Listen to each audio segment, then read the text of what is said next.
Hello, everybody, and welcome to Apex Legends Global Series Online Tournament number 3. Fallout here live alongside Kate for a very special stream, a special rendition of our Play Apex broadcast. This will be much different. We got no production crew, no team behind the scenes. It's going to be us hanging out and, of course, jumping into our caster streams. Kate, how are you doing today?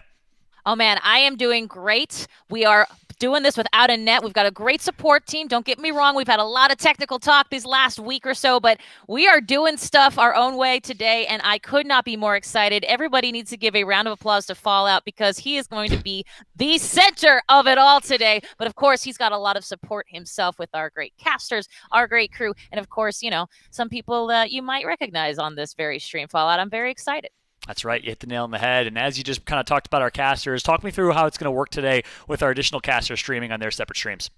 Absolutely. So each of our casters, we've got some great ones that you will definitely recognize if you have watched our ALGS coverage. We've got Tom T Squared, you know him well. We've got Moonlight Wolf. She's actually not been on our stream yet, but she is definitely an Apex fan and an Apex streamer. And if you want to get around this girl, I'll tell you what, she is scary good. I will also say we've got Girl, one of our other casters, who's also going to be on her stream. And then Rain Day, the man himself. We've got all of these streams happening. And they're following individual teams, I should say, from each of these lobbies. And so they're going to have different views. So we're going to be able to jump into each and every one of them as games are happening. We're going to be able to talk to them about their perspective, about what they think. And we all know we could talk about Apex all day long. So this should not be a problem whatsoever. That's right. Or we could just lurk, which is my favorite part. We can jump on their stream and just watch them observe and lurk. And no, I'm just joking. But we'll have 4 different feeds from all of our different casters between Girl, T Squared, Rain Day, and Moonlight. So I'm excited to be able to jump in, chat with them, and hang out with them. It's almost like NFL Red Zone. We'll have the chance to kind of bounce around different feeds, different perspectives, different games. And of course, each of the casters are going to be observing a set of 6 or 7 teams, which I think is going to be awesome as well. So we'll get different perspectives that way. But outside of that, Kate, it's business as usual with the tournament, with the format today. For those that are maybe new or just in general, walk us through the format for the tournament and the entirety of the show.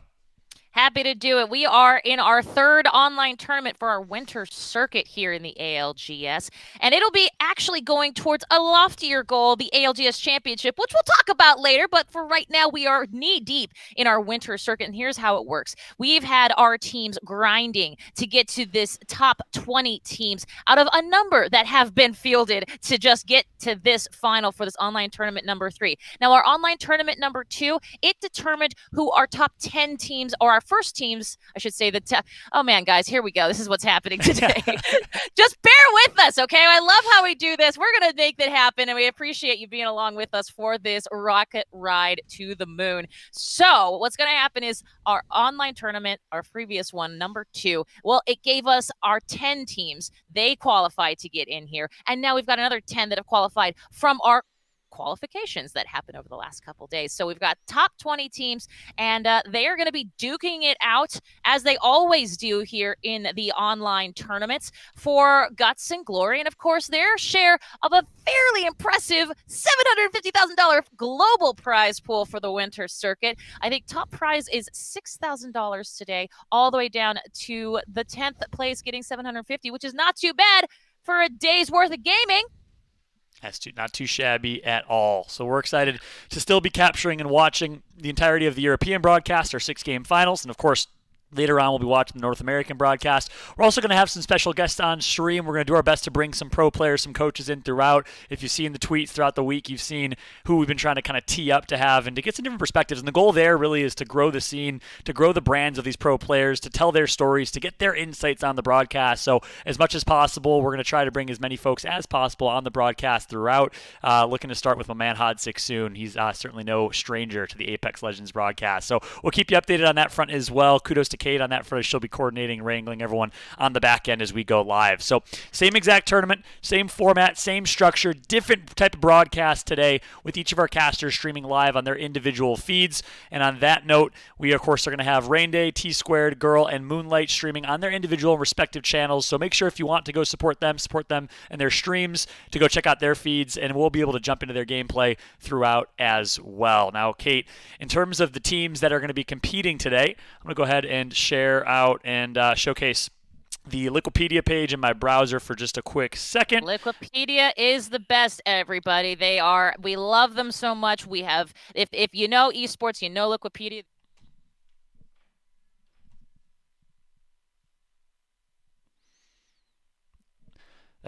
That's right. And Kate, we lost your audio, and hence the patience that we're going to need from every single one of y'all on the stream today, as we're going to be producing this and cutting this on our end. But here's a list of the rosters and the teams that are going to be playing today, as you see on screen here. Ignore the advertisement on the right, but we'll take a look at 1, 2, 3 Apex. One thing I wanted to point out, Alliance making their return here to Apex Legends in the grand finals. We haven't seen them in the last 2 weeks. I'm excited to see what the Alliance roster can do in their debut in the winter circuit. We're still going to have Cooler, who we know have been competing very, very well. Nasky will be coming on the stream later today for the North American broadcast. Gambit, of course, qualifying and playing through as well. Luminosity making it back to the winter circuit. And then we have Navi, Nessie, so many teams that you're familiar with, underrated, that's going to be competing. So this is probably one of the, if not the most stacked lobby we've seen so far in the winter finals. So I'm very, very excited to see what's going to come to fruition here with these teams on screen today, as I welcome Kate back to the feed here. Kate, apologies for that. Hey! I just had to cut you off. Listen, you talk too much sometimes. No, I'm just kidding. Oh, really? I can't speak. I can't. I definitely fall in the category of talking too much. But as I'm going to be producing and directing the stream, there is a little bit of finickiness with OBS here, so appreciate everyone's patience in this very different type of broadcast. So just wanted to give you guys a good understanding of the teams and the rosters that are here. But real quick, I want to go ahead and welcome in Rain Day. So Kate, I'm going to say goodbye to you for now. I'm going to welcome in Rain Day, and I will be right back to you, Kate, on screen as we switch on over and catch up with my man Rain Day here. Evan Rainier, can you hear me okay, my friend? Yo, what up, man? What's going on? Chilling. How you doing today? How you feeling? How do you like this different type of broadcast where you're going to be streaming to your fans, your viewers, and many more?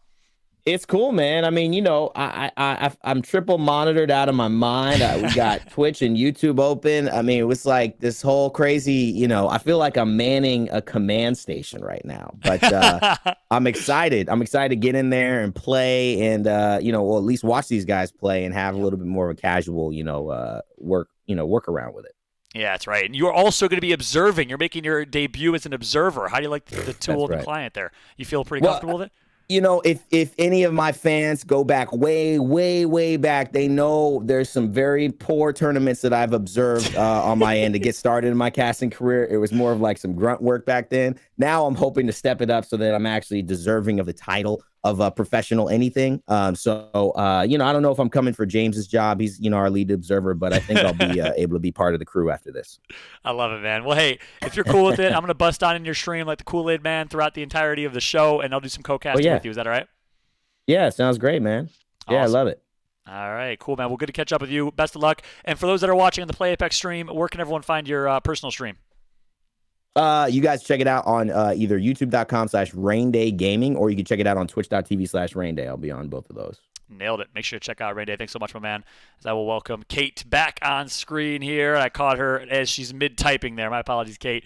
But good to see Rain Day as always. He'll be casting on his side, on his end. Of course, Rain Day is great. I'm going to go and switch on over to Girl here in a moment and welcome Girl back. Kate, I'll be right back as I go catching with Girl. Is that all right? Cool. Sounds good. All right. Hey, Girl, can you hear me okay? Hi to you, Leo. But I mean, I say hi to you so often that I don't even know anymore. Hey, Girl, I'm busting on in here like the Kool-Aid Man. This is Fallout. How's it going? Hi, good. How are you guys doing today? Doing good. I caught you at a good time right there. You're talking and hanging out with your chat. Girl, how you feeling? How you liking the new structure, the new broadcast format here? You get to hang out with your stream like a regular day, but you also get to cast some Apex. I'm actually super excited for it today. Just can't wait for the games to start. See how things start off. Yeah. You and I both. That's awesome. So you'll be watching a variety of teams. I think you got your team list. Who do you got on your team list, and who are you most excited to watch? Okay, so I have Solo Q, Goats, Underrated, Kick, Cooler, and Alliance. And honestly, super excited to watch them all. So nice. Yeah. I knew as soon as you said Solo Q Goats that you'd be the happiest person alive. I know you're a big fan of shit and watching that team frag out. Well, awesome. Hey, Girl, if it's okay, I'll be jumping in the stream just like I did just now, completely interrupting your flow and your dialogue and conversation with your chat on the live Play Apex channel. Is that all right? Anytime. Come on over anytime you want. Awesome. Appreciate that, Girl. All right. Well, best of luck to you in the show. I'll be back in a little bit. And again, thank you so much for doing this. Looking forward to casting with you. See you soon. Talk soon. All right, so I will welcome Kate back. Make sure you're off the mute button, Kate. But I will welcome Kate back on screen here. It's the Kate. Listen, if you watch the LGL's broadcast, you know it's the Kate special to get caught off of mute every once in a while. It's true. I haven't done it in so long, but it's nice to come back to that. It's nice to come back to that, fella. We're looking at just a couple of minutes before we go live with our games, so lots to do, lots to see. That is right. I'm excited. Looks like gameplay will be starting here momentarily. I want to make sure our casters can get in. The game's okay, because keep in mind the casters. So I'm going to be kind of hosting / casting / directing / producing. Kate's going to be supporting as well. The casters are also casting / streaming / observing gameplay. So this is going to be a fun broadcast. It's going to be a lot different of a type of broadcast, a lot more chill. And either way, I'm looking forward to it, a lot more informal. We're going to have a chance to bring some guests on throughout as well, which I think is great. So, Kate, of today, what are you looking forward to the most? What are you excited about? Is it the gameplay? Is it the new broadcast format? What are you excited about? Here's what I'm going to say. The reality is that we already pivoted on something really interesting and unique when we all had to go from our home setups to do a great broadcast. And I think we've done a great job of that, certainly in that pivot. Adding this element to what is already a frenetic pace to a game is just going to make things more fun. And I suspect our viewers are going to enjoy this as well, because really all it is us talking Apex, watching Apex, analyzing Apex, and then talking to those people who maybe coach or play it proly. So play it proly? Is that a word? Doesn't matter. Either way, I'm psyched. I'm very excited for this format because quite frankly, we are operating without a net and we're going to see what happens. And like I said, you could be all along for the ride. That's exactly right. Hey, listen, proly is a shortened word for professionally, which I like. I think I'm all about that. We should start saying proly. Kate, I'm going to go jump into T-Square, catch up with him, say hi to him. I'll be right back, all right? Say hi to my co-caster there. Will do. Thanks. So, hey, Tom, can you hear me okay? We feel a little bit more consistent. What is up? Fallout? What up, man? Tom T-Square Taylor. What's up, buddy? How you doing, man? I'm doing great, man. Just talking to my child. Obviously, we're on a delay here. Old competitive integrity, so it's a little weird with the delay. But either way, I'm feeling great, man. We have so much awesome Apex action. I love it, man. And if you're cool with that, I've been kind of saying what's up to all the other streamers. But real quick, give the Play Apex streamer rundown. Where can we find you at? Yeah, Twitch.tv/T-Squared. Just talking to everybody about how it's going to be a fun day because we're going to be able to dive in. And as you know, I'm on the desk analyzing. And we're going to be able to really analyze here this time. We're going to be able to dive deep into the gameplay. We're going to find out, which teams, which players are making great plays, which ones are making rotations, where there's a little bit of room for improvement, and hopefully everyone feels entertained. I love it, man. And you're going to be watching a subset of teams. Give me a quick preview. Which teams are on your list? Which teams can we expect to watch when we come to your feed?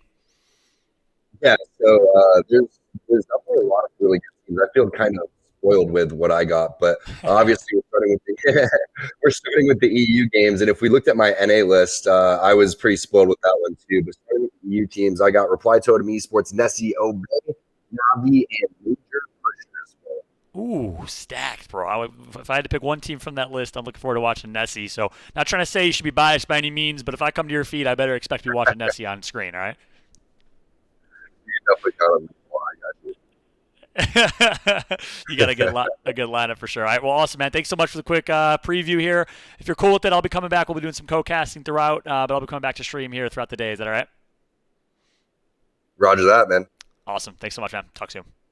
You're welcome here anytime, Fallout. You're welcome here anytime. Appreciate you, brother. Thanks so much, man. Bye.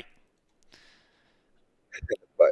All right, I'll be switching back to our 2-box here and welcoming Kate back. How's it going, Kate? Hello there.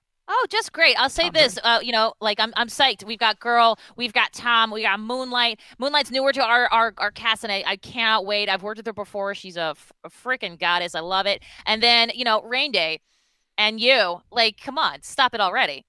We're almost into, by the way, I should give a quick update. Our gameplay is almost started. We are waiting on a couple of players in that lobby. So get in there, boys. But yeah, we'll go ahead and leave it to you there, Fallout. Awesome. Appreciate that, Kate. Yeah, gameplay's going to be starting momentarily. As Kate just mentioned, I think the private server is up and running. We're just waiting for a few more players to join up. We'll be starting with game number 1 of the series. And let's start talking teams and preview a little bit, Kate. I'll start talking a few of these rosters. Alliance, I mentioned it earlier, but Alliance is a squad that has not yet qualified for any Winter Circuit finals. They didn't make it in Winter Circuit Online Tournament number 1. Didn't make it in Winter Circuit Online Tournament number 2. Well, they're making their debut in Online Tournament number 3. They're playing, of course, with that same roster of Vifes, of Hockeys, and, of course, IPN. 10. I'm excited to see what this squad can do. A big shout to Chef Pontus. I saw your DM on Twitter. Sorry, I was bombarded with DMs, didn't have a chance to respond, but potentially we'll see if we can get Chef Pontus from Alliance on stream momentarily, or at least a little bit later. We're going to try and get a variety of players on. But I know this Alliance squad is going to be ready. I know they did not qualify earlier on, but something tells me that motivated them. That's going to have them come back with a vengeance here, Kate.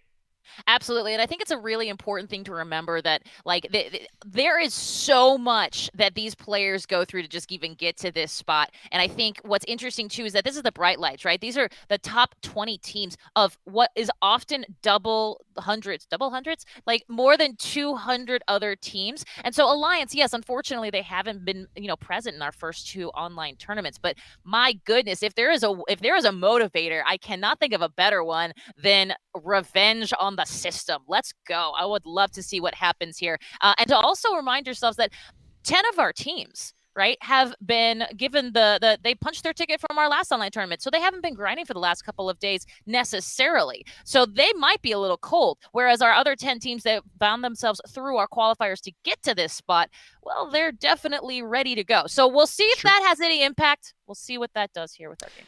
That's a great point. I talk often. If you're a team that's trying, like a T-Rex last autumn circuit, right, Zerafer and co.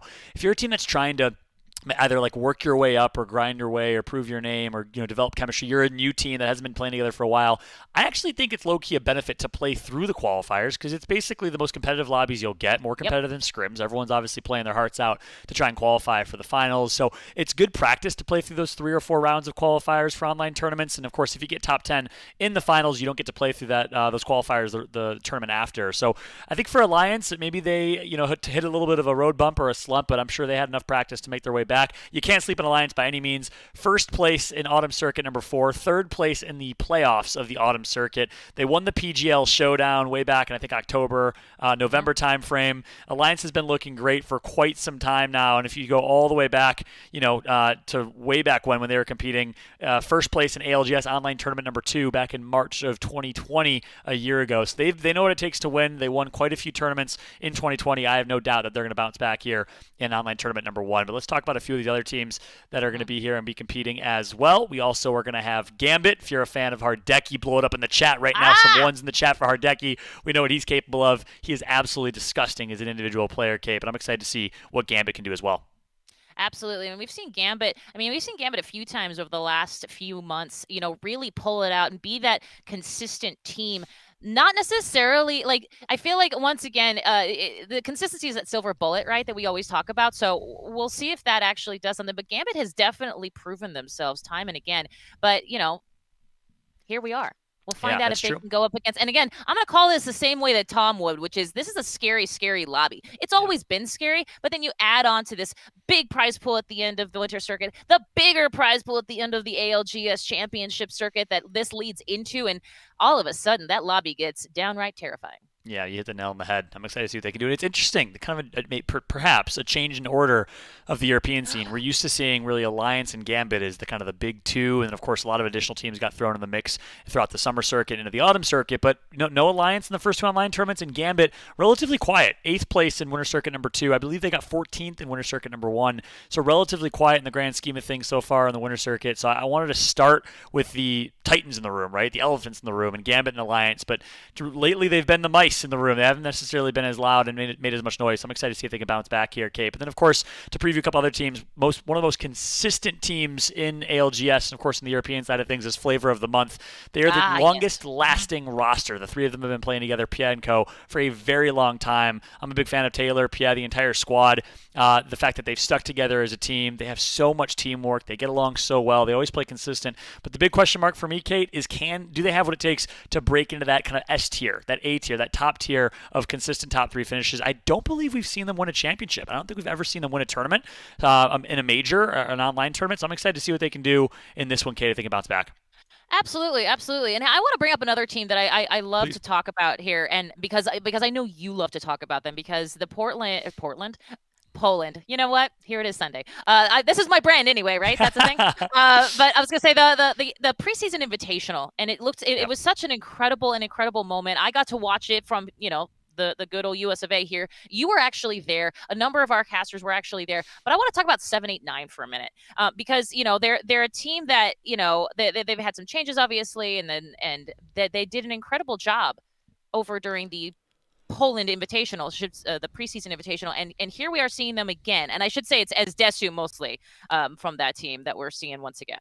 I love it. Yeah, I love watching Desu play. And honestly, it's an amazing story, right? The team came out of nowhere as a team that was kind of barely invited to the preseason invitational. They earned an invited spot, and that was an invitational, right? So only the best of the best from around the world got invited. I know, Evzy from South America was hoping for an invite, didn't get an invite. So a lot of top players that are now top players in the scene were not invited to that tournament. But 789 they capitalized on the opportunity. They came out of nowhere. If you did not watch that tournament, it was the first kind of major LAN tournament with 80 teams that were invited from around the world, the first global affair LAN tournament. And then of course COVID struck, and we shifted and transitioned online, but it was one of the most amazing LAN events I've been to. Seeing Apex Legends on LAN, seeing the hype, seeing teams locked in arms waiting for the results to see if they're going to qualify through to the next round, plus the format that John Nelson, the commissioner of ALGS, put together for that, a double elimination bracket for Battle Royale? Like, are you kidding me? That was the first time we also saw match point format in the grand finals as well. And 789 rose to the occasion as Desu Xania played out of his mind. Now they're joined alongside Believe Rock as their third. They came back after splitting up. Xania joined the CHMK kind of Luminosity Gaming squad, the current Luminosity roster. Didn't find a whole lot of success. No longer is playing with that team. Started playing with Desu again, his longtime duo. And honestly, they were just playing for fun. Started winning. Started doing really, really well. And they continued to say, you know what, let's start scrimming, let's start taking this serious. And since then, they've kind of been a staple. It's been fun to watch them, Kate. So you're spot on. That's a team I'm definitely looking out for. For sure. And I want to look at here. One of the things that as we mentioned, we talk about quarterfinals, we talk about the grind to make it in here. Of course, the truth is we could talk about the alliances and the gambits, all day long, and we should, because they're certainly they've got the target on their backs in a lot of ways, because they've been consistently on the top of those leaderboards, or could be, I will say. And at this point, I'm curious. Like, I'm looking at here quarterfinals. It looks like I'm trying to double check here, but I think I'm trying to figure out who did really well coming out of these quarterfinals. Because that can often, to your point, John, it's one of those things where, if they're doing great during that grind, coming into everything, and they come in with that momentum, we have seen it time and time again result in some incredible game 1, game 2 momentum that can really showcase somebody's ability to get double-digit kills. You know what I'm saying? Yeah, it's spot on. We've seen some ridiculous individual performances. One team that has a lot of individual skill and ability to really pop off anytime is underrated. They live up to their name. They're not talked about that often, this underrated squad. 2 controllers players on that team, and Dazo and Horizon. I'm excited to see what they can do. They frag out and slay out when it matters the most. And then, of course, just to kind of continue to walk through the list here, we got Cooler. We have, of course, Nasky on that Cooler squad playing alongside his longtime teammate Indel. They picked up Yuki. I'm excited to see what they can do. They haven't necessarily found the same success as they found on that God squad of Nasky, Strafey, and Dell, which, by the way, was probably one of the most dominant teams that we've seen in ALGS. So sad that roster broke up. I don't blame Strafey one bit for joining such a reputable organization in Navi. Kate, any thoughts on that Cooler squad? I mean, here's the thing: is that the Cooler squad is such one of those squads that we talk about a lot, but we don't often see at the number 1 spot. And again, we're gonna go back to this consistency. I feel like Tom and I are like we do this all the time. We feel like broken records, but when it comes to Apex, being at the top is certainly a great idea, certainly a thing that can help you propel you to the winner's circle. But the reality is that it's some of these teams that are coming in second and third consistently that, and Cooler, I feel like, is one of those teams that has the potential to do a lot of great things that we've obviously seen them do. I don't know. I'd be curious to see how they're gonna handle this online tournament number 3 and going forward through our winter circuit, and as well as through our championship circuit. That's right. And you know who? I don't know either. And you know what I'm interested to see is my man Hodzik opinion, as we do have Hodzik joining us live on the broadcast. Hodzik, how you doing, my friend? Can you hear us? Okay. Yeah, absolutely. Awesome. I'm doing well, man. I'm really, really excited. It's been a while, obviously, since I've been in this seat, but I'm excited. Good to have you back, man. We got a little teaser together in the Lulu Showdown. We got a chance to cast together. It was a boxing tournament, and then kind of a crazy high kill format right after that. But I'm excited to have you back in the ALGS, man. It's good to get your insights and your perspective. Kate, you got your boy Hodzik back. How does it feel? Oh man, I'll tell you what. Hotsick and it's funny. I've never met you in person, Hotsick, which sucks. I got to tell you, that is One sort of day. like one day. You know what? You're absolutely right, my dear. But I will say that one of the things that I got to know him a little bit better was when we were working on some of these recap videos. It'd be the end of the night, and the truth is, you have such a great perspective, and you have such a great knowledge of the entire scene. So I'm curious if you're looking down this roster right now, if you're looking down this lobby, I mean, who do you like? Gun to your head, who do you have? It's tough. I mean, I talk about this, or used to talk about this a lot when I was casting the ALGS tournaments, but it's tough with EU because I feel like there's just so many good teams. I think when you look at NA, for example, you have a lot of teams where, there's some very clear favorites, probably like maybe 6 or 7. You'd be like, yeah, it's going to be obviously one of those, but it's so hard. I mean, EU is like, it's one of those like any given Sunday type moments. Like, I think Nessie, for example, has been absolutely popping off since they came back together. I think there's a little bit of a fire under Alliance, so I wouldn't be surprised to see them coming out hot this time around. So it's tough. There's just so many good teams, though. Yeah, that's true. And I want to get your perspective on Alliance, right? Because Alliance is a squad that's been so consistent. They had such a good 2020. They won the PGL Showdown. They won Autumn Circuit number 4, third place in the playoffs in Autumn Circuit. Consistent first to third place finishes throughout. And then kind of fell asleep a little bit the first 2 tournaments. You've obviously played on teams. You've coached teams. Is it the nature of a BR? Is it a slump as a team? What do you think it is that affects a team so much to not qualify for two tournaments in a row? I mean, I think Apex has 2 very unique things that is going to make it a naturally really difficult esport to be consistent in. One is it is a BR, but there are teams that have obviously proven that you can be consistent as long as you're kind of playing your game. But the biggest thing is, we get only several tournaments on every patch. And there's a lot of patches. If you look at the game now versus the game when Alliance was doing insanely well, it's totally different. So it's a lot of much to the formula and nature of battle royales. A lot of these tournaments, you really have to actually like adapt and learn how the game's played differently, adapt your strategy. Maybe you have to change up your strategy. Maybe it's not working anymore. And I think Alliance kind of fell into that rut. They were doing really well for a bit, maybe got complacent. I don't want to say that and offend them or anything, but they had to kind of figure it out. And that's the nature of Apex BR esport. Yeah, and that's a really, really good point, right? I mean, if you look at BRs, it's adapt or die, adapt or fall. You have to constantly be paying attention to what the meta is. And I actually want to get your perspective on that. You're a coach, former player that's known to try and really shake up the meta. What role do you play with that Team Liquid squad? And in general, what are your thoughts on kind of the current meta? Do you think that we're going to see anything a little crazy today? I know you always like to kind of shake the mold and play off meta. I don't think we'll be doing anything too crazy. I don't know if Wraith is at this point considered off meta. I know a lot of people don't like running her at the moment, but if we did see, at least in NA, I think most of the top 10 teams in the last tournament were running Wraith still. So it's kind of hard to say what's off meta anymore because you got like 5 or 6 legends that are just like everybody wants to play those legends. Now, if you're playing like Revenant, maybe that might be off meta, or Crypto still. There are some Crypto teams, but it's not hard meta.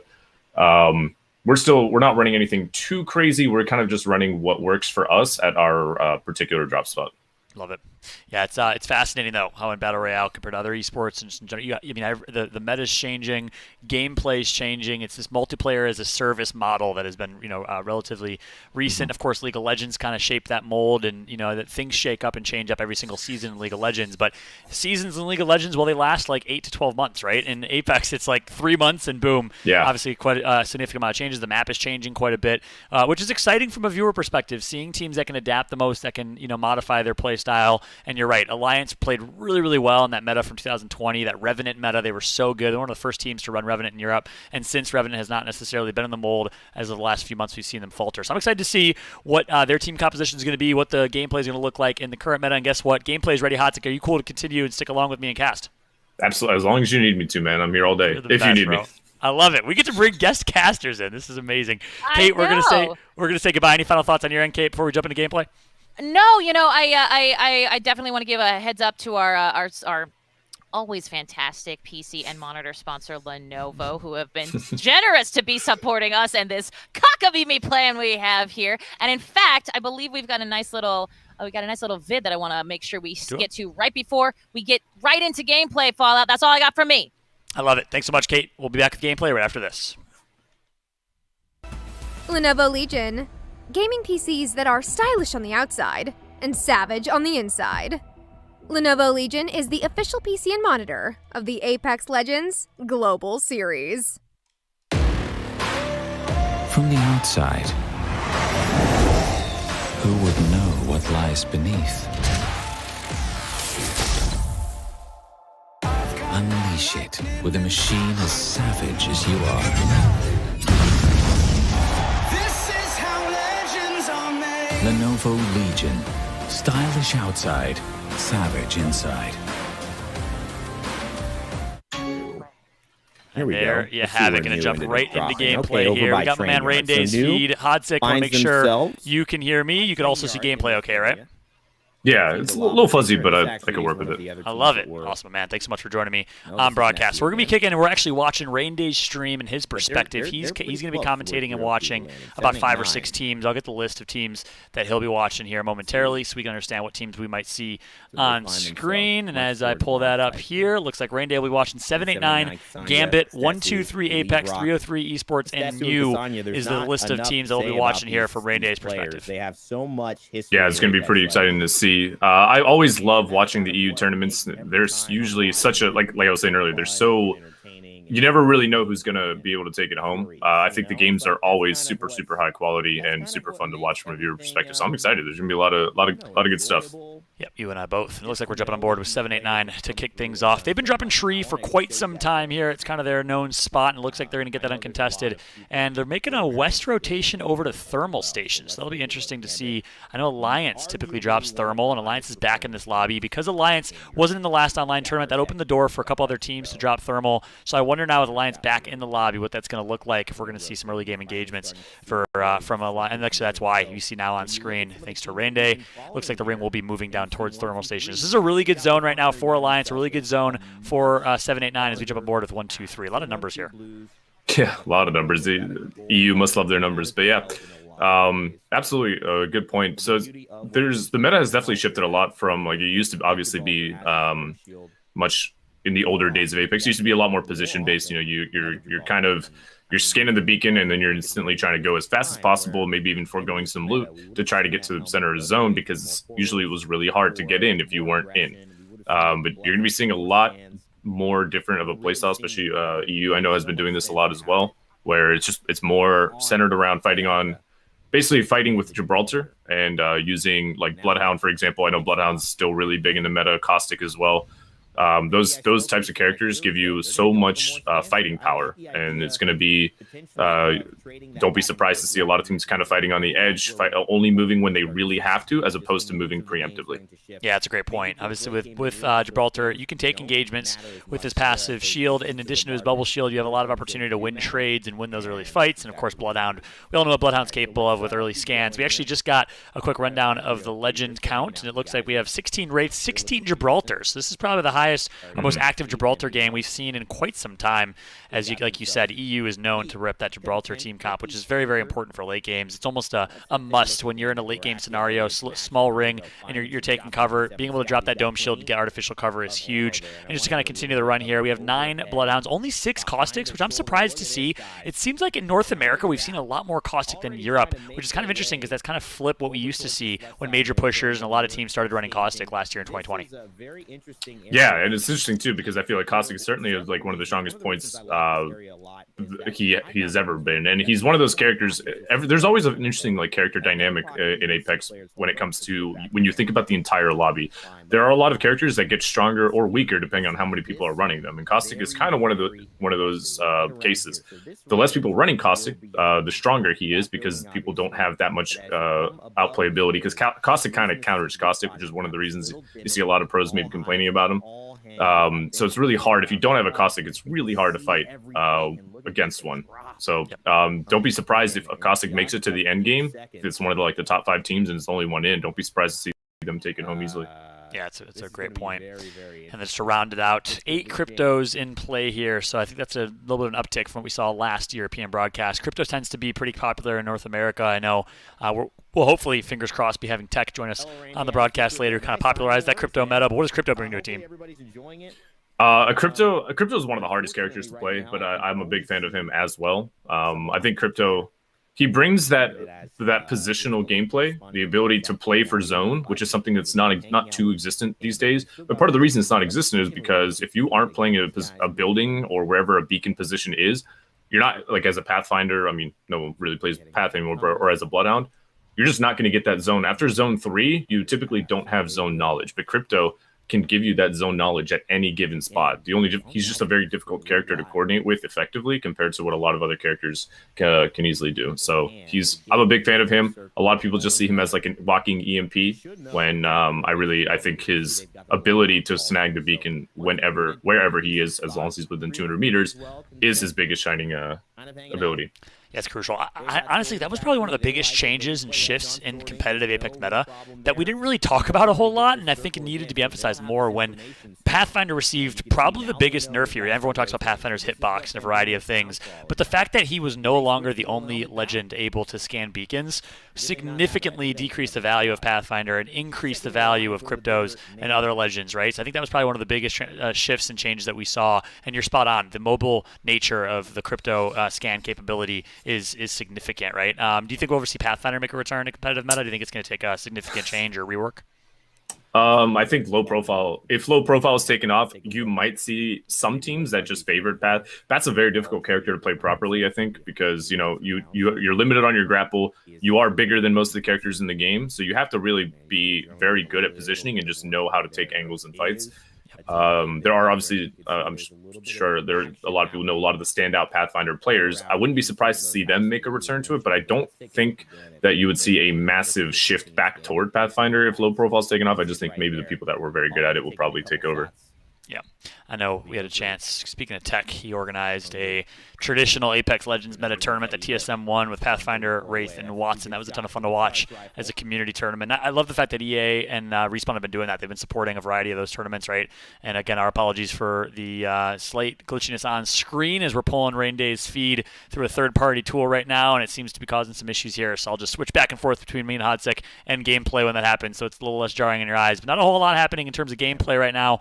20 squads still left overall, Hodsik, and it looks like we're going back to what we're used to seeing. Traditionally, EU was a very, very rotational, positional, and methodical-based kind of meta, and we're seeing that happen again here with EU kind of slowing things down. It's almost like back last year when we had you on broadcast. We're a little blast from the past here. Yeah, this is one reason I really like to watch EU play. I don't want to offend anyone. I might, but I generally think that the EU competitive scene plays a little bit more, or not a little bit, a lot more smarter than NA does. They tend to really understand when it's smart to pull back from a fight. I think NA just kind of I think they like to kind of challenge each other, and they like to I think NA's competitive drive takes over a lot of times, and they just want to try to steamroll 3 teams where they really shouldn't. But EU typically plays really smart, and I love watching them for that. So for that reason, we will see a stacked type of late game here. Once we can kind of see on screen again, it looks like still 20 squads remaining. 789 has been playing Caustic since their return, and actually even before. They were one of the first teams to play Caustic before when they were picked up by Luminosity Gaming alongside major pushers. It seems like the CIS region or Eastern Europe, former kind of Soviet Union, Russia, Ukraine, and the like, tended to play at Caustic meta really, really early. Speaking of which, we're going to jump over to Luminosity Gaming, formerly CHMK, Xania Rugby & Co. They picked up Xania, decided to go back to their original roster that they found a lot of success with, and now, of course, representing Luminosity Gaming, a really dominant CIS team as well. And now we're on with 1-2-3 Apex. 2 Portuguese individuals on this squad. Nighties, of course, former member of Kick Esports, actually left Apex for some time, came back to Apex, much like we saw Zerafer and a lot of players do. I think once you get the Apex bug, it's hard to leave, but it's good to see Nighties in his return. They performed very, very well in our last tournament. I was excited to see how they their return as in the last winter circuit event. They got 10th place. They got top 10, took home $750. Well, excited to see if they can break into the top 3 this time around. And of course, what's at stake here, Hodsik? Top 2 in Europe will get a spot in the winter circuit playoffs. That's going to be crucial, especially because the winter circuit playoffs are going to qualify you for the ALGS championships. No details have been announced yet on the ALGS championships, but if some way, somehow, we're able to pull off a LAN tournament, I'd be the happiest guy alive. But I know the ALGS competitive team's working hard to determine those details. Oh, I think that's best case scenario. I mean, I know a lot of people want to see it, and I know that the team behind the scenes, I mean, they're trying to work with what they got. Obviously, they probably want to see LANs more than anybody, right? It directly benefits them. But it would be incredible, but unfortunately not holding. I'm waiting with bated breath. Yeah, exactly. It's given everything going on right now. I think the right decision will be made. So I'm excited to see what happens there. Either way, so awesome that ALGS is able to pivot so quickly to online tournaments to give players a chance to continue to compete. This is their livelihood. Most of our pro players do this full time as signed professional players pursuing their dream. So it's awesome that we still had online tournaments. We were still able to broadcast from home. I know you were part of our early tournaments where we had to get everything set up and running in a remote kind of virtual broadcast, which even right now, it's crazy to see the evolution of that as we're doing this entire broadcast directly on our end without a production team kind of on the back end. So it's been fun to see as still 20 squads remain left in this game here. Hodzik, this is an absolutely stacked late game. Round 2 is going to be closed in 30 seconds and we'll still have the full lobby alive. Yeah, that's crazy. I haven't seen something like that since, honestly, probably the Pathfinder Watson Wraith meta. It's been a long time since I've seen something like that. But it will be a bloodbath shortly. This circle seems to be pulling more towards, as you can slightly see there, towards that choke where that Crypto was just looking at. And this is one of, like, as much as I love World's Edge, this is one of my least favorite circles. I think most competitors would probably agree, unless you're landing at like Thermal or staging. It's basically the circle is going to end either north or south of that choke. I've actually recently seen it end right in the choke, and it's pretty much spells death for. I mean, if you look at the map here, it's pretty much going to spell death for a lot of people.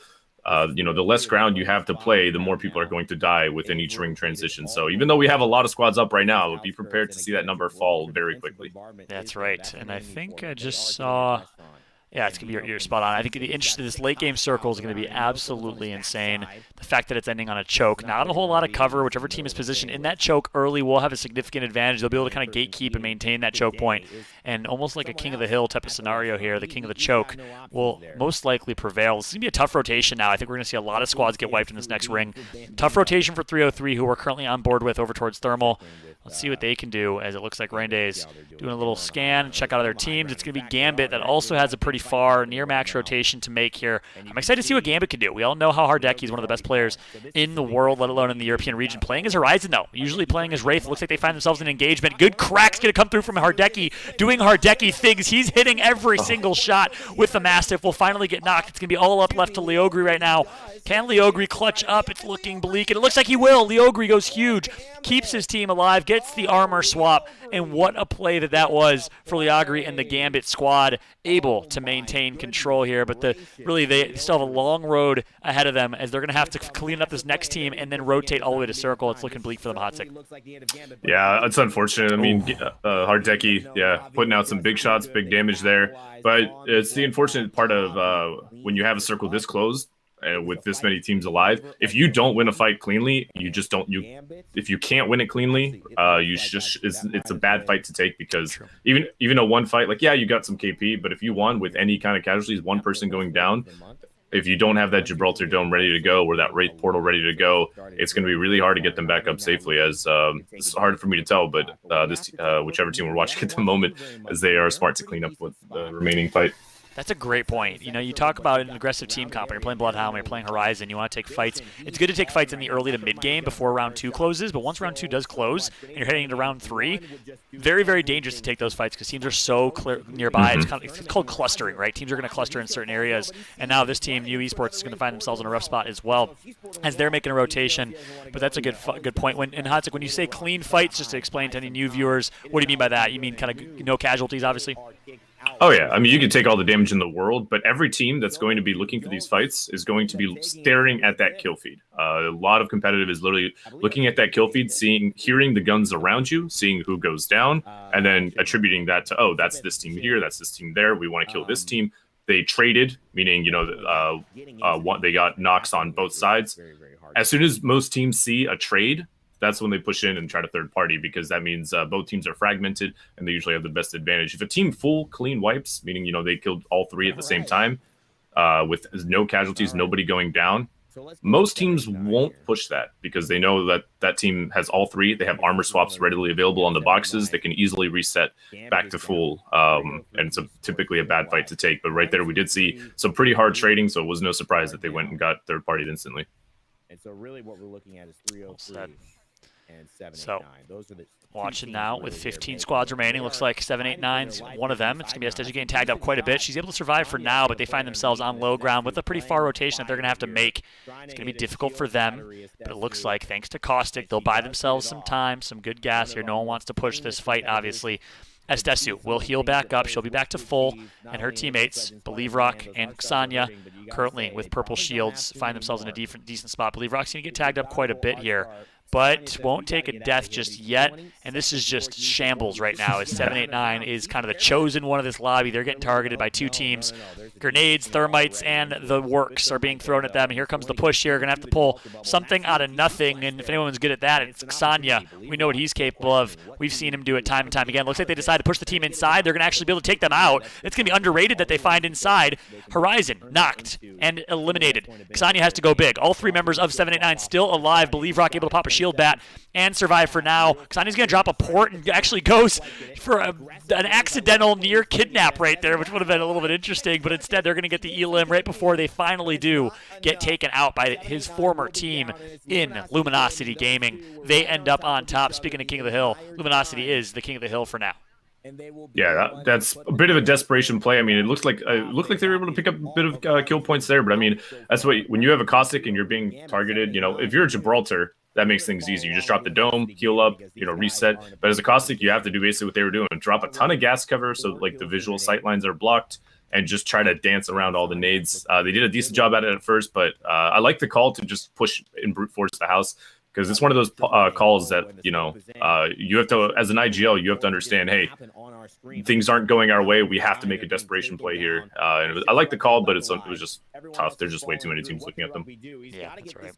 And now Luminosity did end up on top of that fight, but you said it earlier, if you find yourselves in those early engagements, this is what's going to happen. Unless you, even though they did win that fight clean, taking these fights at this stage in the game is going to find yourself in a really, really rough spot, especially if you still have to rotate. Now, jumping on board with Alliance. This is the team on their comeback tour. We all know Alliance made an absolute victory tour in 2020 with 3 or 4 championships. Well, in their first game back to the Winter Circuit. Yeah, the kill feed's insane right now, dude. Oh my God, it's nuts. It looks like Alliance will get taken out. On board with Navi now. Strafey playing alongside Kuya and Ko. Nesh, Kuya, and Strafey representing Navi, still alive. 3 squads remain left in this game, Hodzik. Yeah, I mean, that's pretty much exactly what I said. As soon as that circle closes, this choke, if you're not in it, you're just dead. And this is a very common end game zone. Usually the team that's here at the bins, not sure who it is exactly, whichever team is at that bins, it's usually the team that wins, but a lot of it does depend on that final zone pool because that will dictate which team has to move first. And then the other 2 teams typically will target that team that has to move first. So that team could be the one that ends up getting kind of screwed over, but usually it's them that win.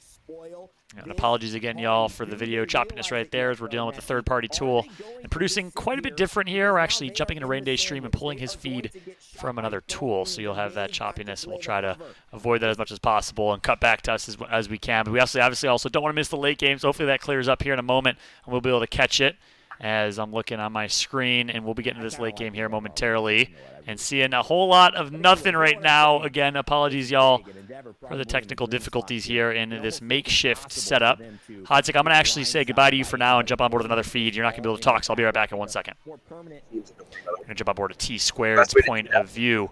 We're now watching T-Squared to close out this late game. It's going to be Tom watching Nessie right now. Looks like Nessie is fully alive and well, as you'd expect them to be in this point of the feed. Graceful, JMW, and Matey currently find themselves as one of 3 teams in a 3-team standoff here towards that choke point. Hodzik mentioned it perfectly earlier. This is a position in this choke point that only the teams that were there previously are the teams that are going to be standing. We kind of called it King of the Hill earlier. I think that's a good way to look at it. Looks like we also have Navi alive. And then Endeavor is our last team alive in this one. So we do have the 3-team standoff with Navi, Nessie, and Endeavor. Looks like Navi on the south side of the map towards Thermal Station, fully looted up in a pretty good position right now.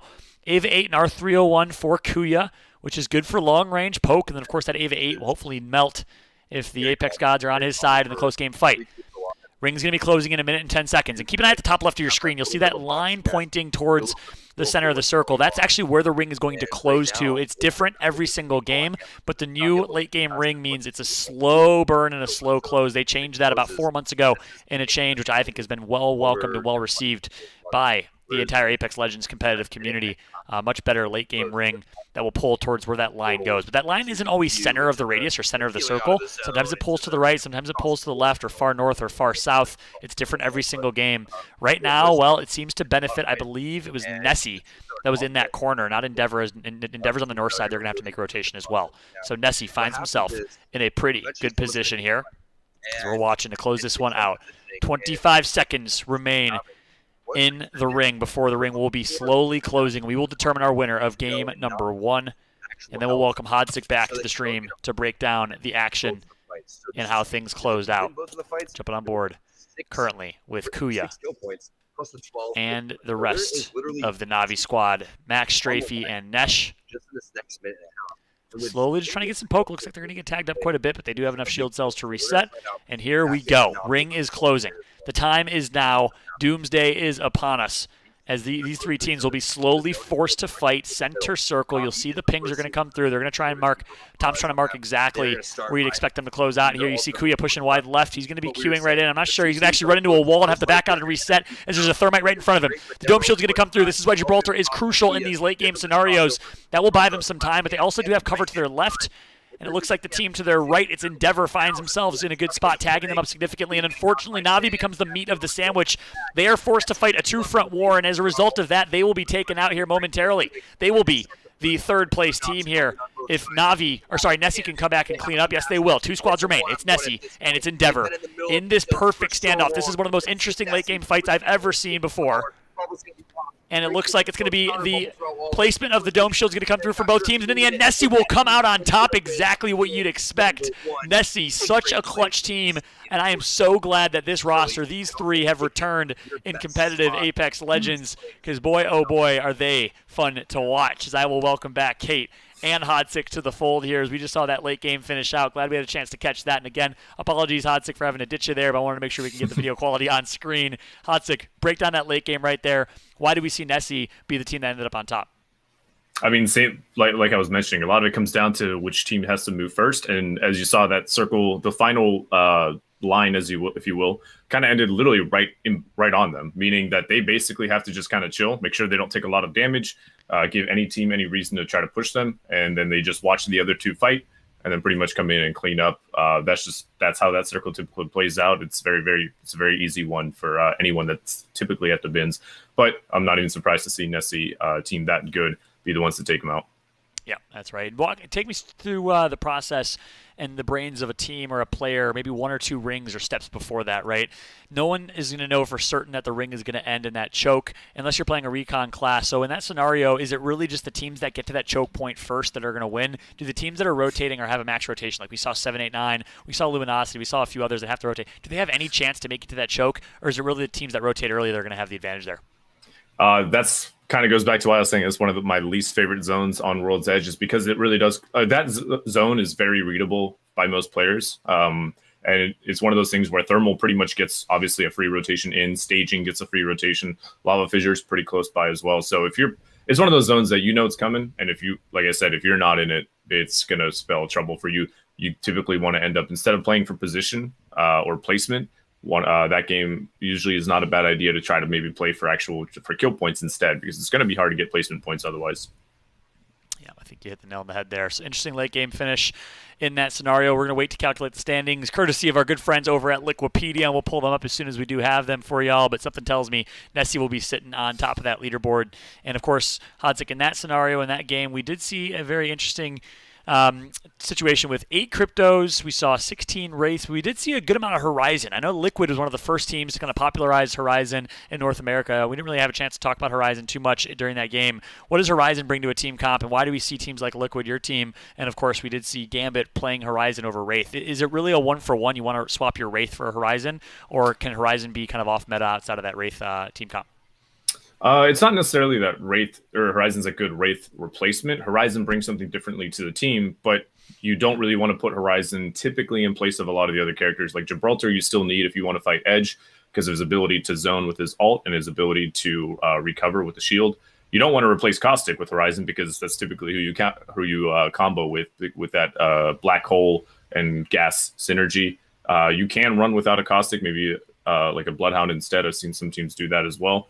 That just gives you more kind of zone knowledge, and then team fight capabilities with the Bloodhound scan as well. So it's really a matter of how you want to craft your team comp around. It's not necessarily, again, that she replaces Wraith or does Wraith's job better.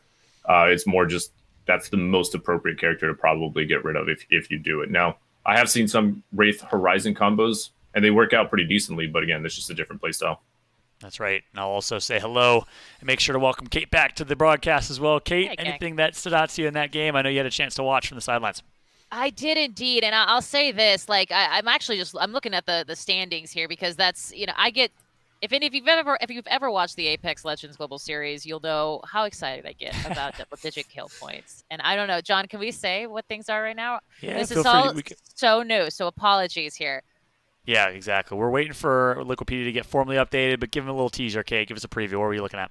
Let me just tell you right now that we got a double-digit kill point, and it's sorry, I can't stop myself. It's it's one of those things where this is such a crazy lobby anyway, that the fact that this is happening is remarkable, and it always will be remarkable. I will also say that outside of the top 2 kill point leaders, quite frankly, like, this is a pretty evenly stacked game number 1 in terms of points. I'm curious from your perspective, John, like, we talk about it sometimes between NA and EU because there's such different play styles. They seem to be such different regions. Is it pretty typical of the EU crowd to come out swinging, or are they more of a let the slow burn take us over and then really do something nasty at the end? Yeah, it's interesting. There's a few things. We've talked about that traditionally. We did see the European region play a little bit more of a heavy rotation, playing for placement, playing a relatively passive, not taking a lot of early game fights, but that switched in the Winter Circuit. In Winter Circuit online tournament number 1 and 2,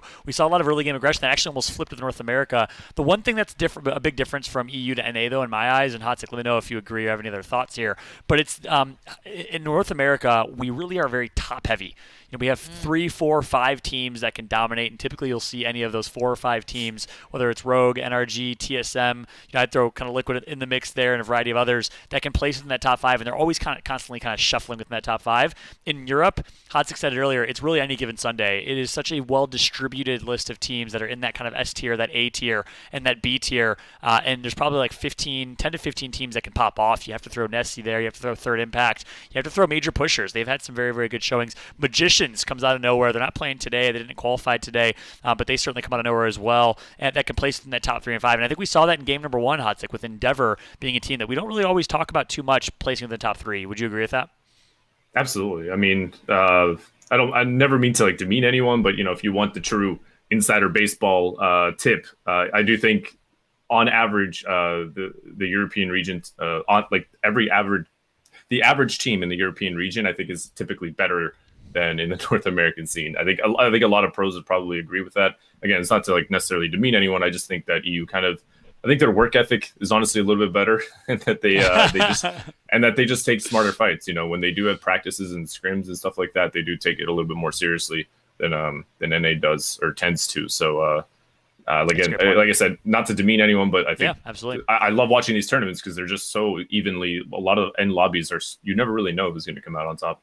That's right. And I think it's also fair to say that the best team in North America traditionally and most likely is better than the best team in Europe. So I think it's interesting. It's, tit for tat there. Europe definitely has the best average team, and there's definitely a lot more of a wider range and a wider net of top teams and top performances. But North America typically has had TSM on top as kind of the number 1 team, especially in our LAN tournaments. We haven't seen them compete against each other in quite some time, so it's hard to say that for sure. But we have seen a couple of cross region offline tournaments outside of the ALGS, and that's been the case. But some good news here. The standings are ready. Hotzek, I'll say goodbye to you for a quick second, and we'll come right back and then officially say goodbye as we jump to a quick break. But let me pull up the standings real quick and run that down. Kate, walk me through the standings, what we're seeing here. Oh, wait, I lied. Kate will not. I will walk through the standings, what we're seeing here, as we have 22 points for Nessie to kick things off, 16 points for Navi right behind. That's a 10-kill game. That's what Kate was getting excited about. Double digits kills, but this is a little bit different than where we're at. This actually proves the argument and the thesis correct of what we saw earlier, right? Look how well distributed the kill points are. Only a 10 kill game. Typically in North America, we'll see like a rogue or, traditionally a rogue. And now obviously, more in the CLG realm with Lou with like 18, 19 kills. 10 kills for Nessie, 9 kills for Navi. If you go down, Solo Q Goats with 6 kills, despite only getting 8th place. We know that Shiv is an absolute fragger. They still pull out 6 kills and they're in 5th place. Alliance in the mix as well. And this Endeavor squad is a team you have to look out for and you have to keep an eye out for as well, as they place 2nd place overall. Only 3 kills. That puts them in 3rd place in the grand scheme of things. This is where the standings are at. We'll take a look at the bottom half here as well and show some of the teams that have an opportunity here to bounce back. It's new. It's flavor of the month and cooler. 3 teams that I wouldn't have probably guessed to be in the bottom 3, but sometimes that's how the cookie crumbles in early game, especially with such a stacked late game where we didn't really see a lot of early game fights. They got taken out early, and I'm looking to see if they can bounce back. Gambit and 789 currently sitting in 11th and 12th place. So that's what we're seeing from overall standings, and I will bring back Hodzik and Kate into the fold. Kate, I'll give you a chance to react now. Any thoughts? Well, you know what? Here's the thing. You know how excited I get about the top, but let's talk about the bottom, because that to me is an interesting element to the story. We talked literally the teams that we talked about at the beginning of this conversation before our game one even began. Cooler, underrated, even flavor of the month. These are all teams that we have seen do infinitely better. They have proven themselves time and time again, and here they are at the bottom. So I will say, listen, the reality is that they did. This is just even to get here, and I always like to remind people, just even to get here, I believe it was 175 teams that were qualified, that basically went through qualifications just to get through to the top 20. So already they're amazing. Let's be clear. But this zeros, that's a little interesting for me. That's something that is, I'm wondering what happened. I'm wondering where things went. I'm wondering if they were, if that was an early game, coming off the drop and things happen. That is my question. These are my queries. I can answer those questions actually. Please, Hodzik. Without watching, obviously, I'm sure there's little micro errors here and there, but without watching, I can tell you right now, I know flavor of the month. I know for the longest time they've been dropping Lava City. That's a really rough rotation. That, like I said, that circle is one of the worst ones in World's Edge. Typically, World's Edge circles can fit a lot of teams in. You don't have to scramble to rotate too fast usually.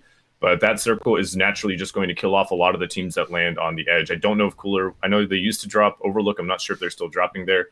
So I'm not surprised. A lot of the teams that I'm looking there at the bottom are teams that had to make a large rotation, and they typically they died because of that rotation because they can't get a good spot. Even on the outside of the circle, there aren't good spots to really play. So it's one of those things where they really just kind of got that. It's one of those things that you hate to chalk it up to that because, usually there's something always you could do better, but sometimes the zone really does kind of end up kicking you in the rear. That zone, man, that it's just like it is that X factor that we really appreciate here for Apex. But I will tell you that it's just brutal, just absolutely brutal. Hodzik, that's why we bring you on, brother. Great to get your perspective as always. You're obviously going to be gearing up and getting ready for the North American broadcast. I want to ask you one last question. What can we expect from Team Liquid today in the North American broadcast? Obviously, you guys are going to be running similar team comp to what you've been running. You guys still running Horizon? Any hints you can give us? No, there actually will be a mix-up today. Nocturnal, I believe Nocturnal. I know they like to change up a lot of things last minute. That's one thing I love about them. They're very versatile, but I believe Nocturnal might be pulling out a different character than he normally plays. I'm excited. Can you tell us which character it is? What? I'm fishing. Fishing. All I can tell you is that he loves his brothers.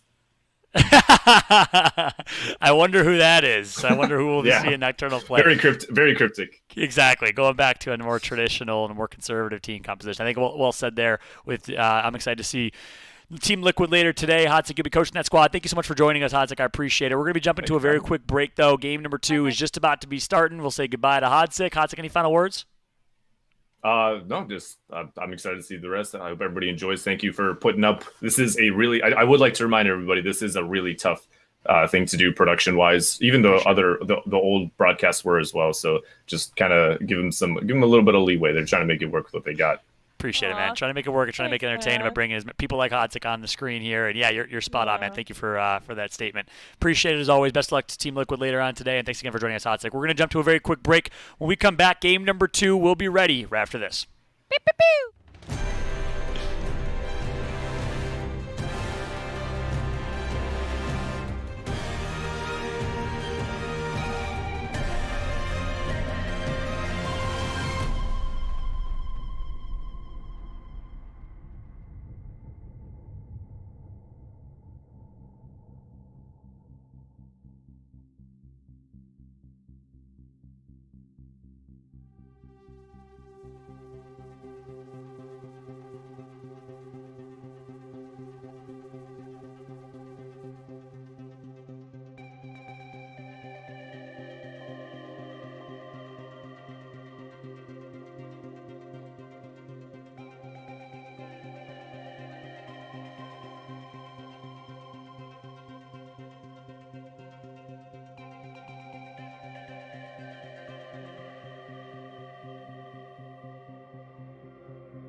Fighting. So let's go take a look Alright. at them. See Welcome what's back, going everybody, on. as We we're going to like jump that on board mate. with girls' point of Getting view. those Game number 2 scans is on, ready they and might be upon us. getting As we're really watching fight G here. Dolphin on stream We right got now. G That's Dolphin right. with the Volt G trying Dolphin to is aggress playing with onto We this Like That team. Mate, Matt They have Pickett, height and on the Nags, the construction controller building. god That from the is not a UK. building you Excited to want see what to they can push, do, but I and think excited they're to see trying G to Dolphin find competing again. Obviously, the guy coach at that's TSM. rotating And late we might have here, him actually really, on really stream a trying little to bit later look for today. the kill, Excited to see but him for an interview and get a doesn't chance to manage talk to to him a get little it. bit more. So So we're on board with Girl they right now, will checking out probably G Dolphin rotate and Co. as they're back currently and dropping see within what they can do Skyhook. from Let's there. do a quick around the horn though, and actually show you guys a 4-box. Getting in the of all next of our about Really five teams. So Whoa! in the screen. beginning, Hey, when you had You no know, kills see last this night, is what's the going on entirety now? of contesting our each That's other, the- casters. so Moonlight in the bottom left, we got Rain Day, Talk Fantasy about Zone, that. all these Because shows. Jones is like, Actually causes some of those get in there. video Somebody, display, video please. They'll bug be issues. fine. Last No game commentators. was trying to get Rain Day's There's no video commentators. We'll got situation to go back sorted on out, the but we do have rotation. T-Squared Actual and action. Girl I'm over here right like, there on oh, screen. We can jump back and forth Cooler with right their now. gameplay Cooler and purple? keep an eye out Cooler- for their feed. Let's jump on board with T-Squared's perspective. They're observing and casting, much like I'm producing, directing, and casting, and hosting the live mainstream here. So again, appreciate the patience, y'all, as we're trying something a little bit different on stream, giving our production team a break with back-to-back-to-back tournaments and trying out what it looks like to do a little bit more of kind of a casual viewing party, which I think is exciting. Right now, we're watching T-Squared's feed. I might actually jump in with T-Squared and co-cast with him in a minute here. But for now, let's take a look and watch T-Squared's point of view. And let's actually just, I'm going to lay out on mic, and let's actually just enjoy T-Squared's perspective. As I'll put myself on mute, we can watch T-Squared stream for a little while. I'll be right back. Caustic could destroy your life. Right now, you only have double white armor. You're gonna have to really start trying to go here. But look at that clock. 50 seconds. Okay, all it takes. Ping Gnaski saying, okay, we're gonna go this way, we're gonna go this way, we're gonna take this tower, we're gonna do this, we're gonna do that. They'll be fine. They'll be fine on the rotation.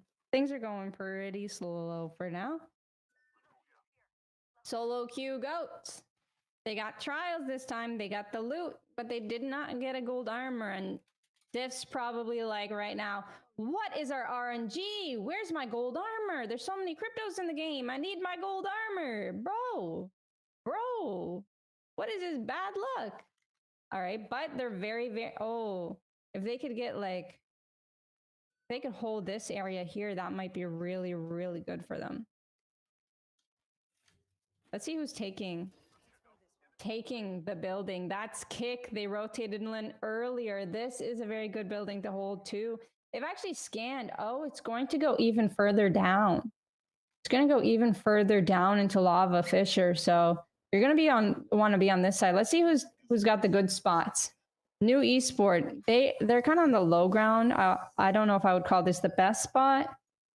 See how long they last in the kill feed there. Who's got the building? LG. LG, double white, one blue. They have a crypto. They don't have a caustic, but they do have the best building. Now, they might end up getting pushed. If someone realizes it, but not a lot of people are going to be able to pressure this building. It's going to be hard. So we'll have to keep that in mind later on. I believe dark blue is Solo Q Goat. They've actually got a team right underneath them to the right. Let's see if they spot that out. Dark blue. So watch this, guys. Third person, free cam. Free cam. I told you I would show you, but there was a team over here. Did they hear them? They're right there. Come on, boys. Take a look. 3 people just crossed the wide open. Anyways, well, they missed it. They were looking the other way. It's okay. Who just rotated right behind them? Endeavor. Endeavor just rotated behind them cleanly, easily. They missed, they potentially missed a fight here, but they are keeping the outer edge, and that's what the Solo Q Goats like to do. So we'll see what happens later on there. Might be a fight in Train Yard. Let's take a look. Na'Vi on the height with the OG wingman on Kuya with the 2x. Goodness, I hate the 2x, by the way. Ooh, someone's in trouble over here. Let's take a look. 789 in trouble. They're okay. They're not in trouble. They're just taking shots at people flying. No big deal. I got a little sidetracked. It's okay. But what did we say? Orange was Alliance? Other orange? Alliance. Yes, orange. So they do have a Bloodhound on IPN, and they do have the beacon. So they're playing this. They're going to hit the beacon. They'll probably in a minute and 5 seconds, and then they'll go into the end zone, most likely. Hello, how are you? I've always felt the For same. game number one. The rotations over through It has train side, changed. they are Here not looking good In a on the second, armor. People and that I'll love switch him, on over, and I girl. can't hate Girl, him. you mind if I join you in A little co-cast bit for a little major while? push. I do not mind, but I don't believe my stream can hear you. Oh, they can't hear me. But All right. Well, it's if you're, okay. are you okay with that? You okay to roll I'm with okay it? with that. I'm okay Appreciate with you. that. For the better of the Play Apex stream, by the way, Yes. you can check out Girl's stream. Of Girl, real course. quick, where can people find you? Twitch.tv/GUHRL. That's girl. And I'm also on Twitter, Instagram. But I barely use Instagram, so don't worry about it. All right. You're like, let me be realistic with my plugs here. Let me be a little honest here. YouTube. Follow me on YouTube. I'm starting up my YouTube channel. Yep. There you have it. YouTube.com/girl. Thank you. There you go. Make sure to blow up Girl's YouTube as well. Obviously, she's streaming live on Twitch right now. I'll jump in for a quick co-cast with Girl. Appreciate you. Even though your stream Yeah. can't hear me, thanks so much for letting me join you. We're on board with Alliance right now. We are on board with Alliance. They are near the beacon, so we're going to see IPN. He should be scanning this beacon soon if he can. It looks like he's more occupied with just figuring out where everyone is before he goes through that beacon. Maybe he's letting the cryptos take the beacon first, so he's not spotted out. But yeah, they're in a pretty good spot. Yep, now he's going to go for the beacon. So they're fine. Solo Q Goats, they're still in trials. They have not moved the entire game long. Alliance, they're doing all right. Let's see where this zone ends up pulling. Yeah, and I'm interested to see where it pulls as well. I think this scan right here is crucial, right? Because if this scan, after going into Ring 3, would have been made last game, teams would have identified early where to rotate to, which stroke to go to. But, Girl, what are you seeing here with this zone? What do you think stands out to you? So they pinged the very center of this next zone. But they're in a really good spot. They're going to hold this. They're going to hold the teams coming behind them through the choke. They've got one of the more dominant spots on the map, and they'll be able to scan again, perhaps, in the next zone, figuring out where it will end. But they do have the high ground, so anyone in front of them, they'll be able to have the advantage on a 3v3 fight. Yeah, it's a great spot, great position. We saw Solafide in our North American tournament hold this kind of god spot for the entirety of one of their games last tournament, and it ended up paying off really, really well for them. So we'll see where the zone continues to pull. If it continues to pull south, they'll be in a perfect position here. So like you said, they might be able to scan that next beacon as well. They'll just be content holding this positioning. But outside of that, outside of Alliance, talk me through what we've seen so far. What other squads have we seen early rotate? To be honest, not many people knew where the zone was ending. We've seen Endeavor rotate past Solo Q Goats, and now it looks like they're holding them out. Yeah, it looks like they're holding them out. That's Solo Q Goat. That's Shiv throwing the smoke on towards Endeavor, and they're going to have to find their way in. But the Solo Q Goats, they like to fight. They like their 3v3s, but this is quite an open area, so it'll be really hard to push. But Shiv's got the beams. He has the beams. He'll be able to do something here.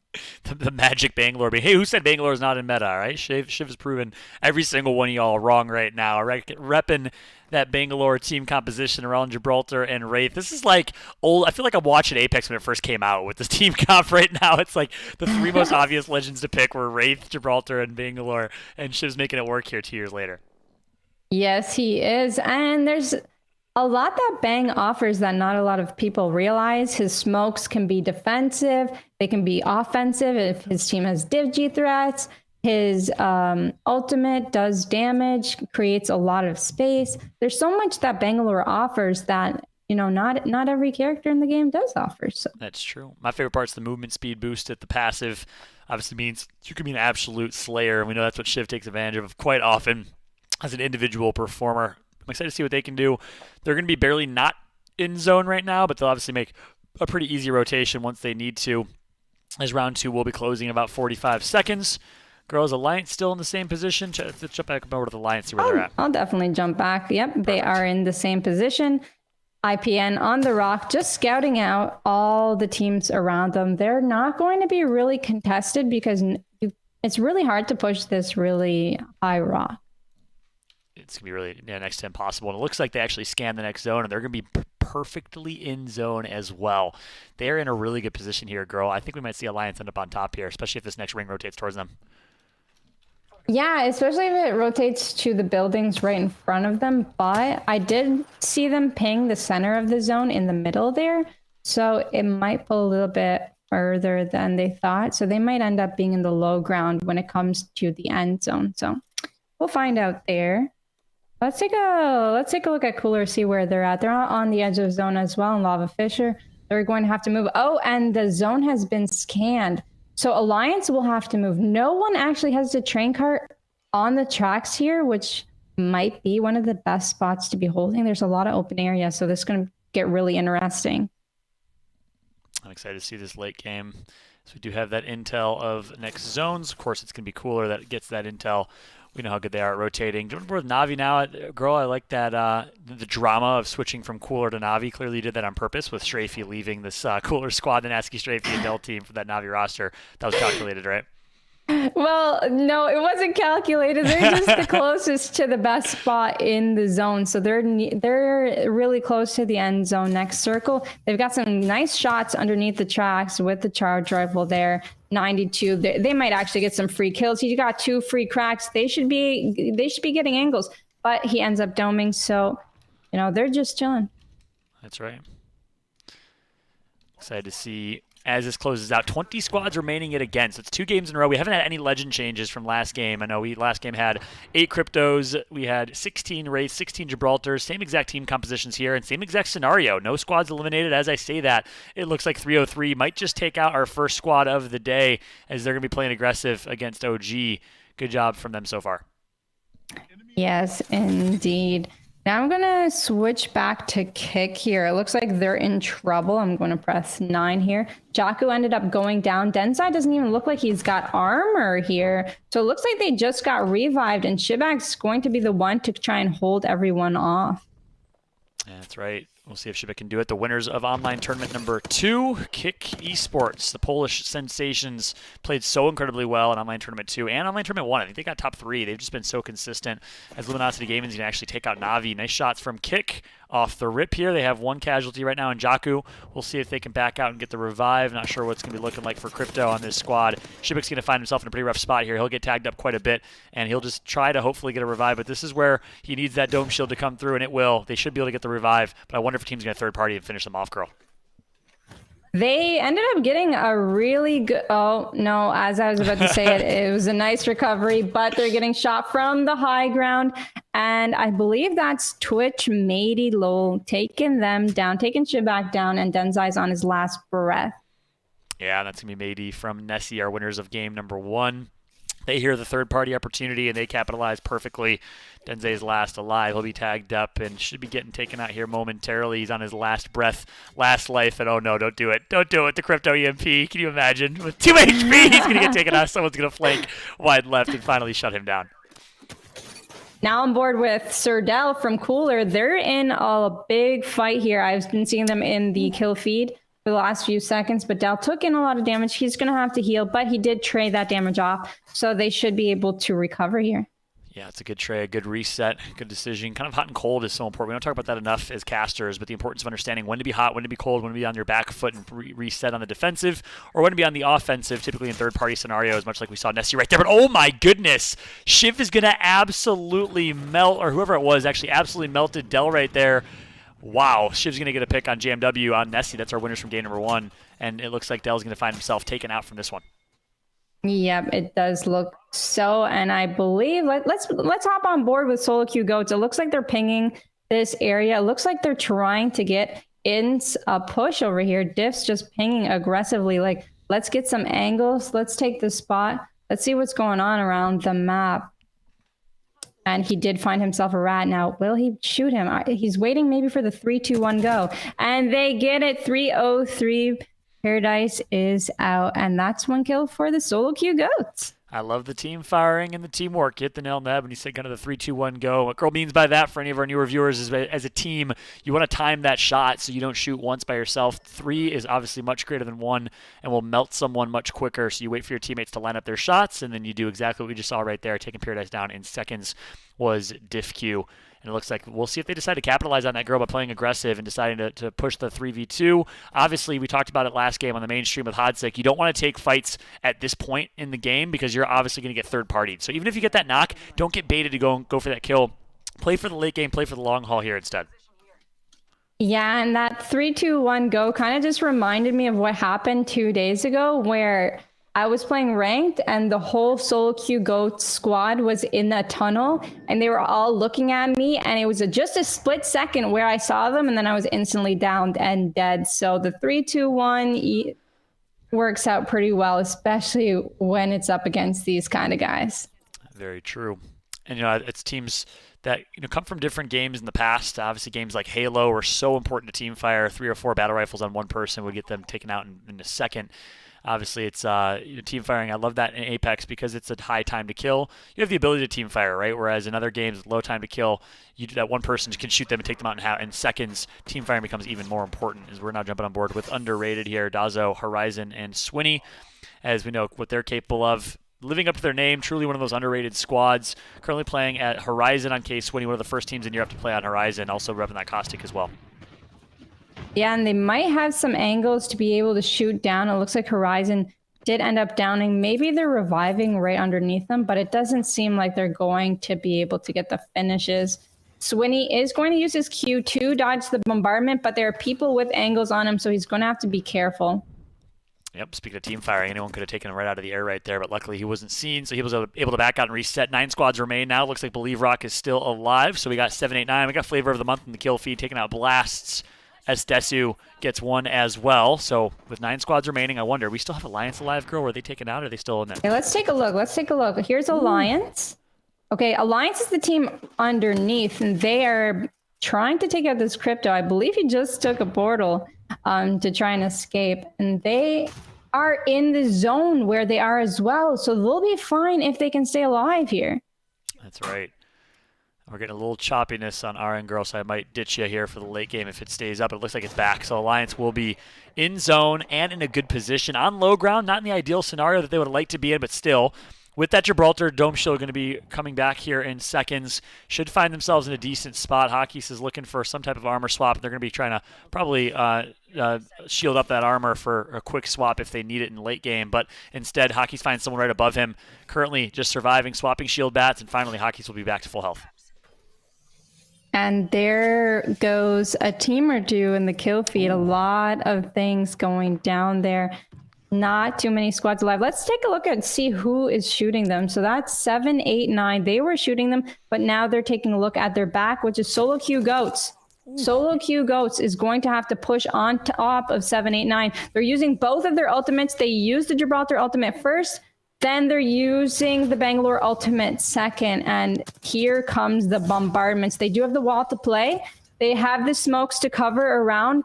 They did hit one for 42, but the Caustic ultimate comes in, and they're going to have to move back into the zone. Shiv cannot go anywhere. This Caustic is absolutely destroying them. See what Diff and Zipith can pull out here.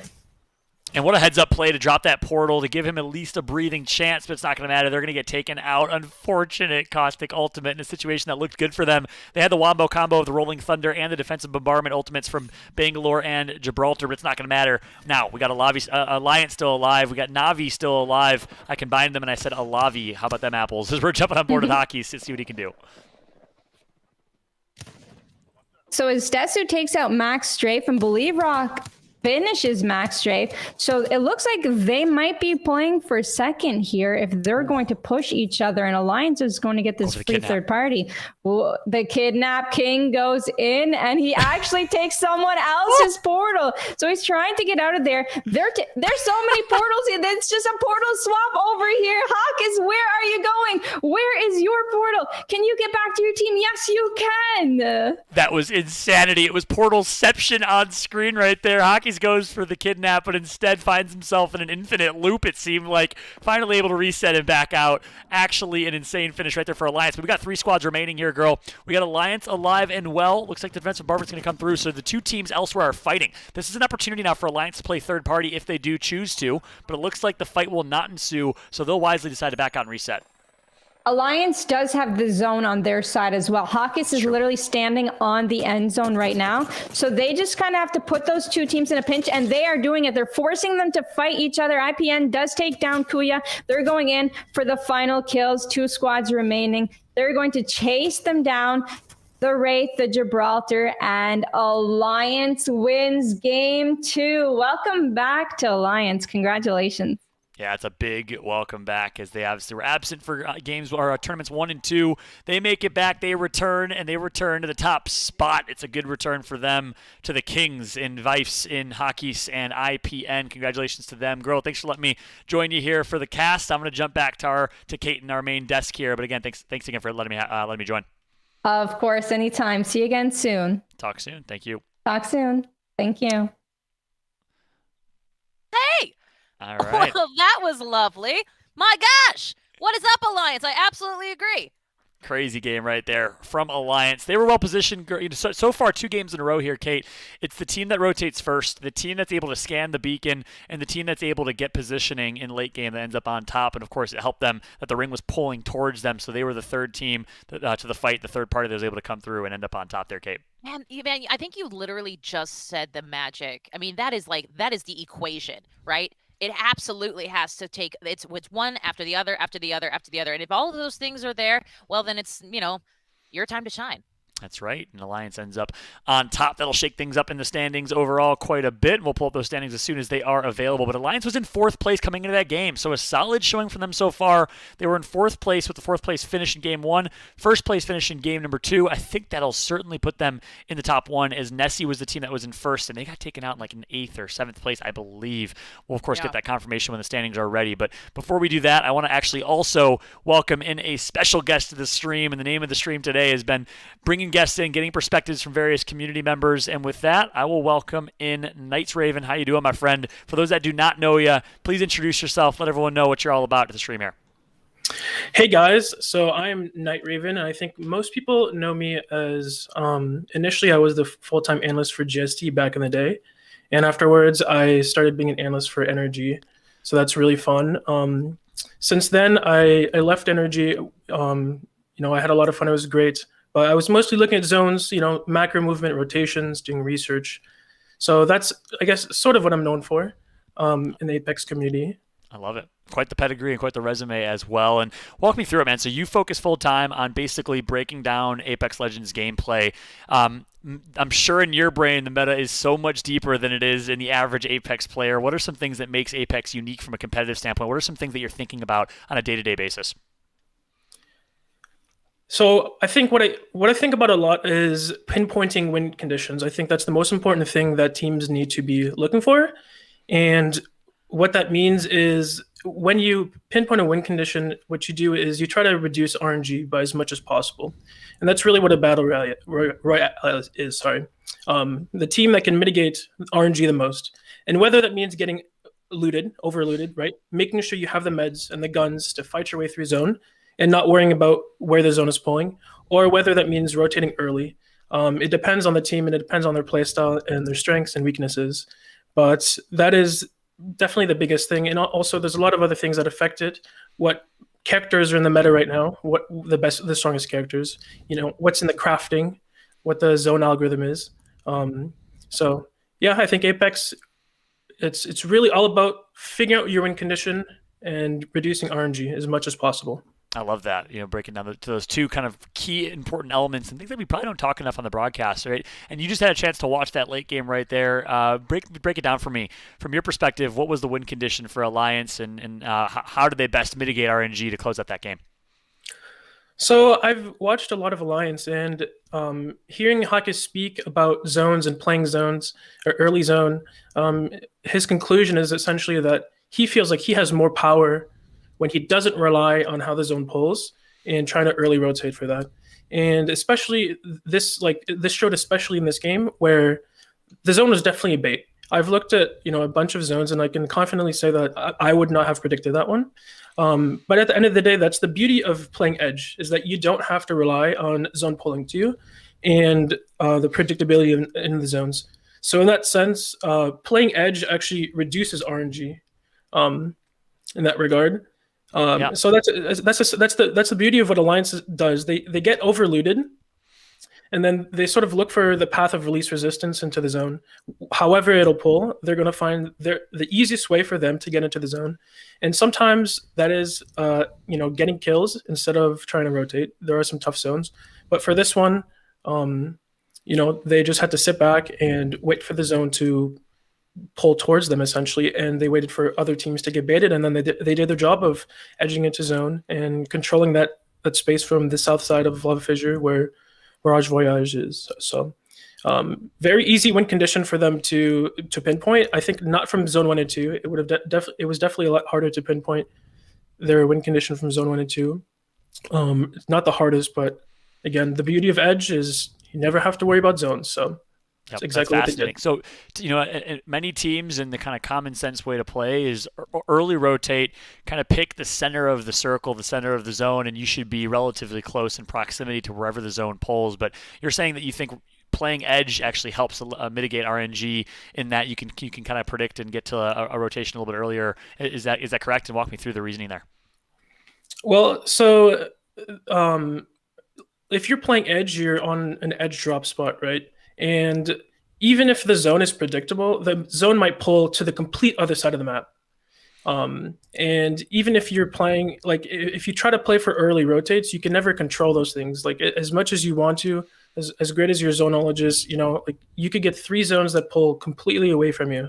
And if you're trying to play for early rotate, that makes it especially hard. So when you're playing for edge and you're overlooting and you're enabling your team who is good at team fighting to be able to fight your way through any zone, then you can get a lot of success. And it's primarily based on how good your team fighting is. That's the key. If you can enable your team to do that, then you can get a lot of success out of it. But yeah, essentially, if you can fight your way through any zone, you don't need to worry about zones. I love it, especially with Gibraltar being so popular right now in the current meta. It makes it a lot easier to fight on edge, and we saw that from Alliance right there in the late game. And before we jump to standings and let you go here, Night Raven, you talked about Alliance. You know a good amount about their gameplay because you've been studying and watching Hockeys and them for a while. Any other teams in EU that you are really familiar with, and break down their composition and what makes them so great for me? Yeah, I think both Nessie and Kick are absolutely great teams to watch. They both share a very similar game philosophy to me, and also Alliance, is that, again, enabling your team to team fight and ignoring the predictability or unpredictability of zones, and sticking to your strengths. Just overlooting, getting those bats from the crafting station, and just not having to worry about that. Especially Alliance or Kick and Nessie both also rotate from the north side, right? The Nessie lands Lava Fissure, Kick lands Skyhook West, and actually from edge, those rotates are really, really good.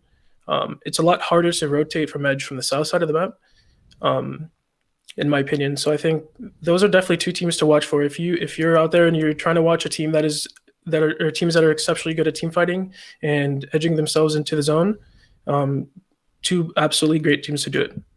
I love it. Awesome. Well, Night Raven, where can people find you on Twitter and social? Give a final kind of plug and shout out. And also, last question for you. What can we expect from you in the future? Are you in talks with any teams? Any chance we'll see you as an analyst for any teams in the future? Is that the goal? So I do a little bit of like public coaching. Cool. I'm not looking to join like one single team or an org. I like the freedom of being able to have people come to me if they want my perspective instead of trying to force it. So I've worked with I actually worked with Kick before this last OT where they won, so that was really exciting.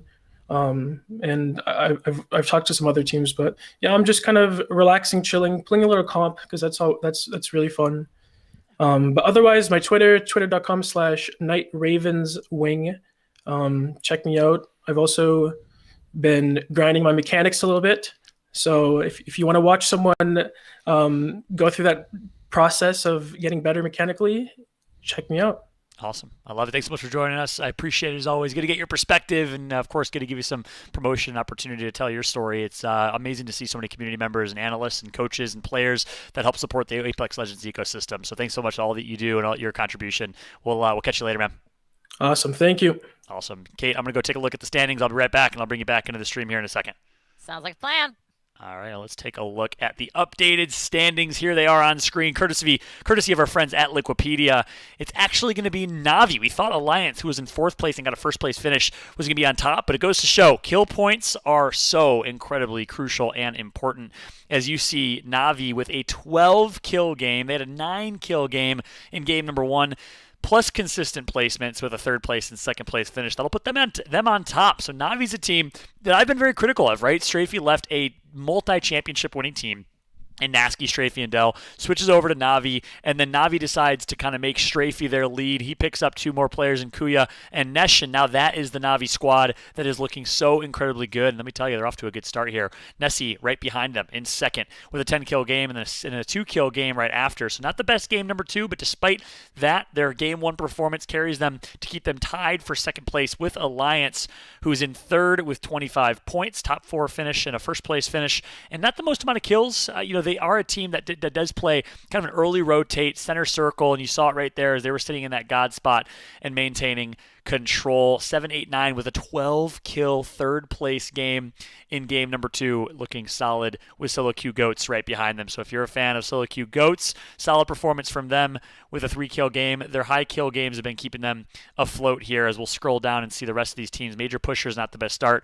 Cooler not looking too sharp as it currently stands, but we'll see if they can bounce back here going into game number 3. Gambit, a team I'm looking out for. I want to see if they can bounce back in game number 3. Can they get back to that top 3 and what we're used to seeing with Alliance and Gambit consistently in that top 3? We will see if that's the case, as I will welcome back Kate to the fold here. And Kate, thank you so much for hanging in there in that last interview, and interesting perspective from Night Raven, wasn't it? Really interesting perspective, and I love that you actually we were talking about you brought up the idea of this calculation of this equation that would equal success, and then all of a sudden we hear Night Raven really go in depth into some of these various elements and how he's really categorized and made this into a math problem, really made this into like 1 + 1 = winning here in Apex. So we'll say it was a fairly interesting concept, and I will say if you're looking to get those mechanics going, my goodness, if there is a player out there that is willing to jump into these analytical aspects, man, that's awesome. That's fantastic. I will also say this, Fallout, just as a reminder to everybody, our top 2 teams here from our EU region that go through and get top 2 in our overall standings for this online tournament number 3, well, they're going to be punching their ticket to the Winter Circuit Finals, Grand Finals. It's going to be amazing. It's going to be awesome, and those playoffs will be a hoot and a half. And like I said, the top 10 teams also going home with a fair chunk of change today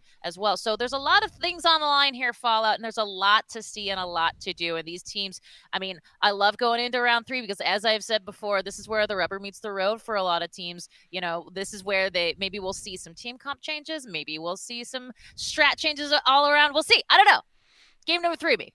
That's exactly right. Guess what? Game number 3 is ready. We're going to be going ahead and jumping right into game number 3 right after this.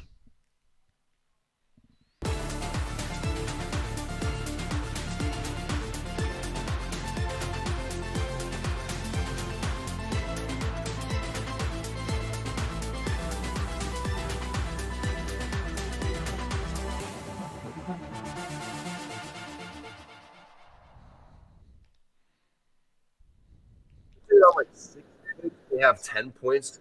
Right now, first place is Na'Vi with 37 points. There So you have it. one big game. Jumping on board with T Squared for now, and I will lower down his audio and just commentate over his gameplay and take a look at his feed as we are jumping on board with T2, seeing his perspective. He's currently on board with Totem Esport. We all know Totem is a very, very solid former Gamers Origin squad. I believe the French team that has played very consistent throughout their life cycle in ALGS. we'll see what they can do here as we're on the official team stream of T Squared. And keep in mind, what we're doing here today, much different. We don't have a production team. We don't have anyone behind the scenes as no kind of safety net, if you will. We are just doing this and producing this as a very kind of informal, casual stream, which I love. More of like a watch party type of vibe. So if you do want, you can go to any of the 4 streamers and check out their streams, twitch.tv/T Squared, twitch.tv/girl, GUHRL, twitch.tv/rainday gaming, and of course twitch.tv/moonlight wolf. Check out their streams if you'd like. We'll be jumping through to their gameplay as we'll jump on board with Moonlight Wolf in a second here. We haven't had a chance to watch a whole lot of Moonlight as we're watching LG in Sorting Factory. We're going to stick on board with Tom because there's a lot of traffic right now near Sorting Factory. 3 teams nearby. You see Tom kind of calling that out. Cooler. I don't know if they decided to switch their drop spot or if they early rotated. I would assume it's an early rotation from them towards the south side, and they're going to be center circle here. Yeah, I believe that's it. They dropped Fragment.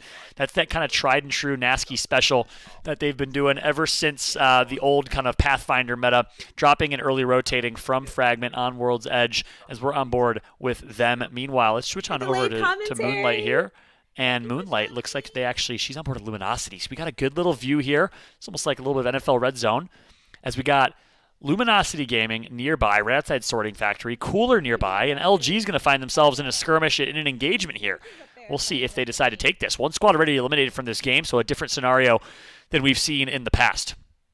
Jumping on board with Luminosity as part of Moonlight Wolf's stream. Big shout to Moonlight Wolf joining us for the first time on broadcast. And she's catching the action for us. Appreciate you, Moonlight. She's going to find Roger Bodger getting taken out by Rugby. We also got some perfect little captions from the Wraith here on screen as we're watching Luminosity Gaming. Finds himself actually getting third party from behind. So they got a knock. Do they decide to push this? It looks like they will not. They'll decide to kind of back out, play a little cautious, and avoid the third party. Probably a wise decision as we take a look at this kind of ghost camera, free cam that'll show us any other teams that are in the vicinity. It's one team over on top in this area. Let's switch back on with T Squared and check out what he's seeing here. It looks like he is on board with Navi, our current first place team with 37 points, dominating in the kill category. So I like the idea of watching Navi play. They're going to drop a little safety grenade, and he'll know with hit markers if that connects. In case someone drops through that portal, they're going to actually drop through right after. So a little bit late on the grenade right there, and they're going to finally get that pick.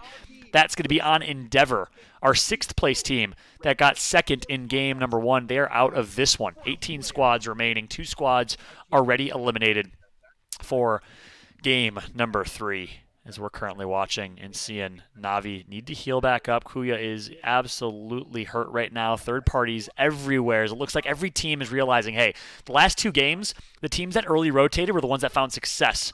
It was Alliance last game, and it was Nessie in game number 1. So teams are trying to rotate very, very early over here towards Sorting Factory. They've gotten their scans, as most teams are playing as one of the 3 recon champions. When we say that, when we talk about recon champions, it's kind of a class of legends, which includes Bloodhound, Crypto, or Pathfinder.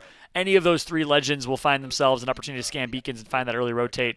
Most teams do rock at least one of those 3. We've seen some teams that do not. And in this case, Navi's playing as Bloodhound. That's how they were able to get that intel. Defensive bombardment is here. Kuya downs Hyarka. Looks like Gambit. Leogri Gambit's going to knock Nighties. So it's a 3-team affair here.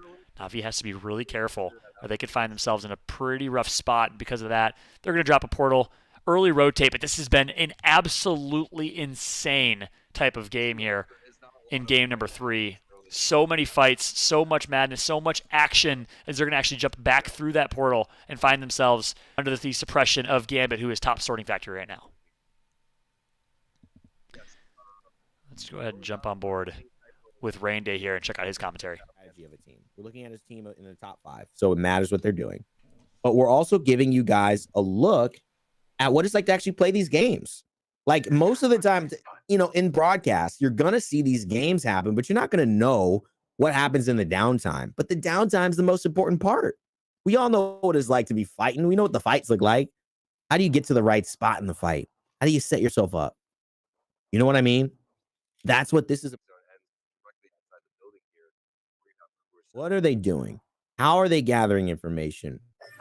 What's effective about what they're trying to do? And what is ineffective? And can we see things coming? And that's what I appreciate a lot about them. Now, let me see this. I wasn't paying attention, but it looks like they've got 2 purple barrel stabilizers, and they've also got a gold energy mag. Now, for me, it looks like they didn't find it in here and they brought it and are putting it in here. One of the reasons I would see them wanting to do that is because they don't want anybody else to have it, right? And that makes a lot of sense. Now, what I'm curious about too here is this Desu, man. You know, she doesn't have her shield on her right now. They're not looking to poke. They're not looking to do anything. But they are on blues. Oh, and he sees, look at this. So there's something about to happen. This is Kasanya making the move? No, it's not. Someone underneath him. So Crypto has that information. Kasanya knows somebody's trying to make a move underneath him. Estesu has this 30-30 repeater, and you know who it's going to be? It's going to be Kasanya, who has to make some type of move if he's going to go out there. He's the only person who can go out there and get back. And you can see he's underneath, right underneath. He sees him. And who is that underneath? Yeah, that's not going to tell me. It's not going to tell me who's underneath, but I'm gonna find it right here. It's Cooler. So Cooler are still here. So Cooler really looking to sit underneath 789, kind of contest them. They've got this other building with the Caustic, and they've got the exact same team composition. So there's nothing really safe about the way that both of these teams are playing. And Cooler number 5, 789 number 3. So actually, that's a pretty easy way to go back and forth here. Nobody want to be doing anything. That portal also is an instant kill. That would crush you, essentially. That portal would crush you if they close the door on it, which it is currently closed on. Oh, no, not quite. Maybe it's right out front. But I love Estesu using the 30-30 repeater. I don't think we're seeing this. Yo, Betawazi, what's up, KGB, man, Bear Pig? How you doing? Yeah, it's been a minute since I've seen you. Yeah, it's looking nice and smooth, man. It's looking nice and smooth. Love it. Kasanya trying out his training. 17 squads still left. This is part of competitive, guys, that we don't often see. Now, let's do a little bit of work. Let's check out 1, 2, 3. Where are they at? What's the situation here? Ratting it out. And you can see there's a squad coming through playing at this tower. There's a solo looking to get maybe a little bit of an advantage.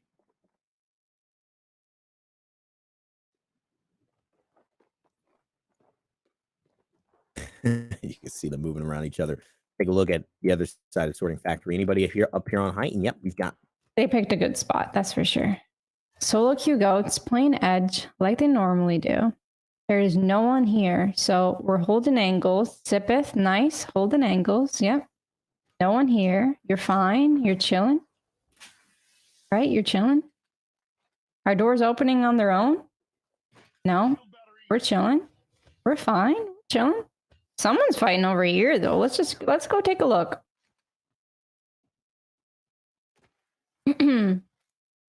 Ruabe. They've been holding the tunnel for a really long time. They're looking into the Sorting Factory side. There's a team near them. It's a new esports. This is Kaishira with the crypto. They end up going for this building, which is left wide open. So they do manage to get the building. Now they are in Sorting Factory as well. So congrats to that team for seeing the opening. That's a great thing about crypto. You can find openings with crypto. Solo Q Goats. Where's Alliance at here? Alliance. They're taking the bridge. They took the bridge, which is all right, but it's going to be maybe tough to rotate. Maybe they play underneath. Who knows? Trying to get some. Maybe they're trying to get some more kills. Who knows?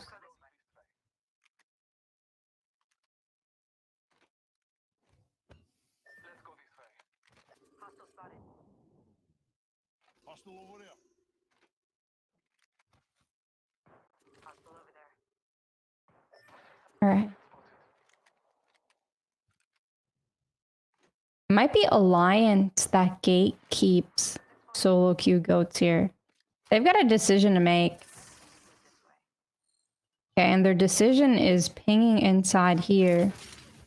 But they've, okay, I want to tell you guys a little bit of a backstory. They've had to make the decision of going sorting side or harvester side before one time that I was watching them, and they ended up making the decision to go sorting side, and that is death. So hopefully they make the decision to go this way. It's tricky. It's really tricky. Maybe they want to play in here. Where do solo queue goats want to play? They're pinging this. They're going right into Alliance. Right into Alliance. Alliance is going to catch that. Let's take a look from Alliance's side because they got the high POV. Comes Shiv smokes. You always know it's Shiv. You always know it's Shiv when you see a smoke in the air, you know. Now they could play underneath Alliance. See what happens. Maybe Alliance is trying to play it quiet so that they can get a beam on the solo queue goats when they get closer. I don't know. Something's going on over here. 303 Esports in a little bit of a 3v3 with Kick. Okay. Denze going in with the beams, but the dome saves the Gibraltar. He's already got a kill. So they, you know, Kick. They like to fight.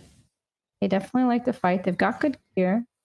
And they've got the zone. So they want to keep control of this high ground. That's their goal right now. They're trying to keep everyone out. Everyone out. And they did manage that. So 303 had to go this way. They're going to be underneath them right now. So they'll be fine. The goats, they took the spot under Alliance and they are shooting up at them. Nothing really happening right now. Really happening. Okay, don't judge. The middle area shouldn't have a lot of fighting going on. So let's just take a look from Shiv's perspective here.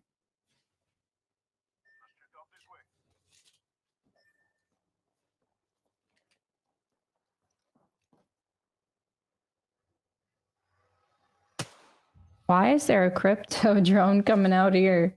What are they trying to do? Are they trying to revive their teammate on the bridge? Oh no, they're just scouting. That's what they're doing. They're scouting. So this is going to be the rotation of a lifetime. Let's watch Diff because he's IGLing. He's going to be the first one out. He's going to be doing the pings.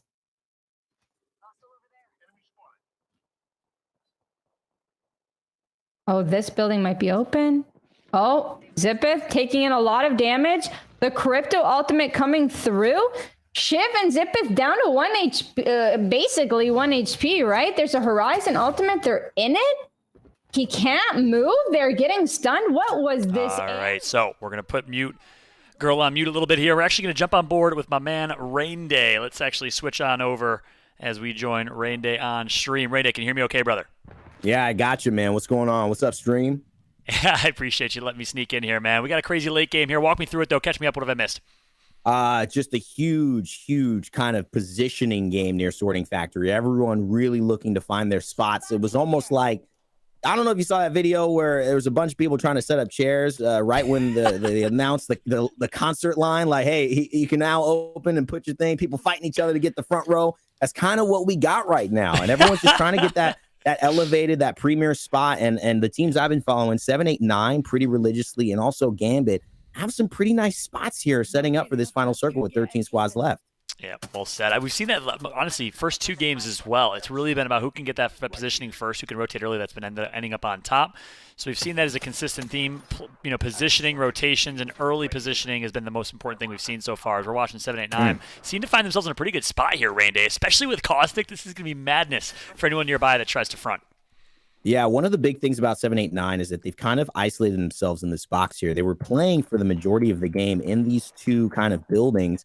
And it's actually been a great move from Kasanya to just get in here. But look, you see a little bit of aggression. They're picking, they're poking. And one of the things I wanted to notice, too, is the 30-30 repeater in the hands of Estesu. Not really the meta weapon we thought it could be, but it's definitely valuable in the right hands. And Kasanya, Estesu, they've been willing to run L-Stars and 30-30 repeaters and things like that in these games where maybe not everybody's running it, but she's finding a lot of value. Almost got that Evo shield up to level 3. Yeah, a couple more tags here, and she'll be right there with that Evo Shield as well. And yeah, 79 always really tries to kind of push the meta a little bit. They're one of the first teams that ran Caustic way back before Caustic was kind of in current meta. So kudos to them for that. Looks like a team's actually going to be pushing them and getting high ground. So we thought they were in a good spot here, Rain Day, but they are trapped right now like mice in a cage as a team is above them just raining down fire. Looks like the Caustic gas should keep them alive. And here comes the ultimate from Caustic, but it looks like Sonya is going to go down here. Yeah, I believe Rock has a lot to do here. As Desu has been carrying this team, she is absolutely dominating in terms of her performance today. And Ksania's been the one who's almost needed to keep up with her. 8 kills to her name on the day. Number 2 as far as the total kill lead in between Max and I believe Kuya of Na'Vi. And right now you see Believe Rock just taking punishment here. This Caustic has been beautiful, but as Desu's saying, I'm not going to let you come in here without a fight. Bro, you ever seen that scene of Rush Hour? It's like that where it's like, you get this way, I got that way. And right now it looks like a little bit of that, but didn't work out as well as it did for Jackie Chan and Chris Tucker, unfortunately. And you know what? I think it's interesting to see this because another team I had been following that has not found themselves a lot of momentum is New. And I believe they're the team who comes in and takes 7, 8, 9 spot. They had a longer rotation to make it into the zone, but they've done it. And now look at them. They're in a beautiful spot here. They're getting the respawn on Arishek as well. And so this is actually great because they're not really in the eye of a lot of these teams who are now going to be looking to move southward. That's right.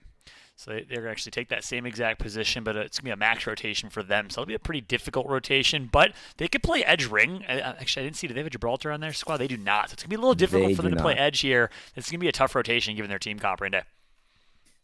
And that's at over 303 as well. They're kind of actually perfectly in the zone, which is kind of what you love to see if you're 303. They've, again, been in a position to have some success. Bambino's almost been just a little unlucky. It's been more unlucky when I followed him than anything else. Can't buy a bucket.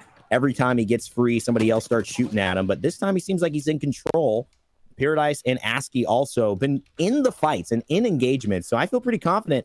Already, I think, 3 kills to this team's name, 2 kills so far. It's going to mean that they have a lot of combat experience heading into this final circle. Now 7 squads left, Fallout.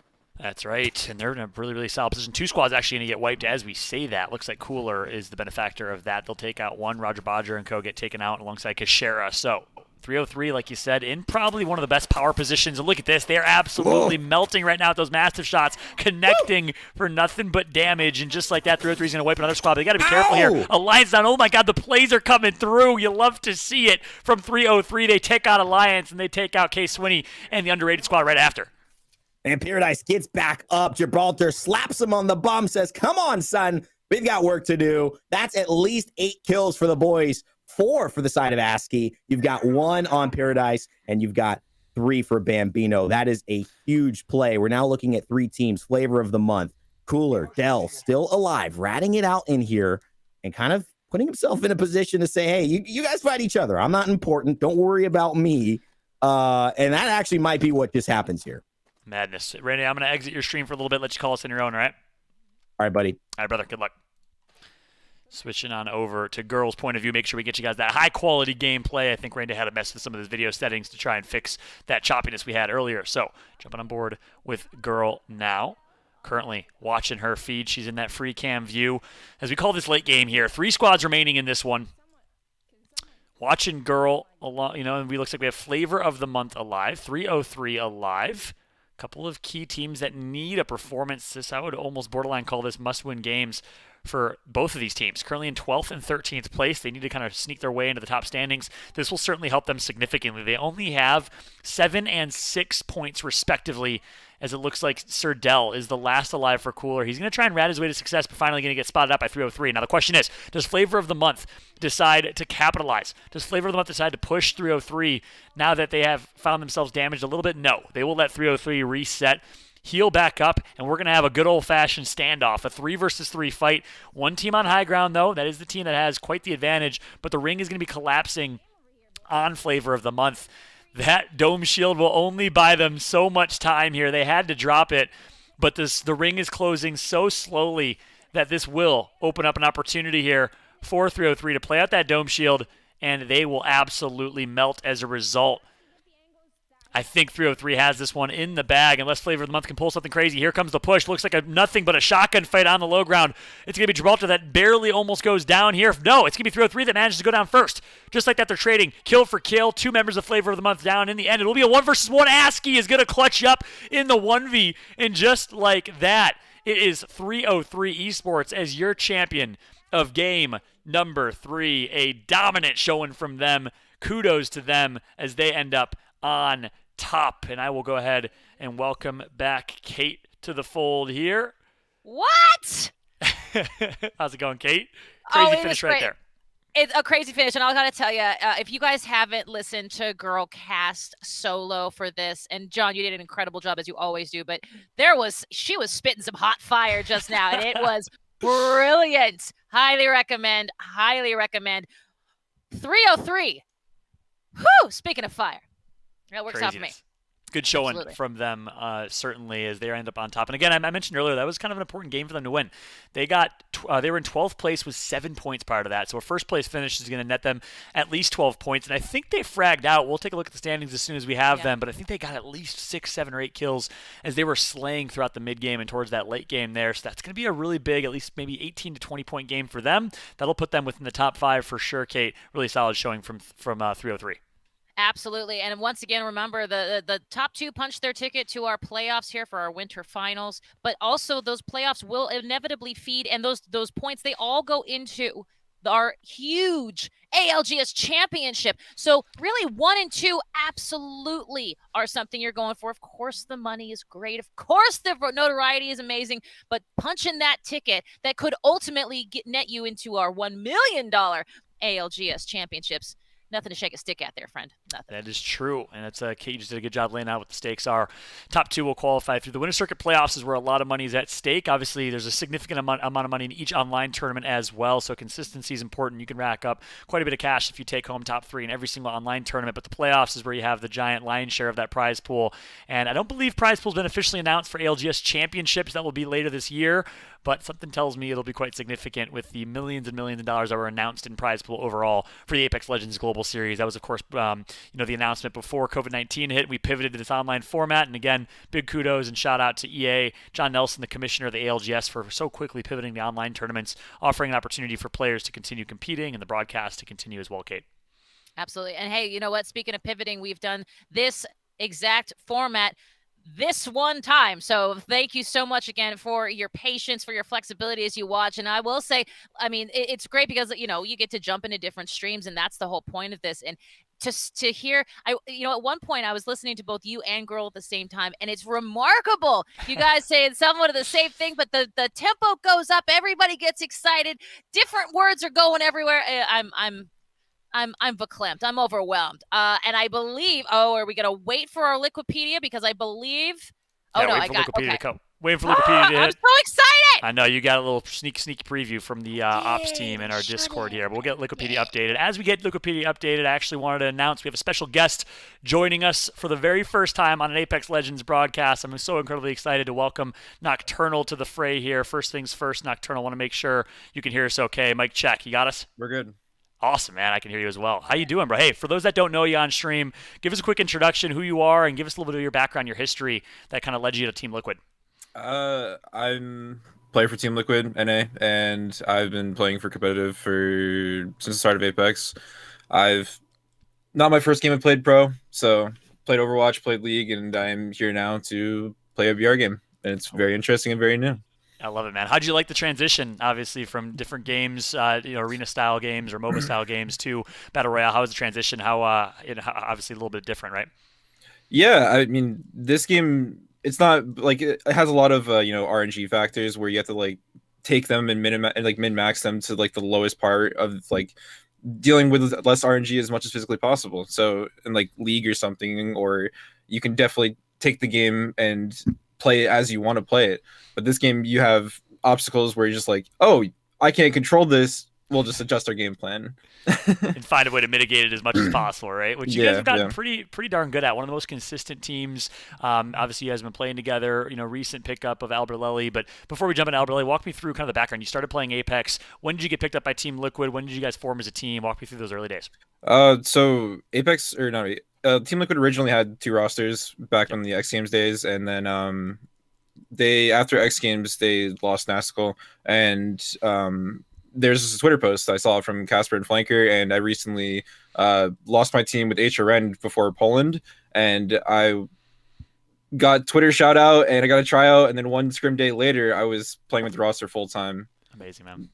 That's an awesome story. Since then, you guys have been consistently performing. Picked up Albert Lely from TSM. Talk about the impact that Albert Lely has had in your squad. He's a headache. That's how you describe it. He's like he's like a little brother that I never wanted, but I love him with my whole ass heart. I love it, man. That's awesome. He's an actual just like he's insane at the game. He's insane at the game. He knows how the game works in and out. He is just a machine. He is a little bit of a handful, but I still love him. Yeah, he comes with the whole package, which is as ridiculous of a player as he is. The mind that he has, it moves so ridiculously fast. I mean, that guy is one of the best multitaskers. It's just his output is insane. Obviously, a little bit of anxiety mixed in there too. Throw some anxiety in the mix. Yeah. Out comes Albert Lely. That's amazing, man. Yeah. So what is it? I mean, he does a lot. He brings a lot to a team. He brought a little bit of IGL, capability to your squad. If you had to pinpoint one thing that he added to your team, his individual skill, his mentality, his IGL capabilities, his winning mentality, what do you think it is that is kind of the one thing you'd point to? He's like confidence. It's like he's like a Swiss Army. He's like a Swiss Army knife. So like he literally does everything. He can do calling on. So I have like off days, and most people regularly have off days. So he can take over calling. He can take over slaying. He can take over like any role. He can play any character. He can do it all. He just fits everywhere. That's awesome. Well-rounded, that is for sure. You guys are obviously getting ready for North American broadcast. I heard you're switching things up. You're going to be playing a different legend this time around. Can you give us a little teaser? What are you guys going to be looking at for team comp today? I'm playing Gibby. You're playing Gibby. You're like, I'm done with this. You were playing Horizon previously? Yeah. Right now our problem end game is that we're playing a lot of like impossible situations where Caustic can't just cover us completely. So moving away from killing people on edge, even though it's impossible to kill people on edge in finals because everyone's just huddled together in the middle. So we're gonna try and brute force our way in with Gibby. That's the way to do it. And you guys still are gonna be repping Caustic alongside Gibby? Yeah, Caustic, cool. Wraith, and Gibby. Love it. That's the top. And then you're gonna have Albert Lely on Wraith? Yep. Funny story behind that. We actually coin flipped on it. Did you? You like an actual coin flip? Actual coin flip. Between him and Flanker, or what was it? No, between me and him. Between you and him. Yeah, that's to play Wraith. Yeah, because I know he's played Gibby. He's played Gibby in the past. I think he played Gibby for TSM for a while, right? Yeah, his Gibby's a little terrifying. Why is that? Because just put a scout in his hand, a sniper, a charge rifle. He is just a demon on the snipers, and Gibby's strong suit is snipers and Mastiff. That's true. That's a great point. He'll win every single trade. He is so ridiculously talented. I've seen him play a variety of games, whether it's Apex. I've seen him play Valorant. Yep. He's just as good at Valorant. It's disgusting how individually talented he is. Yeah. Well, that's awesome. Well, hey, good to get a little bit of a preview. I'm going to actually take a look at the standings here. So I'm going to say goodbye to you for a second, but I'll bring you back in. You down to cast a little bit with me? Sure. Awesome. Appreciate it, bro. Thanks so much for joining, by the way. We'll be back in a little bit. Kate, I'll be back in a second. Sounds like a plan. Awesome. All right, let me switch over and transition here to our standings. So let's take a look. I'll hit the good old refresh, and we will see Navi still on top. Wanted to give you guys a quick update in scoreboard. Navi on top, 48 points from them. Another 9-kill game. You gotta be kidding me. Navi is playing out of their minds. This new Navi roster with Strafey, Kuya, and Nesh has been looking very, very sharp. So kudos and shout out to them for that. 303 right behind with a 12-kill game from 303 and a first-place finish. So, oh my goodness, we talked about they needed a must-win game. We talked about the fact that they needed to go huge.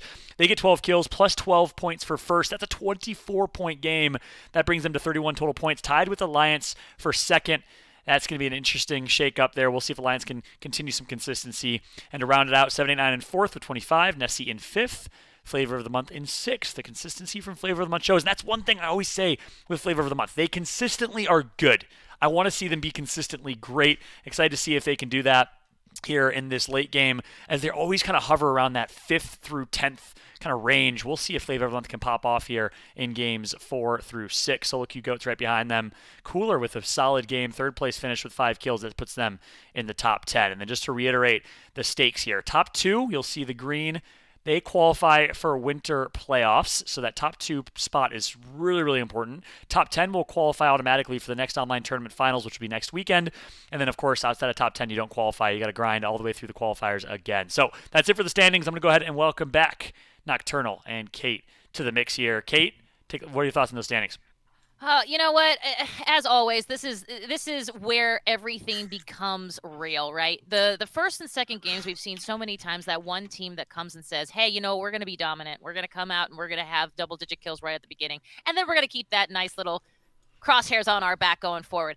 And here we are in game number 4, and again, we only go to 6 games, guys. Let's be clear. It's not that many games to prove yourself and to stay consistent. I thought it was interesting.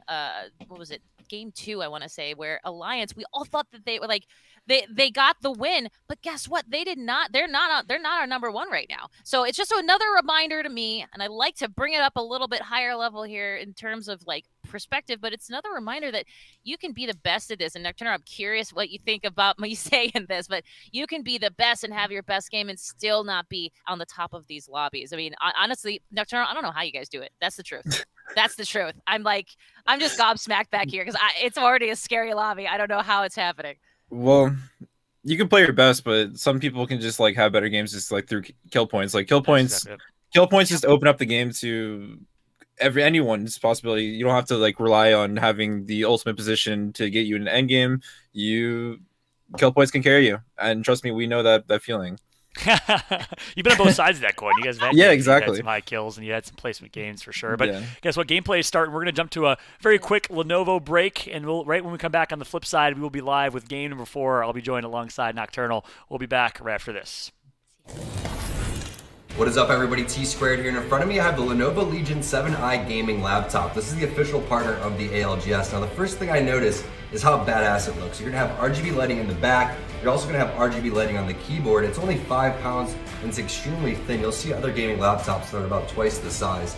Now, I think that you have to keep this thing cool, right? So you're gonna have 2 vents in the back and 1 vent on each side. Underneath, it's all ventilated as well. There's 2 fans with micro blades underneath. So you're gonna get all of that gaming performance, but it's also gonna stay extremely cool.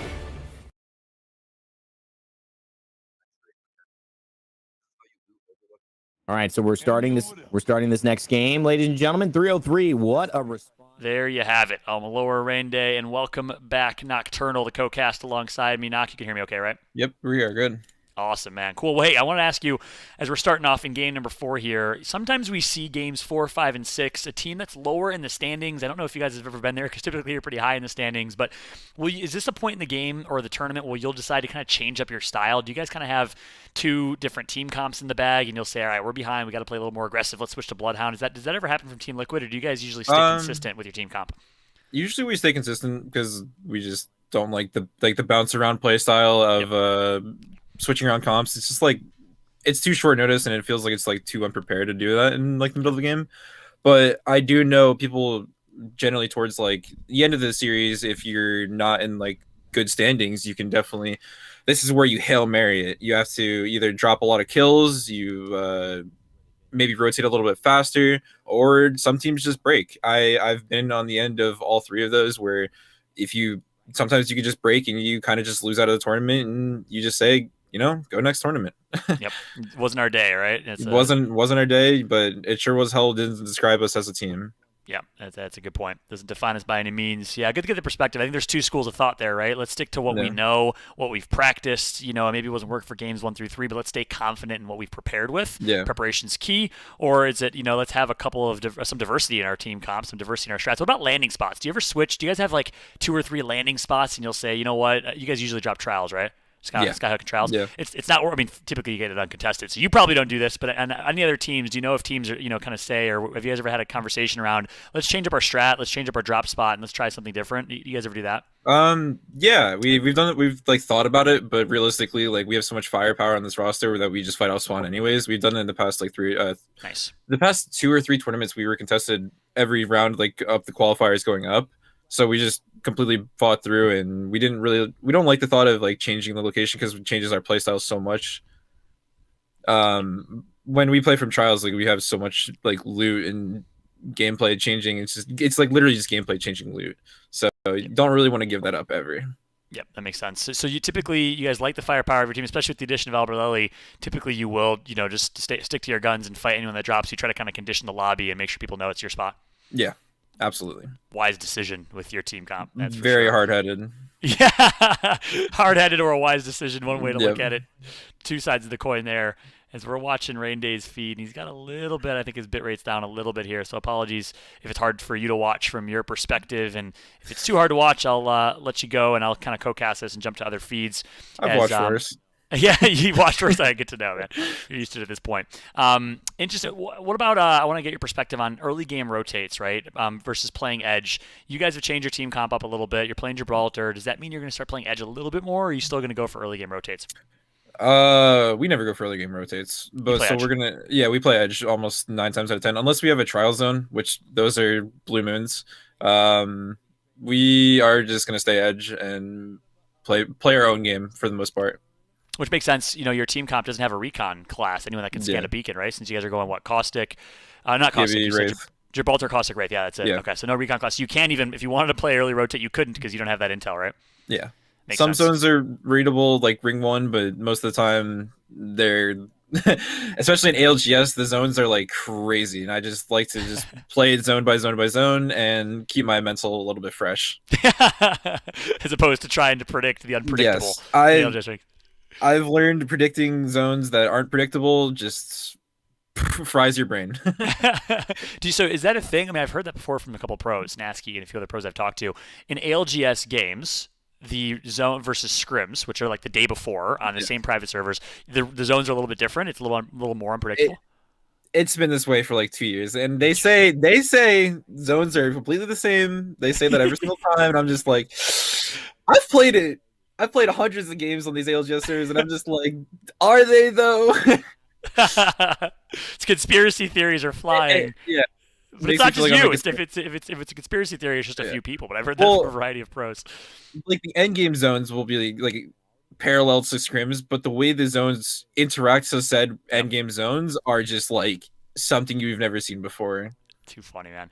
And in this game here, we got a fragment finish. This is a pretty favorable spot for y'all dropping Skyhook and Trials, right? What do you guys typically do here in fragment finishes? In this scenario, will you play early rotate and get some real estate within fragment since you're so close in proximity? Yes and no. If we can rotate a little bit earlier, it depends on like if we're contested, how our our shield economy is looking. Because if our shield economy is looking, no matter what zone it is, we generally just don't rotate in fast because we don't have a Watson, we don't have something that can just like manifest shields.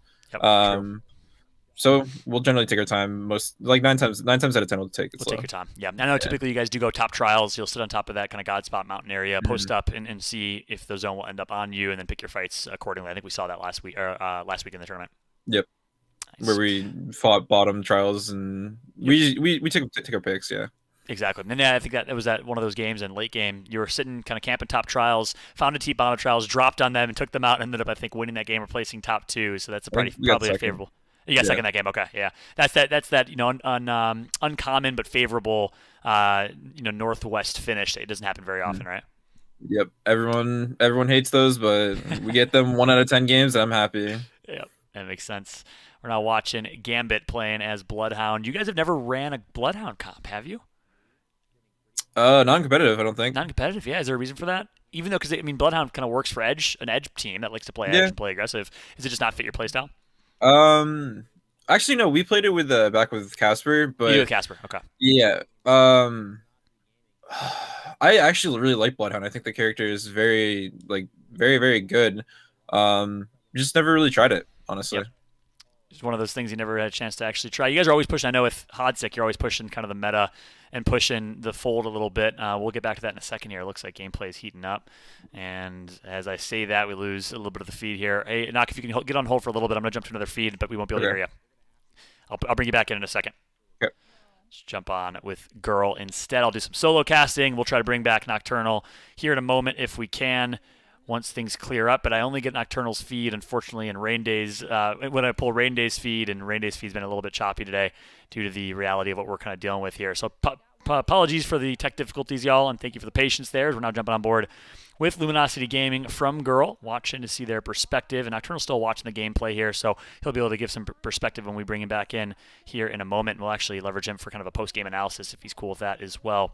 Would be good to get his take, but we're jumping on board with Luminosity Gaming right now. Rugby and Sonya, only two alive, and talk about shield economy. You heard Nocturnal say it, in absolute shambles right now, but no shield and a team of 3 pouncing on them. It's going to be Totem Esports, the French team that's going to absolutely dominate the CIS team, and just like that, Luminosity will get taken out.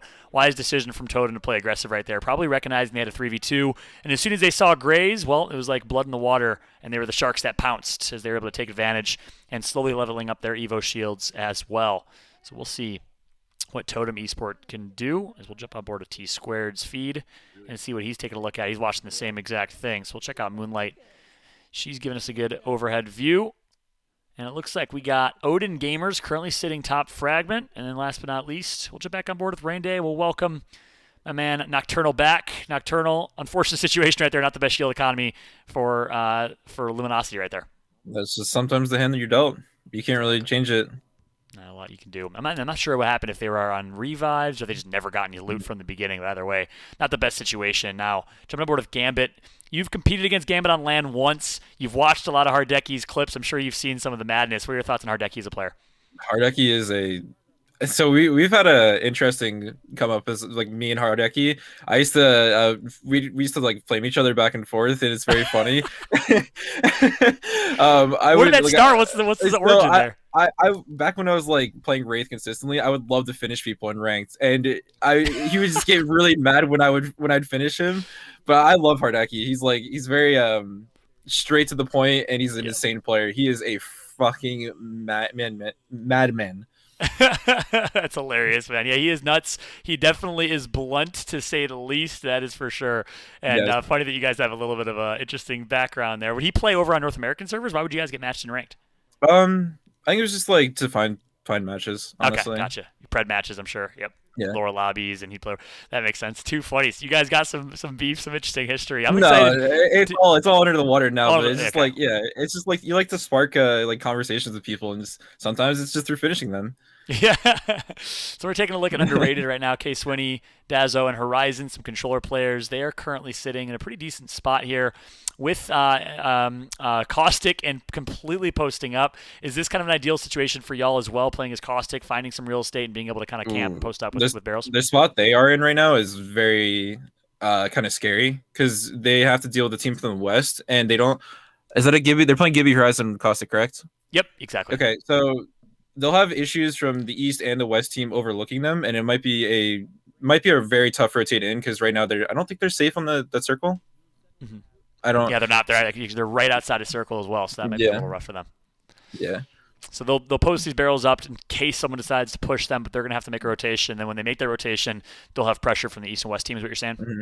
Yeah, because right now the West team, I think they're not completely like snug in, so they can't hide behind that wall. So it looks like they're gonna probably have to fight for like life or death kind of situation with underrated's team. Whoever, if there is a team in the West Aspen.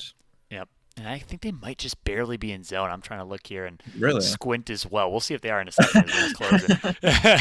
And it looks like they'll be right on the edge there. But Rain is going to switch on over to 1-2-3 Apex. He's in a little bit more of static here, playing as Bloodhound. So this is a team that wants to fight. I don't know how much you know about this 1-2-3 squad, but Nighties is a player that's come from a variety of games. He likes to play aggressive. And we got a little Kraber action here for Yuxako, so I'm excited to see if they decide to pick a fight. He's been in the scene forever. I'm excited to see him. He's actually getting a spotlight and looking like he's starting to pop off again. Yeah, exactly. You know, he played and competed early on as part of Kick, the Portuguese sensation. Took a little bit of a break. I think he switched to Valorant for some time. Came back to Apex because he missed it. It's good to have him back. I definitely agree with that. We'll see what they can do here. But they're currently sitting in a pretty decent spot, so it looks like they're going to have a little bit of a rotation to make. So if you're in 1-2-3's position here, Nocturnal, what are you guys thinking? What are you saying? What are you doing? Can you potentially? Okay, so you can't see zone. So probably what I'm guessing in their going into their mind is they have to clear out edge. Just make sure anyone in their area is either dead or rotating away from them, so they have as much leisure to just rotate into the next zone. Ooh, Right now, or hitting those shots. I don't know if you he's- saw that. He's hitting nuts shots, but I think right now they're wasting a lot of time. They need to focus on getting in his zone. But those shots are nice. They definitely do show the presence of the fact that, hey, we have a Kraber, stay the heck away from us. Yeah, so it's good for presence, but not necessarily ideal for what's best for them as a team to hit a rotation to clear out the area. Now it looks like he's doing that with the Kraber. He's not wasting those shots. He's just using that to kind of scout and understand who's nearby and to try and clear out an area. But sometimes those shots are good to make presence, but not necessarily the best thing for your team, is what you're saying. Yeah. Yep, good perspective. So 40 seconds left on the ring here, and they, to your point, Nocturnal, I like the perspective. They should be clearing out what's in front of them, and you're thinking that if they just hug the left side ring and continue to play edge, they should be able to walk their way into circle. You think that's the best way to play this? Yeah, I would say so. Right now, they're wasting a lot of time. Yeah. They've wasted like at least a full So you minute. think they should be getting started? They should be rotating already. Yeah, I mean, they either should be rotating or like having a set plan. I can't hear the comms, so obviously they might have a set plan. But right now, it looks like they're just focusing on KP. For these are like Hail Mary snipes. Like they're shooting at least 6 shots into the dark, hopefully for a random kill. And I feel like they should be focusing on like ahead of them rather than around them, because this Gibby team that's fighting off in train tracks isn't going to change anything for them. It doesn't affect them at all with this rotation. exactly. Yeah, that's a good point. So trying to another Hail Mary right there. I guess he's just trying to trade his gun out, but I feel like you could have used that Kraber to brute force in. Interesting. So you think if they hold Kraber to late game, don't waste so many shots, and use that Kraber to brute force your way. So right now, as you're rotating, if you have a Kraber that's so much more presence, people are going to be a little more intimidated by you. You're gonna be a lot more scared of a Kraber than a Grey Mag R9 for damn sure. That's a good point. We'll see what he can do here with the Grey Mag R9 if he decides to put it in work. But no, I like that perspective. That's why we brought in the big brains here, Nocturnal. Good to get your POV. And for those that are just joining us, we got Liquid Nocturnal joining me for the co-cast here. Big shout out to Nocturnal, one of the best and brightest. We're lucky to have him on stream. And now they're going to have to make this a rotation. Yeah, you're right. Because they weren't able to early rotate, they're now just kind of blindly rotating. They don't really know what's around them. They don't know the situation. They don't have a lot of intel, and they're under so much duress. Whereas if they had that Kraber, they'd be a lot bigger. They'd have so much more presence and a lot more intimidating. But now they're just forced to kind of use this Gibby Dome as a little bit of a desperate play here. Yeah, I can. Interesting. I can see them dying in this next 30 seconds because they don't have any pressure relievers. The Gibby ult's not going to really save them here. They already used bubble, so if they had a Kraber in this certain specific scenario, they could definitely just pop one of the players and then look for an entry on a different location rather than just trying to gamble on your lives. They're not playing their outs right now. Yeah, that's right. Now instead they're basically trapped, almost like chickens in a cage right now. We'll see if they can survive. And I'm going to get a better feed for the viewers here, Nocturnal, so I'm going to say goodbye to you for now. I'll bring you back for post-game, right? Yep. Thank you, brother. Going to jump on board with T-Squared's POV as Rain Day's feed is having a little bit of a video issue. We want to make sure you guys can see everything clearly. 13 squads remain. Nocturnal still here hanging with me. I can't bring him in to cast with me, but he'll be watching and he'll be breaking things down post-game, so it's going to be good to get his perspective. Jumping on board with his good friend Hardeki and the Gambit team. We're currently on board with Artico right now. Is Artico, the Ogre, and Hardeki currently find themselves in a pretty good spot. They have a lot of natural cover to their right, plus they have the Gibby Dome, so they'll be able to walk their way in from a pretty easy rotation here. I think it's a good situation for Hardeki and team, as they're currently trying to gatekeep a team that's on edge. So their first mission, they want to take out this team. This is a clean 3v3, but they got to be careful because the third party could come right behind them. Artico's going to take out one. It's going to be Hockeys from Alliance. We got the classic, really the El Clasico between Alliance and Gambit, two of our titans in the European scene. And right now it looks like it'll be Gambit that gets the upper hand. Vifes, Hockeys both go down. And it looks like that'll leave one mass member of Alliance alive. We'll see if IPN can make something happen, as I believe they still had one remaining. Amaz of Totem gets taken out by Yuki's Cooler, jumping on board with them as they find themselves in duress. They're going to back out and reset. No, they decide to actually take this fight. Massive shots are going to come through, and this is just a shambles situation to be in. You don't want to be taking this fight in this late game. You don't want to be finding yourself in those fights because guess what? Even if you come out on top, you're going to get third-partied after the fact. You want to clean wipe or bust. So basically, you only want to take that 3v3 if you could take it clean without risk of third party. And this far into late game, there's a lot more risk of third party. But take a look at the map at the top left of your screen. Underrated's in a world of hurt right now. They're going to have to get through this choke, and it's going to be pretty tough, as it looks like there's another team that is ahead of them that is maintaining and gatekeeping, and it's going to be Cooler. Leave it to none other than Nasky to be well-positioned here in the late game. They do drop fragments, so this is a very favorable circle for Cooler. Oh my goodness, just barely sneaking into that portal, but you don't know what's on the other side. There's going to be a team right there going to be desperately dropping some caustic barrels, and just like that, Cooler will be eliminated as well. So Tom's going to jump back on board here with Flavor of the Month instead, who I believe is the team that just got that elimination. Yes, it is. Flavor of the Month. I called them out last game. I said, hey, I want to see consistent greatness from them. They're always consistently good.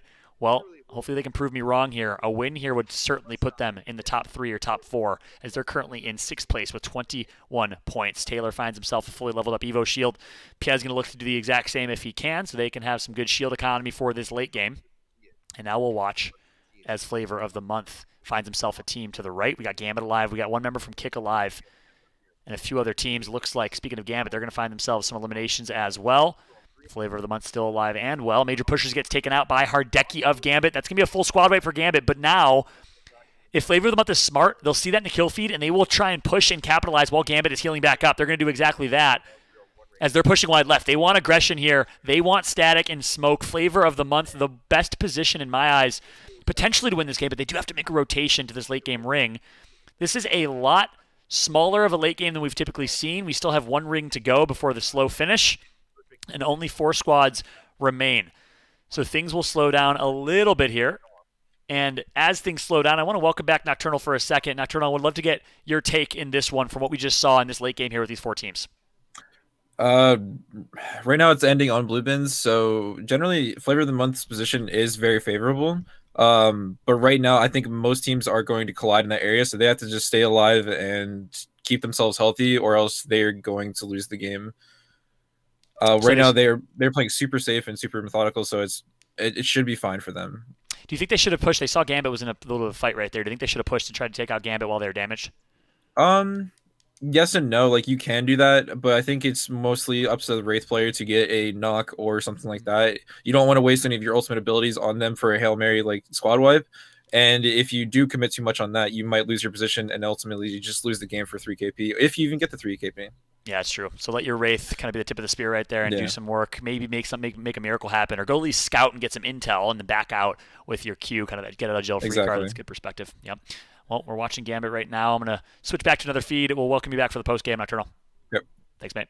Jump back to T-Squared. He's on board with the Gambit as well. We've got a 4 squads remaining finish here. Final circle. In a minute, we'll be slowly collapsing. And once again, keep an eye at the top left of your feed in the minimap.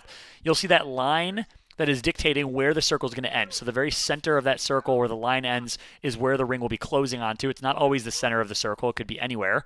So it's right now not very favorable, as it looks like Endeavor is going to get themselves taken out. That's going to be the hands of Gambit. We know the Gambit likes to push. We know Gambit likes to fight. And guess what? Gambit will take out one team, but it's not without having taken a lot of damage, as Leogri got taken out and eliminated. So now Gambit's left with 2 players alive. Flavor of the Month fully alive. Artico on a sliver of HP, finally going to get taken out. So that's what you get for playing aggressive. You might get 2 or 3 KP, but you're going to get eliminated. And in the end, we have a 3 versus 3 fight. Flavor of the Month against a damaged 303, and Flavor of the Month recognizes it. So they're going to push up while 303 is hurt, while 303 is in a horrible spot. And guess what? I said Flavor of the Month needed to go huge. The Bloodhound scan will certainly secure it, as they're going to look to find one more. They will find it. Flavor of the Month is going to be your champions here in this game. So Nocturnal said it brilliantly. We kind of called it that we did have Flavor of the Month in a favorable position. They're able to kind of sit on top of the Parthenon, top of the hill, watching all the other teams fight, watching Gambit find themselves in a pretty unfavorable skirmish against Endeavor, and they came out on top. So I'll transition back to my 3-box and welcome back Kate and Nocturnal to the fray here. Nocturnal, breakdown from your perspective. Would love to hear what your thoughts were on that late game. So right off the rip, Gambit, they were put in a impossible position. They probably had to just fight out and do what they could to do what they could with points. So they took the 3v3 on the team. Doesn't matter about the third party, doesn't matter about the fourth party. It's just they have to play their game, get as much points as they can from their position. FOTM, they played it perfectly. They waited, they played consistently. They didn't have to do dramatic plays. It's only game, 4? I believe. Game 4, exactly. Game 4, exactly. Yeah. So it's only game 4. You don't have to do super dramatic plays. You don't have to take those 3v3 fights, or 3v whatever teams, or 2 teams and stuff like that. So they played it perfectly. They played it safe. They secured the win, and that's all that matters for them. They needed the points. I know you're looking at the Liquipedia standings. They were in 6th place. What do you think that'll do to them from a standings perspective? They probably averaged, I'd say, like 16 to 18 points. Well, they cleared off like at least 2 to 3 teams. So yeah, they have at least a 20-point game. They could put them in Huge. top 3, top 2. Yeah, that's a huge game. I'll put them in a good spot. I like what you said too around no need, especially in Game 4, not to do anything drastic, especially given flavor of the month situation. Right, they're in 6th place with 21 points. A first place finish, a high kill game will be more than enough to help them leapfrog the standings. And that's one thing. I don't know how much you know about this flavor of the month squad, Nocturnal, but that's one thing they're so good at is they are just methodical. They always make the right decision. They're not necessarily the most flashy team. They do play Bloodhound. They play aggressive, but they've been playing together for so long. They have that chemistry. I would love to get your perspective on that. You've been playing with Flanker for a very long time. What's it like having a year's plus worth of chemistry with a teammate? It's like it's unrivaled. It's just to have the sheer amount of confidence in calls. Like when I tell, there's a moment where in our past games with Flanker, I tell him to jump in the thermal station lava so I can live on top of his death box on top of the lava to get placements, and he had zero hesitation. He just did it. And that's the unrivaled level of confidence you have with your teammates when you play that long with each other. That's insane. That's a perfect example to answer that question, by the way. It's like, let's jump to your death, please, so I can have your death box, and immediately is on top of it. I was just like, Tom, I need your box. Die for me. And I got 2nd place off it. So it was just like unbelievable. That's how you do it. Are you? I gotta ask you on that note. Actually, first off, that's a great example of chemistry because no 3-month or 2-month in teammate would have had any idea what you were saying. Would have followed that instruction, but he trusted you. Obviously, that's confidence and trust that he has in you after a year of playing. But on a separate but related topic, I would have to put you up there as like alongside like Hardeki and some of the others as top 2, top 3 rats in Apex Legends. Is that a title you're proud of? Obviously, I mean, I'll take first on that one. You might be first. To be honest with you. That's all me. What is it about ratting? Is it your team that's giving you comms? Do you just have the superior rat intelligence to know what to do in those situations? You just go for the wild card. Like if you're a rat, like I play to grief the whole lobby if I'm ratting. If I'm like in the best spot, or I've been doing it for like so long since before like the Bloodhound meta, and I would earn like 10 points a round just ratting on placements, and I just love it. It is just the most fun. It's like it gets you like the adrenaline pumping. It is just sit there and you're the only one and you have to just stay alive. It is so much fun.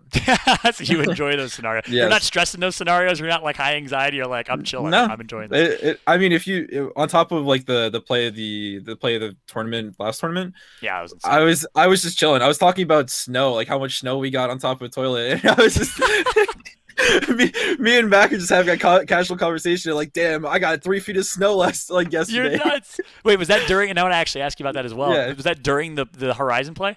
Yeah.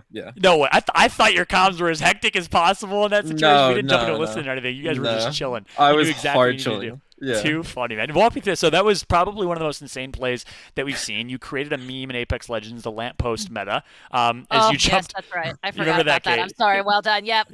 Yeah, the memes are real. Yeah, that's exactly right. That was one of the most insane things I've seen. So in that scenario, your comms are chill, but overall, what are you thinking? You know, you're just like, okay, I have to make it to Lake. And what's kind of going through your mind outside of talking about snow? So the way I think about ratting is that if I know a team is first place in like my general vicinity, I will kill the first place team if possible. I will try to grief them out of the lobby because they're first place. Who wouldn't do that? And then next priority is keeping myself alive. So what I did in the rat play is that I shot a black hole at Rogue's team and they died for it. And then I prioritized my life and the placements. And unfortunately in the lamppost play, I tried to kill Pickett, I think. Yep. I missed one bullet. I could have just waited it out and played for second, but I wanted that KP and just the placement. I missed one bullet, and that's all I needed to kill him. Tragic. Basically, I do very like grandiose Hail Marys because if I'm on Horizon, I can take like high ground, and most people aren't playing Horizon, especially in that meta or Pathfinder. So just take high ground and AFK. Nobody's gonna challenge you, even if they know they're one person. Nobody's gonna challenge you on height. Yep, exactly. Especially if they have so much that they're dealing with. Go ahead, Kate. By the way, speaking of Horizon, Hardeki switched from Horizon to Wraith this time around. Just wanted to give that interesting. as a So they quick decided to go the back. only team comp change, only one of this entire game 4. Good perspective there. So do you think Horizon Nocturnal? Yeah, went back to Wraith from Horizon. Do you think Horizon kind of had some hype for a little while, and it seems like the Horizon hype is starting to wear off a little bit? Would you agree with that? You guys obviously decided to move against Horizon as well. Yeah, I agree. I think it was the rank split that a lot of people started playing Horizon a lot more, and people like got tailored to shooting Horizon out of the lifts, shooting black holes, how to deal with them.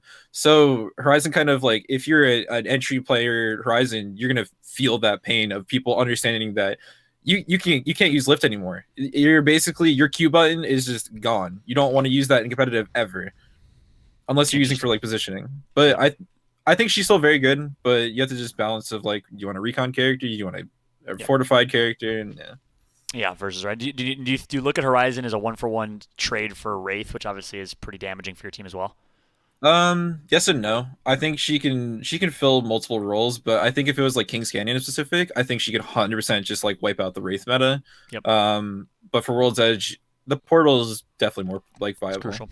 Yeah. Well, good to get your perspective. Hey, Nocturnal, I appreciate you joining, man. This is awesome. You absolutely killed it in your debut as a caster, as an analyst, and of course taking the pro player interview role as well. I appreciate it, man. Any final words? Where can people find you online? Let us know your social handles, and then also any final words you have for anyone watching. I'm just Nocturnal, various underscores and non-underscores in Twitch and Twitter. But thank you all for having me. I appreciate you joining, man. You're awesome. Good to get your perspective. Best of luck in the NA tournament, man. Thank you. Talk soon. Yeah. So let's take a look at the standings as they are going to be updated. So, Kate, I'll say goodbye to you for a second and throw up the standings page, do a quick refresh, and show y'all, courtesy of our friends at Liquipedia. Here's what we got. Na'Vi still in first, even though they had a 0-kill game, so really not very indicative of their play style. Weren't able to get any kills right there, but still got 8th place and were able to sneak away a few points, and obviously the work that they did in games 1 through 3 was enough. One thing I want to point out, though, the difference in Na'Vi and teams like Flavor of the Month and Alliance in how many of their points are distributed from kills. 60% of Na'Vi's points are from kills. 9-kill first game, 12-kill second game, 9-kill third game, and obviously didn't have a good showing here in game number 4, but impressive nonetheless. And on top of that, you can also have a different style of play. Look at Flavor of the Month. 0-kill first game, 3 kills, 6 kills, 4 kills, and Alliance right after then, 4, then 4, then 2, then 3. So not a high kill showing from Alliance and Flavor of the Month, but they still find themselves in the top 4 overall. Nessie, of course, right behind them in 5th place, rounds out our top 5. Gambit finds himself up, trending upwards from, I believe, 12th to 7th. We got our former champions in Kick in 8th, 7, 8, 9, and 6th. Endeavor and Solo Q Goats round out 9th and 10th place. So I'm excited to see this really 4-horse race, if you will, for top 2. This could be changed up at all. This is my favorite point of the tournament where anything can change in Game 5 and Game 6. Flavor of the Month and Alliance right there, but I'm going to keep calling out Flavor of the Month because maybe it's making them play better. I want to see them ascend to greatness, and I'll bring back Kate because I'd love to get her perspective here on this one. Kate, your thoughts on the standings, your thoughts on Flavor of the Month and everyone else's performance so far. At this point, we've seen, it's pretty typical. You've seen every single game, there's a new winner, right? There's nobody who's coming in who's going to, barrel through all of our teams every single time. But this time, Flavor of the Month, they're here to stay. They're definitely a team that I look forward to watching, not just because when we get into their team comps and they're always entertaining, but also because they're the kind of team that have an interesting balance between those rock star, 360 no scope type shots and the consistency that you absolutely need in that equation you came up with earlier, which I do have to find out about that equation again. I should probably put on a note card somewhere or a hat maybe, because it's such an interesting, like I said, it's an interesting thing to go back to this analytical side. We'll see how the math works out in this game number 5, which of course like I said, only go to 6 games, and God, at this point we're going to find out who's really going to potentially be in our winter circuit finals. So Game 5, man. I'm excited. Yeah, it'll be a good one. Man. Good to get your perspective, Kate. Much appreciated. It looks like gameplay is going to be loading here momentarily. And you're spot on, though, what you said about Flavor of the Month. It's interesting because they do kind of strike a balance, and they play a team composition that is aggro, that is aggressive, that is really in your face, but they don't necessarily play that way. They play a more passive, play for placement, play methodical, mechanical style of play. So it's almost... Would you also call that smart? I think it's intelligent. It's that efficient. Yeah. It's efficient because it gives them the opportunity to play either way, right? Yeah. They have Bloodhound, so if they need to get in a situation where they got to bang out, they got to frag out, they got to play aggressive, they can. They're going to get the intel, and they're going to, of course, with the Bloodhound Ultimate have the ability to get aggressive, but at the same time, they also have the wherewithal, the chemistry, the intelligence, the game knowledge, and game smarts to play for rotation, play for late game. So very balanced. That's what I'd call it. Smart and also balanced is flavor of the month style of play, and it's worked out well for them so far in this tournament. Again, I haven't seen them ascend to that top 3 consistent great team in Europe. It's obviously harder to do in Europe because there's so much competition, Kate, but I'm hoping this could be the tournament where they can do that. Absolutely. And as a reminder, we go straight from this game.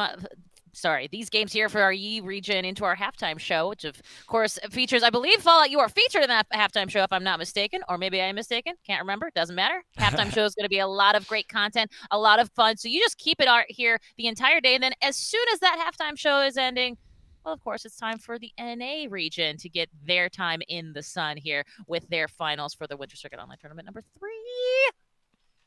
I love it. Oh, yeah. Halftime show will be entertaining. We've been doing a little thing called an ALGS deep dive. I'm excited. Yes. It's kind of what you saw with Nocturnal right there, except on steroids. We're gonna have a chance to get to get to know players, coaches, teams, community members, even a developer at Respawn and writers at Respawn very, very well in our halftime shows. So a little tease for y'all, but keep an eye out on the ALGS deep dive series, the halftime show. That'll give you guys some more perspective on players. 'Cause I think, listen, the reason I love this broadcast format, and obviously thank you all for the patience and recognizing that, Kate and I were producing, we're directing, we're switching the scenes here in OVS while also running the show and casting in real time. It's kind of a technical feat, so thank you for the patience. But what I love about this broadcast format is we can bring in players, get their perspectives, because I've always been so adamantly a believer that the shows are about the players. The broadcasts are about promoting the players, their scenes, the coaches, telling the stories of the people the day in and day out. Because at the end of the day, what is the NFL without Russell Wilson? What is the NBA without LeBron James and these stars? So the more we can promote them, less than us, I think is a good thing. So we're gonna keep bringing different players on. We're gonna hopefully get Tech, Nicewig, Rogue from NRG is gonna be joining hopefully in the North America broadcast. So big shout out to them and a big thank you to them. Let's get excited for when they join. But the goal is to get their perspectives absolutely. As it looks like the game's going to be starting here momentarily. We will have game number 5 ready. We are way past the halfway mark here into this one in the European Finals. We're going to jump to a very, very quick commercial break. When we come back, we will have game 5 ready right after this. What is up, everybody? T-Squared here, and in front of me I have the Lenovo 7i gaming laptop. This is the official partner of the ALGS. The specs are absolutely ridiculous for the form factor. This is only 5 pounds. And the full HD display is absolutely insane. It's 15.6 inches, 1 millisecond response time, and you're gonna pump out 240 hertz on this bad boy. That's better than some of the gaming monitors that I have in the back. Jumping right into T-Squared's broadcast here as we just saw him with the tour. Now we're jumping on board with Tom T-Squared Taylor here. A big shout out to Lenovo Legion, the official PC and monitor sponsor of the ALGS. Stylish on the outside, savage on the inside. Make sure to show some support for Lenovo Legion. Of course, the brand that supports ALGS and has for over a year now, which is amazing. Love this partnership between Lenovo and the ALGS. I'm a big fan of supporting the brands that support us and help the Apex scene grow even further. So a big shout out and thank you to Lenovo Legion as we jump on board with flavor of the month. You already know Tom, the expert observer here, is going to watch the team that won the last game for at least to kick things off here. He'll probably shake it up and show a variety of different perspectives on the drops. Looks like he's going to show some love to Navi here, as we do have Navi currently in a pretty solid spot. They are currently sitting with 50 points in first place. I'm going to go on mute for a second. Let's enjoy T-Squared's commentary and broadcast. You can, of course, catch him live at twitch.tv/T-Squared. All right, let's see, got no name for free again. Which is pretty big. Again, the fact that you can split Overlook with just 2 people is phenomenal. A lot of times you don't get this. And that could be one of the reasons why Navi is looking so strong right now. And because they're picking up a lot of kills. They're picking up a lot of loot. And let's see so let's see the max trade up. That you start hitting that. A little bit laggy here. This is the ragdoll. This will eventually clear up and go away. Open up for now. So see what's going on. There's no reason though. There's no fighting. Everything's gonna be pretty chill here. So we're just gonna talk about strategy and all that type of stuff. Gotta get honey, lemon, and ginger tea. Hey, I appreciate you guys. That's something we're gonna look into. The best loot. You know what I mean? So, correlation, I guess. We were just having some audio issues with T Squared, so we'll switch over to Girl instead. Check out her gameplay and her commentary. You can check her out at twitch.tv/girl, GUHRL. It's a long rotation for underrated, but we've seen them manage. We definitely seen them manage. For Kick and for solo Q Go, it's not much of a fire rotation. They'll be chilling, actually. They'll be very chilling. Alliance also, not a bad rotation for them. And let's... my notepad.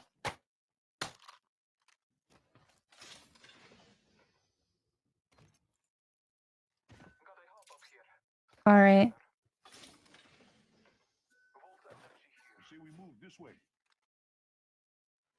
Wrong button. 5.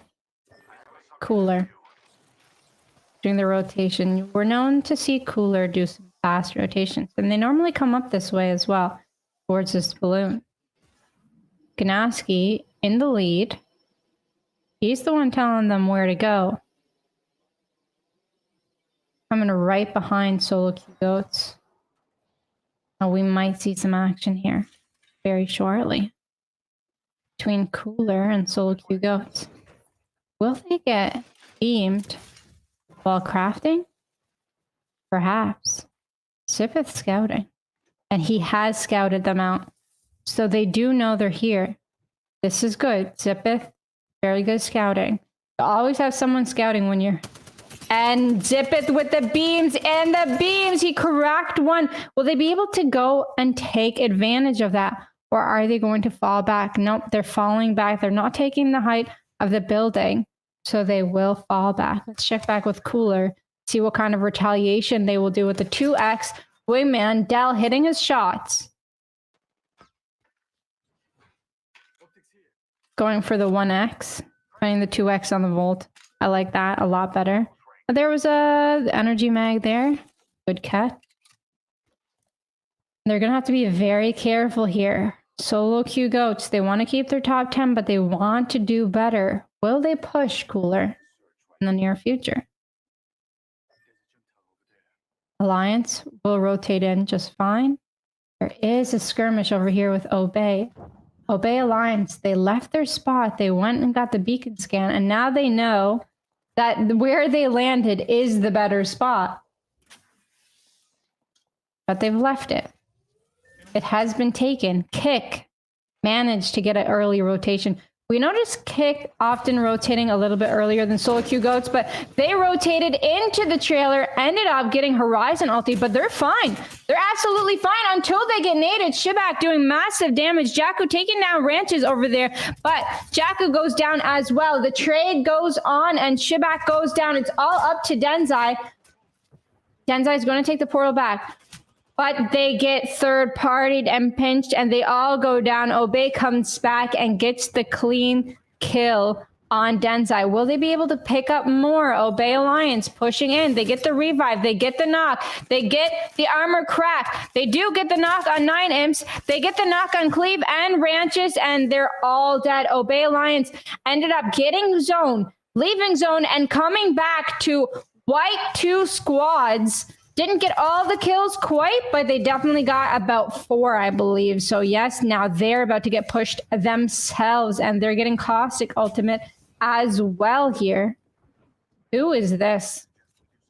That is Cooler trying to go for the third party, but they might have realized that they can't because it is a little bit too late. Obey, none of them got knocked. They will be fine. Cooler will be going back to Skyhook, or they might just play here for now. Take a look at Alliance. What are they planning on doing? Are they planning on going to Countdown, Lava Fisher? Maybe they're just trying to keep this kind of... They get to go either way depending on where the zone pulls next. So maybe they'll just keep this area for themselves. They're the only ones here. They're going to be fine. Hi, Fallout. How are you? No, I don't believe we got any of that fixed. Yeah, absolutely. For sure. No worries.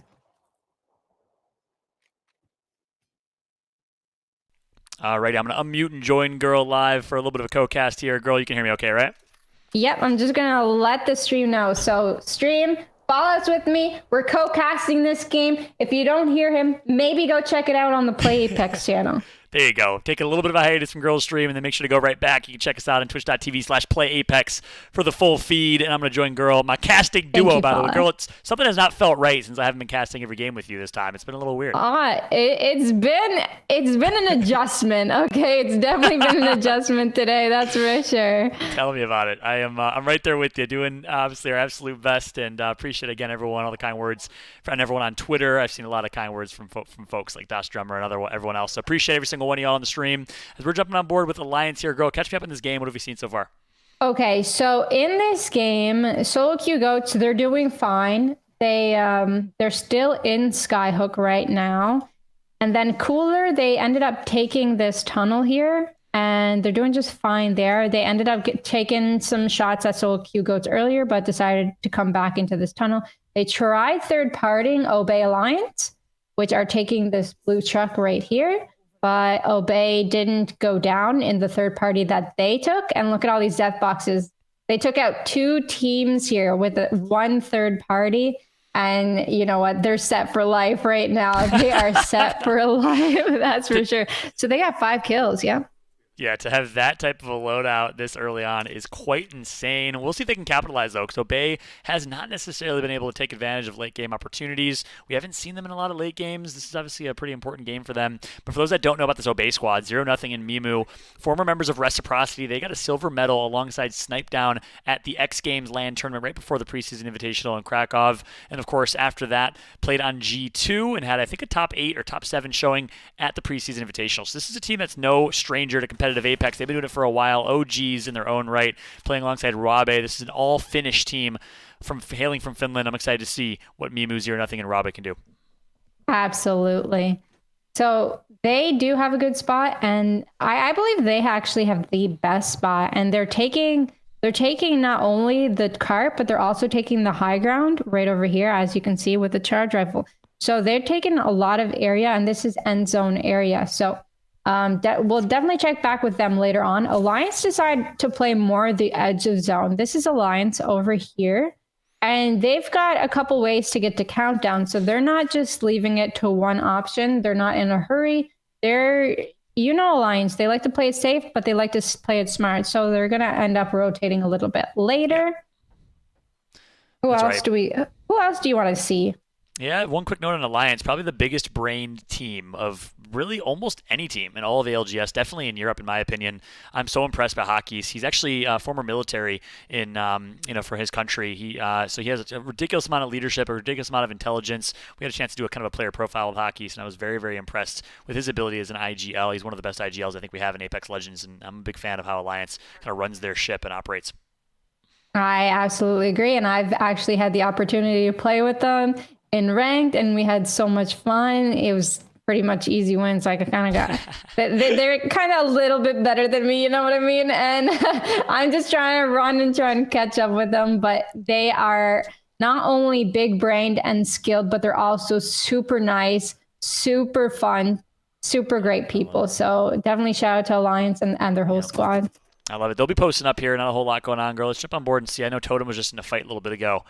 You can see Totem, flavor of the month. Also, I think finds himself currently in a little bit of a skirmish here. So we'll see. Totem currently positioned in a similar position where I think that's where Obey was earlier, right? So I wonder if they got themselves in a skirmish against Obey. Or am I wrong?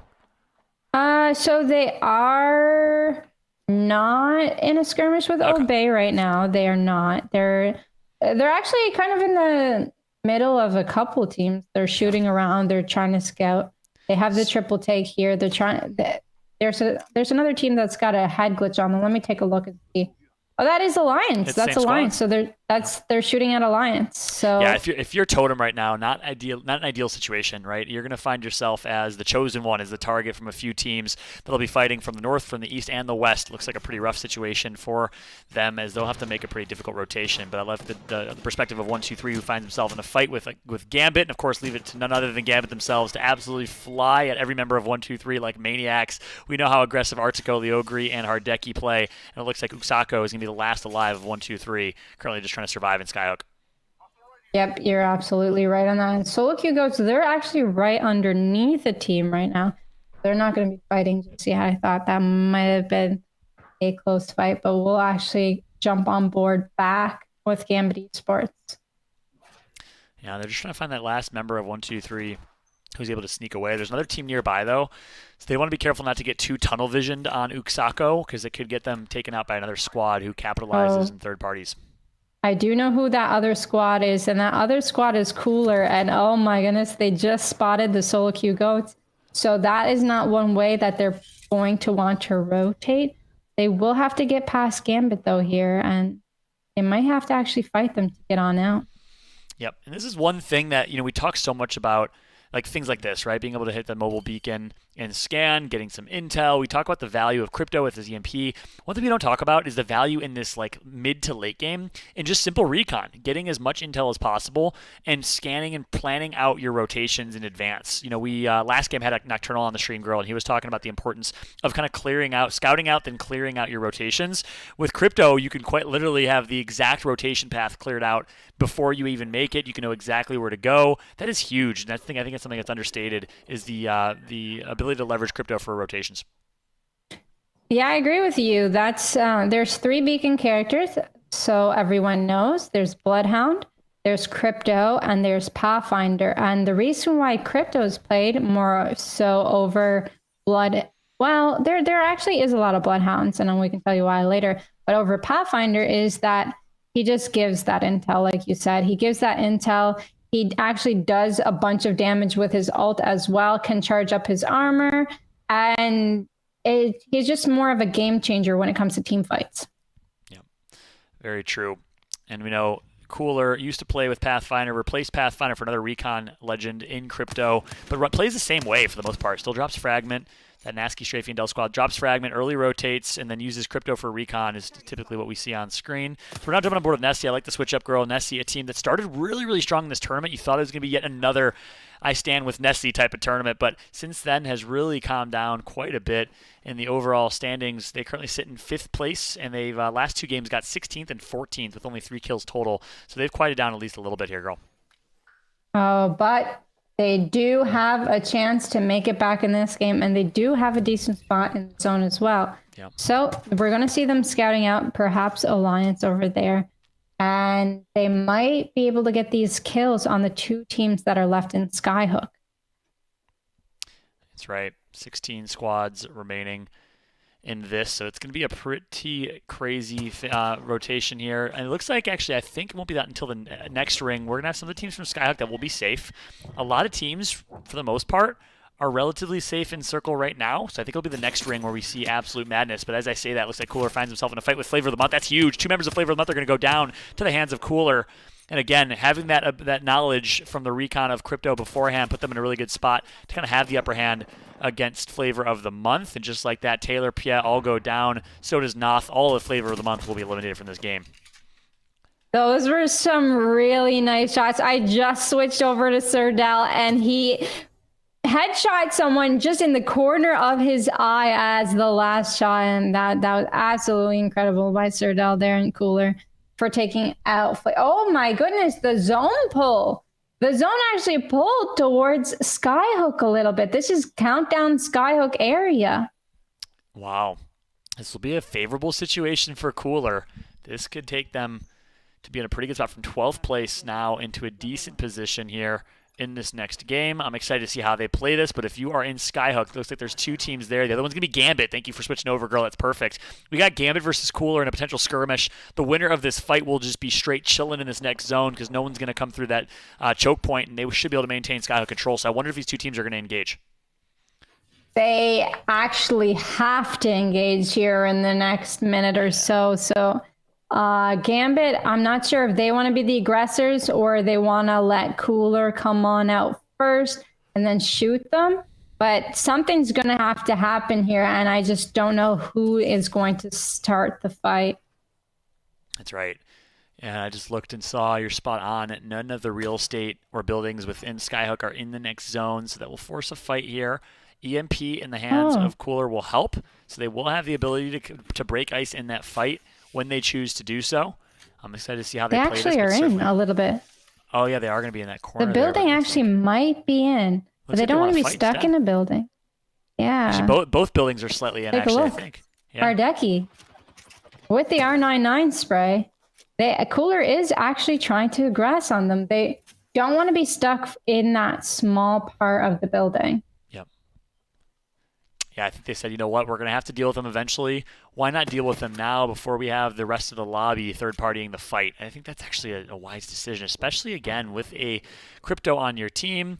You can drop that EMP. Nice little Kobe nade right there going to be thrown. Here comes the push from Cooler. I wonder if they're going to drop that crypto EMP when it's going to come. Looks like the Dome Shield's going to drop. You now don't know if you ever want to fight Gambit in a straight-up 3-versus-3 skirmish, one of the best pound-for-pound teams in Apex Legends. And guess what? It's showing so far. Good start from Gambit. They're going to heal back up and reset. And it's going to actually, as I say, it's going to be a portal. They're going to completely try and kidnap one. Going for the port, looking desperately for someone. Does he connect? No. And now he's going to find himself on a flank, and he's going to get knocked. So, a little bit over-aggressive. No, he does not get knocked. He's able to survive for now. Finally, we'll be able to heal back up, and I wonder if Cooler will take this fight. Yes, they will. And Cooler seems to win this 3v3 skirmish.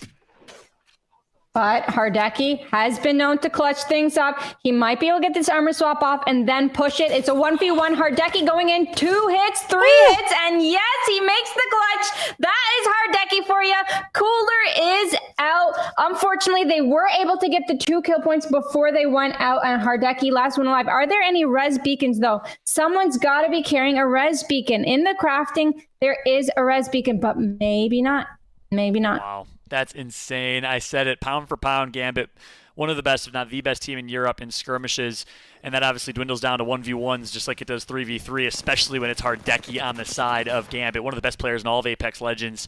I made a little bit of a controversial tweet saying he's the second best player in the world right behind Imperial Hal. In my opinion, that is certainly true, and he proved me right there. Just that calm collectiveness. He knew they were low. He ended up getting 1 knock, and then he was able to finish it off. Alliance not in the best spot at all. They're on the low ground here, getting shot at. This is going to be hard for them to get out of here. How many teams remaining? 79. Oh. 7 teams remaining, and it looks like Alliance and Gambit are 2 of them, girl.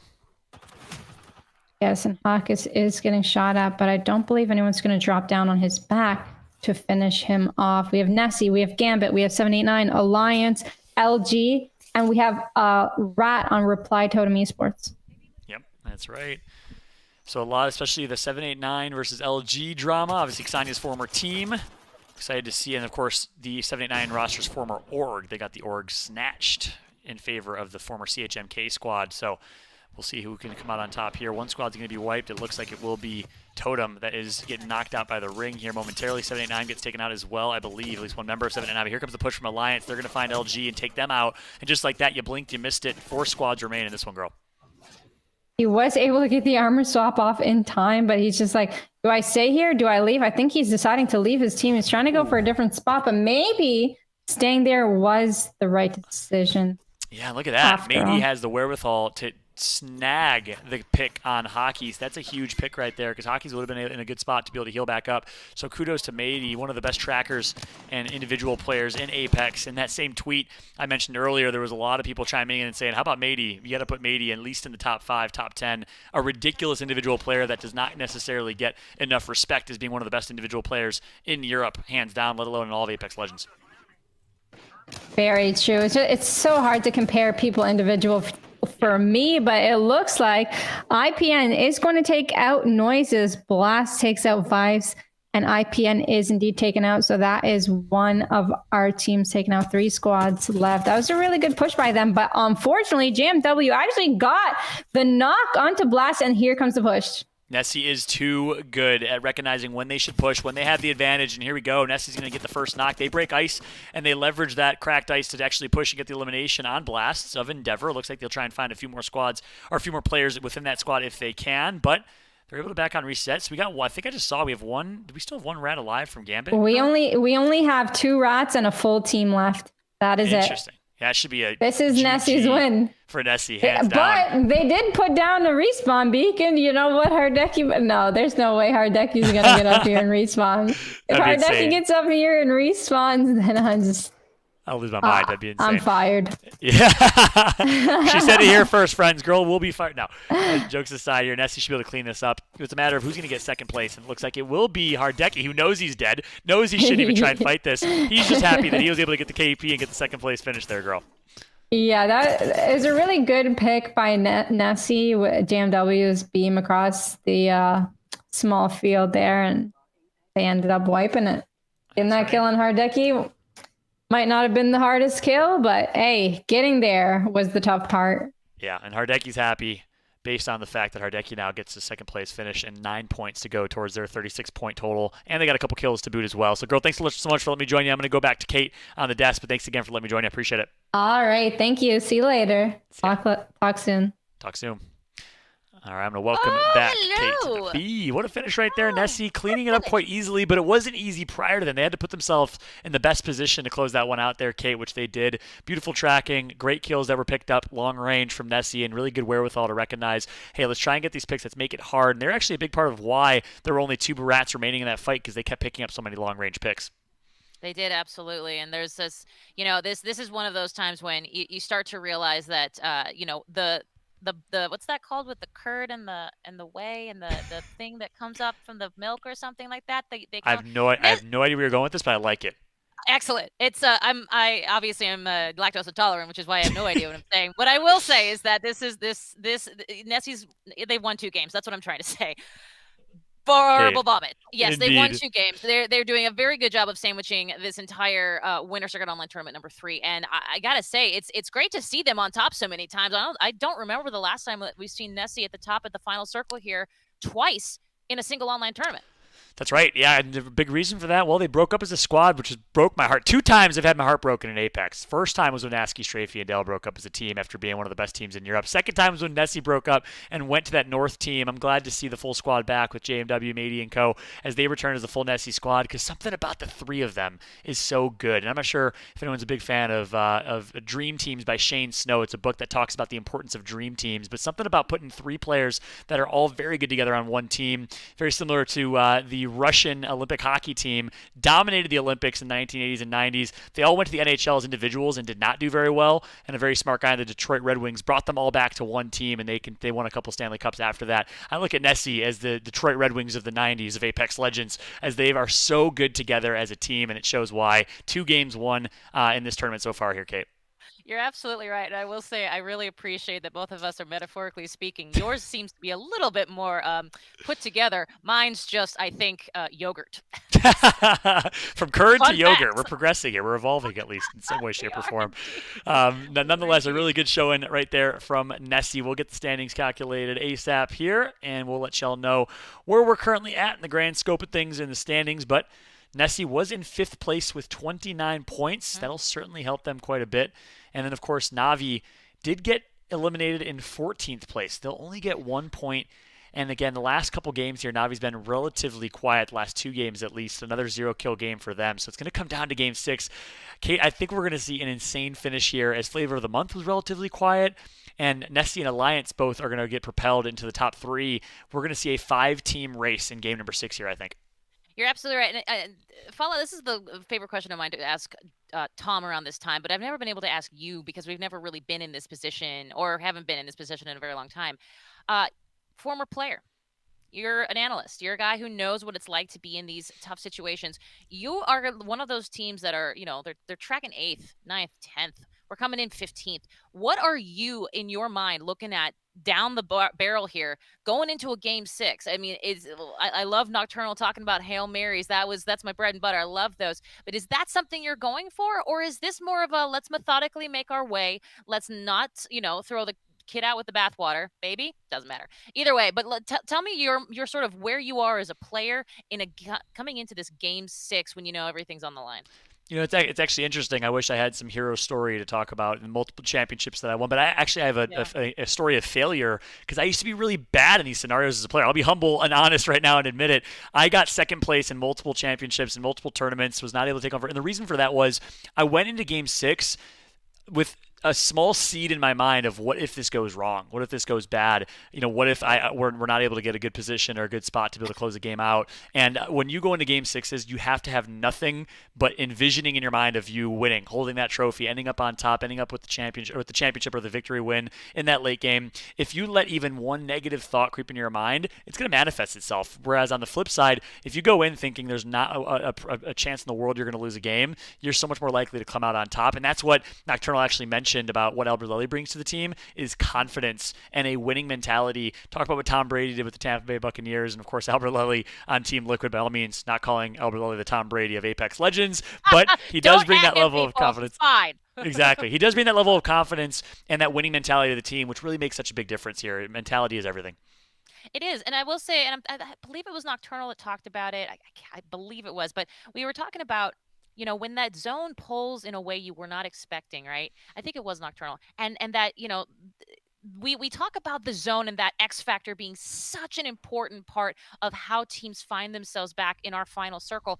And I'm curious what Nocturnal said about, you just have to be a great gunplayer. You just have to, go and make it work kind of scenario, which makes sense. But how much does that zone, how much does that just in a lot of ways, unluckiness of where you drop in that zone polls, how much of that is for you the X factor? What's that about?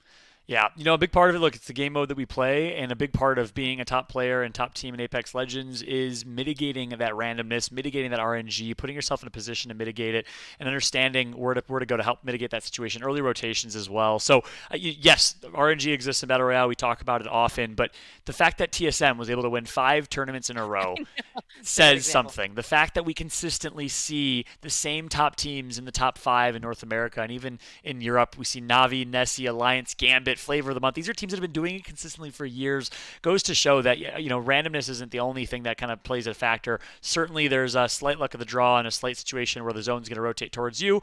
But if you're a top team, you're not going to let that be an excuse. You're going to mitigate that RNG and put yourself in a good position. You also have to be able to predict where that ring's going to go and rotate early, set yourself up for success, Kate.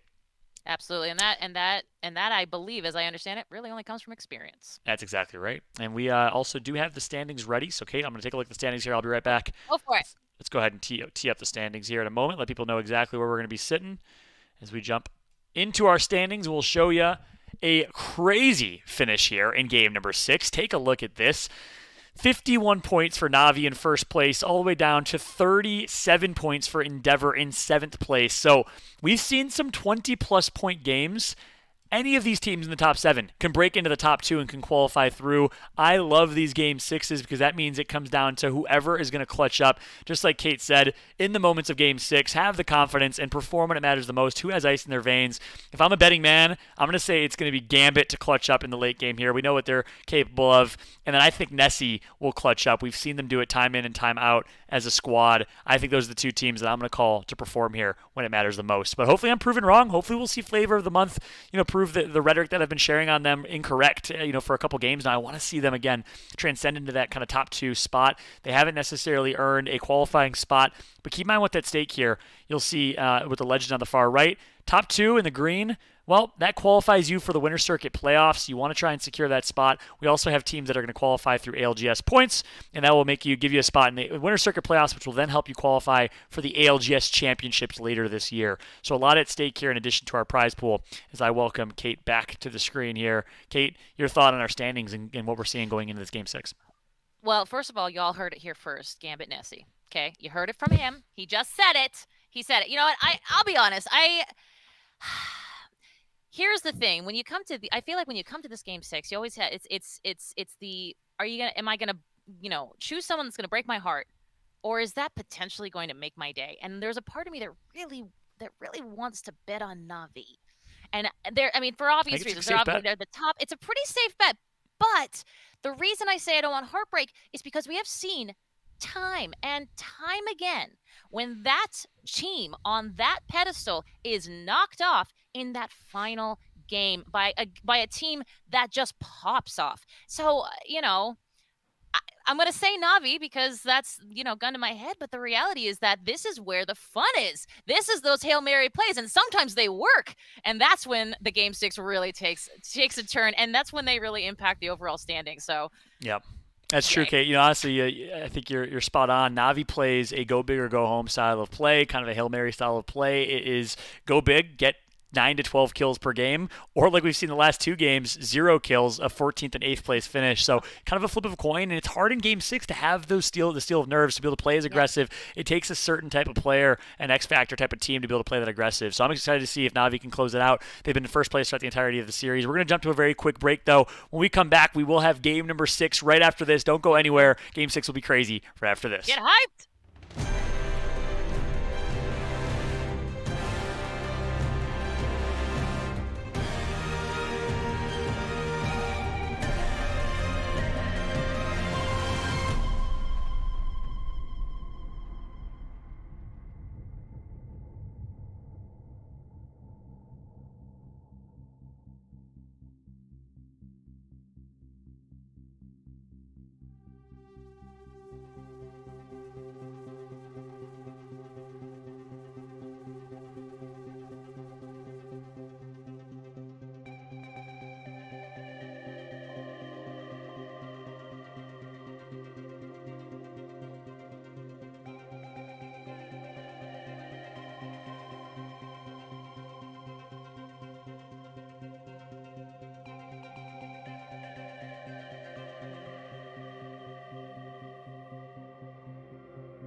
All righty, we're going to be jumping into game number 6. Well, Welcome they- back, everybody, to the ALGS.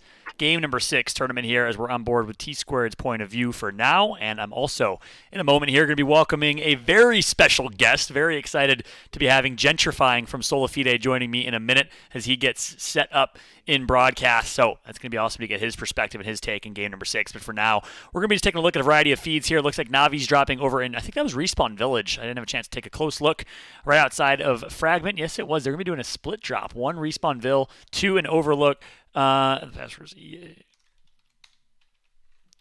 we're getting Gentrifying in here. Sorry, just communicating with him there. So you'll see that perspective. Meanwhile, on board with Nessie as well, courtesy of T2. And we're going to be jumping on board with a variety of the teams here. Let's take a look at the 4-box and see all of our streamers and show you a variety of different feeds. Keep in mind, we have T-Squared at the top right, Rain Day at the top left, Moonlight Wolf at the bottom left, and Girl at the bottom right. So a variety of streamers that are going to be playing today. You can check out all of their feeds if you'd like. Meanwhile, I will be live on the broadcast here in a moment with Gentrifying from Solafide. I'm excited to be bringing him and welcoming him into the broadcast when he joins here in a second.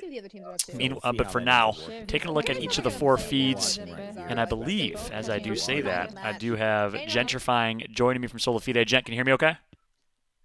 Yeah, I can hear you. Can you hear me? I can. How's it going, brother? Good. How are you? Doing well, man. Hey, first off, welcome to the broadcast for the first time, my dude. It's obviously fun to watch you every single week, but it's good to get your perspective here on broadcast. Appreciate you joining me. Hey, thank you for having me. Of course, man. Hey, so real quick, I know most people know who you are. If they don't, they're probably living under a rock. But do a quick introduction, man. Let us know about your background in Apex and maybe even before Apex. What's your kind of journey that led you here? Okay, I'm Gentrifying. I play Wraith for Team Solafide. I've been playing Apex since day 1 of release, pretty much, from console to PC. And I've been playing Call of Duty and Fortnite before Apex, pretty much. And what was it about Apex when Apex dropped that kind of made you fall in love with the game compared to the Call of Duty and Fortnite? I don't know. It's just the movement at first was very solid, like it's smooth at first, and I just felt like I was above average at the game. Maybe just a little bit above average at this point. No, it's been fun to watch you, bro. And honestly, like your whole team, I mean, all 3 of you guys are just ridiculously good, ridiculously talented. But watching you on Wraith, it's something else, man. What is it about the 3 of you guys? And I'd actually love to hear the story. I've never heard. How'd you guys all meet? I know you met on console originally. What's the story of how the 3 of y'all came together? Well, I met Design first, and there was this league on a console. It was kind of like trying to mock what PC had. And we would just like Q snipe each other, like just already up at the same time, trying to get the same lobby, and just scrim basically. And that's how we got together and started a team at first. And once that ended, we just switched over to PC when they announced AOGS in like January, December. That's awesome, man. And since then, you guys have looked great. One thing I've loved about your story is, you guys, everyone slept on y'all for the first, 3 or 4 online tournaments. What was it like kind of coming in as a kind of an amateur team that no one really took very serious and working your way to the top? Well, I'll be real. I mean, I think we had a lot to learn in the beginning. So I think at first we were kind of meh. We were like just below average team. But just as we built our chemistry and just played together and practiced together, I think we were able to build ourselves up into a respectable team and a top NA team now. I love it, man. Hey, I respect the humility as well. Kind of recognizing early on, you guys obviously were joining the big leagues in PC. You had to kind of get used to the pace playing against PC players. What's it like playing in controller? I know early on in Apex there was a question of if even controller players would be able to keep up, and then Snipedown kind of came out of nowhere and put controller players on the map. At the X Games, I think, and since then we've seen a lot of controller players really rise. But from your perspective, do you think there's a disadvantage on controller? Do you think there's an advantage on controller? What's your take on the difference there? I mean, I know like the common argument is controller is really good up close, and the mouse key is superior in like the far range. But I feel like if you really want to prove yourself to be the best, like you won't care about controller or mouse key or whatever input. You just go out there and do your thing. That is exactly what you guys did for the first few tournaments. Obviously, had to take it on the chin early on and had to kind of learn the pace and the meta. But since then, I think it was awesome to see. And I was a big fan. I told that story every single tournament, watching you guys slowly do better and better in the rankings until you won your first tournament. I think it was online tournament number 6 or the like. So fun to watch you guys continue to prove over time. We're obviously right now, let's jump into talk about the gameplay a little bit. We're in a game number 6. In this scenario, Solafide, walk me through your mentality, man. And actually, it'd be good to get a perspective on your team. Kind of who's the IGL, who's making calls in this late game, and in game 6, are you playing any differently than you are in games 1 through 5? Are you playing a little bit more passive? I'd say to start off, I think mainly Designful is like the aggressive IGL, and I help like chime in, help make more like smarter plays and more calculated plays.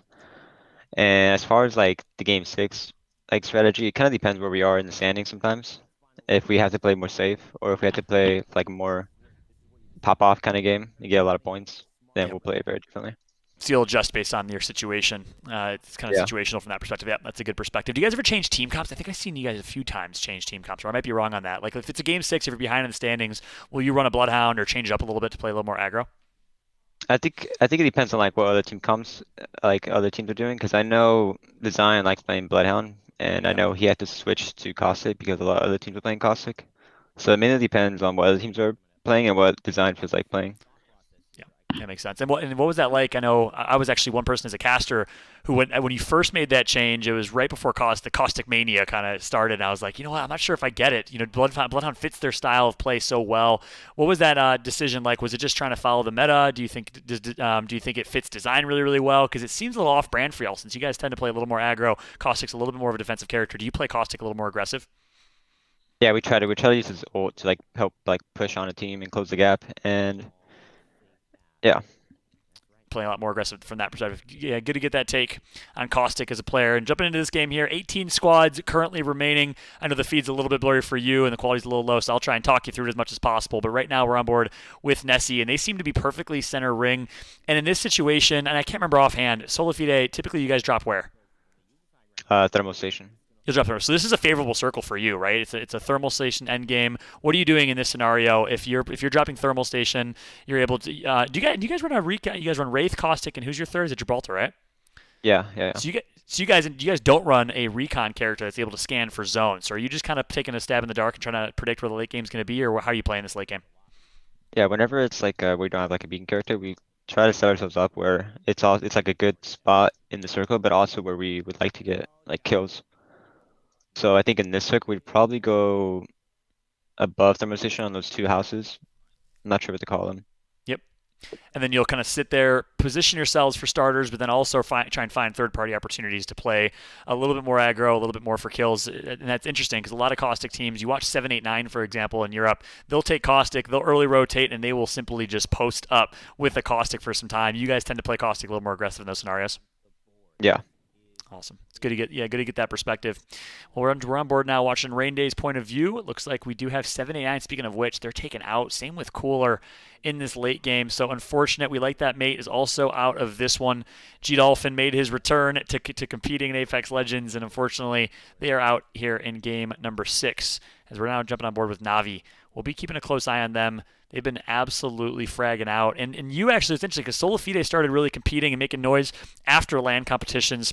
Obviously, we're paused because of COVID, so you haven't had a chance to really compete against a lot of European players. Do you watch a lot of the European scene to try and learn from them, or are you really always focused on NA?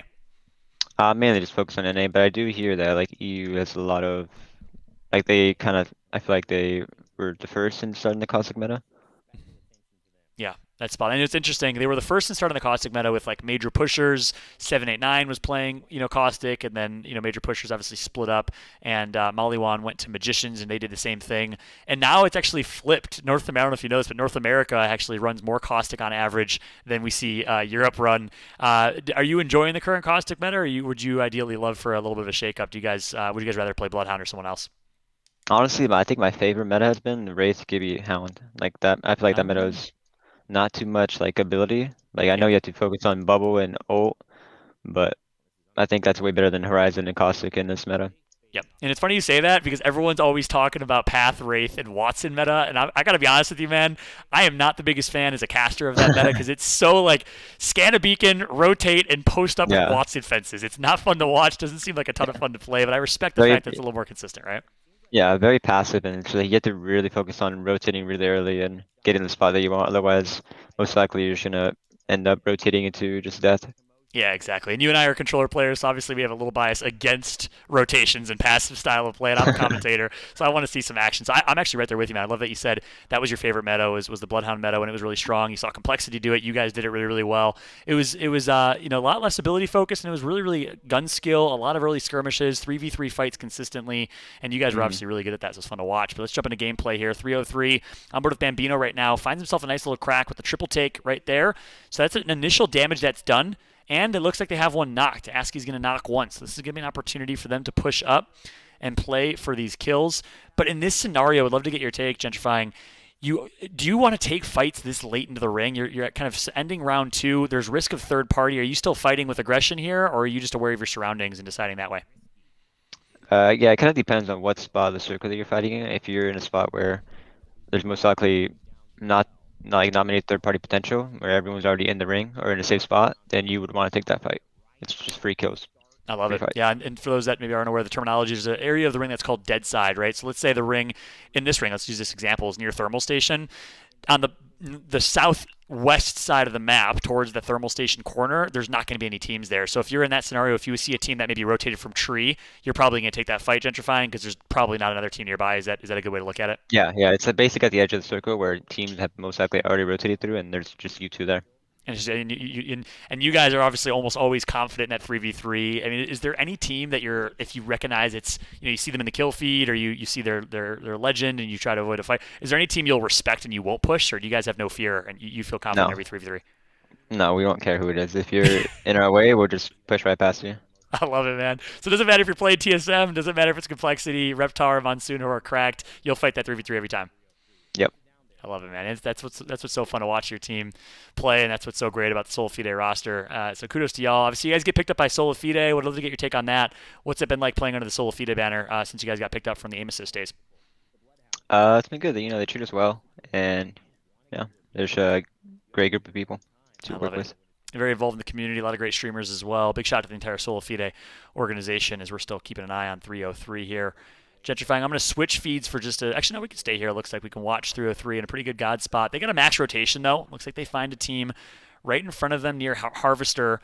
And here, in this scenario, the ring's against you, right? So is this a fight that you're taking because you see a team in Harvester? Chances are they're the only team in Harvester. Is that a 3v3 you're trying to push? Most likely we're just going to rotate out and try and find a spot in circle. That way we don't get gate kept and die rotating. Yep. So you'll rotate instead because you recognize, hey, ring's going to be closing in a minute 30. We don't want to get caught in a 3v3 and then gate kept after the fact. So you'll try and clear your path and rotate early instead. Yeah. Cool. Well, we'll see how 303 decides to play it. As I know, Rain Day is currently on board with Gambit. He's keeping an eye on some people bottom right in thermal station. And yeah, there's the dead side of the ring, right? As on the southwest side of the ring is called dead side because there's obviously not as many teams rotating from there, whereas everyone's coming from the northeast side of the ring. So that's going to be really active. Any team that is now southwest finds himself in a good spot. One of those teams that's coming from the northeast in the fast side or hot side is going to be Na'Vi. They find themselves in a pretty rough spot, but we know they are aggressive. They're playing as Bloodhound, Gibraltar, and Wraith, that team composition that Solifide knows so incredibly well, and obviously used to run quite consistently. And it was always Designful on Bloodhound for you guys, right? Yeah, he's like the flex. He plays across the ground or whatever we need.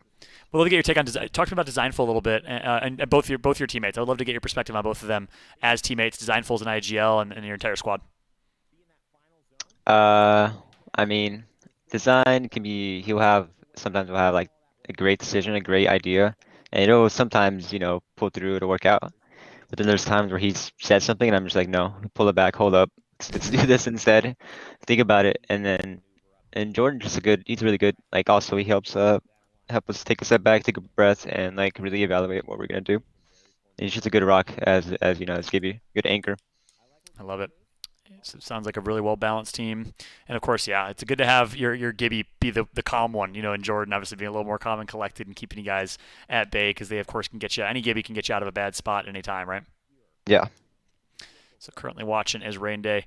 Just taking a look here on Gambit. They were one of the teams that had an earlier rotate. And look at how much activity there is right now around staging. Teams are pretty widely dispersed. 15 squads remaining in this scenario in this late game. I know you can kind of barely make out the circle there, but from what you're seeing here, Gentrifying in this late game ring, which teams do you think have the advantage? Do you think it's the teams in the southwest side of the map, or what do you think? What are you trying to do in this scenario in this late game? I think I'd want to be on the northwest side of the map of like the circle, or like in the middle top height thermal. You'd prefer that? Why? Because you're a little more central, or what's the advantage there? I think central for the kills. Like if you're running a scout or even like a charge rifle, sniper rifle, you just pick up a lot of kills from far range. You're the one doing the gatekeeping as opposed to being gatekept if you're rotating from north. Yeah, it's great. great perspective. And in terms of weapons, what do you guys typically like to run? I know you guys almost always, it seems like you guys always have a sniper on your Gibby. Do you guys like to run that sniper team comp, or in terms of weapons and loadout? I know Risotto likes to run charge rifles sometimes, but mainly he runs like a scout and a massive, and I run a 301 massive, and Design usually either does scout massive or scout Volt. Yep. And of course, Scout, former sniper class. Obviously now it's technically a rifle, but obviously does have that long range capability. And that makes sense with the Resulta. Obviously playing as Gibby, he can trade out really, really well. But now in this late game here, game number 6, let's jump to it. 11 squads remain. We still have Na'Vi. We still have Alliance, as Vifes and co are alive and well, very well positioned. This is a pretty solid spot to be if you're a fan of Alliance. With the charge rifle out, well positioned here. This is kind of a god spot in the grand scheme of things. Would you agree, Gentrifying? Yeah, definitely. It's well positioned. So if you're Alliance right now, you're just posting up. You're using that charge rifle to see, just like Gentrifying said earlier, if you can get some long-range poke, long-range shots, maybe steal a few kills, gatekeep as much as possible. Meanwhile, I said it earlier, Navi's going to be in a rough spot this game, and that came to fruition here. It was a self-fulfilling prophecy almost, as it looks like Navi's going to get taken out. All up to Max Strafey, last alive for this team. He only has 1 kill, so it's not going to be a whole lot in the kills category. And there you go. It's going to be Gambit and actually Luminosity Gaming that takes out Max Strafey of Na'Vi. So goodbye and good night to the Na'Vi squad. A really solid showing from them. Consistency in kills for games 1 through 4, but games 5 and 6, when they needed to clutch up, they weren't able to get it done. But that should put them still in the top 5. They'll get paid pretty well. We still have Flavor of the Month alive. Gambit alive. A couple teams under some duress here. It's going to be Nessie. That's huge. Graceful's going to get taken down here. So does Matey. And that's going to be to the hands of LG and Gambit, both putting significant pressure. So CIS, or Eastern Europe, is currently putting a significant amount of pressure on the lobby, as it looks like JMW is going to get taken out by Taylor. Meanwhile, 9 squads remain. Alliance still so well positioned here. They just get to sit on top of their throne and will laugh as everyone else is struggling right now in absolute shambles. Gentrifying, from what you're seeing, any perspective on your end? Who do you think Alliance is the perfect position team to win this one, or does it depend where the ring pulls? Where are they again? They're on top thermal? Top thermal, exactly. Looks like they're going to be, I don't know, I can't really tell from the circle. Yeah, currently sitting top thermal. Looks like the ring's going to pull towards close to where they are, but they're going to have to leave their position. And guess what? I think the ring's pulling exactly where Flavor of the Month is. So right now, Flavor of the Month is near that last ring. Alliance going to have to rotate. I'm excited to see. Oh, yeah, actually, it's going to be a rough rotate. Yeah. It's going to be tough for that ring because everyone's watching. We've had that rotation before, and it's chaos. Not ideal, especially with Flavor of the Month and where they're positioned, right? Yes. Yeah, excited to see what Flavor of the Month can do here. Currently sitting bottom thermal, and they are actually in a little bit between a rock and a hard place, a hot rock and a hard place here, as they're going to have a team coming from their south and a team coming from their north. We say it often, you don't want to necessarily be the bread in this scenario, or the sandwich, or the meat in this sandwich, as they can currently get collapsed on by Alliance. So they're going to have to, if you're in this situation, if you're Flavor of the Month, you have a team on each side, do you pick a side and kind of focus on that? Do you think it's wise to focus on Alliance coming from the south? Yeah, then you get that spot underneath for free. Yep, so I think it actually might be a decent position for Flavor of the Month. They should be able to maintain this spot for free and get some KP on Alliance. They're just sitting and waiting, watching, commiserating as they're taking a look to see if they can take a pick and get a few limbs on Alliance on the rotation. Nice job by Taylor. Taylor's kind of playing an anchor role right now, keeping a close eye, head in a swivel, watching Alliance back and forth and anchoring back and forth to see if his teammates need help, but also keeping that close check on Alliance. Meanwhile, take a look. Here comes the rotation. Alliance going to have to push an absolute shambles here. Going to be a rough rotation for them, just like Gentrifying called out. Nostradamus, a.k.a. Gentrifying, he was spot on here as Alliance bar something crazy from Hockey's right now. Should be out of this one. Look at Hockey's completely trying to stay sneaky if he can. Not much you can do right there. Yeah, not at all. Everyone just looks at you and focuses you as they see you as free kills and just free damage. Yeah, that's exactly right. So Alliance is out of this one. 6 squads remain on board with Flavor of the Month. And Gentrifying, so I can give the stream a little bit better quality here, I'm going to say goodbye to you for a second. Stick around, though. Would love to get your thoughts after the game, all right? Sounds good. Thank you. Cool. We'll be right back. Switching on over to T-Squared's point of view, so we can get a little bit of video quality. Again, Rain Day's feed a little bit choppy, so appreciate the patience from y'all. Thank you so much as we're on board now with T-Squared's point of view. We'll be closing this one out. We got Flavor of the Month alive, and we got New Esports alive, Luminosity Gaming, and Obey, the Finnish super squad, who currently are in contention of top 10. That's the threshold that they're fighting for. Because keep in mind, top 10 will automatically qualify for the online tournament number 4 finals. Top 2 will qualify for the Winter Circuit playoffs. The playoffs will be at the end of March for a significant prize pool and a qualifying spot for the ALGS Championships. Currently on board with Flavor of the Month. Low ground, but don't care because they're still in a good position here. They got some natural cover that will keep them in a decent position to close this one out. We'll see if they can hold on. LG, I haven't seen LG necessarily. Let me sneak around different feeds to see if girls watching. Yeah, there we go. We got a point of view It's a from girl. battery. They've got the. And from girls' point of view, we can see exactly where LG is on high ground. Obey finds himself in the fight versus Totem. And now it's Luminosity Gaming in their own skirmish and their own engagement as Obey's going to wipe out Totem. Let's see if Luminosity can now take advantage because Obey has to be tagged up quite a bit. They didn't get that fight clean, and instead, Luminosity Gaming is going to back out and choose not to fight here. Let's see if the ring is pulling actually exactly on them, I think. They're in a really good spot here is Luminosity. I think they might be the team to watch right here. Meanwhile, we'll jump back on board with T2 and showcase Flavor of the Month still on low ground. We got multiple perspectives from multiple streamers here. Flavor of the Month and T-Squared. And then we got Girl. And now on board with New Esports. Also in their own little high ground here, they did lose one. So it's going to be up to Kashera and Roger Bodger to try and clutch up here. Which, by the way, every time I say Roger Bodger in a broadcast, I get excited a little bit. My favorite gamer tag. Hands down. Jumping on board now with Obey. Currently, all 3 of them alive. They got the armor swaps that they need and put in absolute work. New finds himself in a rough spot having to rotate. Nothing you can do right there with the ring closing on you. Let's switch back over to Tom T-Squared Taylor's point of view. And Flavor of the Month is just content, chilling right now. Big chilling. And letting every other team fight. And look at them. They are perfectly in where the next ring is going to rotate to. And there's lava surrounding them. So if anyone wants to try and push them, they're going to have to go through some lava. And they're going to take some damage. This will be an interesting finish here as Flavor of the Month is playing for placement. They're content watching every other team fight as they hold high ground, and they have Taylor here in this perfect spot. They're going to actually cluster up instead.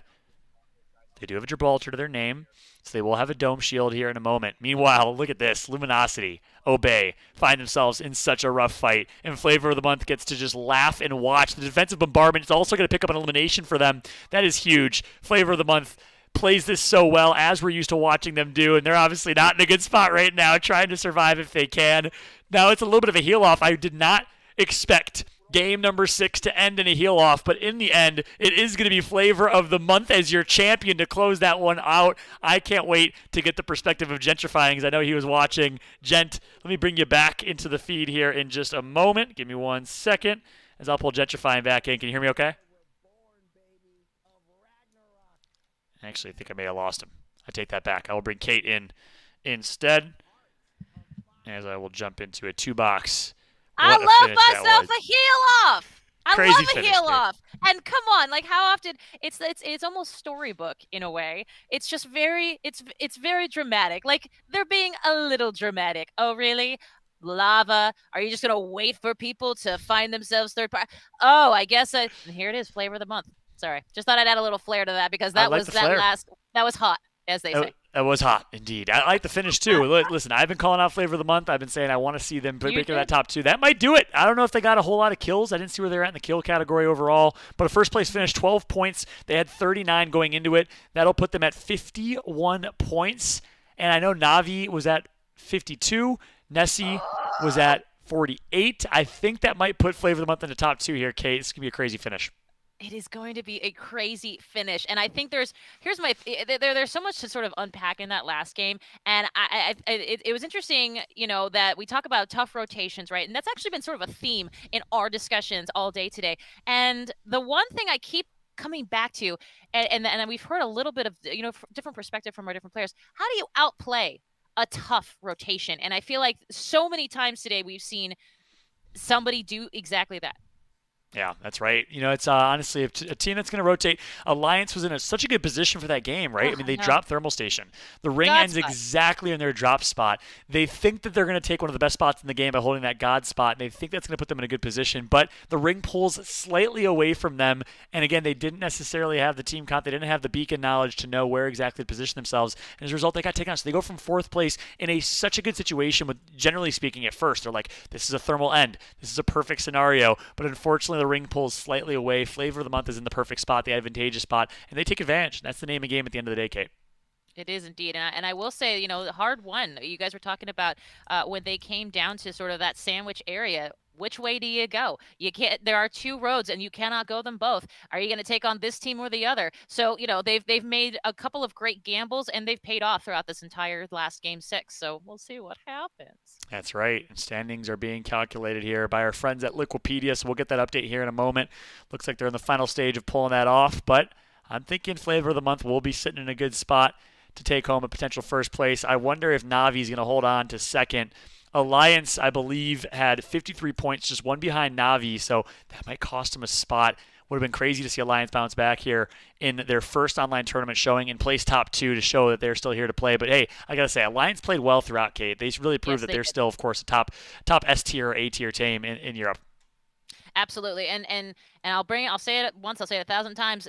Just even to get here was already a thing. So the idea that Alliance can come out, even coming through that game, they've already won the game. They already won a game in the 6 games. Oh my goodness, guys! Sometimes you get verklempt by some great gameplay, and that's what my mouth is doing right now. But I will say, one of the things that we've learned over and over is that oftentimes it's not, you got to win games, you got to put points on the board, but the consistency is such an important factor. And ultimately, I think that gets you those, that's where our ALGS point leaders are. I mean, they're often the people that aren't the most flashy, but definitely get the job done. Yeah, we'll see how much consistency plays true, right? Alliance, very low kill overall, 4th place, 1st place, 5th, 9th, 4th, and 8th. So top 10 finishes throughout. Consistency was true, but did they get enough kills to put them in the top 2 is the question. They got 6th that last game, so they slayed out a little bit on that side of the map. They did indeed, for sure. Having that God spot and then just getting, that's hard. Yeah, they were in such a good spot, had to rotate. Got caught by Flavor of the Month, and I got to say, kudos to Flavor of the Month. I got a lot of love for this squad. Those guys know I do.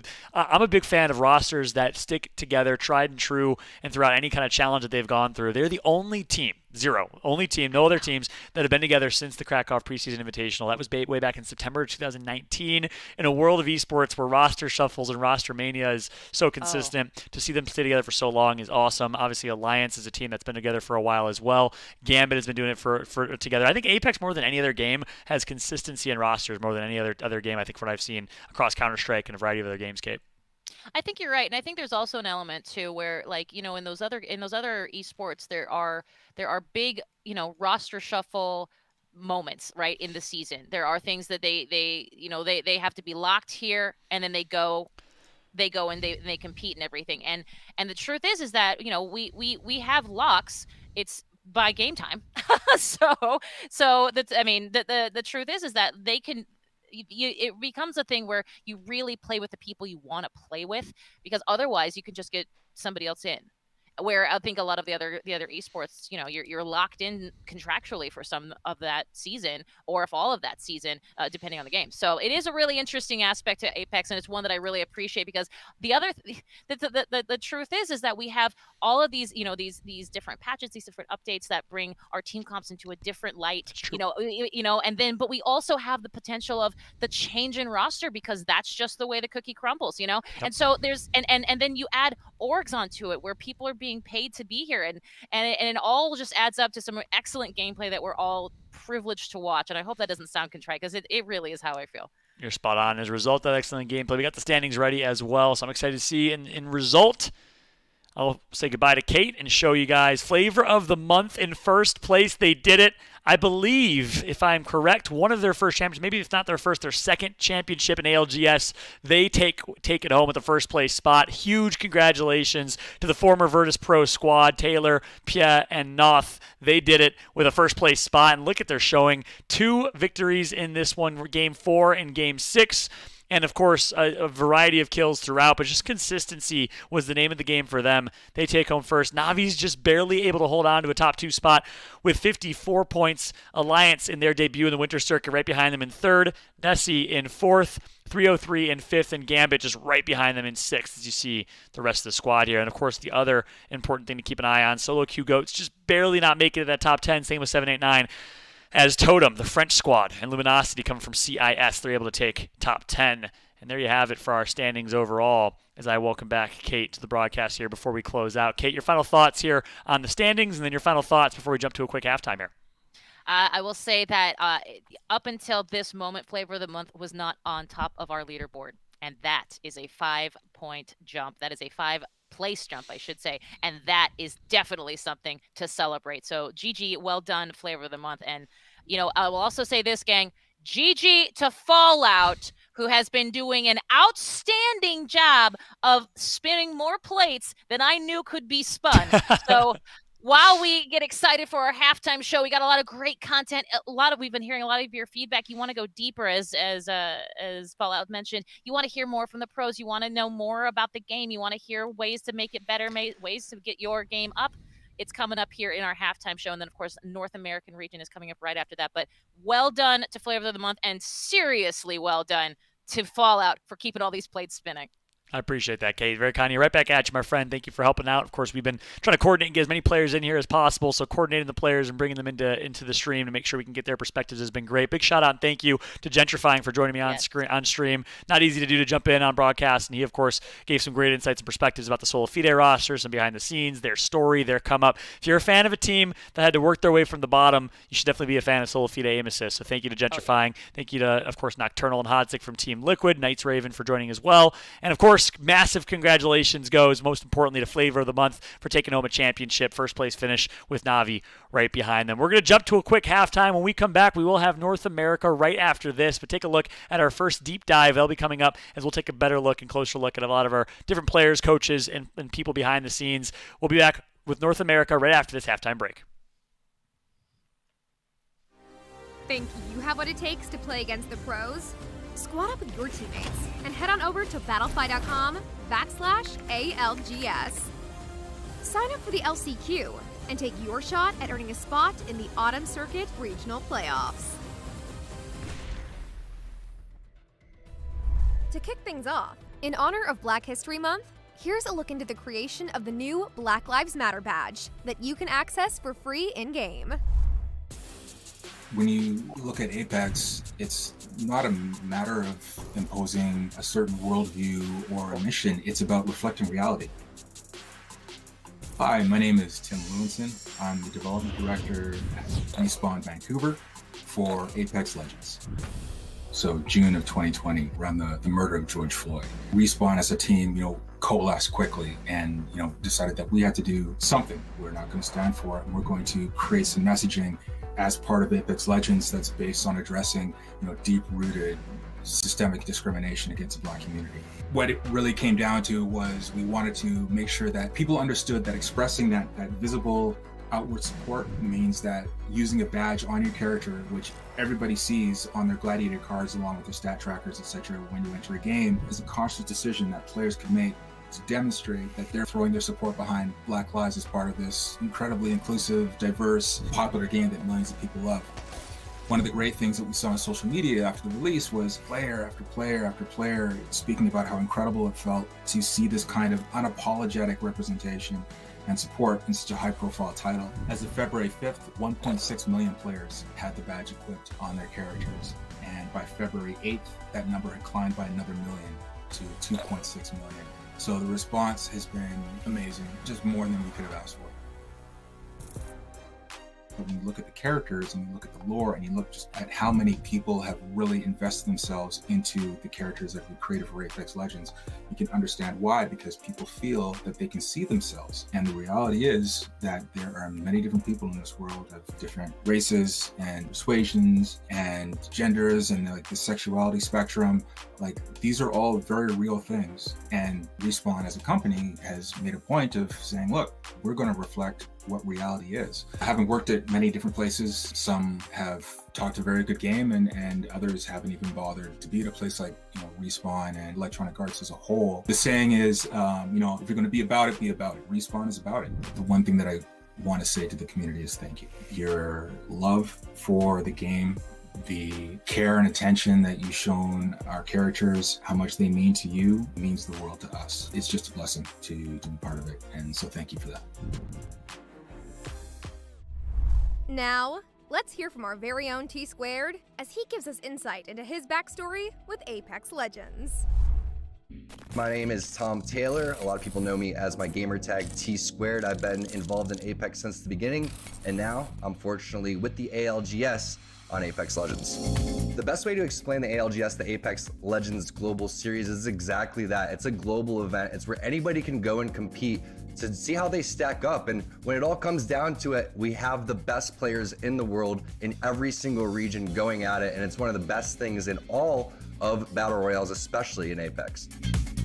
It's been a pretty crazy ride going from a player into hosting and casting. One thing's for sure is I have so much respect for the pro players because the amount of time that these people put in towards their craft is absolutely ridiculous. So for me to be on the hosting side, to be on the casting side, I have to, do my best in terms of being able to develop these storylines for these players, keep tabs and understand where they're coming from, whether that's, a personality trait, a play style trait, maybe some team changes that are going on. And I think that that's one of the things that I really look forward to is getting the crowd in the chat to understand exactly why that play mattered and why that was such a big moment in that game. This community is so tight knit, whether it's the competitive side, the casual side, we all really get along, and it's just such a fun experience to go and share something that you love like Apex. The ALGS for me is definitely a dream job because I'm able to stay involved with the community, I'm able to play the game that I love still, and most importantly to me, I get to talk up the players that are my close friends. This is just way bigger than sitting there playing video games. You have to remember that entertainment is a huge part of people's lives. Gaming is a huge part of people's lives. And the more people I've been able to connect with and share my story with, it's been awesome, it's been humbling. I really wouldn't have it any other way.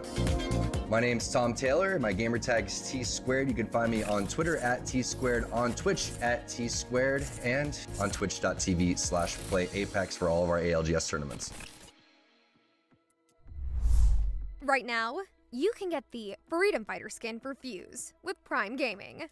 Just visit gaming.amazon.com to claim this exclusive skin. Available only till March 15th. Now, class is in session. Get ready to take some notes as we level up with Girl and learn how to play like a pro. As a pro streamer, caster, and Apex Predator, I know what it takes to make it to the top of the leaderboards. My name is Girl, and if you want to level up and become a pro like me, here are some tips to get you started. Today we're talking frag grenades. They can be a Legend's best friend and your opponent's worst nightmare. First things first, a grenade in your inventory is always a smart idea, no matter which Legend you play. There are 3 types of grenades: frags, thermites, and arc stars. The big difference between frag grenades and the other 2? Frags roll. Frag out! When you're first getting the hang of throwing the frag, it's hard to know where it's going to land, and when it's going to explode. Not only does it roll, but it's also got a 4-second ignition time. It's that unpredictability that often turns players off to using frag grenades. When thrown correctly, frags can deal a world of hurt on other teams. Trust me, they're worth the practice. Frag grenades are especially useful when you want to drive an opposing team out into the open. Throw a grenade behind their cover and they either tank the grenades or get shot by you and your team. The real fun comes when you're fighting a team that has a height advantage. The low ground might feel like a dangerous place to be, but throwing a frag upwards can help level the playing field. Your frag grenade might even push one of your opponents out of their position. From the high ground, you'll be able to pick off your opponents easily by throwing grenades into the forming crowd. And for each target your grenade hits, it'll do 100 damage. Not only is that a super fun play, but it also shows how the frag grenade is one of the most powerful nades in your arsenal. Before your next match, take a few minutes to play with frag grenades. You'll be glad you did.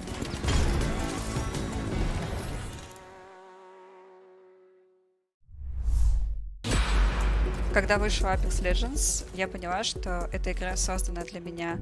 Она мне нравится абсолютно во всем. По моему мнению, это самый лучший Battle Royale, который есть на данный момент. My name is Severa Timirova. In game I go by name is Deso, and here's how you play like a pro.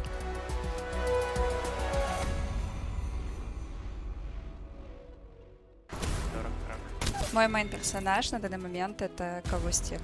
Он очень сильный персонаж в нынешней мете. Он может защищаться, так и атаковать. Его способности могут выигрывать очень много времени для твоей команды. В каждом файте Кавустик имеет преимущество как в своем, так и во вражеском газу, и поэтому это позволяет ему приносить пользу практически в любом сражении. Много дал. В данной ситуации 3 сквада. Один над нами, второй напротив. Сквад над нами принимает решение пойти драться со сквадом напротив, так как наши бочки помешали бы им нормально пофайтиться с нами. Далее я накидываю ульту, с помощью которой я смогла подойти ближе и добить первый сквад. Оставшись 1 на 1 против Рейв, я не спешу драться с ней, использовав еще одну бочку, которая помешает оппоненту так просто меня запушить. Мое любимое оружие — это 99 и Вольт, и также Мастиф. 99 и Вольт очень похожи между собой. Это 2 оружия, благодаря которым ты можешь наносить урон как на средней, так и на ближней дистанции. Но Мастиф, он будет самым сильным шотганом для ближней дистанции, с помощью которого ты сможешь за 2 выстрела буквально убить оппонента. Мне не важно, что я девушка. В принципе, в компьютерных играх, как мне кажется, нет особой разницы, девушка ты или парень. Если ты стараешься, если ты хочешь победить, ты тренируешься, то ты всего добьешься, и неважно, кто ты. Если вы хотите стать про, то никогда не сдавайтесь, верьте в себя, приложите все усилия для этого и как можно больше тренируйтесь над собой.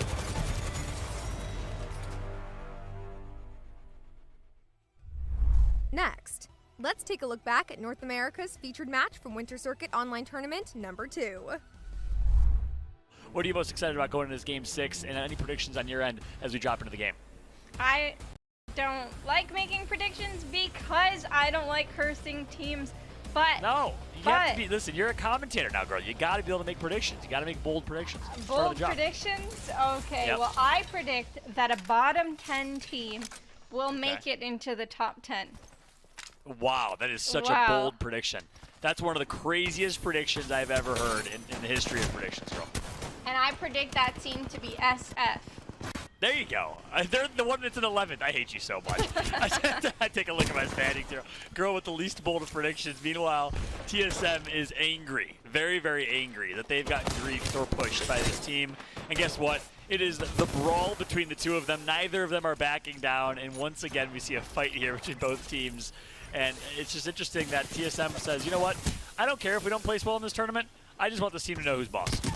I believe they're also getting third-partied by They are. South State, going in for the finish on Snitedown. They're coming in hot. They're trying to get some kill points. And you know what? These two teams that have been contesting each other aren't really losing much. They're already bottom 10. But it goes to show that 50-50ing and fighting off drop doesn't do you well. Yeah, that is for sure. And I said that, you know, I think it was game 2 we were casting, girl, where we noticed 4 teams dropping fragment, and that immediately knew that is not going to bid well for these teams. Anytime you drop contested, you have a significantly less chance to come out on top in a tournament, and it's definitely shown for TSM as Imperial Howl gets knocked now. And here comes South State, actually. They're a team that's in contention. They're actually looking for these KP, but a little too aggressive for that individual. He's going to get taken out. Nice job by Reps shutting at least one down, but now Reps has to clutch a 1v2. Yes, and he does have the caustic gas, so that will prevent the other switched to team. caustic? Yes. That's comedy. Sorry, girl. I had to laugh. They died to caustic last game. I think they were pissed, and they switched to caustic this game. Meanwhile, Absolute Monarchy's getting taken out as well. Yep, Sleepy Panda is at 1 HP. Will he be able to get out, recover, maybe heal up? He's not even thinking of healing. Oh, he's going to pop the Phoenix kit, which will get him back to full health. Now he's thinking of, do I go back or do I not? Yeah, I think he opts for the latter. He realizes, hey, let me just chill for now. What are the chances that they're going to continue to camp the death boxes? Probably not super high in an ALGS game, so Sleepy Panda will back out, reset, survive, find a little rat spot, maybe double back for banners, potentially. Meanwhile, South State loses one. It was Kuma. A little too aggressive from Pride Kuma. And as a result, Pride Kuma gets taken out. TSM, I think, got a revive here. So it might be a flat 2v2 between these teams, but it looks like South State wants to back out. Yeah, taking the top of this construction building and getting the revive up there, I don't think anyone's going to really push that, especially with the Caustic.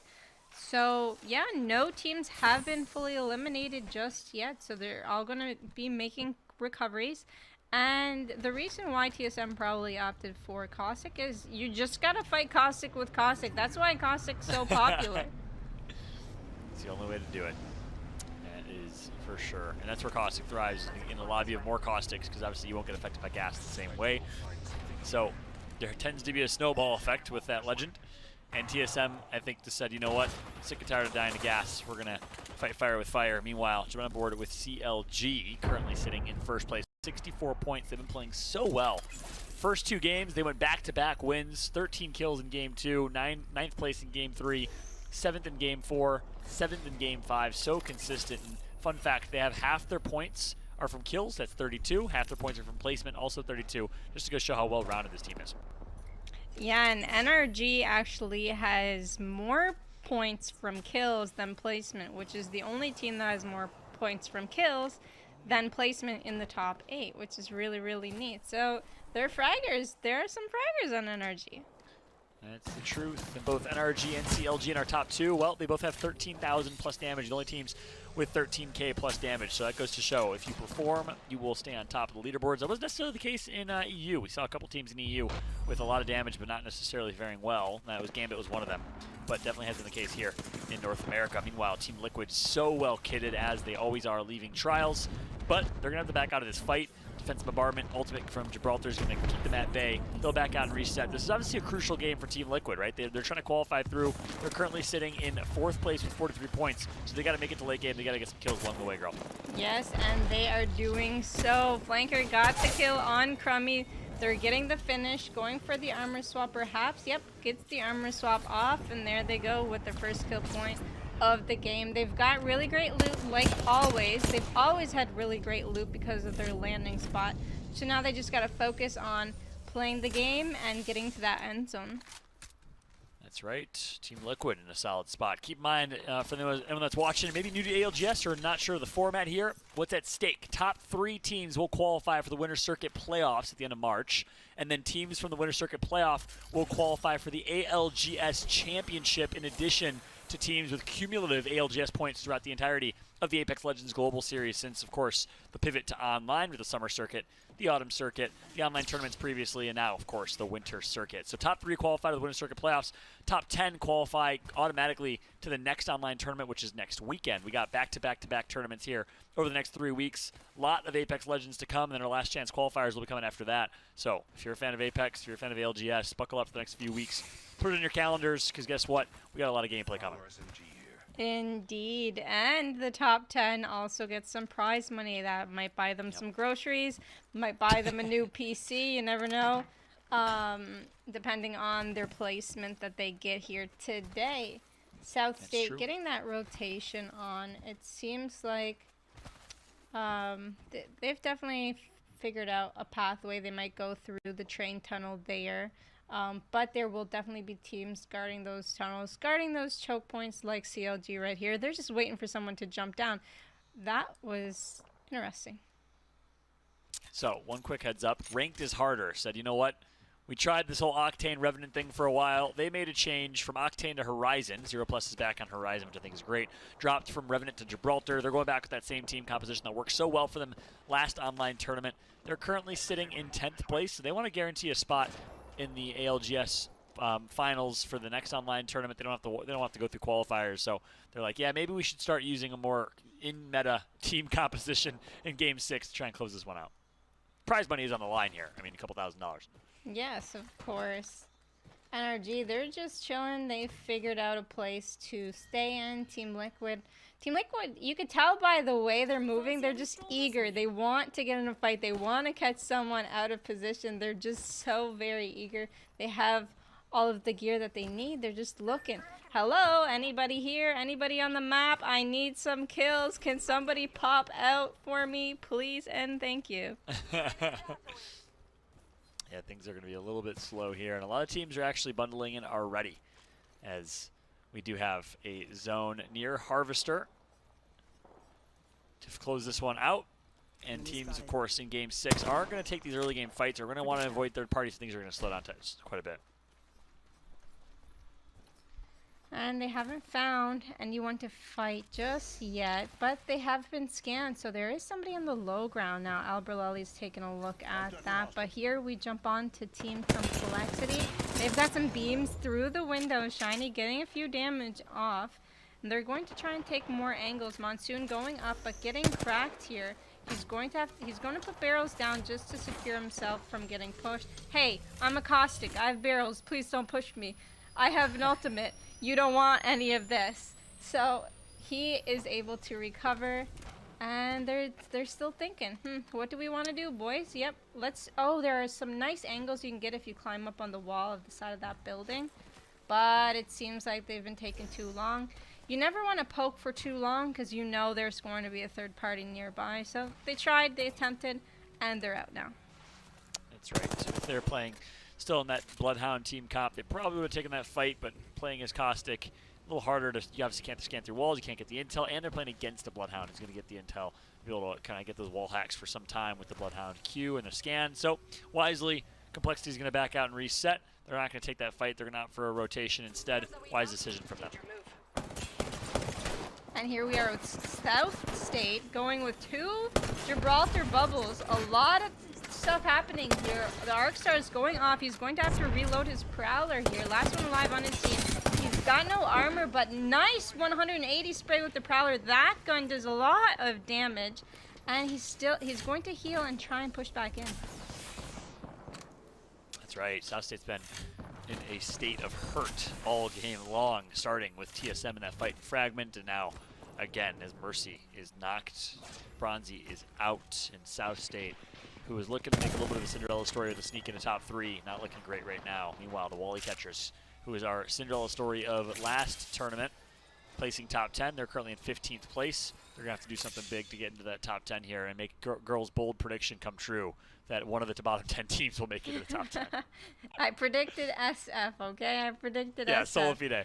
Yep, the they're only team that 1 won point the last away. tournament, and they're 1 point away. They're in 11th. You're the worst. Team On Liquid board still now. in it. Go ahead, girl. Yep. They are. Have they found a team to fight? I believe there is a team very close by, but I think they just have so much on the line here that they're worried. I can feel their worry by their movement now. The game's just going on and on. They didn't get that momentum they wanted with the early game fights, so now they're just like, maybe we just zone, maybe we play placement for now.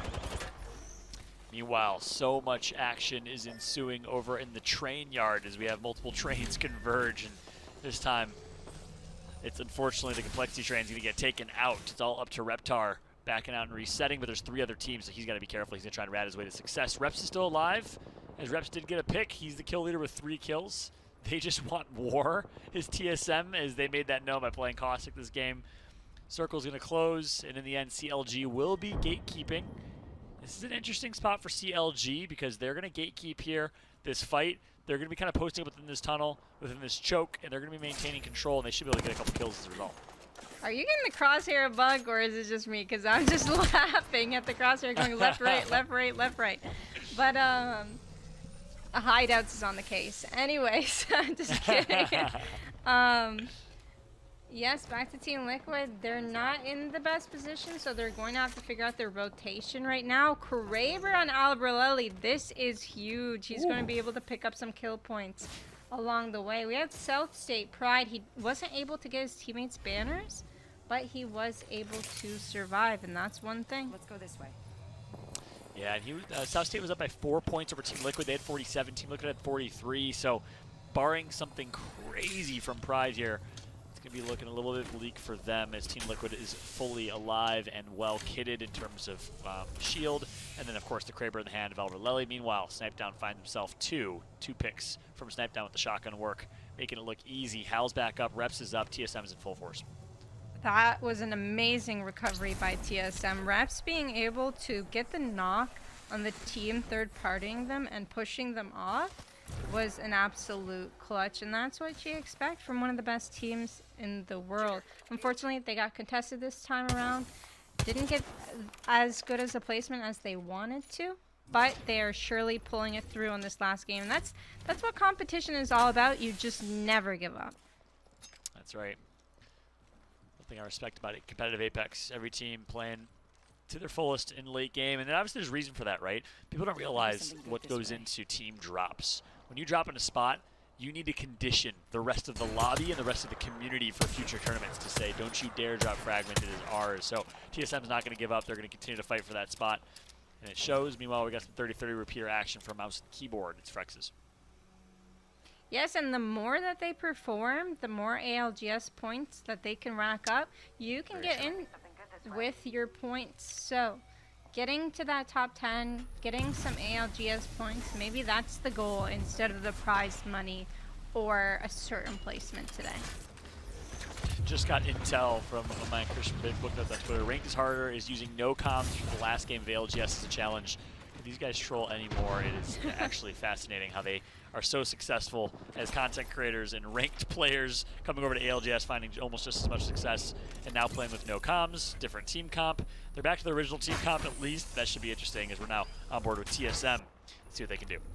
Well, they have already made the playoffs that you were talking about earlier, so they've got time to experience different things in a tournament setting. So that's the advantage you have when you've already made it so far. That's right. CLG finds itself in a fight here, and I'll make a quick note on no comms in a second, because we used to do that during scrims as well as a way to practice. On board right now with BSC. They find themselves in an engagement against CLG. A lot of three-letter acronyms here. Here comes the push from Hill, trying to level up that Evo shield if he can. Stunny now gonna level up and shield up here momentarily. Here comes the scan from Vaxlock. Madness currently out. That is not the player you want eliminated from your team. Then again, look at all three members of this team, all equally as powerful as it looks like this 2v3 fight is going to ensue. But when you're fighting against Lou, it's almost like a 3v3. Yes, unfortunately they got third party and they're still trying to hold their own. Lou goes down. Ooh. They are out of this one. That's right. That's our first place team eliminated. CLG with 64 points. So if NRG and Team Liquid are still alive, which we're watching Liquid right now in a little bit of shambles, they're getting tagged up quite significantly. That means there's a door open for them to sneak into that top one potentially if they have a pop-off game here. Liquid alive, and I think NRG is in it as well. We'll see when this team tracker page switches. Yes, NRG alive as well. Barely alive. Albrelli gets finished, but they will be able to recover below here. And on board with NRG, they're getting pushed inside of their building. They do have the Bloodhound. They have the scans. It looks like the other team is backing off for now. And then Team Liquid. Will they try to recover Alv's banner? Probably with the Horizon Q here in a second, but he gets Krabered and he almost goes down. Luckily for him, 1 HP remaining, goes for the battery and still has time to recover that banner. Insane. Meanwhile, take a look at this. Pride Kuma still alive as well for now. See if he can continue to rat his way into a top 3 or top 5. Obviously, every place counts because of prize pools, so keep that in mind. And actually, no, he's going to find himself one. He's just going to port his way away right into another team, and he's going to get hunted by this individual. Still alive somehow. Wants to take the port back. He's just buying some time here, delaying the inevitable. And they left a little trap for him. 0+ ended up staying on the end of that portal. They knew he had to go one way or another, and they ended up getting that kill point. So 12 spots remaining. NRG, one of our top teams, getting shot at by Team Liquid. Nocturnal going down to half health. Flanker, no armor left. They've got to run. They've got to survive as long as possible. They need their placement points as well. Flanker might have found himself a rat spot here. Maybe the other teams don't know. Yeah, Nathan got knocked as well. Actually, no, Nathan maybe did the knocking. Nathan is alive and well right now. NRG is performing. It is Madness right now in the kill feed. Fun's going to find one with the sniper on, gentrifying from Solafide. Looks like Solafide will be out here momentarily. But obviously, they've already qualified. Result is popping off with the double kill on NRG. It's going to be Solafide who's reigning on the parade of our top team right now, as you'd expect. Flanker is literally mid-zone. If he can just survive, just not get looked at all. The team on his right is going to help him out because they aren't going to move forward. They're going to hold their ground where they are. So if they attract all of the attention and Flanker is able to get into that top 3, top 4 situation, he's going to be able to pop his ultimate and create more cover for himself. That would be insane. This reminds me of the Autumn Circuit playoffs where we saw someone hiding in a rat spot in a little crevice as Caustic with 5 gas canisters around him. Flanker's not going for the same strat as he's center circle right now. But we'll see where the circle does pull, where it's going to wrap up at. Meanwhile, Solafide doing Solafide things, putting in absolute damage. 1.4k damage for Designful and counting. And keep in mind, that's on top of the fact that Solafide has already put in 10,000 damage, which is more than everybody in the game except for 3 teams, and that's Team Liquid Energy and CLG. Solafide is so incredibly good. Designful lives with 1 HP. He's just like, I want these guys killed and we are going for it. No matter what happens to us from the team above, we are getting these kills. And they did. And they're kill leaders. So they're going to rack up a lot of placement or kill points here. And there he goes with the ultimate. Now no one will be able to see him, but they do have a general vicinity of where he is. I'm just going to spray and pray right into that crevice here, Flanker. What a cheeky strategy right now. He's going to finally get taken out. Made it to top 5, not too shabby, and that'll get him some placement points. Solafide still alive. And girl, looks like your prediction was solid. Congratulations. I'm ashamed. No, I'm just kidding. Solafide, though, with the good showing right here. Yep, from 11th place to who knows what. They might bump up more than 1 or 2 placements. They're going to go up quite a bit. Maybe they can hit top 5 if they could pull out this win. They're only 5 points behind Ability Legends with 30 points in 7th. So this will certainly put them within maybe even the top 5. Solafide showing up well here in game number 6, as you'd expect from them. A team that could pop off at any point. Probably the team that does the most damage of any team in the entire game. We'll see if Solafide can close this one out. 4 squads remain. We got Season, we got Solafide, we got Mouse and Keyboard, and we got Stunny Hill and Co.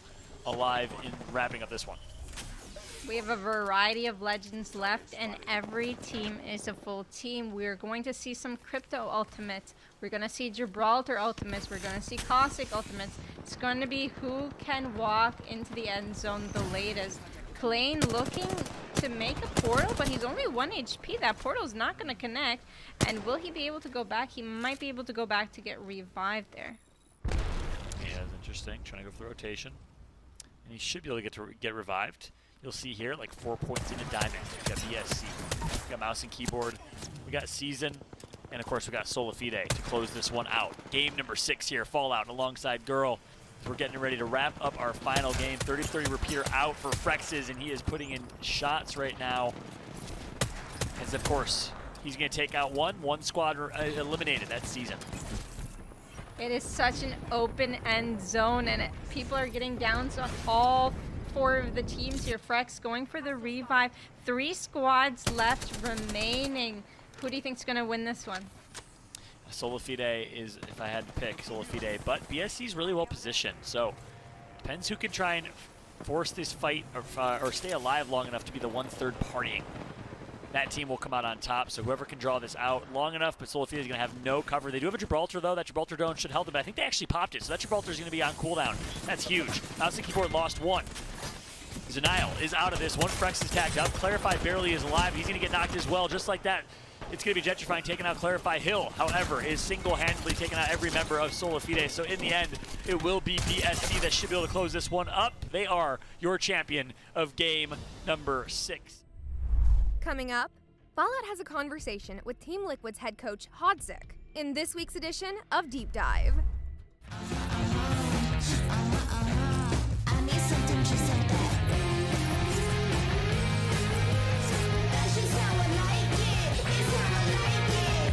The Hodzik. Good to be back on the mic again with you, my friend. I'm excited to talk to you and get to know you, and for the community to really learn more about who is Hodzic, because there's so much depth to your story. It's insane. So with that said, let's start from the top, man. I'd love to hear your journey. Tell me about your background, your journey, your path that led you to where you are, both as a gamer and, you know, kind of competing or playing video games, and also just in life. I'd love to kind of pull back the curtain a little bit. Yeah, I mean, for those that don't know, my family is from Bosnia. I was born there in the capital city, Sarajevo, and I was born during amidst basically a genocide, and my family basically pulled some borderline black magic to get themselves out of Bosnia and to America. I mean, fell in love with video games very, very early on. One of my earliest memories in life was actually the first video game I ever played, which was Duck Hunt. Oh, I think I was like, I don't know, 5 or 6 years old. One of the kids that lived in the same like refugee apartment building that I lived in asked me if I wanted to just play a bit his Nintendo, and I had no idea what it was, and fell in love since. Went to college, actually wanted to pursue professional gaming when I was a sophomore in college. I remember literally calling my parents and asking if they would support me going to a LAN tournament for Halo. They said absolutely not. Stick to your books, you know, they're very traditional. So that kind of shut down my dreams pretty hard back then. Worked as a financial advisor for a year and a half, and then amidst career changes, I was studying to become a business analyst. Apex came out, and then I guess the rest is history at that point. That's awesome, man. I'm excited to dig into that. So I know so it sounds like before Apex, you tried competing earlier on, but you were younger. Yeah. It was hard to do. I know you mentioned the Bosnian thing, and, you know, I just want to say, I think any immigrant to the United States from anywhere around the world, whether you're Bosnian American or Greek American like myself, I kind of have a similar immigrant story, or Mexican American or African American. I think we can relate with parents that are like, we came here, we sacrificed everything, and you want to play video games? Was that kind of the vibe with your parents growing up? Oh, absolutely. And I still hold it over them to this day. You know, I point to all these people that started right around the same age I wanted to start. You know, I look at, like, you know, Ninja, Nadeshot, Snipe Down, T-Squared.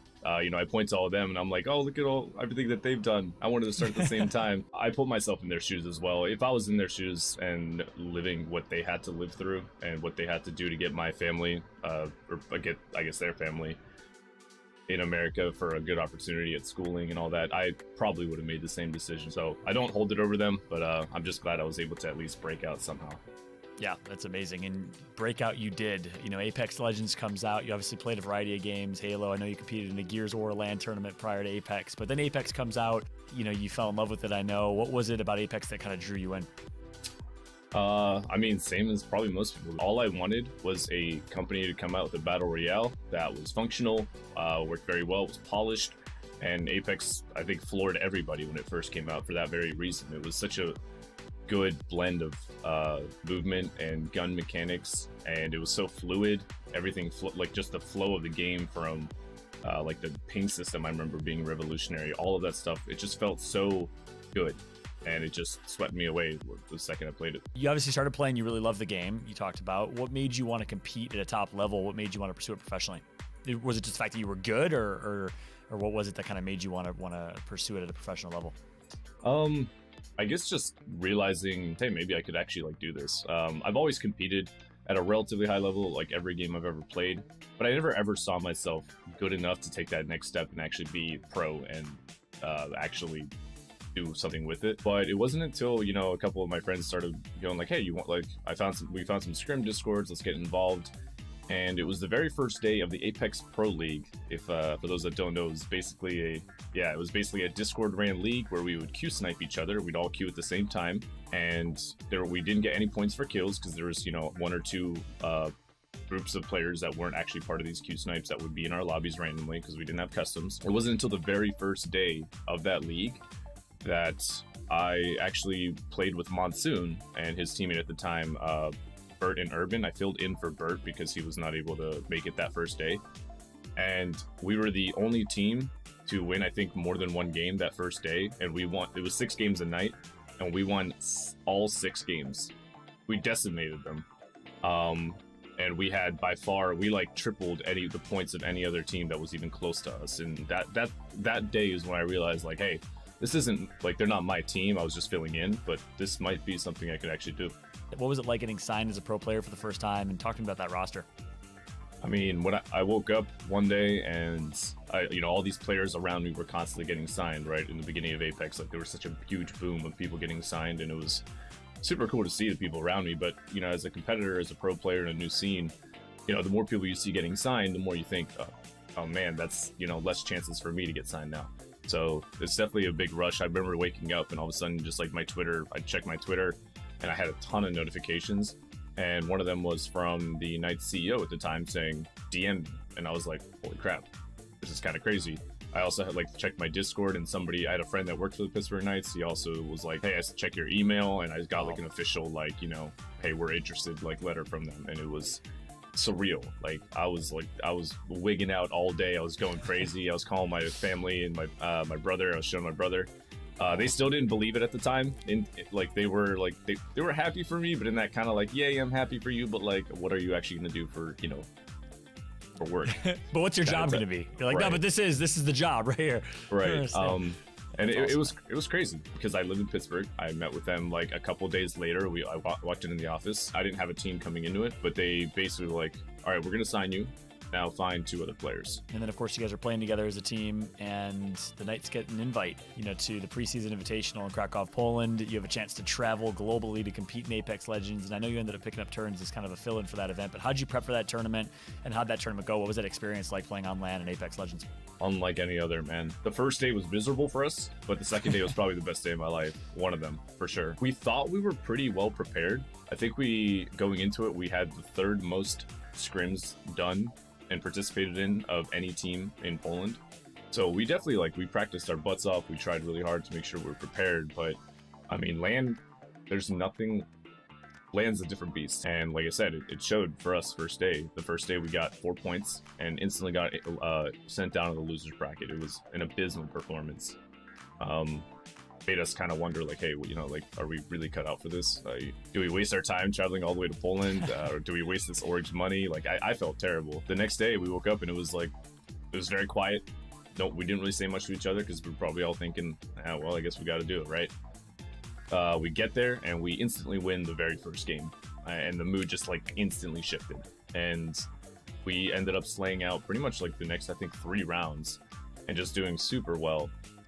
One of them was a huge, we got really close. I think we got 10th on a tiebreaker, and barely, that was the biggest roller coaster of emotions of my life. Thinking we had already gotten eliminated, and then all of a sudden looking at the scoreboard, seeing a 4-way, I think, tie for 10th place. And we made it. We actually top knocked out 10 qualified. I love that Yeah. format, by the way. All the players are just looking up at the big screen on the leaderboards, trying to see if they got top 10 to make it through and to qualify through with that kind of double elimination bracket. The first time a Battle Royale ever had a double elimination bracket, leave it to John Nelson and the competitive gaming team at Apex. But yeah, no, that's awesome. That's cool. And thank God they did, because like I said, that first day Yeah. was terrible. Had we left on that, I don't even know if I would have continued pursuing Apex. But the second day, I mean, we just came out and we fell short of the grand finals by a couple position or placements, I guess. So it was unlucky, but it was enough to show that, you know, hey, we had a really terrible day one, but with our backs against the wall, we came out swinging. And that's what really, like we didn't take home the grand result we wanted, but I think I'm pretty sure my team, like, we were very happy with how we did, and it just felt good to know that, hey, we can compete.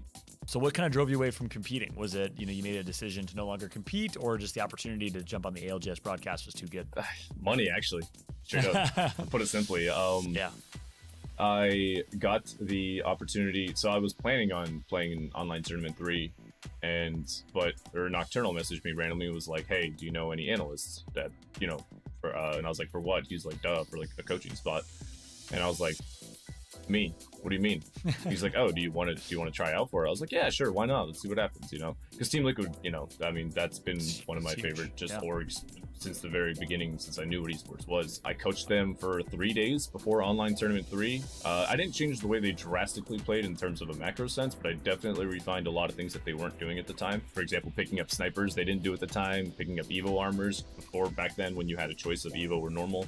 They weren't doing that either, and instantly there was a change from one day to the next in their scrims. They ended up winning Online Tournament 3, and I think there's no better way to seal a tryout than winning a tournament.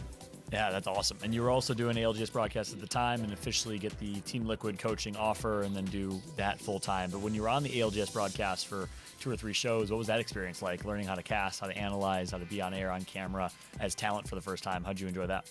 I mean, that entire like month or so leading up to that was just like, it was just crazy. I felt like my life was moving at 1,000,000 miles per hour. I basically speed ran esports. I competed, coached, and casted all within less than a year. I like sitting there and just talking about the game, talking about game theory, about why players do what they do.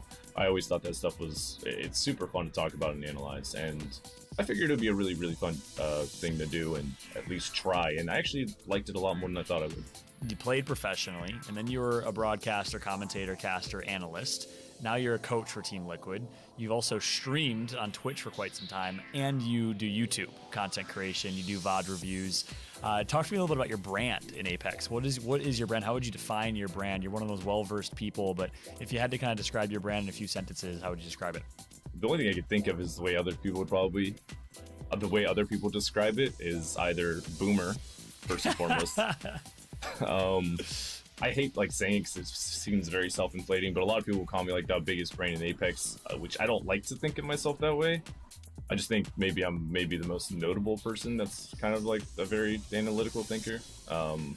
Just because I feel like, I feel like anytime you attribute, that kind of praise to yourself, I feel like you're setting the mark for like complacency. I think one of the coolest things about you, Hodzic, your story is truly you're the definition of just an everyday, regular kind of gamer turned professional player, coach, analyst, broadcaster for the ALGS.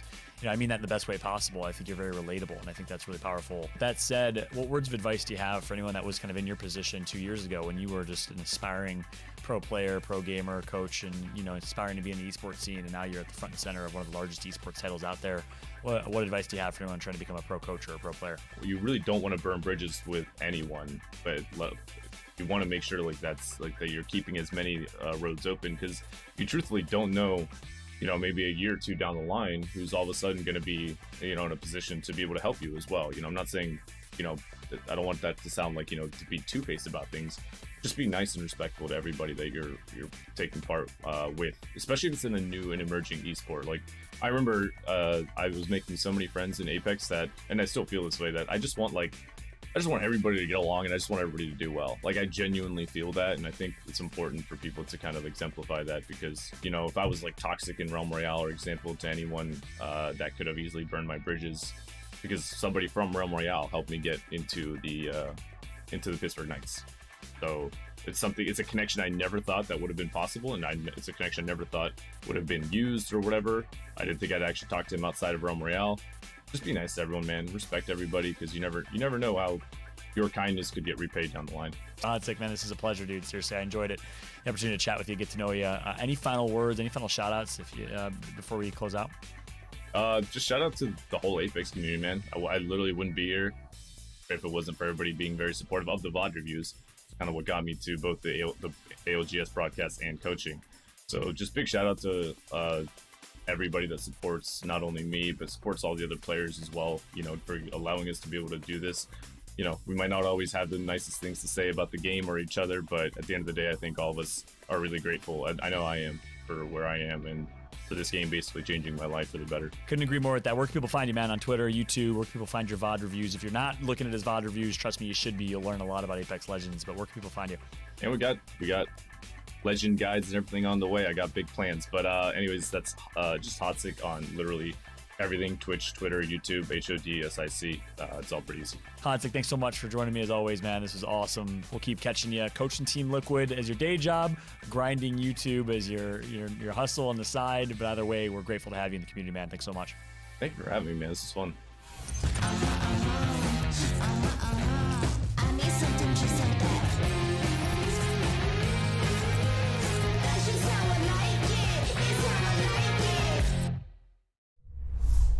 On March 5th and 6th, we will all be witness to the Madden NFL 21-Yard Invitational for the first time ever. See a select group of Madden pros team up on Madden's latest and greatest Venue Zero, The Yard. On day 2, some of the biggest influencers in the world will join them to fight for their right to become the Yard Invitational's inaugural champions. Tune in on March 5th and 6th for the first time ever the Yard Invitational. Catch all the action on twitch.tv/EA Madden NFL and Madden Competitive Gaming on YouTube. March kicks off with an action-packed weekend for the FIFA Global Series. Don't miss the second round of qualifying events for East Asia, and we are entering the third round of qualifiers in North America. Solid weekend of action with 2 token events. Make sure you link your EA and Twitch accounts and watch at least 60 minutes of action throughout the weekend to earn the token. For more information, visit futchampions.com. Don't go anywhere. The Apex Legends Global Series online tournament pre-finals for North America is coming up next.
Hello, everybody, and welcome to the North American broadcast for ALGS Online Tournament number 3. Fallout here, joined alongside Kate for a very special and different type of broadcast. We got no production team behind the scenes. It's going to be a little bit different this time around as we're giving our production team a break heading into next weekend. And, of course, Kate, things are a little bit different this time around. Walk us through how it's all going to work. They are a little different there, Fallout. And hey, everybody, welcome to the Apex Legends Global Series Online Tournament number 3 that obviously will look and feel a little different. Basically, what we're going to do is showcase our brilliant cast of characters. We are, in fact, a circus, but we are doing this all without a net. So basically, we have our lovely guy Fallout here. Fallout is the crux of all of this. Let it be known, the man is a myth. He is a legend, and I am delighted to be with him today. You as well, Fallout, because that's you.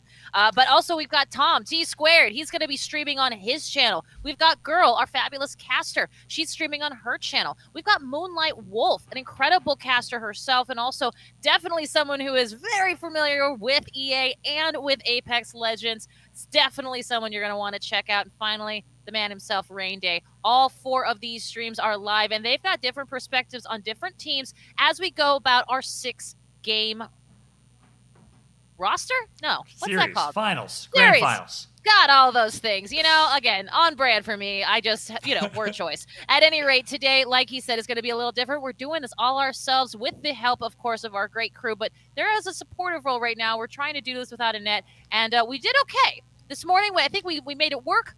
It actually had a great feel to it. I had a lot of fun. I know our casters had a lot of fun. I know you in chat have had a lot of fun watching everybody. So we'll see how today goes for NA, but we've had a blast so far. That's right. Some lessons learned. We'll, of course, avoid Rain Day's broadcast because we had some video issues and quality issues there. So we'll do our best. We're learning on the fly as we're going here. But no, it's a perfect breakdown, Kate. And outside of that, the broadcast is obviously a little bit different because we don't have a production crew. I'm going to be directing and switching all the scenes while also hosting and casting. But everything else is going to be the same. The tournament format's the same. Walk us through the tournament format and pricing structure.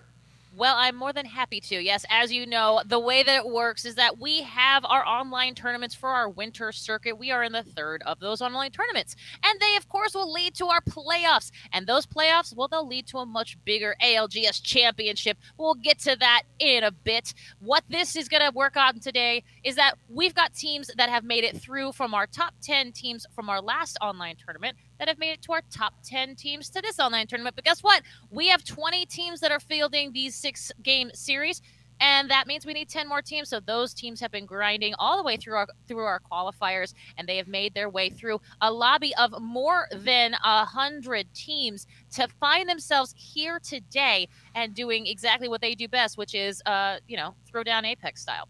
Yeah, that's exactly right. So, Kate hit the nail on the head. 6-game grand final, North America. I'm excited for the action there. And then, of course, you can catch all of our casters on their own individual streams. We'll be doing a little bit of a viewing party for each of those streams on the main feed here, almost NFL Red Zone style. As we take a look here and show, we got T Squared's feed. You'll see on screen right now. Big shout out to T Squared. We'll be dropping in on our streamers throughout. Moonlight Wolf as well. She'll be managing her own stream. And then, of course, we also have Rain Day and Girls feeds. They'll be going live in a moment. We'll be switching over to them, and that's going to be our structure and format for the day. So game one's going to be starting here in about 7 minutes. Kate, I see you want to say something. I do. I think. Am I wrong? Does Moonlight Wolf have a Nessie doll? I see a Nessie doll. She's representing. I'm just saying. She's there it is. representing. Okay. There That's it awesome. is. Always good. That's a perfect segue because we have Nessie from EU. And I also want to welcome someone else from EU who's going to be joining us on the broadcast because you better believe we got to bring the man, the myth, the legend, Taylor on the broadcast here. There he Taylor, is. massive congratulations as Flavor of the Month does it. They take home a championship. How are you feeling right now? It feels insane. I mean, we've been playing so long together and we have not got like a huge win yet, and it feels great. It feels insane. Yeah, it's amazing, man. Look, I've been a big fan of yours for a very, very long time, but people maybe don't know your journey. You guys were Virtus Pro, signed by one of the top tier organizations, and you are the longest lasting team in all of ALGS. Walk me through your team's history. How did you guys meet originally, what seems like 15 years ago now? I mean, it was before Apex. We played PUBG together, and we played PUBG for a few months together. And then when Apex came out, we just switched out to Apex instead. And then, because it was just easier, like it just felt better, the game. Yep. And then we just stick together through the whole game. It's amazing. I mean, we don't want to change any players. We just like talk about the problems instead, and then just keep playing. Unbelievable. And I know almost I'm like the historian for your team because I love your team so much. But I didn't know that. I didn't know you guys played PUBG together before Apex. You've been playing together since another game. Yep. Came into Apex. What is it that made you fall in love with Apex Legends at first compared to PUBG? I think it was just more fast-paced, and it was just like the abilities in the beginning of the game, I would say. Like now, maybe not so much now. Yeah, it's just a bit too much right now. But then, like in the beginning, it was just a lot of fun, you know. Yeah, it's just a lot of movements, and then just fast-paced. I got you. Hey, I got a real quick question. You know, I love when we get to talk to you guys, and you coming off of a brilliant win, an incredible game 6, certainly an incredible series. I'm curious though, like people sometimes don't realize how much time it takes to get good at these games, how much time it takes to be at the elite level that you're at. I'm curious, like, what are your days like? What are your scrims like? What are your gamer hours like? I mean, I would say right now we don't play that much scrims anymore because it's kind of like the scrims are not really that serious, I would say, anymore. So it's mostly just play pubs ranked every day as much as you can, and then just play every GLL Cup this every week, and then every tournament that we can, and that's what we kind of do. Just play all the small tournaments. Yeah, I love it. And that's the practice you get, obviously, playing in those cups and tournaments to get the best type of practice. And then, of course, I want to talk about this tournament. You guys showed up great, played consistent throughout. What was different about your team this time? What worked out well for you guys? I think we just when I came into Discord earlier today, I just told my team like today we're actually gonna just say fuck it and just push everything. I don't care about anything. Like we're not gonna be scared of anything. Just go for it and just play for it. Like instead of just sitting there not doing anything, like try doing something instead of doing nothing. That's what I just said, and then we just went for it. Amazing, man. I love the proactivity there. And you guys had the team comp to follow up. Why did you guys decide to play Bloodhound? Walk me through your decision, your team comp, especially in a meta right now where Caustic's a little strong and a couple other legends. I feel like Bloodhound it works for us a lot of times because, like I said, like before, sometimes we play a bit too slow and maybe too scared, and then I think Bloodhound helps us a lot because we have like more control. We can see where every player is around us, and it gives us more like info about everything. And then we just play Gibby because it's the dome and the ult. And that makes complete sense. Well, let me ask this question: you guys are in what I love to refer to Tom's moment of very scary lobbies. You come through those very scary. Are there any? What are the other teams that you're looking at? You know, you talk about being scared, being perhaps a little hesitant. What are the teams that really you get concerned about these days? I would say probably like Alliance was one of them because they're good at fighting. But I would not say it's not really like one team or anything. It's kind of just like I think sometimes you're just kind of just scared to fight whoever it is. Like there's no one in the team that just take the decision and just go for it, and so we just sit there and do nothing. It's kind of I wouldn't say we have like one team that we're mostly scared of, but I would say Alliance is like probably the best team of fighting right now. So. Yeah. And on a similar note, we'd love to, it's good to get your perspective on European teams. We'd love to shift gears a little bit. We're about to kick off the North American broadcast. It's been a while since you've been on LAN and had a chance to compete against North American teams, but I know you keep up with all the competitive teams in North America. In your eyes, who are the best teams in North America? Who should we look out for today? I would say right now, I was probably TSM and Team Liquid and Complexity, I would say right now. And CLG actually with Lou right now. Yeah, you got to throw CLG in the mix with Lou, with the Big Blue. What makes those teams so great? Pick a roster or two or a team of two, and then break down that roster for me. Would love to get your perspective on what makes them so great. I think like TSM is just good at fighting. It's kind of that's kind of the thing with Hal. He don't care about anything. Like he doesn't doesn't care who's in front of him. Like when he screams push, you push. That's the thing. And then that's kind of the thing with them. And I think today if they play really good like they did in the qualifiers yesterday, like the last two games when they actually got enough points to make it to the finals. I think if they play like that, they're going to do super good today. I love it. Good to get perspective on TSM. And I also want to get your take, though. There's always a lot of banter back and forth of North America versus EU. I got to get your take, man. If you take all the teams in EU, all the teams in North America, which region is better and why? I think it's EU right now at this moment. I think EU teams are more consistent at this moment right now.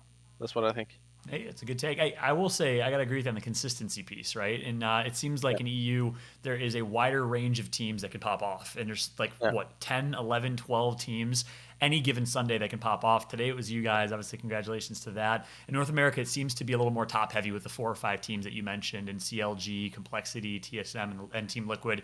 NRG kind of throw in the mix there, but it's probably 4 to 6 teams in North America, whereas in EU, it's like 10 to 12 teams at any time that can pop off. So that's a really good point. Yeah, exactly. Yeah. So if you had to make a prediction coming to this North American broadcast, you talked about TSM before. Who do you think is going to take it? Do you think it's going to be TSM or do you think it'll be another team? I think it's going to be a TSM winning today, I think. Why is that? That's what I think. I just think after winning the contest they had yesterday against that team, I don't remember the names, but I think they're just super hyped to just win the tournament today when they know they're not going to have anyone landing on them. I love it. They're coming off a win in the throwback tournament with Pathfinder, Wraith, and Watson. So I'm excited to see if they can keep that success. Taylor, so good to chat with you. It's so amazing, refreshing to see you guys get a championship. It's a long time coming. You are one of my favorite teams to watch. Your story, your trajectory, your loyalty to one another, your chemistry and teamwork. Honestly, there's so many great things to say about you guys. So major congratulations. Any final shout outs or words that you want to say before we let you go? Just shout out to my teammates. They're the best teammates out there. And then all the fans. That's all. Pierre Noth, baby. You got Virtus Pro, now, of course, flavor of the month. One of the most legendary dynasties and teams in Apex Legends, consistently a top team in Europe, which is tough to do in such a stacked Europe lobby. This time, they came home with the championship. Major, major congratulations to you, Noth. Thanks so much for joining us. Thank you. We'll catch you later. Also to get his perspective, I gotta say, kudos to him. Very well spoken as well. Obviously, in his second language, he's speaking English better than I do. Better than you do sometimes, Kate. Like I won't even say a word. Like, let's just be clear. I'm there. No problems there. You and I both. I'm right and it's also, I should say, it's almost midnight where he is apparently. So something else. Gamer hours for sure, but like he's also just played 6 games of Premier Apex Legends. So well done to keep your eyes on the prize, man. That's awesome. Yeah, it's true. It's been a long day, that's for sure. And it looks like gameplay is going to be starting here momentarily. We'll be getting live in just a moment. And of course, I'm taking a look and perusing through. Let's go and send some love over as a reminder for y'all to Girls Stream. Okay, I'll be right back for just a second. Want to give some love to Girl. You can, of course, check out Girl's stream at twitch.tv/Girl. She'll be one of our casters today. She's getting set up and ready to go.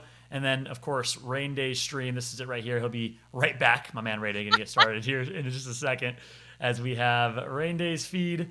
We also have T Squared on stream. You can catch his action. Kate, can you do a quick mic check? I want to see if your audio is working here. Sure. 1, 2, 3, 4, 5, 6, 7, 8, 9. All right, good news there. We found a way, made some fixes from our last stream, and we found a way to get Kate's feed into this, and that's great. That's good news there. So, all right, cool. That's the other streams. That's who you can watch and you can catch live on stream. T Squared, of course, Girl, Rain Day, and Moonlight Wolf. Make sure to check out their feeds. They'll be live. We'll be jumping into their different feeds to get different takes throughout, Kate. And it was an interesting first half and first show in Europe. Are you looking forward to North America? I am looking forward to North America, mostly because I feel like it's a grab bag. And because ultimately I feel like what's going to happen, if I can just like put my little, the hat on, crystal ball, is that a hat? I don't know. Yep. Where am I going with this? Who even knows? I was going to say, if I could look down the crystal ball, I'm really hoping for, in terms of my desire for this gameplay, I want a team to come out and just dominate, and then I want them to claw, keep that domination going the entire time, and then ultimately have a game 6 where somebody comes out of nowhere and says, nuh-uh. Yeah, that would be insane. I'm hoping for a crazy finish. We did see it in Europe. Going into Game 6, we had 5 or 6 teams that could have realistically taken home first place, which I love to see. In North America, we tend to see a lot more of a top-heavy lobby, and that, of course, has changed quite a bit. We also used to see Europe play a lot more passive and North America play aggressive, and that kind of flipped an online tournament too. So I'm interested to see. We see a lot more Caustic in North America. Even though Europe is the one that kind of popularized the Caustic meta originally, North America has taken that meta and really taken it to a whole new level. So I'm excited to see what we're going to see from a Legends perspective, Kate. Me too, and that's that's a great way to put it, because honestly, one of the things that we like to see is that reactive meta, right? And there's during the EU games, we had, I think, maybe out of the 6 games, I think we had maybe 2 games that had legend switches, that had changes there. But I'm curious to see, because as you know, EU has, they have a tendency to field different legends than NA, and certainly NA was doing a great job of bringing out the Horizon.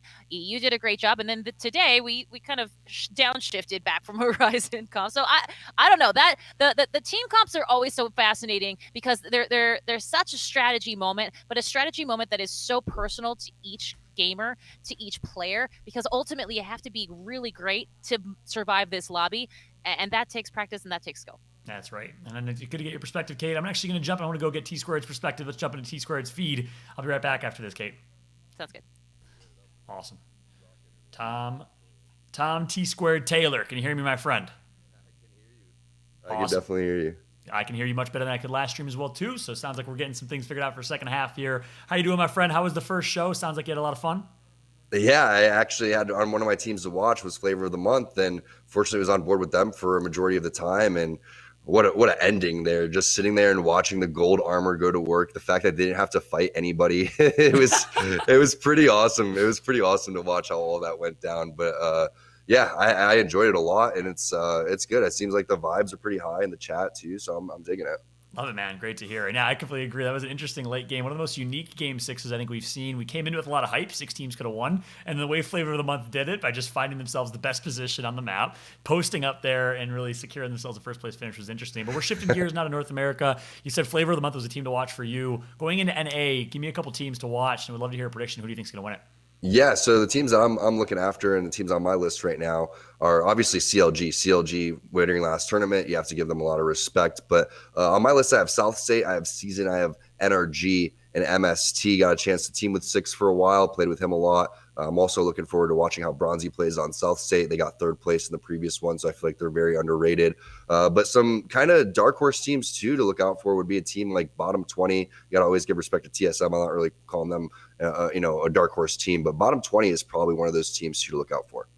Yeah, I love it. That's good to hear. You mentioned dark horses, you mentioned favorites. TSM looked a little bit shaky yesterday in their last qualifier. They think they snuck in 8th or 9th place. Do you think we'll see a TSM coming out hot and coming out swinging here?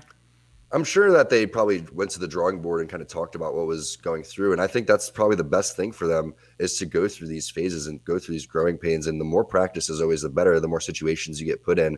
And Hal's a great leader, so he's going to be able to talk to everybody and diagnose everything. And Snipedown's always been a great listener, right? So I think that they're going to, be probably playing a little bit angry with a chip on their shoulder today. And I think that's what you're going to want to see from them.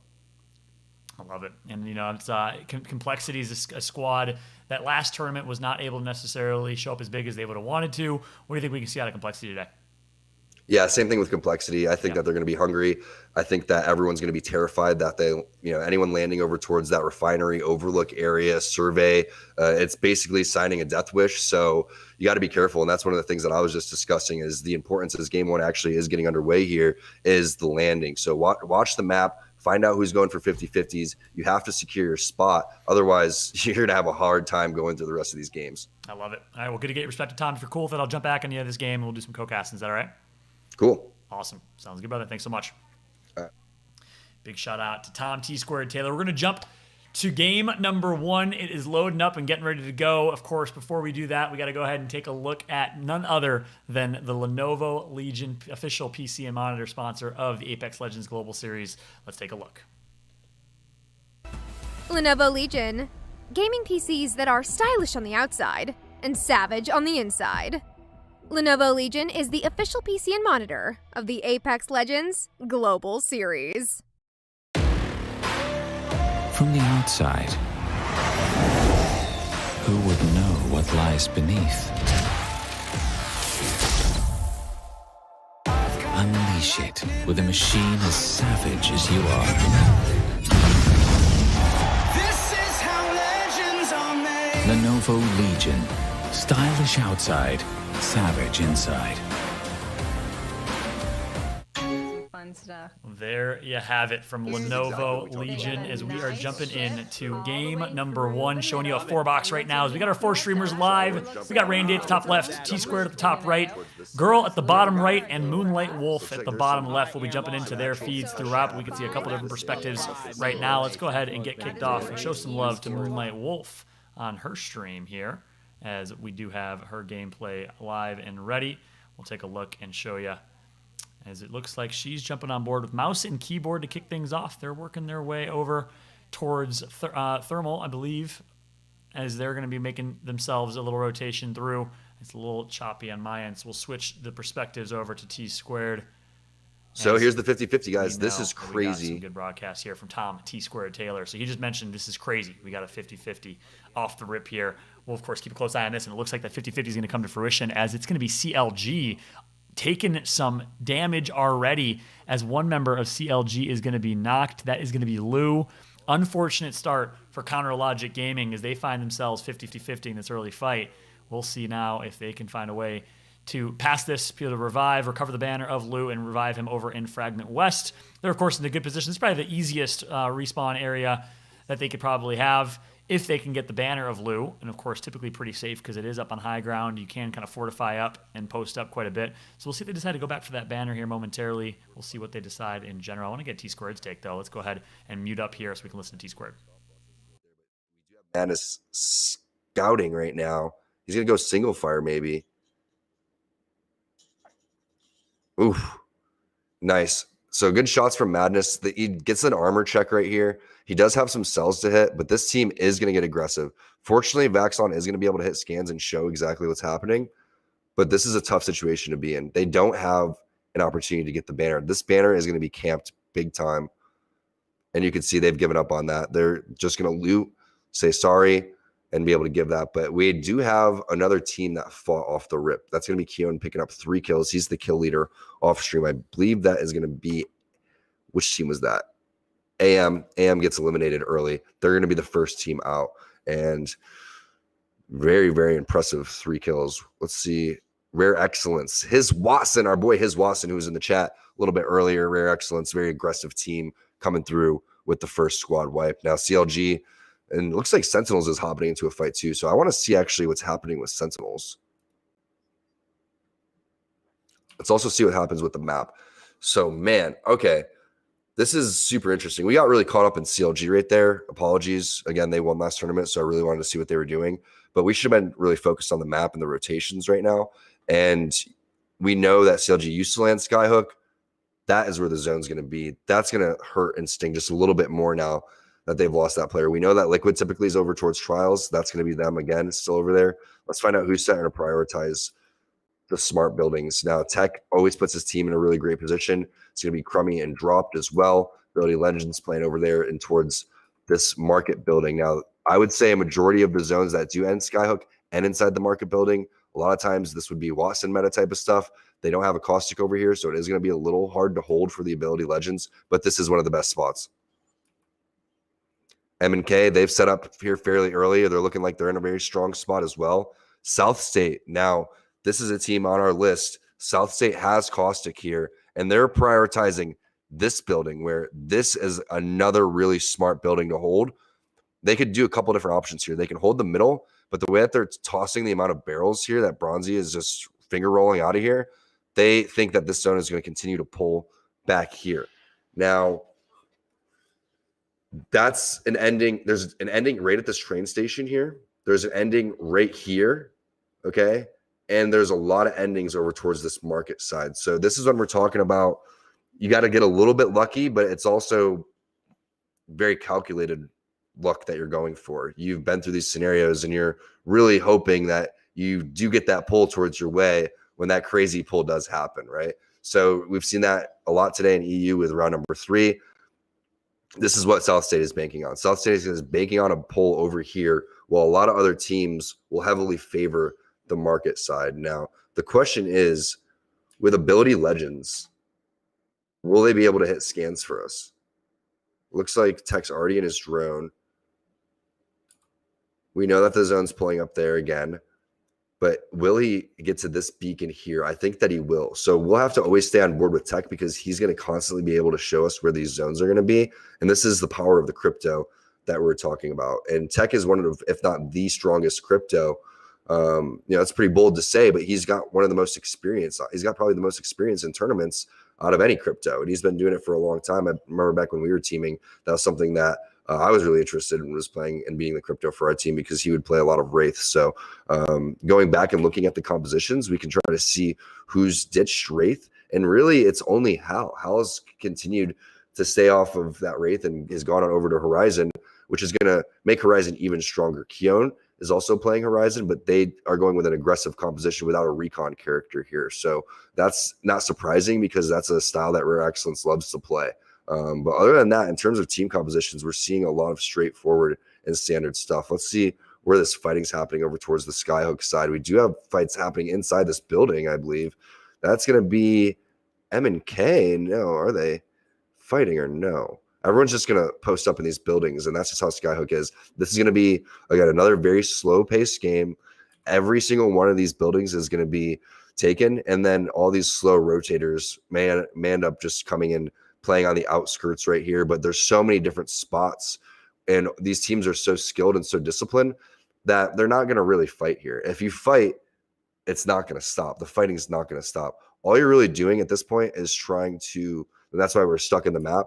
All you're doing here is getting armor checks, as we see what SCN is doing, another team that is posturing around, and that's all it is. It's just constant armor checks.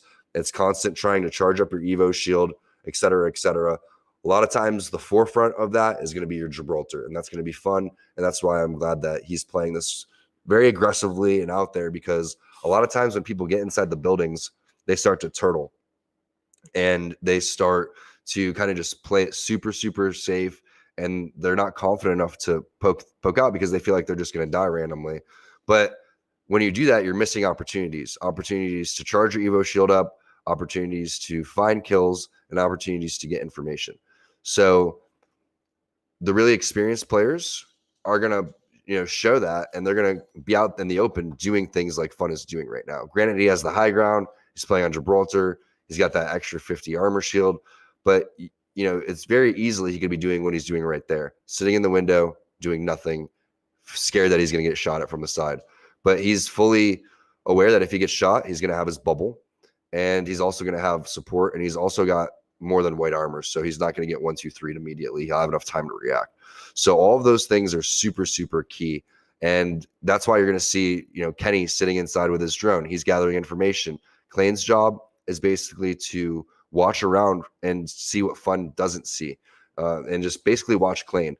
While that's happening, Fun, that's why they switched armors, is because Fun is going to go and try to charge up the Evo shield for the rest of these players on his team. Now they're interested in rotating because they get information on the scan, they get information with the drone.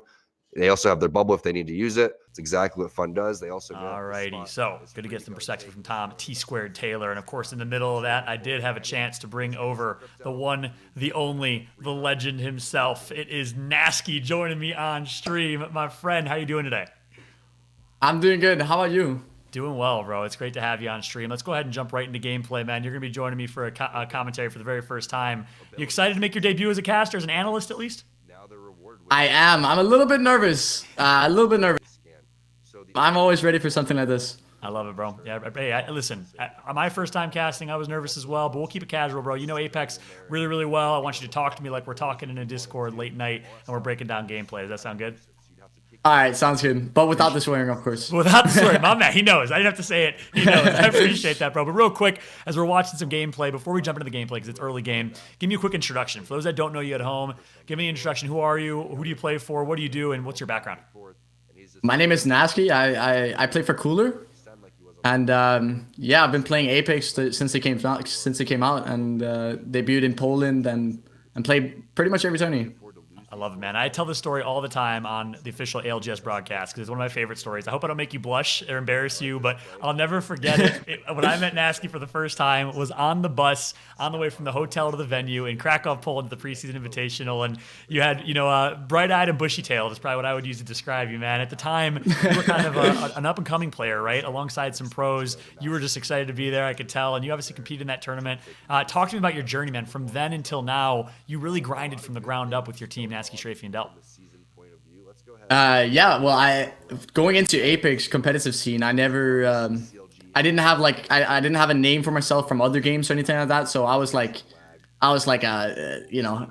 came in, no one could really vouch for me or anything like that. But I basically just found some teams, some other players just like me, not that hasn't made a name for themselves yet, and stuff like that. So. And then I just grinded my way up there, getting some scrim wins down, getting my name out there, and participating in Poland really helped with that too. But it all really started taking off when I teamed up with Dell and Strafey, and we started winning tourneys. Yeah, it was amazing, man. I mean, I remember when you guys first started teaming, right? You guys, would qualify, break into the top 20. You'd get 16th, and then you'd get 10th, and you literally, bro, every step of the way, every rung of the ladder, worked your way up from the bottom, right? Yeah. It was pretty funny. We started with 18th, then 19th, but then it was 8th, 7th, and then a win. It's it went upwards only. It was good. Yeah, it's awesome. It's a great story, man. I mean, quite literally one of the best stories. So any aspiring players out there that are watching, if Nasky can do it, I'll tell you right now, he was at the Apex Preseason Invitational, competed at that tournament, but didn't really make a whole lot of noise, and then literally worked his way up from the bottom. So a big shout out to anyone that's watching that's trying to grind their way to the top. I saw someone tweet me a little bit ago saying, I can't wait for Fallout to be interviewing me on stream and telling my story, and that can certainly happen. I'm looking forward to that. But jumping into the gameplay a little bit, Nasky, I want to get your perspective here on the North American scene. Obviously, you haven't had a chance to compete against them for quite some time, but I see you on Twitter, quite a lot of discussion about EU versus NA. What are your thoughts on the North American scene? Do you think EU is on top? I think, yeah, let's be real. I think EU is on top, and has been ever since OT2, but way back when. And but I think the EU players are actually sleeping on the NA scene a lot, because the NA scene has really stepped up the game. The NA scene is very, very strong right now. It's stronger than it's been for at least a year.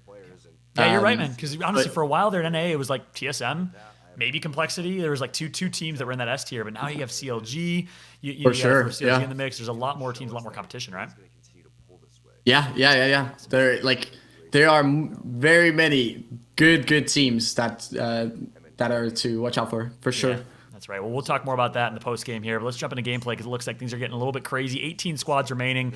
I know you can't see a full feed and picture of everything, so I'll be as descriptive as possible for you, but I'm looking for the big brain from Nasky here. I'd love to get your perspective as we have 18 squads left in a Skyhook finish. So Nasky, when you see a Skyhook finish, kind of a tried and true, it's quite literally all of Skyhook here. What are you telling your team? How are you playing? Obviously, you guys are rotating from Fragment. How are you going to play this? Usually a very good spot to play for is the center. There's a lot of kill potential, and if you have a crypto, you can always hit a beacon. The beacon spawn rate at Skyhook with the 2 beacons combined are usually like, I think it's a 92%, but I haven't seen the numbers in a while. So if you're center with the crypto, you basically always have access to the beacon and zone info. And when you have access to the info from middle, you have a very safe and good rotations you can make towards wherever it ends. Usually like particularly in Skyhook, you can tell if it pulls more towards west or east. But with zones being a little bit more random nowadays, having that zone 3 beacon, especially from sensors, are very good, very ideal, because you can rotate. Because like after you see the zone 3 zone, you will know if it's east or west, and when you know whether or not it's east or west, there are certain spots that are especially good to play for. So sensor is definitely the spot to that's good. Other than that, diner, which we're seeing right now, is also a very good spot, because sometimes it pulls over to the train station side, and you have a very good rotation. You can either go top of the tracks or from the low ground. I love it. You mentioned crypto. We're seeing a crypto right now. You guys have been very, very adamant that crypto is the right legend for team compositions. What do you think? Do you think crypto is a must-have on teams? I've never seen you guys not play with that crypto meta. And what does crypto bring to your squad? For sure. Crypto brings everything. Everything. I don't know why people aren't on the wave yet. Crypto is stronger for fights. He literally puts out 150 damage by doing nothing. And you have access to the zones, to the beacons every time, regardless of where you play. So you can play more spots and have Zone 3 beacon than a Bloodhound team would, for instance. And with zones being way more random nowadays, that's very slept on, actually. And other than that, you can, if you scout well enough with your drone, you could make a rotation without the Wraith Portal too. It's a bit more risky, of course, but you can get so much more information with the crypto. Yeah, get that information, then of course be able to save that Wraith ulti for maybe closer to late game, and that is crucial playing as crypto. And I gotta give you kudos, man. I talked about your story earlier, but I also won't forget it. On that same bus, you told me, hey, Fallout, I guarantee you Gibraltar, I think is going to be in meta here soon. You were the only team playing Gibraltar at that tournament. I think you were one of 2 teams or one of 1 team at some point. And the next thing you know, January, February hits, everyone's playing Gibraltar. So you called the meta shift there. You're waiting for everyone to get on the crypto wave as well. Hey, on that topic, I called Bloodhound back in January too. 3 for 3. Yeah, I said if he can take beacon, he'll be played. My man Nesky was 3 for 3 with the meta call outs, and that's been accurate. But you guys really, go ahead. I also called Loba, so I'm yeah, still waiting for that. All right. So sometimes you swing and you miss. You're at like a 75% success rate here with your calls. Loba we have safely never seen in competitive. We saw Rampart before we saw Loba, I think, in ALGS. Yeah.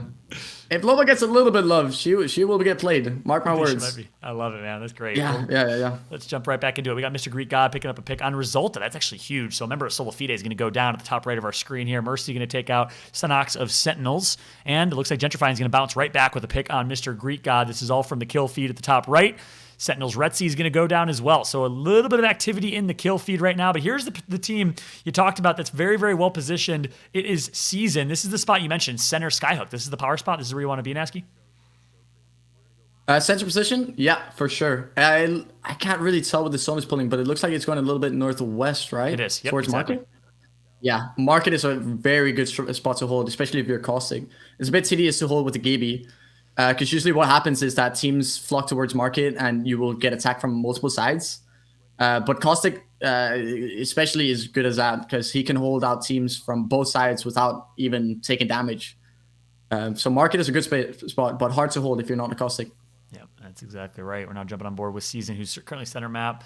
And then, obviously, so Market, it's going to be a Market finish. Good perspective on getting there with Caustic early rotations. I expect some of our Caustic teams, I know TSM might be playing Caustic. They change up their team comp pretty often, but hopefully they rotated there earlier. And as I say that, Snipedown's going to actually knock 1. Imperial Hal gets knocked by Mercy. So a little bit of a push here. Bronzes, former member of Golden Guardians, is going to get knocked by Snipedown on the kill feed. Currently watching as Season is still center map. They're playing this out as long as they possibly can before they have to rotate. The ring will be closing in 16 seconds, and it looks like they're just doing a nice little ring around the rosy here as Season, because they are center Skyhook. They can do damage elsewhere on the map. Is this why you think the center of Skyhook is such a good position? Because you can add pressure everywhere with a lot of safety? Yes, exactly. A lot of kill potential, and also from the high ground, you can without like you can mark out your rotation, and regardless of a team being there or not, you can start shooting at that preemptively and like make a safe rotation out of that. So it's very good. And as we say in that too, they try to go for a safe rotation. They decide they want war on their rotation, as it looks like one member of Season's Gonna Be Fun decides to drop on top of someone. Unfortunately, does not get the shots that he wanted, so he's going to get taken out. That's going to leave his 2 teammates alive and alone. 13 squads remain in this one as we have a late game in Skyhook. This is a tough situation. So if you're Season right now, Nasky, you're down one person. You have to make a pretty far or near max rotation. How are you playing this? Right now, I'd be looking for where it's least congested, because Season is in a tough spot, without a doubt. Very ambitious to jump down there, I think. But yeah, you would probably go from the east side. I think that would be the spot that's least congested. But with the high ground advantage, you can definitely just scout that ahead and yeah. And you hit the nail on that. Season's in a really, really tough spot. One team that's not in a bad spot is NRG. They're very well positioned here. It looks like they have a little bit of a god spot, kind of a mini god spot here in zone. They can actually put some pressure on Season as they're rotating from mid-map. They're playing as Bloodhound, Gibraltar, and Wraith, so they will have some additional cover if they do need it. But do you think NRG is in one of the best positions here in this game? Energy is looking very good right now. Yeah, definitely.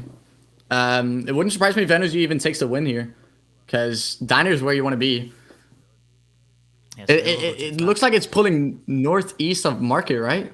Yep, that's exactly right. Yeah, they are chilling. They can take the high ground on Diner, and they're looking really good right now. I think they're gonna win this. Yeah, especially with Bloodhound, they could just keep spamming scans, get the wall hacks that they need to be able to get that intel and know exactly where everyone's going to be. And as I say that, 6 hostiles detected here from Nathan. He's going to get all the intel he needed. So you're right. They're chilling. They're putting pressure on teams rotating. They're gatekeeping so well right now, doing everything that they need to do with 9 squads remaining in this one. Looks like RKN is going to get a knock on Bird. Crummy gets a knock on Frexes of Mouse and Keyboard. And you're right. I got to think NRG is so well positioned here. It's their game to lose. But if you look, I know you probably can't see it on your screen. They have to actually rotate towards center circle. So they're not going to necessarily be able to post up right here. Do you think that they just ride the ring, or do they early rotate in this scenario? There's not that many spots you can play in the middle. It really depends on what the team closest to them do in the other building. If the team in the other building it rotates as well, they could maybe take that and shoot them from the high ground, but I highly doubt that they would do that. It's not the best decision for them to make. It's a really tough spot, but maybe they can play on the fence with a Gibby bubble or something like that. Yeah, that's right. Best case right now would be them getting pushed by one of the teams from the southeast side of Skyhook. Mm-hmm. If they are desperate enough, they might push that house, and Energy can just 3P that, gets 3 KP, some loot, and a really good spot. Yeah, that's exactly right. Wait for the third-party opportunity. Wait for the chance to push. You obviously don't want to be the first one engaging in a fight, because they'll put you in a pretty rough spot here. I see Tom is checking on a couple other teams, but we're looking now. We got 100 Trees still alive. BSH alive, PB Sandwich is alive. This is really, I agree with you, especially based on the rest of the lobby that's alive here. This is NRG's game to win. They will obviously have to make a rotation. They have a team right in front of them in the building. They've been getting that intel with those Bloodhound scans, so they're playing this slowly, but the ring will be collapsing here momentarily. Here comes the Wraith portal going to be placed. We'll see where they try to place this. Going for a kidnap, a little aggressive, a little overambitious. They're going to decide to back out. Will they take that port? Yes, they will. NRG is all in. 3 versus 3 fight that will ensue here. And as they push, the team actually decides to back out and reset, probably wisely on their end, Nasky. I love this decision coming in through right now. They ported for the high ground, which is obviously the best spot to be. The only issue is that Market has very free LOS or line of sight on them. But great spotted by that. Really good read. Yeah, that's right. They're going to have to be careful to avoid that line of sight from wide right. But as long as they can do that, and of course they do have the Gibraltar bubble, worst case scenario, if they're taking a lot of damage, that high ground will buy them some time. They should be able to heal back up. I got to agree with you. They're playing this near perfect. They were in a great God spot, had to make a rotation. I think that's the ideal rotation that they made. They cleared out that team that was in the building in front of them, and they basically took that real estate. They took that spot as their own. Yeah, that's just how that's textbook plays right there. That's really good. Yeah, so it all comes down to this last fight. 4 squads remain. We do have Complexity alive as well. NRG on the high ground. Keep in mind, ring is closing. They're going to have to drop here momentarily. Here comes the drop. Complexity, I believe, is right below them, and it's going to be madness as they do fall. Right away, going to drop themselves their own shield, their own cover, and they're going to be able to actually use both dome shields to their advantage here. Waiting as long as they can. Buying time is the name of the game, as they want to watch each and every other team fight as they just third party, sitting on top of the hill. This should be an easy win for NRG. Perfectly cleaned up, perfectly played, and just like that, NRG will be your champion of game number 1. My man Nasky came through. He called it with the prediction, saying this should be NRG's You love to game, see it. and he was spot on. You'll love to see it indeed from Nasky. Great shot out, Nasky. They played it near perfect. Anything else you'd add right there in terms of analysis and post-game breakdown? I mean, it basically boils down to perfect zone read. That is the spot you want to play. If they had Caustic, I would have said go market, but with Bloodhound, that's a perfect read. They played on the roof. They got information. They ported for the next roof. They just played it perfectly. You love to see it. That's exactly right. I want to bring back Kate to the screen, to the fold here, as we do have. Hey Kate there, live, Nasty. and- How you guys doing? Hi. Hello. Man, I will say, yeah, that is it's funny. It's like we talk about sometimes watching these players. Nasky, you are definitely one that we talk about as well, where it's like a masterclass in how to play, perfect Apex. And it's not always perfect, but gosh, I think we got to just about as perfect as we could just now. Agreed. For sure.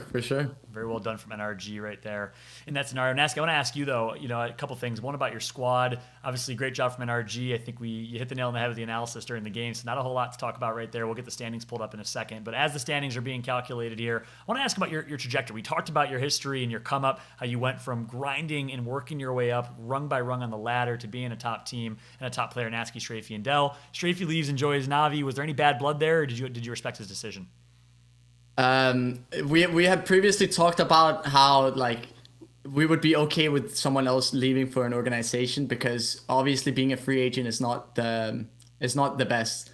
And when he came with the offer, I had kind of figured that was the direction it was gonna head, because Sass, the coach from Navi, he has always been friendly with Strafey, and they were actually talking previously about maybe Strafey teaming up with them and stuff like that. So I had it coming, and of course me and Del were super cool with him joining Navi. It sucked, but it's definitely a respectable choice from him. Yeah, well, I respect your approach and your mindset about it. I completely agree. It sucked from my perspective as well, because it's so fun to watch you guys play. But it was cool. I mean, you guys went into the summer circuit playoffs with all the money on the line, and you said, this is our last tournament together, boys. Ride or die, our last ride. And you guys ended up with the championship win. What a way to end off with that roster, right? That was great. That was perfect. Yeah, so it's a good run. All great things come to an end, I guess. But I want to ask you, if you don't mind me just getting a little blunt here. Since then, you haven't found the same success, with Yuki on your squad, and since replacing Strafey. What has not worked so well for Cooler? I'm always critical of you guys, because I hold you to a high standard. I love you. I have a lot of respect for you. But what has not worked so well, since then, and why have you guys maybe not seen the same consistency since Strafey departed? It's so the meta shifted after that playoffs. They made zones less predictable. Bloodhound was able to scan, and people started experimenting with crypto and stuff like that. So everything was shifting, and I couldn't jump on that wave. I wasn't quick enough to adapt. And I say I instead of we, because I'm like the pre-planner for us. So that was my job, and I failed that. So that's why we didn't do good in the autumn circuit, and we really shit the bed. And so for winter circuit, we went into it, and we tried to play crypto caustic, and we were playing for zones like we used to do on Nasty Strafey Dell, because we had figured, hey, Edge was not working for us. We were playing Bloodhound Gaby from Fragment East Edge. It was horrible. And so we switched to playing zones with crypto scan, rotations, gas up, etc. And it's not been working that well, because for OT 1 and 2, we played really poorly in terms of making some small minor mistakes that were not that good. And then for OT 3, the one we just played now, we actually, it was odd because we played better than the other two, but we didn't place that good, obviously. And I think it might be because the how the zones work now with them being more random is just it's not working to our favor in terms of us playing for that god spot or the spot where we think it's ending and stuff like that. Yeah, that's a good point because Yeah. you guys really did. You were one of the most consistent teams, and you guys really did capitalize on the predictability of zones. I remember, you DM me after each tournament when you were slowly working your way up and be like, "I think I got the zones figured out. I think I'm slowly starting to predict these." And you guys definitely capitalized on that consistency and that known kind of play. Obviously, in BRs in general, unpredictable zones is going to favor a team that maybe plays edge a little bit more. Do you think that the current meta really favors edge teams, or do you think the current meta favors early rotate teams, or a combination of both? I think playing edge right now is definitely the best because what happens most of the time is that the edge team they stay on edge, they craft up bats, and that's why Watson is not played anymore. Or like apart from we played it a little bit, but that's why Watson is not played. You can craft bats, and you can just keep crafting, and you get so much loot. You make your way into zone, the edge of zone, and then miraculously you can get lucky enough to get that zone. So you don't have to put in so much work in terms of fighting for a rotation or stuff like that. And you end up with having great loot on the best spot, right? And that's why Edge, I think Edge is definitely the best playstyle right now. Yeah. As either from Skyhook, West, and Trials, or from Thermal, those are my two favorite spots right now, for sure. Yep. I love it. Good perspective. And I know there's a couple of teams you're familiar with, the teams you play against in Europe. Maybe you're slightly familiar with North America. I know you watch a lot of NA. What are some teams that play edge in Europe and maybe in NA that you really respect, and why? Alliance and underrated, 100%. They K-Swinny is the most underrated IGL. He's actually absolutely great. And Alliance have, between Vibes and Hackies, they have amazing synergy. They play it perfectly all the time, and the support from IPN as well. So Alliance and underrated, definitely very, very, very good teams. Any teams in the North American side that you really respect? Any teams in the North American side? I haven't been watching that much of Solar Fide or Aim Assist. Yep. But I've been hearing from Night Ribbon that their rotations are absolutely phenomenal right now. So that's a team I'm looking out for. Yeah, for sure. Agreed.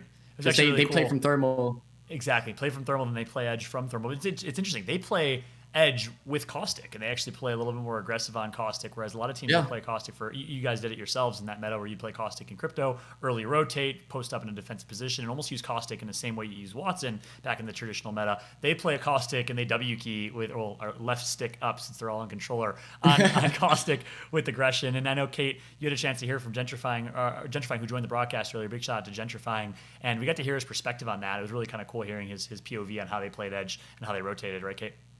Yeah, absolutely. And it's interesting because, he really sort of looked at it from the perspective of, well, this is us playing edge. This is us playing center. This is us figuring out the difference between this little sandwich that we found ourselves in. And I think with Gentrifying, he broke it down in a somewhat analytical way. And actually, I will say, Nasca, I'm not sure if you heard John break down into our equation.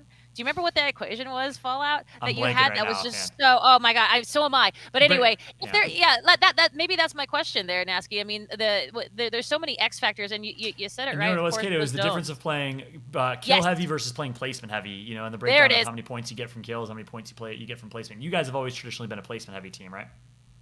Yeah, for sure.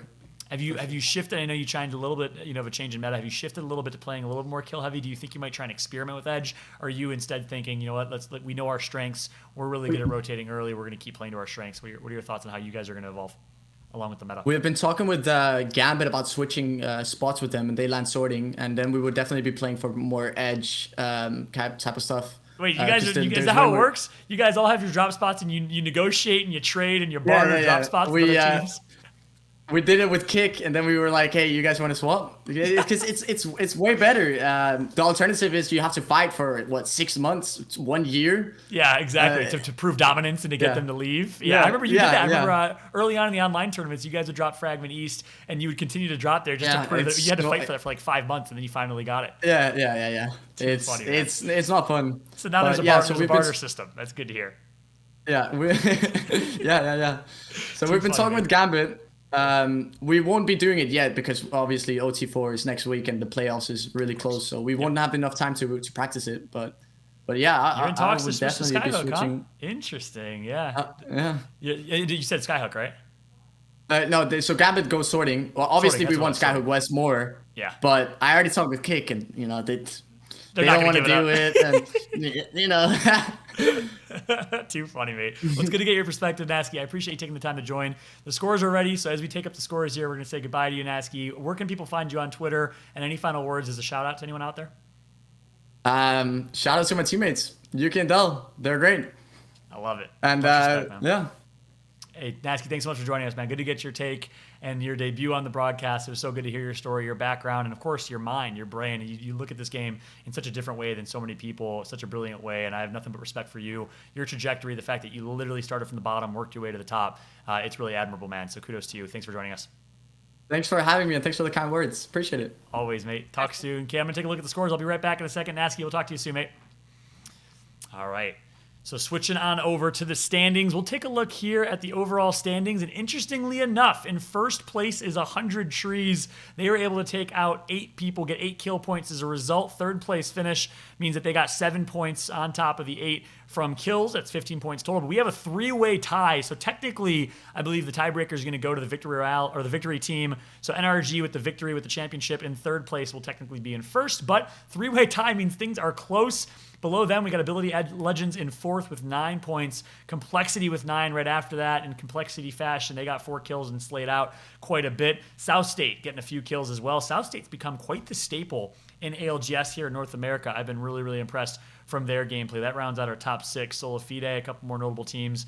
Solifide in 9th, Team Liquid in 10th, TSM all the way down in 15th alongside Sentinels, CLG in 19th place. We know how consistent CLG is. And interestingly enough, CLG dominated last week with Northwest zones that ended around or near Skyhook and or Trials or the like. This time around, they got taken out very, very early on a rotation. We didn't see exactly how they got taken out, but keep a close eye on CLG as that was a favorable endgame for them, but unfortunately got eliminated early. So I'll welcome back Kate as we get ready here for our upcoming game number 2. Kate, your thoughts on the standings? Any predictions going into game number 2?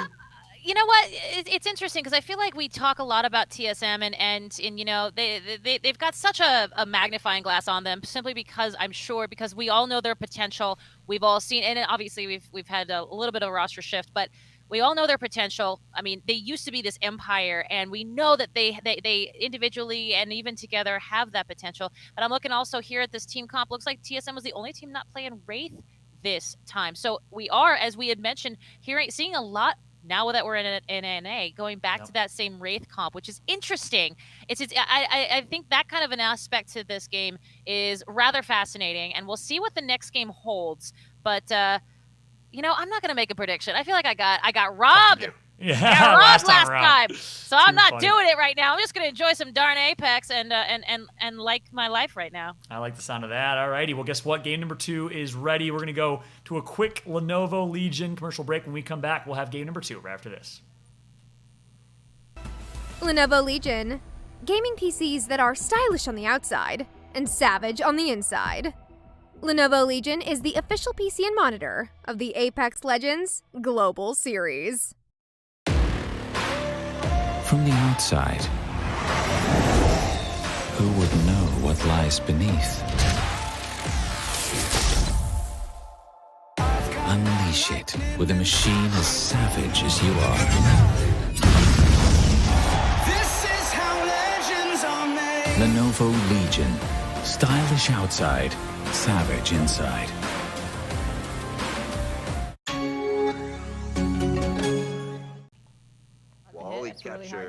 There you have it. We are back in live with game number 2. Teams have just dropped. Not much action has ensued just yet as teams are just getting their bearings and they're getting ready for a game number 2. CLG, I'm interested to see how they bounce back. We got the 4-box right now of our 4 streamers. T-Squared at the top right, Rain Day at the top left. We got Moonlight Wolf at the bottom left and Girl at the bottom right. You can check out their individual streams. Make sure to show some support for them. But first things first, I'm going to jump on board with Girl. We're going to listen into her stream for some time as we sort out and hopefully get another guest live on stream. Hint, hint, we might be getting Hockeys from Alliance to potentially join us on broadcast. We'll do our best. It's been amazing to get these pro players, coaches, analysts, and their insights and perspectives. But let's enjoy Girl's stream as we get that sorted out. Buffed a little bit, so I feel like it It's on par. Definitely on par. For me personally. On a Gibraltar, though, I would definitely go massive. I still go massive most of the time, but I still feel like the EVA 8 is pretty good, too. Finds a blue bolt. That's nice. Blue armor. Oh, 2 blue bolts. So they actually have a fair enough loot to actually fight CLG above them. That's very interesting. Will they end up fighting, though? The question.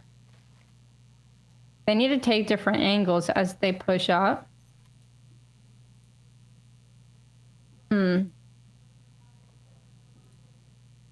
Take a look at Noct. So Noct has flatline massive purple armor. He's the most kitted.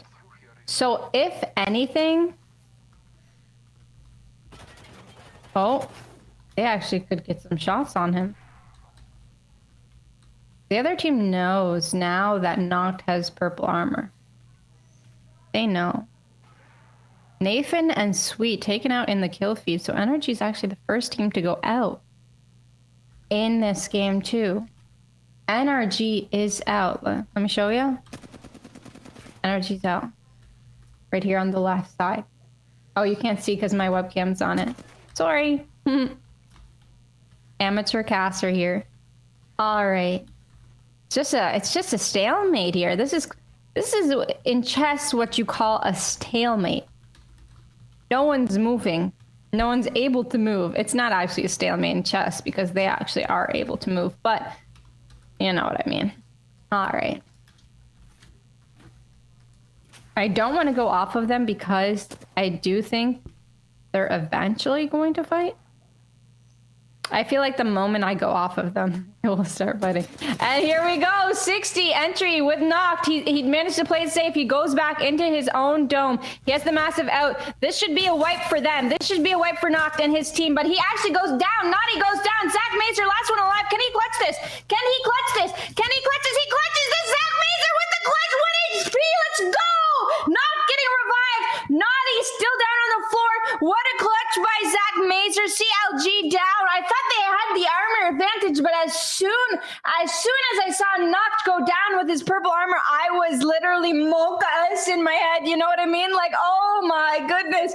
They end up winning the stalemate here, and that's 3 kill points in 1 squad eliminated. CLG. Nice try, but KSC takes the 3v3 W. All right. I just got to chime in here real quick and say, girl on her stream casting is feeling herself right now. She's getting hyped. That's the girl I want more of on the ALGS broadcast. I'm just going to say, big shout out to girl holding it down as she has been crushing it on stream. We'll take a look at a couple other feeds here. First things first, Moonlight Wolf. We see Moonlight on stream and on screen. We'll check her stream out for a little bit, catch her audio and her commentary, and then we'll continue switching through some other casters here. Meanwhile, we got T Squared live as well. And then last but not least, we also got Rain Day. Let's take a look at Rain Day for a little while, and then when we come back, I believe we'll have Hockey's live with us. We'll take a look at Rain Day for now. Shield right there. There's no way I'm peeking if I'm Can you guys hear me? Gentrifying, already letting it be Yeah, I hear you. Mindful going up for a scan. Oh, he sees somebody on the edge. Oh, and he gets scanned back. Says, how do you feel, buddy? A little zip line jump there. And the boys covering him. Oh, it's a lot of damage. Result has got to be careful. Gentrifying knows. Yeah, somebody's got an eye on him, and he's looking behind, and that might just be. Check out this way. Right here. I have an extended sniper mag here. Level 3. I suspect Yep, you will find it is. Oh, good.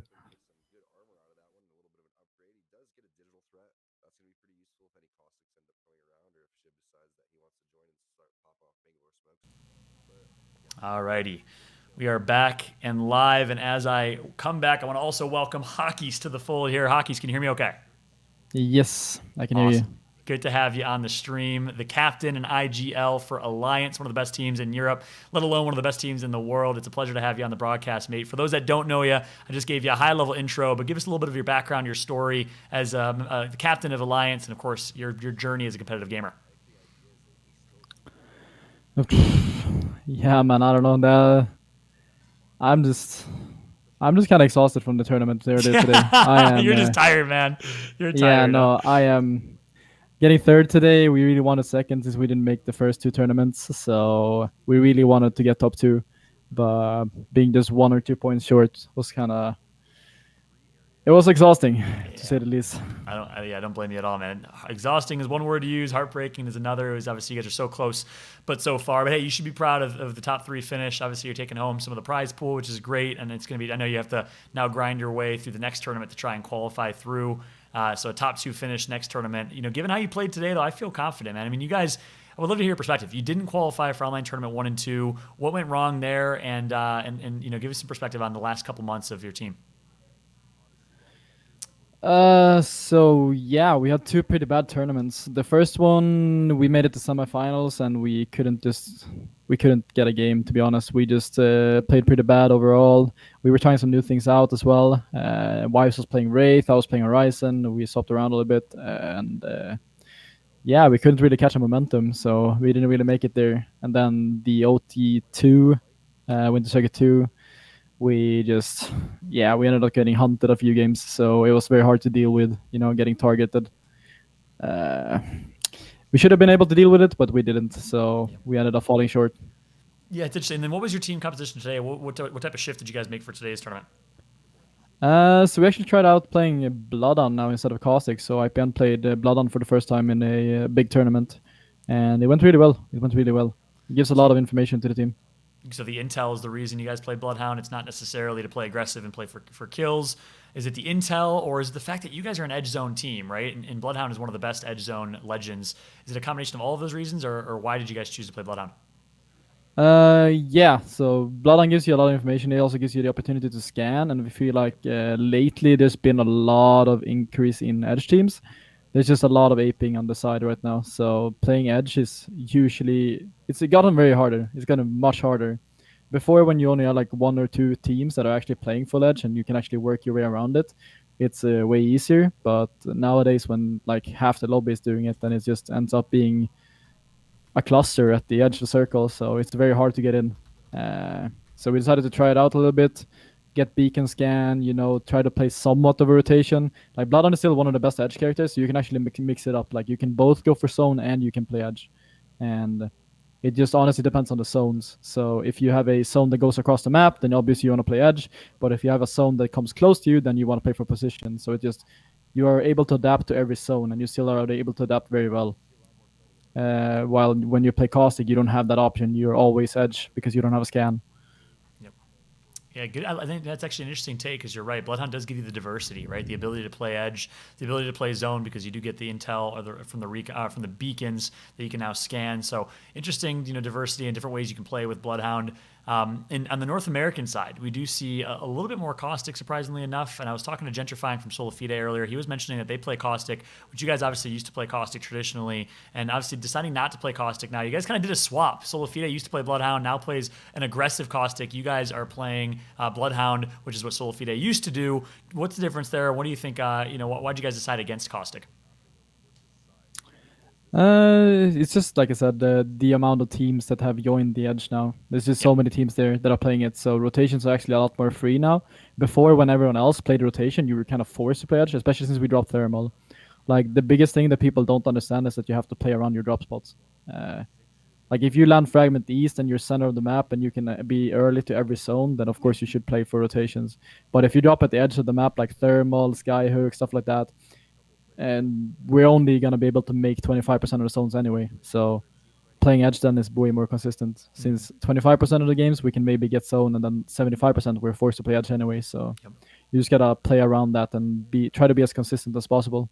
Yep. I love that perspective, actually. You know, based on your drop spot, based on your team's drop spot and position is kind of dictates how you play. So 75% of the games, statistically speaking, you're going to play edge. 25% you're going to play zone. And I want to actually hear about game 6 from your perspective, because we saw you guys playing on thermal. You guys got the zone. It looked like a pretty decent setup for y'all. And then unfortunately the zone just didn't pull your way. What happened from your POV as you guys were really well set up in game number 6 until the very, very late game?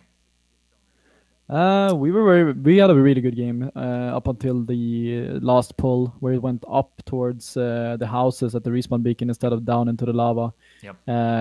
But I made a pretty bad portal. We ended up not being able to take the portal because a team could just set up on the portal and camp it, so we weren't able to take it.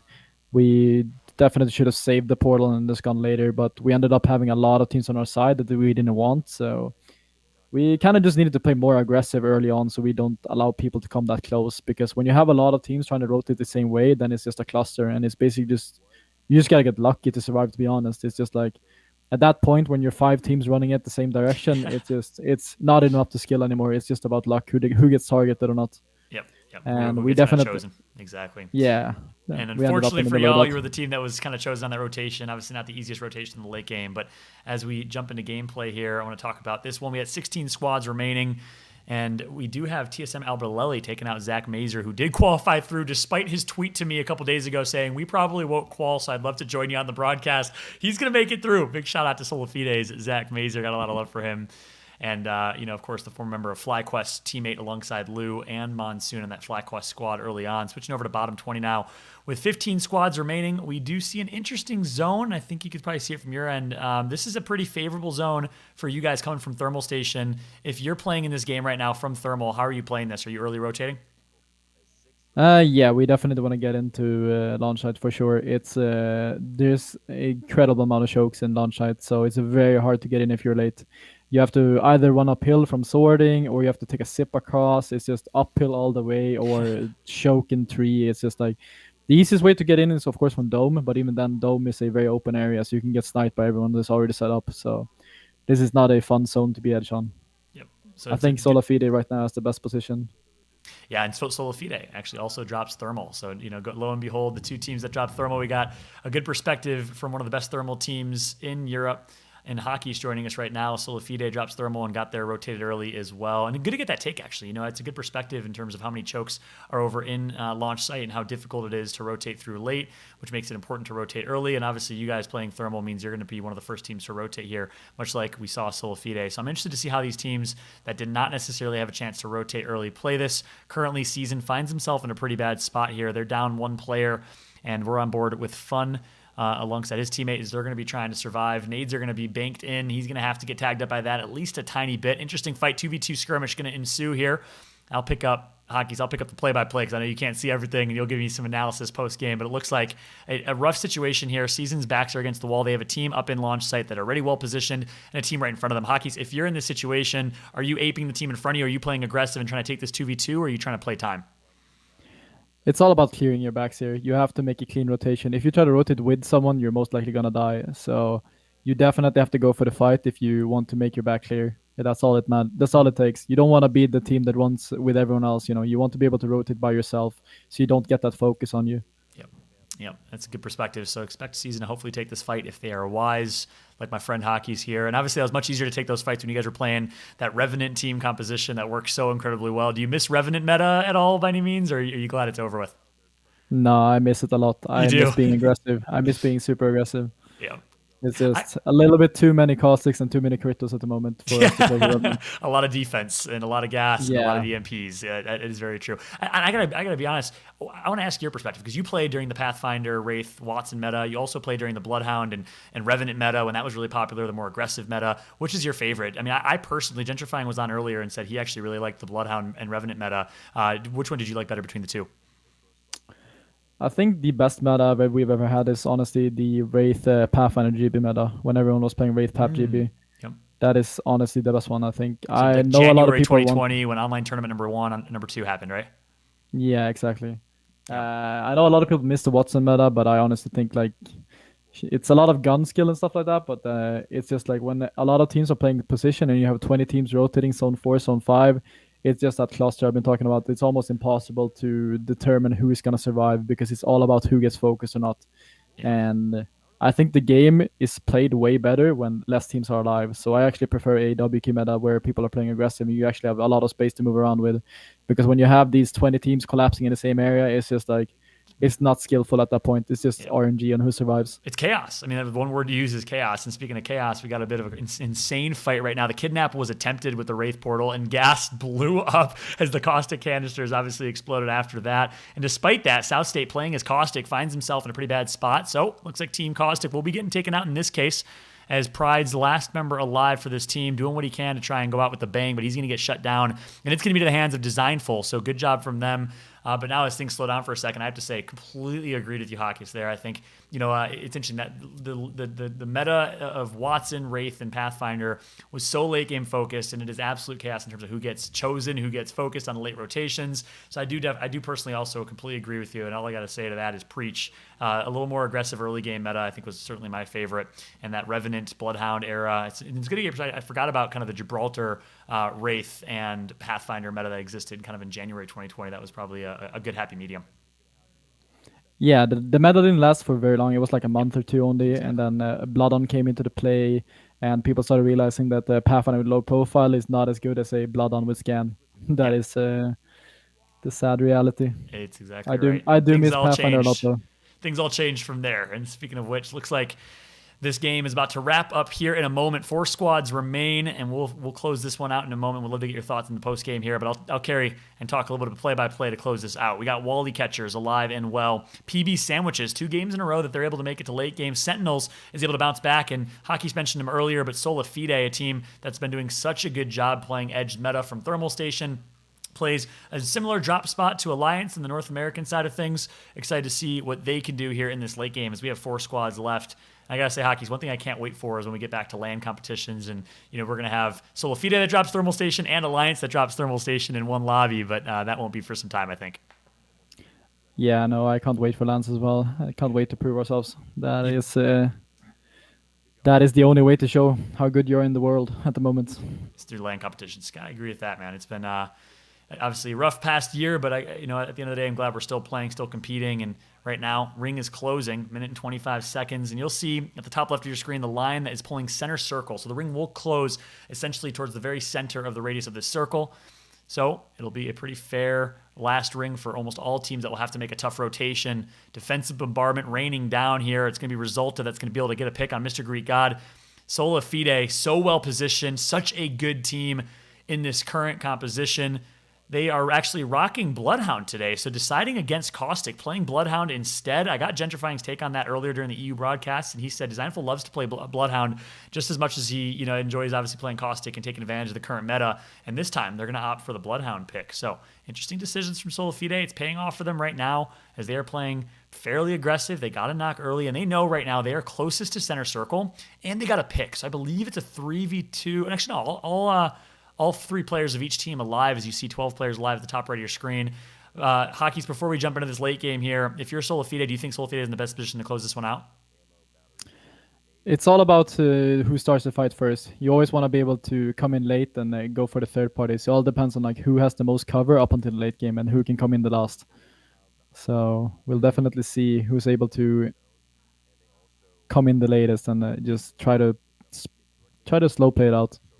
Yeah, you never want to be the first team to fight because then you're going to get third party, and that's going to be the end of your run here. So I think right now, given Sola Fide's position, I think they are going to be the team that is the last to the party, the team that's closest to the rotation and has the most cover, to Hockey's point. They're in a pretty good spot here up on high ground. Would you call this kind of a god spot here in this late game? Yeah, I would definitely call that a god spot. You have a lot of cover, and there's people they all have to rotate towards you. So you're definitely in a very good spot. Yes, they should be in a position to close this one out. Resulta, one of the best Gibraltars in the game, in my opinion. His ability to trade, and you heard it from Gentrifying's perspective earlier, but always rocking the G7 Scout, taking trades, and of course Gibraltar is the best legend in the game to trade out fights and the best player to have a sniper or a long-range rifle in the hands of, especially when you put it in Resulta's hands. His accuracy, his mechanics are insane, and in this late game, you will see every team having a push into Sola Fide's hand. They certainly have the advantage, and that's why you see Resulta is going to knock one. Mr. Greek God gets taken out. That's one currently knocked. No members of Soul Fide have taken any damage yet, so they are completely unscathed. Finally going to find one pushing wide left. It's going to be a Caustic to their left. They're going to count that out.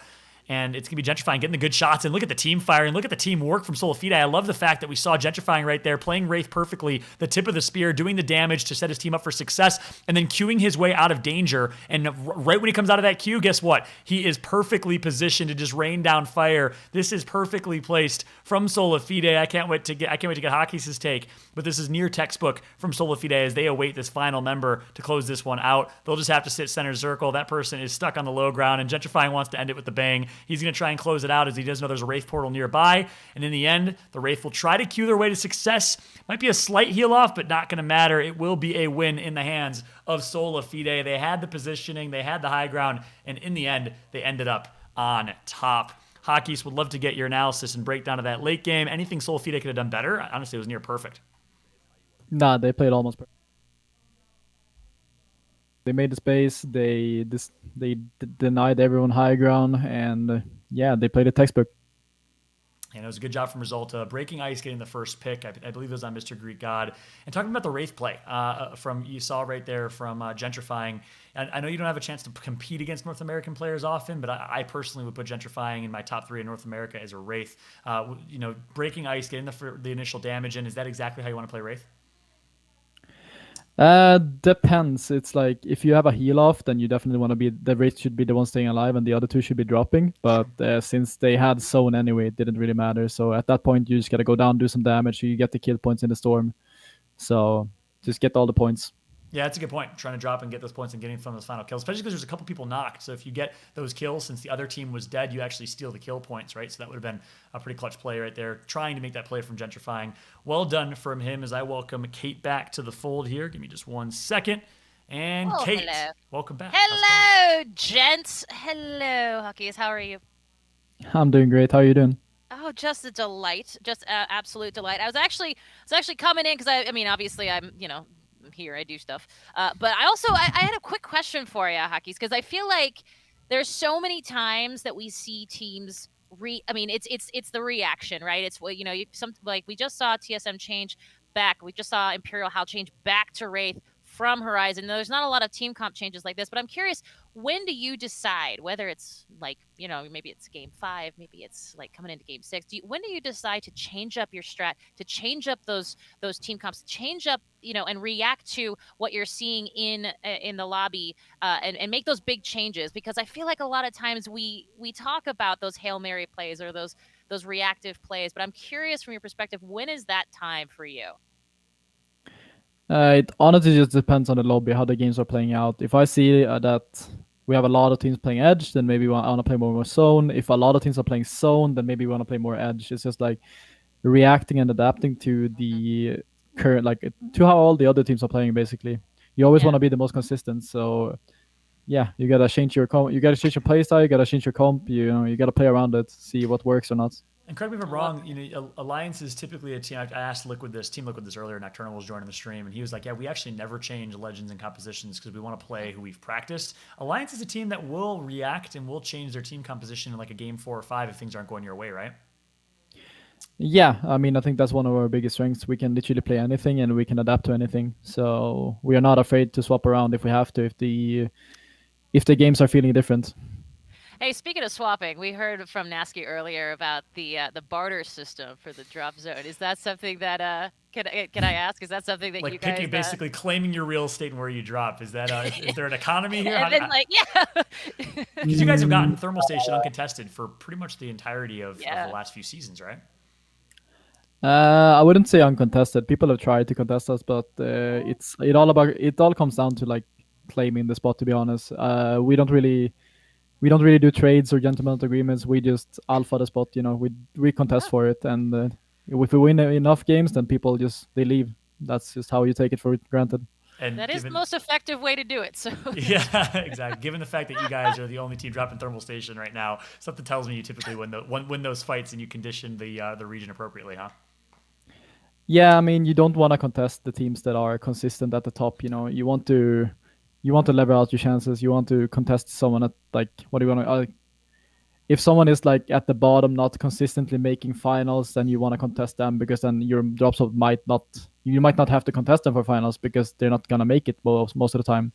But when you have teams that are consistently making finals, they're top on the LDS points, you don't want to contest those teams because they are most likely going to be in every final anyway. So you're just screwing yourself over in that process. Yeah. Asking for trouble. That's right. And that's one thing I can't wait. I mentioned it earlier, but one of the things that gets me most excited, obviously playing on LAN in general is the best, because that's the best proving grounds to prove that you are the best. But I can't wait for bringing North America, Europe, APAC, South America all together. And you were one of few players that had a chance to experience that. We talk about the preseason invitational often, the first global competition and global affair. You went into that tournament not knowing who was going to drop on you, right? I mean, it was completely, madness in terms of who was dropping where. Yeah, no, we had no clue at all. It was all about reacting. You had to react, drop, see where everyone went, or like if you wanted to, you could just alpha it. Just take the contest. My team opted to just react drop, try to find a spot to play. We didn't do too well. We got like 58th or something overall, but yeah. Yep. I've personally grown a lot since then, so it's very fun to play now, and I can't wait for the next LAN. Yeah, it's insane to see how much your team has grown. You guys had an amazing 2020. If I remember correctly, 3 or 4 championships won. You won the PGL Showdown. You won online tournament number 4 in the Autumn Circuit, 3rd place in the Autumn Circuit playoffs. You won online tournament number 6, I believe, way back in April or May of 2020. So a really dominant 2020 for y'all. Talk to me about how your squad, the Alliance, has really grown since the preseason invitational. What went into it? Was it just a lot of practice? Was it chemistry? Was it individual skill, or a combination of everything? How'd you guys kind of continue to grow? I think we're one of the teams that have the best synergy. I think our communication and synergy is like definitely top 3. It's just that's our strong suit. Like, we're not that much better mechanically or anything like that than other team people, but we are very well put together and combined as a team. So I think that is our advantage when it comes to fighting and everything in game. Yeah, we know where we have each other. Yeah, what about the role of an analyst or a coach or a manager? I know you guys have Chef Pontus that contributes. What type of role does he play on the team? Pontus is just our general manager. He does everything for us. He makes sure that we can just focus on the game. So he takes good care of us so that we can just focus on competing. That's awesome. And you guys don't have an analyst or a coach? No, I do everything. You do. I was about to say, you are the analyst, you are the coach, you are the IG. Yes. We do have one Fallout. His name is Hockeys. Hey, I was gonna ask. This is my favorite question I've been asking today, which is basically, we talk about this scary lobby. I have no idea how you guys do as well as you do in the lobbies that you have, because it is just out of control. But I'm curious, who's in your scope right now? Like, which team is the one that you're like, this is where I need to go. These are who I need to take down. Is there a team that is, on your radar right now that's the big kahuna? Not really, to be honest. We've been number one. We've been number 1 in Europe in ALDS points for a while. We just missed the last tournament. Me and Vibes are still individually top 1 in Europe, so we would be overall. IPN just had a little break for a while. We played with Badoli, but we are still number 1 individually. So I am not really that worried about anyone at the moment. It's like I said, it's all about LAN. You never know. Like, you can never compare the regions without having a LAN. Like, I have no clue how APAC or even NA compares to EU at the moment. Like, it's just. And it's got to be hard too with that target on your back there, with that number 1 spot. That's got to be a hard pressure to shimmy off. Yeah, and I know it's hard to compare against NA and other regions, and it's crazy that it's been a year and a half now since we've had a LAN in a global competition. But I'm going to ask you it anyways. We're going to check out the scores. Think about your answer. I want to get your take on the North American scene, which teams you really respect the most. I'm going to jump to the scores, though, so I'll be right back. Hockeys, hang tight and think about your answers. So I want to get everyone updated on the scores and the standings. And then again, when we come back, we'll ask you about North America before we say goodbye. So transitioning over here and take a look at the standings and the overall scope of things. Sola Fide with a first place 13 kill game takes home the first place overall spot. 30 points for them. A 13 kill game was insane. That was obviously a very favorable zone for them, having dropped Thermal Station. Pretty solid rotation. You heard it from Hockeys that they're able to rotate early. PB Sandwiches right behind them with some consistent placements. 2nd and 3rd place. Not a whole lot of kills, but consistency is key for them. 24 points. Complexity will follow. 10th place and 4th place. Not the highest placements, but it's their consistency in kills that puts them in that spot. Followed by 100 Trees, who performed very well game number 1. Team Liquid top 7, NRG top 6, Sentinels breaks into the top 10, and still at the bottom of the list here, we're going to keep an eye on CLG, on TSM, a couple of these other teams to see if they can bounce back, as that's the current standings as we're going into Game 3. But I'll bring Hockey's back on screen, and Hockey's, we just took a look at the standings there and talked about some of the teams. Which of the NA teams do you really respect, and why? I would love to get your take. There's a few of them, to be honest. There's a lot of them. I think NA as a region has like 8 really good teams that are very strong at the moment. So there are definitely a few like SF, Complexity, Liquid, Energy, Sentinels, TSM, CLG, all of them. They're very strong at the moment. So I feel like anyone can take it at the moment. But I think SF is looking really strong. They are very... I would say they kind of hit or miss, SF. Either they drop a 20 or they die off spawn, but it's like when they have a good day, they drop all those 20s. Yeah, that is really, really true. Solo Fide seems to be, high risk, high reward in terms of their play style. Always playing aggressive, always W King. They remind me a lot of you guys, and you both dropped Thermal Station. So I keep saying it, but I can't wait for the day to have Solo Fide, to have Alliance in one lobby and see what happens, because you guys both have always played very, very similar in play style. But hey, Hockeys, I want to say thank you so much for joining us. Game number 3 is going to be starting in a moment, so we'll say goodbye to you. Any final words or shout outs? Where can people find you on social media? Alliance_Hackies everywhere. And shout out to my team, IPN, Pontus, Wives, and also shout out to Alliance and all our sponsors. Appreciate you having me. Hockeys, big brain Hockeys. You're the analyst, the coach, the IGL. You also frag out for your squad. It's a pleasure and an honor to have you on the broadcast for the first time, my friend. Thanks so much for joining us, and we'll catch you next time. See you later, mate. Thank you so much. All right, we're going to jump to a quick break. When we come back, game number 3 right after this. Don't go anywhere. Ooh. What is up, everybody? T-Squared here, and in front of me I have the Lenovo Legion 7i gaming laptop. This is the official partner of the ALGS. Now, the first thing I noticed is how badass it looks. You're gonna have RGB lighting in the back. You're also gonna have RGB lighting on the keyboard. It's only 5 pounds and it's extremely thin. You'll see other gaming laptops that are about twice the size. Now, I think that you have to keep this thing cool, right? So you're gonna have 2 vents in the back and 1 vent on each side. Underneath, it's all ventilated as well. There's 2 fans with microblades underneath. So you're gonna get all of that gaming performance, but it's also gonna stay extremely cool. All right.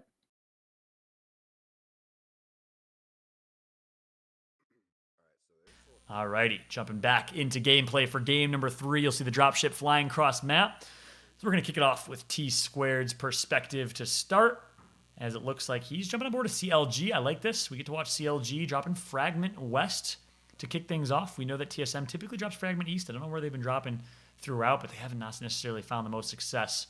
So we'll take a look here. We'll see a couple other teams dropping, as they'll be dropping Skyscraper, and will now find themselves in a good opportunity to loot up. See what's been happening for CLG. What's not been working, because something has been going on. They're currently not even in the top 15. They found themselves under some duress in game number 1 or game number 2, I believe, and we'll see why here momentarily. It seems like they've been contested off the drop, and we'll check out what that perspective looks like. And also, as they're looting up, we'll take a quick look at the 4-box here and showcase all of our casters, as we have all 4 POVs on screen right now. You got T-Squared at the top right. You got Sola Fide and Rain Day at the top left. At the bottom left, we got Moonlight. And then, of course, at the bottom right, you got Girl, and she's checking out some of the action over here towards Fragment as well. So we see that this is the team, actually. Let's jump on board the Girl's perspective, because I think this is the team that's been contesting in Fragment on CLG. And it's actually Noct, Stay Naughty, and Zach Mazer, who's been giving CLG a little bit of trouble to kick things off. So we'll try and switch back and forth between Girl's point of view and T-Squared's point of view. Let's go ahead and see what T-Squared's dealing with, as he's now switching over to same squad CLG. Oh, actually, what? A little bit of a visual bug here, as we see Resulta on the same squad of Lou. That is an audio or a visual bug. Apologies for that. Now jumping on board to South State over in Skyhook. Really, really solid POV from them. Interesting stuff happening here in the early game. Let's go ahead and crank up T-Squared, get his perspective here on this early game, as we work to try and see if we can get some more players, more coaches or community members here on stream with us. We'll be right back. Here, especially NRG, see what their loot path is going to be, see what kind of armor they're dealing with. Looks like they found a couple blues here, a purple here and there. Not too bad. Let's see how SCN is looking. Looks like they're all decked out in blues, so that's a pretty solid start for them. See what MST is up to, and our boy 6 looks Looks like he's still getting ready for his rotation. Again, right at that 130 mark, this is when you're going to see all these teams starting to leave their POIs and start to make their way already through. So exact timing, launch site, boom, they start to move. Lava City, they start to move. Tree, they're starting to move out. These guys over here have already made their rotation through. And then the teams that know where this zone is going to go and the teams that have been more up here are more likely to sacrifice loot and go faster to prioritize positioning. So a team like South State, they may not loot an extra building and they may just go and start setting up because that's what they're going to end up overvaluing. Now we see what's going on. Looks like we do have a fight over here. Ability Legends gets into it with Team Liquid. Crummy is the last person alive here. It's not a good situation to be in when you're getting hunted down by one of the best teams. Looks like CLG is going to get involved with their fight too. Vaxilon's now the last player alive. He has to hit a couple of cells. So let's see what's going on over here. If they're going to be able to win this fight. Ooh, aggressive play coming in from Vaxilon. Does a lot of damage. How many players are left on this team? The Gibby bubble res is coming through. The grenade lands as well. The slide coming through. Great shots, but is it going to be enough? Oh my gosh, this Vaxilon. No. He almost did it. He almost did it. That I wish he did it. I wish he did it. Oh man, that could have been nuts. Vaxilon, you're my hero for that one, man.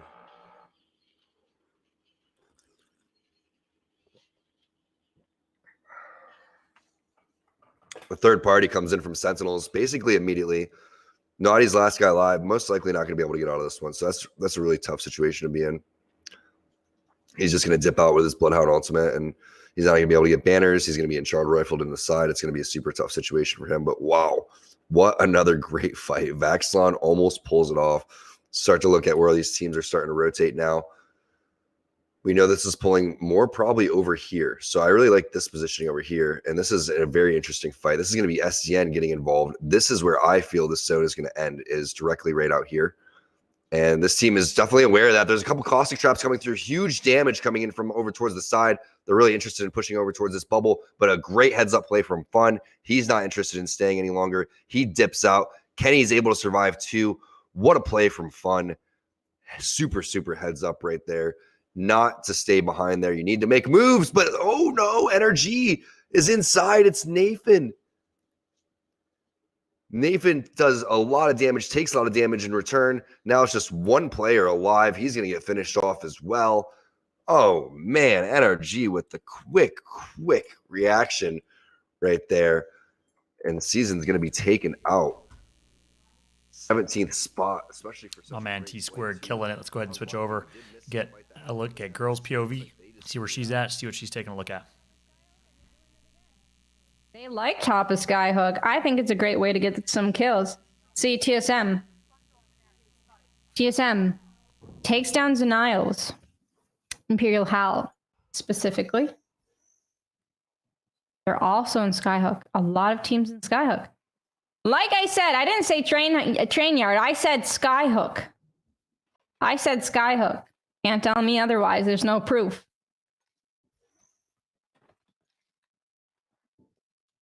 Right, everyone's in Skyhook. Liquid was able to recover. You do know where the blue armor is. You can get to it. You can get to your death box as well. Blue armor's in this building to your left. Just to your left. Nope, you passed it. You passed it. Maybe it's on your death box, I guess. Okay, you got your loot. The blue armor!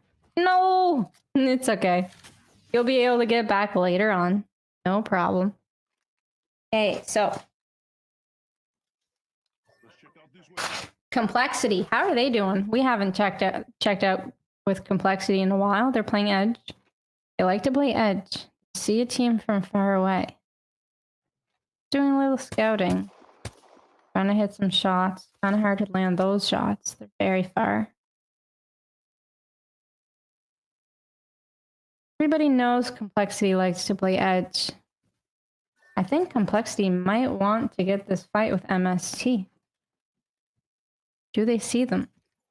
I think Reptar is going to spot them out. Oh, they might be going for the beacon. They're going to take Nope. Does he spot him? He's right under him. He does spot him. He ends up jumping off. The scan spots 3 of them. They are all on the low ground. He does manage to hit some shots, but doesn't seem to want to aggress just yet. They want a good beam before they aggress.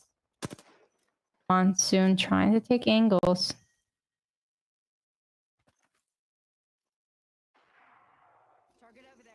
Yep. He notices that they're portaling out. Was the Bloodhound ult in vain? Yeah. He's going to go for that scan now. Yeah, 2 minutes and 25 seconds. They've got time to rotate.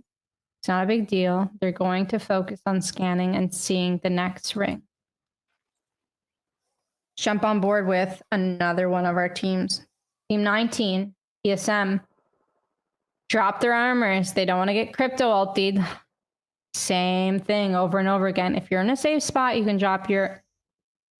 But they're not quite safe. This is really intense. You never ever want to get caught with your armor off. You know what I mean? You know what I mean, chat? You never want to get caught with your armor off. So he's just like, do I pick it up? Do I not pick it up? Do I pick it up? Do I not pick it up? Are they coming? Are they not coming?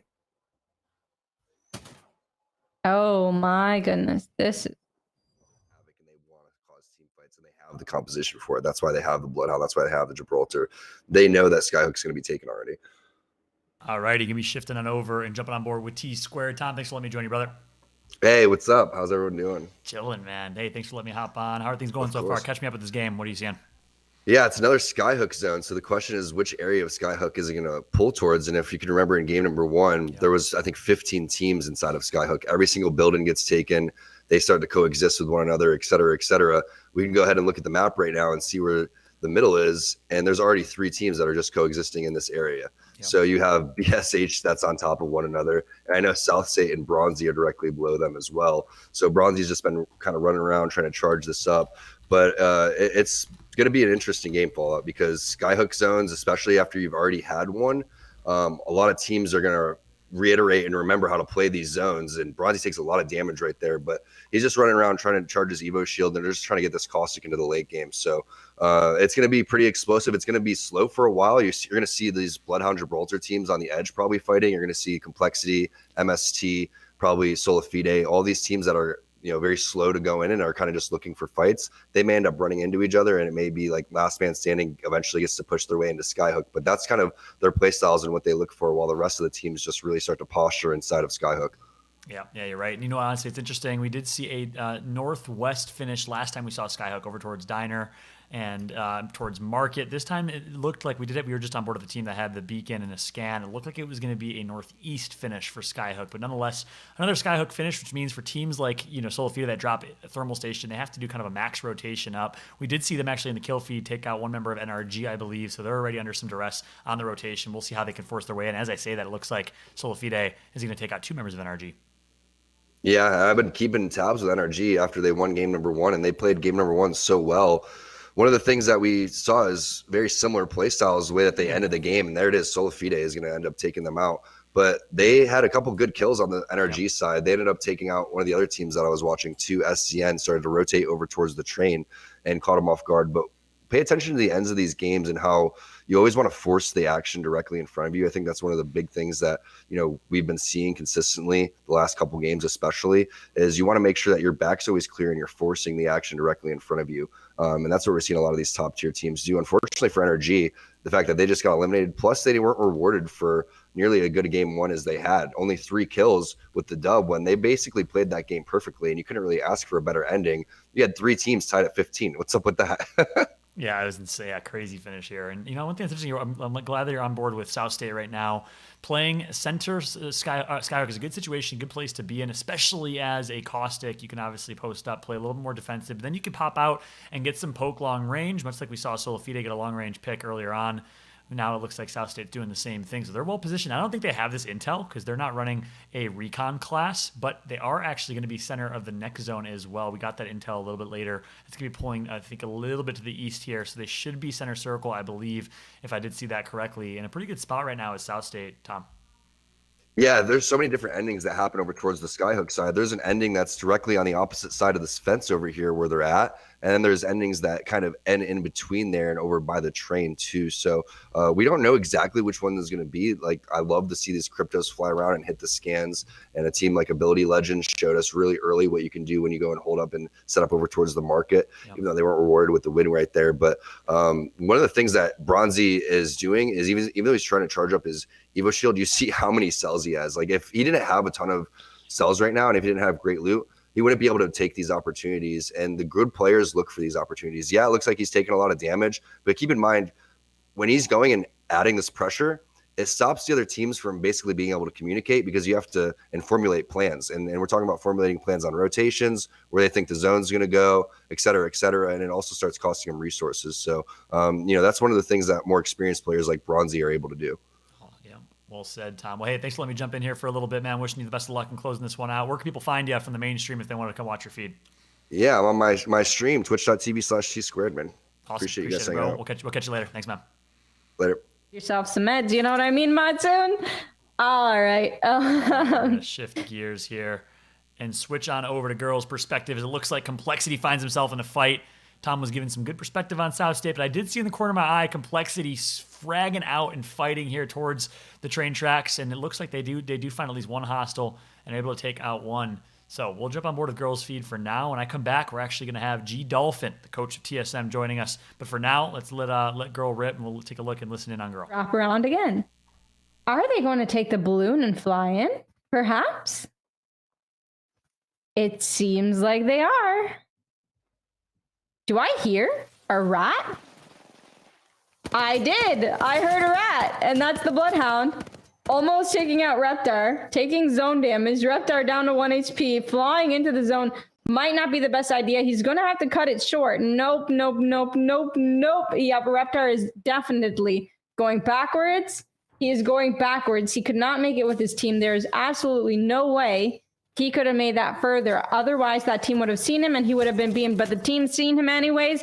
But he gets saved by the portal. Monsoon down to 50 HP. There is no dome. He goes down. Monsoon goes down. Shiny, last one remaining for his team. The bubble went down as well, but the bubble went down and he's trying to escape. Going into the team of Albreleli's gas and gets absolutely destroyed by Nocturnal's Mastiff. All right, not destroyed. It's probably the right word. Well, he only had 80 HP and he was running away as a solo, but Liquid. I'm reading names here, okay? Don't judge. Liquid ended up getting a kill point for holding that building. I told you guys I hated that building, but I guess it's a good way to gatekeep. Now they're going to rotate and figure out where they can go.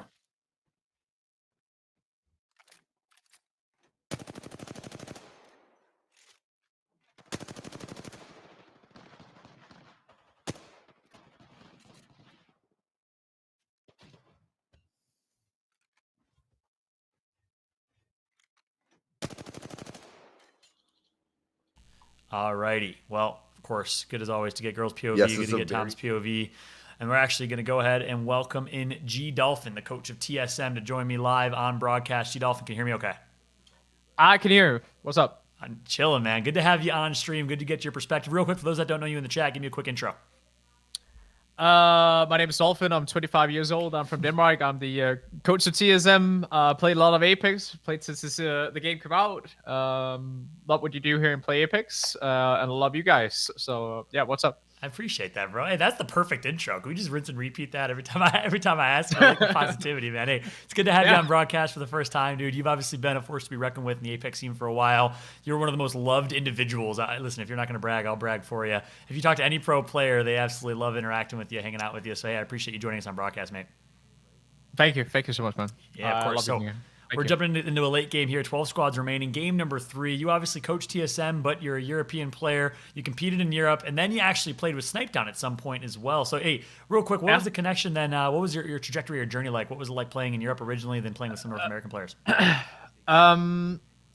So when the Texas Major qualifier got announced, I was playing a lot of ranked. I was playing a lot with Hal, and Hal was like, "Yo, this guy is kind of underrated. Someone should pick him up." Snipe was looking for a team. Said, "Yo, you want to play?" And I was like, "Sure."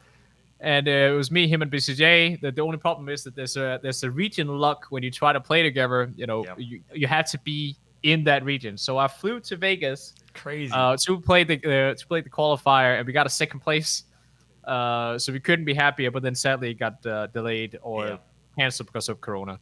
Yeah, so, how sad is that? but it was you great. Flew all the way It was across great. the world. You threw all the way, and you dominated. You guys were the sniper abusers back then, if I remember correctly. We were the sniper abusers. True. There's a lot of sad, gaming tournaments being canceled and esports stories that are, a little bit sad. That has to be one of the most sad esports stories of LAN tournaments canceled with you having traveled across the world to qualify. But hey, everything ended up working out. You, of course, are now the coach of TSM, which is awesome. So I appreciate you joining on stream. Do you have a lot? Is Hal a big reason that you're at where you're at? Sounds like he introduced you to Snipedown, and it sounds like he's the reason you're coaching TSM.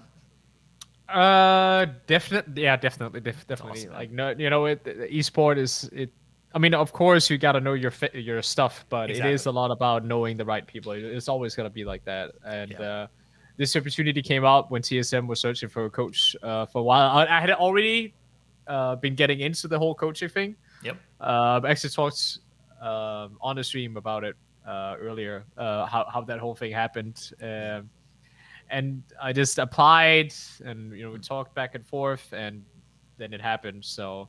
But I love the guys. They're my best friends. So that's amazing, man. So you get along well, personally and professionally. I'm sure it's interesting coaching those personalities. But I want to talk about this game right here. You're obviously very familiar with the North American broadcast. We're on board of South State right now. They actually dropped Skyhook, and they've been center Skyhook throughout, playing as Caustic. So they're very well positioned. But we were just on board of Solifide. You obviously know the North American scene really, really well. Talk to me about Solifide's roster. They obviously had to rotate all the way from Thermal Station.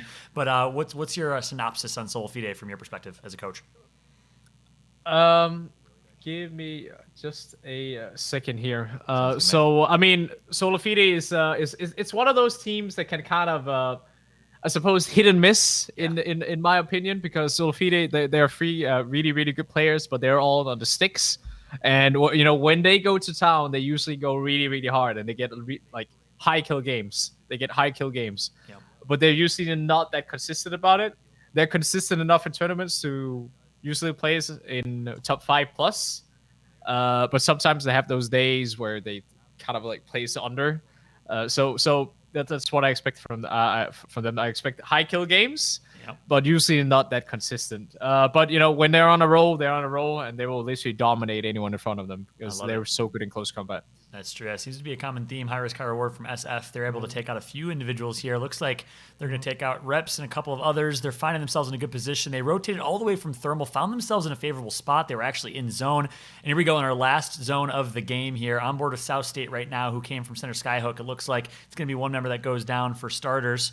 It's going to be Prides, I believe, of South State. MST finds himself right next to them, actually taking them out. On board of 6 right now, former member of the Pittsburgh Knights alongside Hodzic, and of course playing alongside Nicewig and Bowser on the squad that won a tournament back in the summer circuit. So let's see what 6 can do here. Nothing but respect for him and his game. He's going to find himself some good tags cross range, but they have quite a far rotation to make here, G Dolphin, not in necessarily the most favorable position. I'm gonna be honest with you, Fallout. I have a hard time figuring out what position they're in right now. Kind of hard to see. It is pretty choppy, but what if I just bring up another feed real quick? And I appreciate that, brother. Yeah, we're a little bit delayed on the stream, so I'm not sure if you're gonna be able to see too much. I appreciate the perspective, regardless of how much you can see. Well, I won't ask any direct questions. Don't worry. I'll call kind of the late game. Are we on MST? We're not on MST right now, right? Nah, we're watching on board of Snipedown as it currently stands. He's gonna get taken out. And we're going to switch on over to MNK, actually MST here, currently watching as we have 5 squads remaining. Zone's going to be closing here. And it looks like we do have Designful and Solifide frag it out. They're going to take out 2 members of Liquid. So they had to get through TSM. They had to get through Team Liquid, and they're going to get through both. And Albert Love is going to be the final one to get taken out from Frexes here. Looks like all 3 members of Team Liquid out of this one. And now MST currently holding high ground over Solifide, I believe it was. No, actually, it's going to be Metro who's going to get taken out, the former member of Solifide. So we have 3 squads remaining. SF is one of them. MST is another one. And I think currently Solifide going to get knocked by Frexes as it currently stands. Clarify going to knock Designful, and in the end, it will be MST that's able to clean up on aisle 5 and close things out. Kudos to MST with a skyhook finish. They are your champions of game number 3. Yo, And that's let's gonna go, be the baby. end of that one.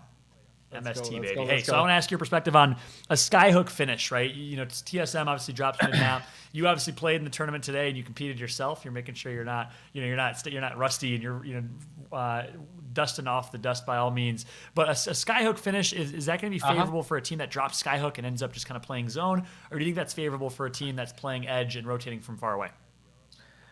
Okay, so a skyhook zone is mostly gonna be favored towards the people dropping in that like local area, because there are like buildings that are really, really easy to set up in, and if you're playing, let's say, Caustic or Gypicom, people are gonna have a hard time in seizing you. There are only a very, very few skyhook finishes. There's one close to the market side. There's one a bit east of it, and very, very rarely there's gonna be one at the 1 or 2 SIP buildings, if that makes sense. I'm just trying to explain it. Also, you have the one northwest up at that like the singular house, but it's all about zone. It's all about zone.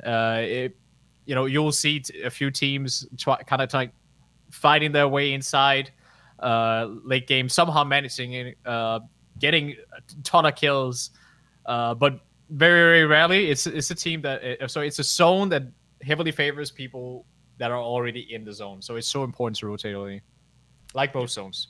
Yeah, rotate early, find yourself some real estate. If you're a team that drops in skyhook, you're going to have that position. You're probably going to take center skyhook, right? Because it's probably one of those advantageous spots. But then there's so much other real estate, other buildings that you can kind of find yourself in. Obviously helps when you're South State. We saw them in the late game. They had Caustic. We'd love to get your take on some of the legends currently as it stands. I know TSM decided to run Horizon to kind of kick things off, switched over, played Wraith. We see a lot of Caustic at play. We see some Bloodhound. We see obviously a lot of Gibraltar. We see a lot of Crypto. Is there one meta and one team composition that you think is the best currently, or do you think it just depends on the team and their playstyle? It depends of the team and how the synergizes, where they drop, what kind of loot they get, what kind of rotations can kind of be expected from them. If you're playing edge, usually you're kind of expected to run a Gibraltar, because if you're caught in the open and you don't have a utility to put up for yourself, you're mostly gonna die, and then you can't take these mastiff fights.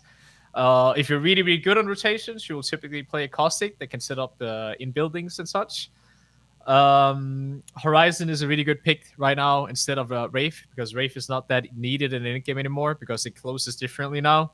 So a lot of teams will choose to have a Horizon. But that's about it, honestly. There's a lot of viable comms. Some teams are playing the Cryptos to get additional zone information to get a bit more, I suppose, comfortable with their rotations, and have that ultimate that is really good in some situations. But that's about it. There's a lot of viable comms, and Wraith is still in there, definitely. There's a lot of people running Wraithless comps, but top 10 last time was all Wraith. Yep. So, and right now in yeah. North America, I believe we have all 20 teams running Wraith. I think TSM was running Horizon, decided to make the switch to Wraith, and we officially have 20 Wraith comps. So Wraith is certainly still alive and well. But it's interesting to get your take as a coach. We'd also love to learn a little bit more about. We hear from players all the time. We watch player streams. We get to interview players. We don't really get to hear kind of a day in the life of a coach. And you obviously were a player turned coach and still compete and play where you can. What's it like being a coach? Kind of walk us through a day in the life. Are you watching film constantly? Do you do kind of VOD reviews with your teams? What does it look like a day in the life as a coach? As a coach in general, I mean, so for TSM, of course, there are things that we don't really disclose. We don't want to disclose what we're doing. But I definitely think I have it kind of. I think I'm in the best place right now. Like I'm with three people that I absolutely love and I kind of idolize. Not only Snipe, of course, but Hal and Reps. I respect them a lot. And we just try to make it to make the team synergize and work the best possible while optimizing everything that we're doing. Yeah. Relative to who we're facing. You might have followed like the whole drama right now with Team F8 in the qualifiers and the last LGS. It was a bit of a mess. It still is a mess. But Apex is here right now, and we don't really know where Apex is going in 6 months. 1 year or forward, but I just try to troubleshoot everything going into TSM's ways, and I'm happy to be a part of it, man. That's awesome, man. That's about it. Yeah. And it's cool to hear how much you really look up to and appreciate and really love your teammates. Obviously on TSM, Mhm. that's a good take. How about other coaches, man? I know I actually got to interview. We had in the halftime show an interview with Hodzik, and he talked a little bit in that discussion that I had with him about you as a coach versus him as a coach. You guys kind of have different approaches and styles. He tends to try and shake up the meta and think off meta. You try to find he at least this is what he said. You try to find a really, really good version of the meta and perfect the most efficient version of Apex Legends. Talk about some other coaches in the scene though, like Hodzik and like others that maybe have different styles than you. I mean, it's a BR. It's a BR. And there isn't really that many organizations in Apex. It's a bit dry there out there. So a lot of teams don't see the don't see it as necessary to have a coach. And in a lot of ways, it's really not. But if you want a third point of view on things, it's really good to have. I know Hodzik is there. I know we have EMF. I know we have Night Raven. I know we have what's it called, Kakanson. I don't know if I can pronounce it correctly. We're cooler. And I know that teams that have coaches, they use them. So I hope that it's something that will kind of grow in the future. I don't know if it will. It depends where the game is going, and if we one day get LAN tournaments again, so we could travel to that, and it could prove more useful. We'll have to wait and see. Fallout. That's really my take on it. Yeah, can't wait for the day. Hopefully we get back on LAN here soon. Last question for you, mate. I have to ask you, okay? We talked about a couple other coaches. You just named a few of them. Between you, Hodzik, and the others, are you the best coach in Apex Legends? It would be foolish for me to not say. Oh, wait. Hodzik is older than me, though. He's older than me. Oh, he's got age on you. He's got some wisdom. He's wiser. He's or you can say wiser. he's a boomer and just call him bad at the game, and you can wrap it up there. I don't know. I mean, technically, his last tournament and your last tournament, you outplaced him. So. I mean, we got 20th today, me and my team, so. That's true. I was thinking North American when you got second place with Snipe Down. Yeah, you forgot about the tournament today. That is true. You did get dead last today. That's a good point. We got dead last today, so yeah. What does that say about me? Nah, we were consistent today. We were the only team that was consistent. We didn't do that well. So, but the other team didn't do well either. But that's not consolation. That's just a fact. So yeah, funny, mate. Well, hey, we'll have to maybe one day decide, maybe in a 1 versus 1, you versus Hodzik, to see who the better player is. In terms of who's the better coach, well, I think the results don't lie with TSM. Certainly, you guys have found some success. How long have you been coaching TSM for? When did you join that roster as a coach officially? It was just around the time that Abalulu left. Okay, just around that time. Around that same time, right? So when Snipe Down joined.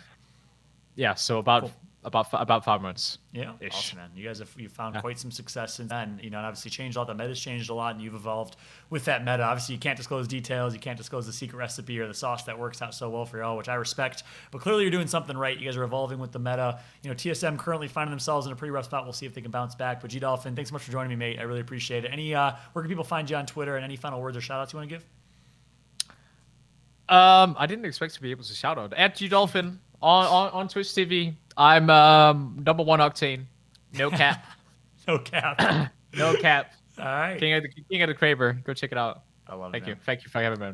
I love it. Wait, check out G Dolphin, and it's Dolphin without an I at the end, right? Without an I. There you go. DOLPHN. Make sure to check my man out on Twitter, on Twitch. Thanks so much for joining me, mate. Good to get your perspective as a coach, as always. And, of course, really cool to see you as a Danish player coaching an American team, having competed in Vegas and in the States. Good to get your background, mate. Thanks so much for joining me. Thank you. Thank you for having me. Have a good one. Cheers. Cheers. So we're going to go ahead and swap on over now to the scores and show you guys the updated standings here as we take a look. And it looks like, as a result, after Game 3, Solifide still on top by a significant margin, 13 points up. Consistency's been key there, and they've been consistently slaying out. 7 kills last game, 13 kills the game before, 4 kills in game number 1. Solifide doing Solifide things. Honestly, a lot of people talk about Solifide's consistency, right? Are they a consistent team? They're high risk, high reward. When they hit hard, but sometimes they don't necessarily hit. Well, if you're looking at Winter Circuit, if you look at Autumn Circuit, they've been playing incredibly well. They got first place in online tournament number 1 here in the Winter Circuit. They got 5th place last online tournament. And now they're currently sitting in first, looking to prove that they are the best team in North America, which, you know, a lot of people for some reason still do not put Solafide in their top 4, top 5, which is crazy to me. You got to throw them up there alongside CLG, alongside a lot of these other teams, as you know, they've consistently proven themselves over the last few tournaments. Mouse and Keyboard's right behind them at 31, and it's a really tight race all the way down to 5th place, the Team Liquid at 22 points. South State right behind them at 20, and of course Sentinels in Complexity and NRG, 3 of our top orgs in 7th through 9th. We just talked to G Dolphin at TSM. Not the best first half. We'll see what adjustments TSM makes, and we'll see if we can jump on board at TSM here momentarily, because, you know, something's not working too well in there. I believe Fragment East drop, but we'll see what that is. And then CLG currently in last place with 0 points, so we'll look for CLG to kind of frag out. We'll see if they decide to change their approach and decide to go more aggressive here in some of the late games, as we're going to go ahead and welcome Kate back to the broadcast here momentarily. Kate, appreciate you hanging in there as we welcome you back on screen. Good to get G Dolphin's perspective right there. Anything stand out to you in particular there? You know, it's an interesting thing, and I love what you talked about when we start talking about coaches versus players, because they have this. I mean, players obviously, especially in game leaders, have to have that global sphere, that global look. But the truth is that, you know, he was right. We've seen teams with coaches, without coaches, and it's such an interesting, I would say luxury, but it can definitely seem to make a huge difference. And you know, I didn't realize he'd only been with TSM for 5 months, so that's kind of cool. I mean, honestly, I was gonna ask if they had a particular, if they strategize more around teams, specific teams, like, oh, we have to watch out for XYZ, or if it's more just situational. I suspect it's situational, but either way, coaching a team like TSM, and I loved what he said about fanboying out like that, like him being, maybe fanboy is not the right word, but like him being so enamored with his team because these are the people he looked up to, and that's got to be absolutely amazing. And we're talking about a team that is genuinely legendary. So awesome to talk to him and get his perspective for sure. Yeah, couldn't agree more with that. And really cool that he obviously respects and looks up to his team, and of course also contributes to TSM's success. So big shout out to G Dolphin. Thanks so much, Tim, for joining us. Guess what? Game number 4 is ready. Woo! We're going to jump to a quick Lenovo commercial break. When we come back, game number 4 right after this.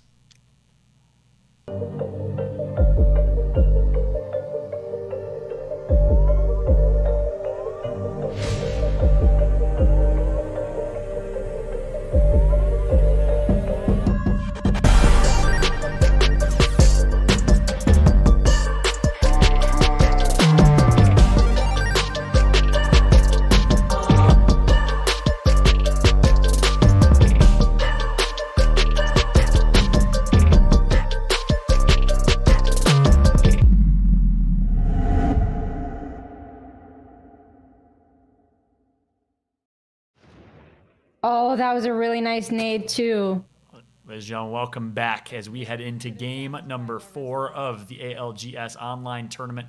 Number 3 here in the Winter Circuit. On board currently with KSZ, finding themselves in a skirmish with CLG. We got to jump right into the action here. It's going to be a 1v1 against Gibraltar, and typically Gibraltar will win that 1v1, but the support from Stay Naughty is going to come through. I believe it was Stay Naughty, his teammate, who's going to help. And Zach Mazer, Stay Naughty, win the 2v1 against the Gibraltar, and just like that, CLG, well, we wondered why they're not having success. Why are they currently at 0 points? It's because of this team right here. They are playing absolutely aggressive, dropping every single game is KSZ, Zach Mazer and co. on CLG in Fragment West, and in the end, they're coming out on top.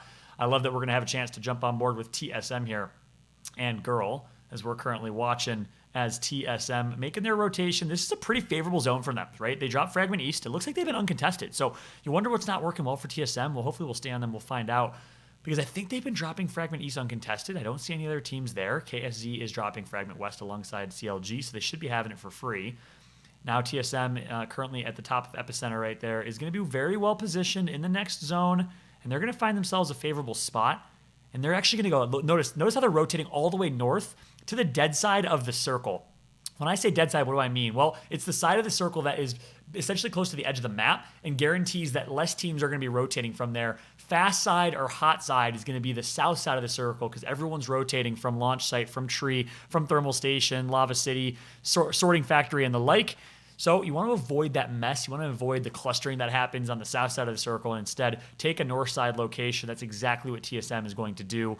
Not only that, but a ring typically, or at least traditionally, tends to pull the exact same way in which it already pulled. So if a ring pulled north off the rip, it will continue to pull north, as you see right here. That's 2 north rings back to back, and that's why you want to continue to play north side and try to predict that ring. So TSM is going to do exactly that, but it looks like they might find themselves in a bit of a fight or a skirmish or an engagement. It's going to be a team right in front of them. Not sure which team that is, but TSM is going to give them some love taps here, level up that Evo shield a little bit, let them know that they're going to be claiming this spot. And I like this positioning from TSM, playing Bloodhound, Gibraltar, and Wraith. They're going to be in a good spot right here to be able to claim a nice piece of real estate all the way on the north side of the map, and expect TSM to just chill from here on out. They're not going to do too much here as all 3 of them are rotating, and they're so far away from any other damage. We'll jump back on board with KSZ. Actually, jump in and listen to Girl's perspective and commentary. Let's go ahead and listen in, crank up the volume of Girl. Go out by BSH. Indeed, indeed. That was... They're scared. That was a sign of weakness. If I've ever seen a sign of weakness, they're scared. They have double white, though. They have every right to be scared, obviously. South State. They're looking decent on armors. Complexity. Playing Edge, as per usual. All right, I'm going to jump back in this time. Joined alongside Girl, the co-cast here. Hey, Girl, how's it going, my friend? Good, how are you? Doing well. Appreciate you letting me sneak on in here. You cool if I co-cast this game with you? Of course. Appreciate you. And now your stream can hear me, right? She got that all fixed? Yes, we did get that all fixed. Great to hear. All right. Well, shout out to Girls Stream. Appreciate y'all and your patience in the first half of the tournament as we're now jumping on board with Team Liquid. We had to bring the duo back. The Girl Fallout duo is too strong to not have live. It's good to be back with you, Girl. It is great to be back with you. This game has been a little bit slow. There's still 19 squads remaining. But a lot of teams have been rotating towards the refinery side. Everything else looking pretty empty. Yeah, you know, what's interesting, I saw you were on board with TSM. I'm glad you actually jumped on board with them because I was curious. What was happening with TSM? Why are they so low in the standings? It looks like they're getting Fragment East uncontested, so I'm not sure why they're struggling so much. Have you had a chance to watch a lot of them? I've been watching a little bit, and they did have a decent spot last game in Skyhook, but I actually stopped tuning into them, tuned into another team, and they pretty much all died. So I don't know what happened in the team fight. I think they got pushed by, you know, it's anyone that fights against Solifide is going to struggle a little bit. I think they got pushed by Solifide, and that's a tough 3v3 against an ultra aggressive Solifide squad. You know, I was talking to Gentrifying earlier on the main broadcast, Girl, and I asked him, are there any teams that you fear? Are there any teams that if you see them in the kill feed, you're not going to push them? He said, not a single one. They don't care who it is. TSM, CLG, Complexity. They're confident in that 3v3, and it shows in their gameplay. Yeah, absolutely. And TSM did only have a corner of the top of the building to play on. So I would assume if they got pushed by a caustic, that is the reason why they died. Or if they got naded, you know, either or. They didn't have that much place to play. Perhaps maybe they didn't take the best spot last game. Yeah, perhaps they could have taken a better spot. But that's what happened.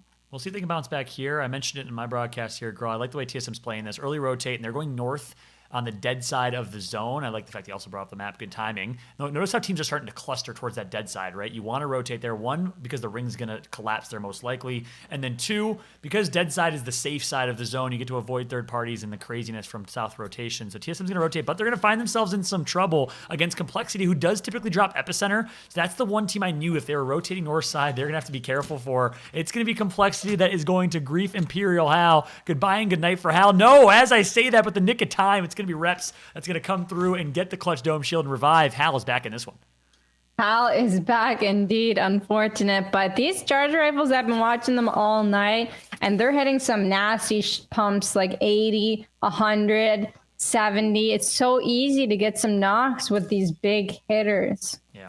And they should be able to reset here. Girl, if you don't mind, jump on board with Solifide for a second, if that's okay. But I'd love to That see. is definitely okay. You're the best. Appreciate you. They got in a fight against NRG, and it looks like they took out 1 or 2. NRG was able to neutralize. Let's see what's going on with That's Solafide. Solafide. That's ex Solafide. Where's Solafide? Where is Solafide? Somewhere, somehow. I'm looking for you here. Have to be on the left. Oh, they're in a pickle. They're in a pickle. They're in shambles town. They had to rotate. I feel so bad for them. The poor guys had to rotate 2 times all the way north to Skyhook, and they've still found so much success. But now gentrifying the last alive for his team. That's a tough rotation all the way from down from Thermal Station. This time they're going to have a max rotation north side, and it looks like it's not going to work out this time for him, girl. No, and he does have to recover. If he has the meds, he may be able to recover. Let me take a Yeah, we deeper can swap look now, here. now that we find them in a pretty bad spot. Yeah, and it looks like Team Liquid is camping banners as well. So he will not be able to retrieve the banners. Nocturnal looking at the portal, keeping on edge. So yes, that is Liquid. That picked up a couple points. Yeah, and that is such, I just want to reinstate, that's such a tough rotation for Solafide, right? All the way down from Thermal Station. They got to get through NRG, who dropped Skyhook, who they fought last game and this game. They got to get through Team Liquid, who drops Trials and split Skyhook. And then, of course, South State's been dropping Skyhook as well. There's a lot of activity on that northwest side of the map. And as a result, Solafide did find themselves taken out, and it looks like there will be no banner recovery. Meanwhile, Zach Mazer, who took out CLG off the initial, just got 1, and we're on board with Complexity here. Very well positioned here on the north side of the map. Complexity and TSM both seem to be in a pretty decent spot here, girl. They are indeed. So they'll definitely be able to make top 5, and we'll see what they can make out of it, where the zone ends up pulling. Does it pull towards more Refinery or Survey Camp? It looks like a lot of people are betting on Refinery. Yep, they seem to be clustering over there towards Refinery. Obviously, there's a lot more real estate, a lot more land that you can kind of post up in on the north side of the map. I'm not sure. Maybe we can find a team if we skip around that has recon insights. But I'm not sure if there's a beacon in the We nearby go area. on to BSH. Nope. No luck. Maybe someone in Refinery. There we go. Yeah. Yeah, we'll be pulling Refinery. There we go. There we go. There it is. It will be pulling towards Refinery a little bit. Yeah. Probably a lot, actually. That's right. And that explains, I mentioned it earlier, but that explains why TSM decided to so fast rotate to the north side of the map. Is you expect the ring to continue to pull in the same direction in which it originally pulled, which was straight north and a little bit east in this case, and that came to fruition. On board now with TSM, they're actually going to have, they don't have the intel, I don't believe, of the next ring. So they're going to have to make a rotation eventually as the ring's going to continue to pull towards Refinery, but for now, they're content just posting up. You need to be careful to their right here. I don't know which squad this is. Might be South State, might be NRG. I know NRG took some casualties. I don't know who it is nearby. NRG. Are they taken out? They might be taken out completely. Yeah, they are. I think NRG is eliminated. Rap's taking in a lot of damage here. Longbow's in action. He is going to pop the battery. Just trying to keep their position. They really need to keep their position. They have a lot of cover from these rocks and the trenches around them. They just got to keep an eye on that tunnel team. Let's take a look and see who the tunnel team is. And that's KSC, Zach Mazer's team. Got the gold and double purple. Very good kill leader, actually. Zach Mazer has been popping off this tournament. So has his team. They've been fighting off rip, and they've been picking kills up along the way. They've got confidence today. They really show it. Yeah, I've been very impressed. And it's funny, I joked about this earlier on my stream here, but when I tweeted out asking, hey, pro players, coaches, who wants to join me on broadcast, Zach was like, me, I'll sign up. I'm probably not going to qual. So let's be honest, I'd love to join. And meanwhile, they've actually been performing well, girl. They're currently top 7. They've been fragging out. They've been taking out the former champs, the reigning kings in CLG. You know, we all know how good Lou and Vax and you know, of course, Madness is on that squad. And they've been going toe-to-toe with them over in Fragment West. And it looks like KSC is pulling towards TSM a little bit. They're going to try and get to this cart. They do have an angle into the trenches. Zach takes in a couple hundred, not couple hundred, 75 damage. He is going to go back. That, I don't think, would have been the best decision. I think it would have been better to try and go for that train cart. But you know what? Maybe they're going to opt to go to survey camp. Yeah, a bit interesting. Far back left rotation. And if they continue forward, they might, on train cart, run up against TSM. And whichever team that was pressuring TSM from the west, coming from Skyhook. So a lot of smoke, a lot of activity in this area. KSC needs to play this wisely because TSM is certainly not a team they want to be going up against. Now, if you're TSM, if you're any of these teams, in my opinion, girl, you don't want to take this fight. You have to clear your backside because if a team's rotating behind you, it's dangerous. But with so many teams nearby, any fight that you take is likely going to be third party. So you're kind of between a rock and a hard place on this rotation. Yeah, which is why I think he should have taken the opportunity that he had to get closer to the train car. And they're going to go for it anyways. They're going to push towards this train cart. He gets in. He pulls up the massive 112. Very nice shots by Zach. TSM Imperial Hal down. He's going to get thirsted. Eventually got him. He finally ended up getting him. And he took the situation. He knew that he was by himself. And that was a very good push by Zach and co. Yeah, well played from them. And here we go. Zach finds himself in a 1v1. He's going to lose that first skirmish to Reps, but right after, Stay Naughty's going to come on the flank here. It looks like they'll be in a good position to clutch out this 2v2. Maybe a 2v1. Might have missed my numbers there. Noct brilliantly strafing and playing the knockdown shield. Great gameplay from Noct. Here comes the third party. This is exactly what I mentioned. It's going to be Saucer, or formerly of the Flying Saucers. It's going to rotate and fly his way right in. And that's why you don't want to take the fight. If you're TSM, you are pissed right now because you got pushed by a team that ended up getting third partied right after. And just like that, goodbye to KSZ. Goodbye to most of TSM. And in the end, it will be Shiny who is in the perfect position to kind of poke from a long range to come out on top in that fight, in addition to Saucer's team, who I believe is still alive. And I think TSM might have one or two alive as well. TSM, I believe, might have one alive. I can take a look for you here. Oh, that's Team Liquid. No, TSM is indeed fully out. My hotkey's not working, so they're fully out. Liquid, though, coming on in with the Caustic Ultimate. This is big. This is in their whole dome. It's not connecting, though. I don't see any ticks of damage. Flanker, Nocturnal, Alb are all healthy. Okay, now they definitely have to bat. They did take a bit of damage. This is a nice little stalemate, 3v3. Liquid's getting shot from behind, so they're deciding to go back down. They don't want to take it. They think they can win the fight, but they're going to get third-partied regardless. So they're going to take it a step back. That's right. Team Liquid making the rotation through trials, decided to avoid all of the madness that there was on tracks over towards Refinery, instead opting to play high side Epicenter, which TSM could have played, and instead they decided to take it even further north, and that was the wise, kind of on paper, best decision. It's unfortunate that KSC decided to push them and play with aggression, and they ended up getting third-partied.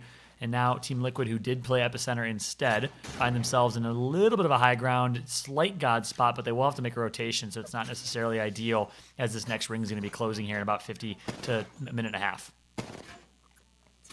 Nice popping the barrel, trying to get that cover by the Caustic Gas. That's what Flanker's doing. They did get Caustic ultimated, but the other team actually missed.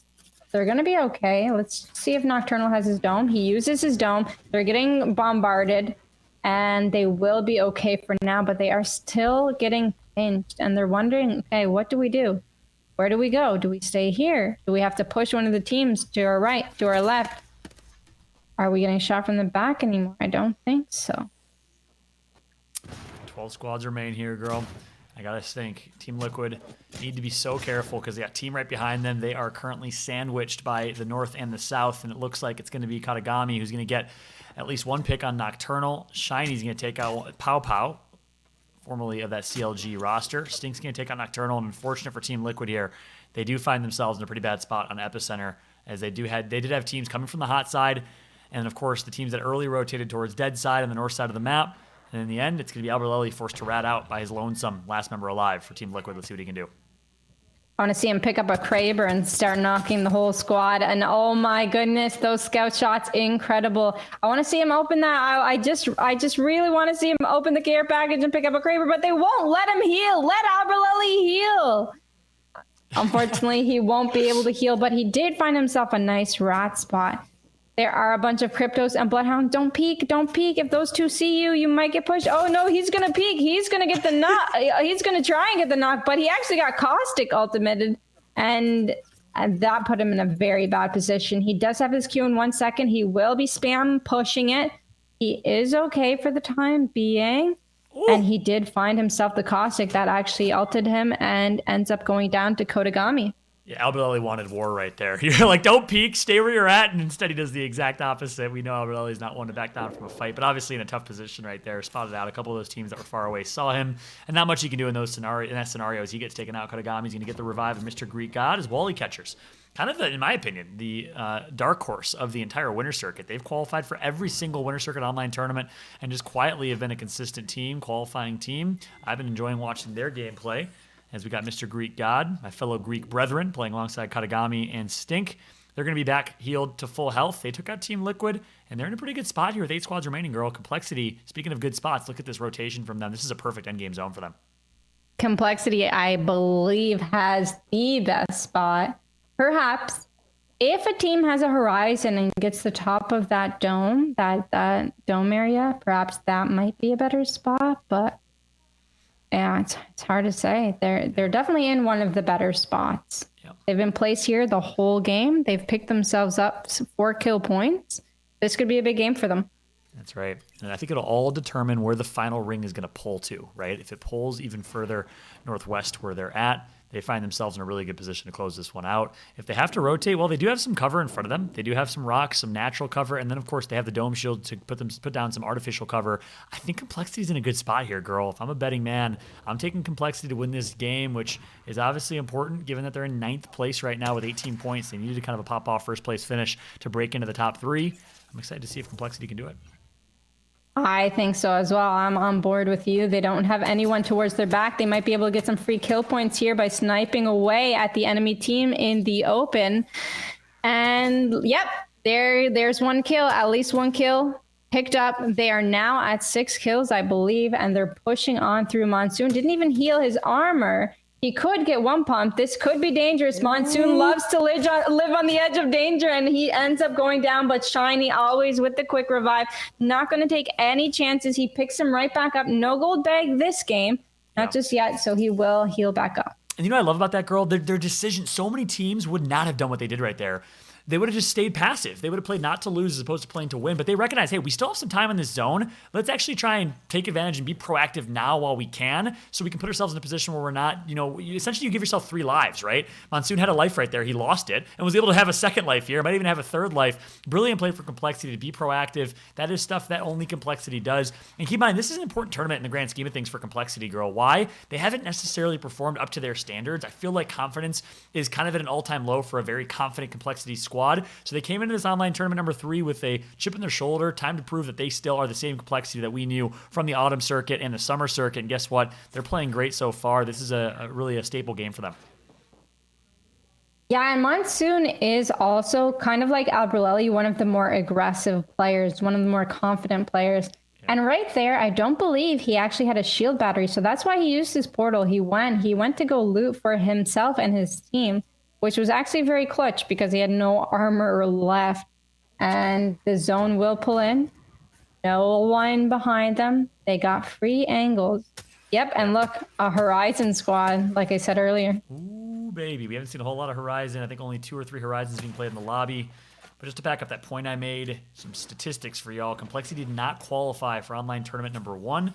They didn't even make it to the grand finals. And then in online tournament number 2, they got 18th place. So again, online tournament number 3, this is proving grounds for them. They got a team above them. 5 squads remain. They're in a good spot right here. Good loot overall. Very well healed, but the EMP is going to hit. The defensive bombardment is coming through. This is a crazy finish game. And leave it to Monsoon to hit 2 cracks. Going to connect for 3 here. He is actually going to get the pick on Bronzies. That's South State. That's the team that rotated all the way from Skyhook. And guess what? Monsoon is the kill leader. He's not done yet. Monsoon doing Monsoon things. He's going to turn and find the Horizon. Not able to get the pick or the shots on the flying Horizon with verticality, but Monsoon has just put in work, girl.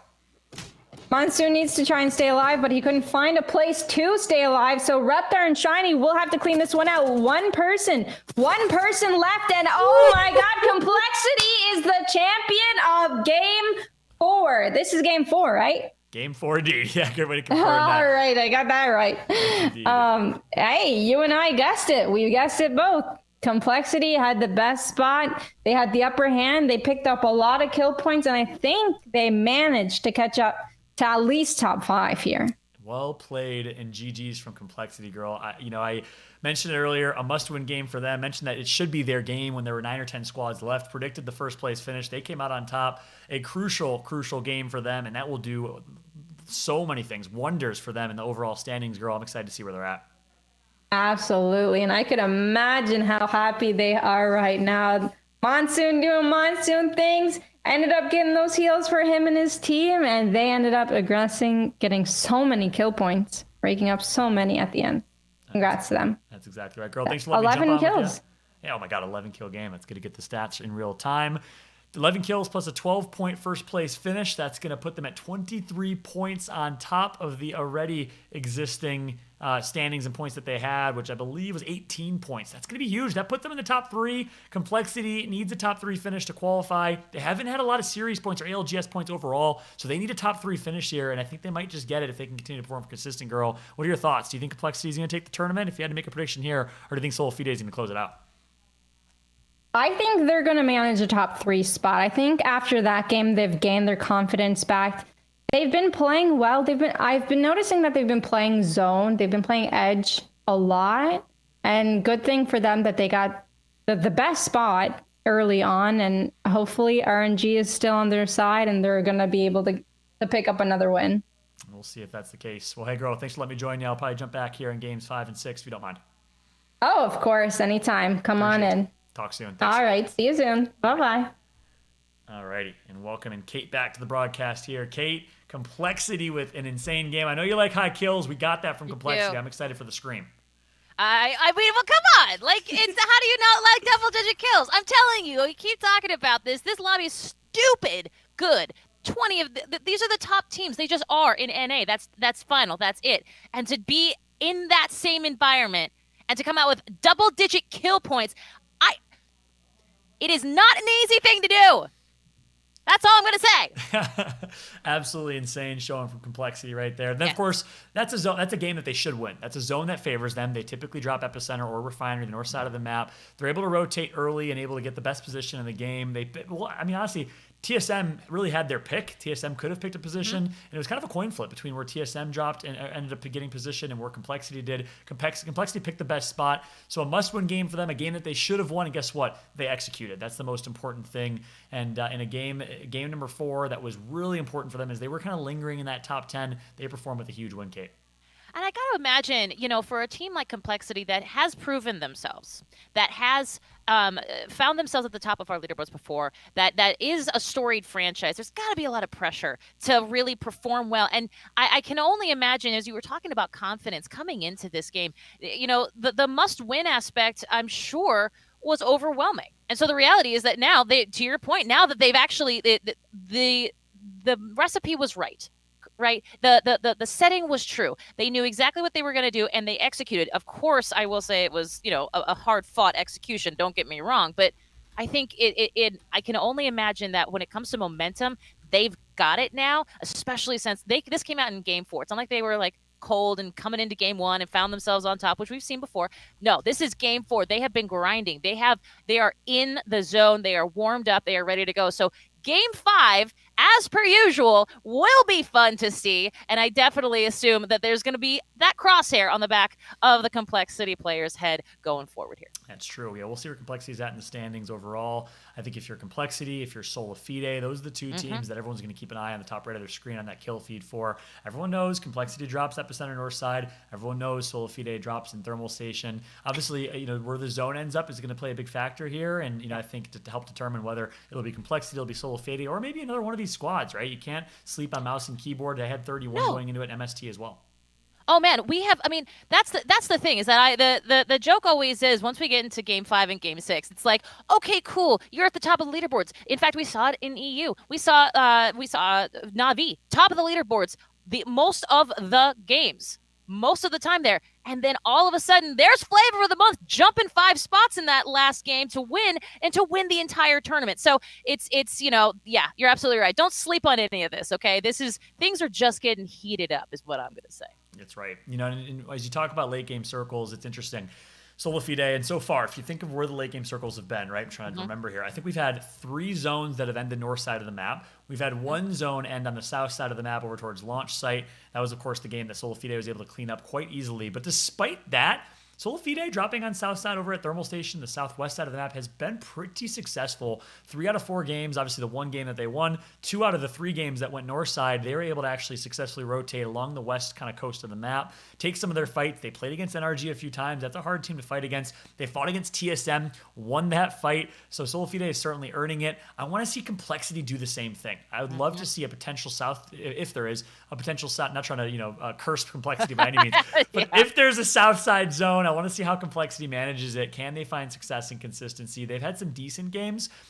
Solifide had one that was certainly kind of put in their lap, a really, really good zone. Complexity had the same thing, but I want to see when they're up against some adversity, when they're having to make a max rotation, how does Complexity play it? I'm going to be keeping an eye on that and going into game number 5, Kate, in my eyes.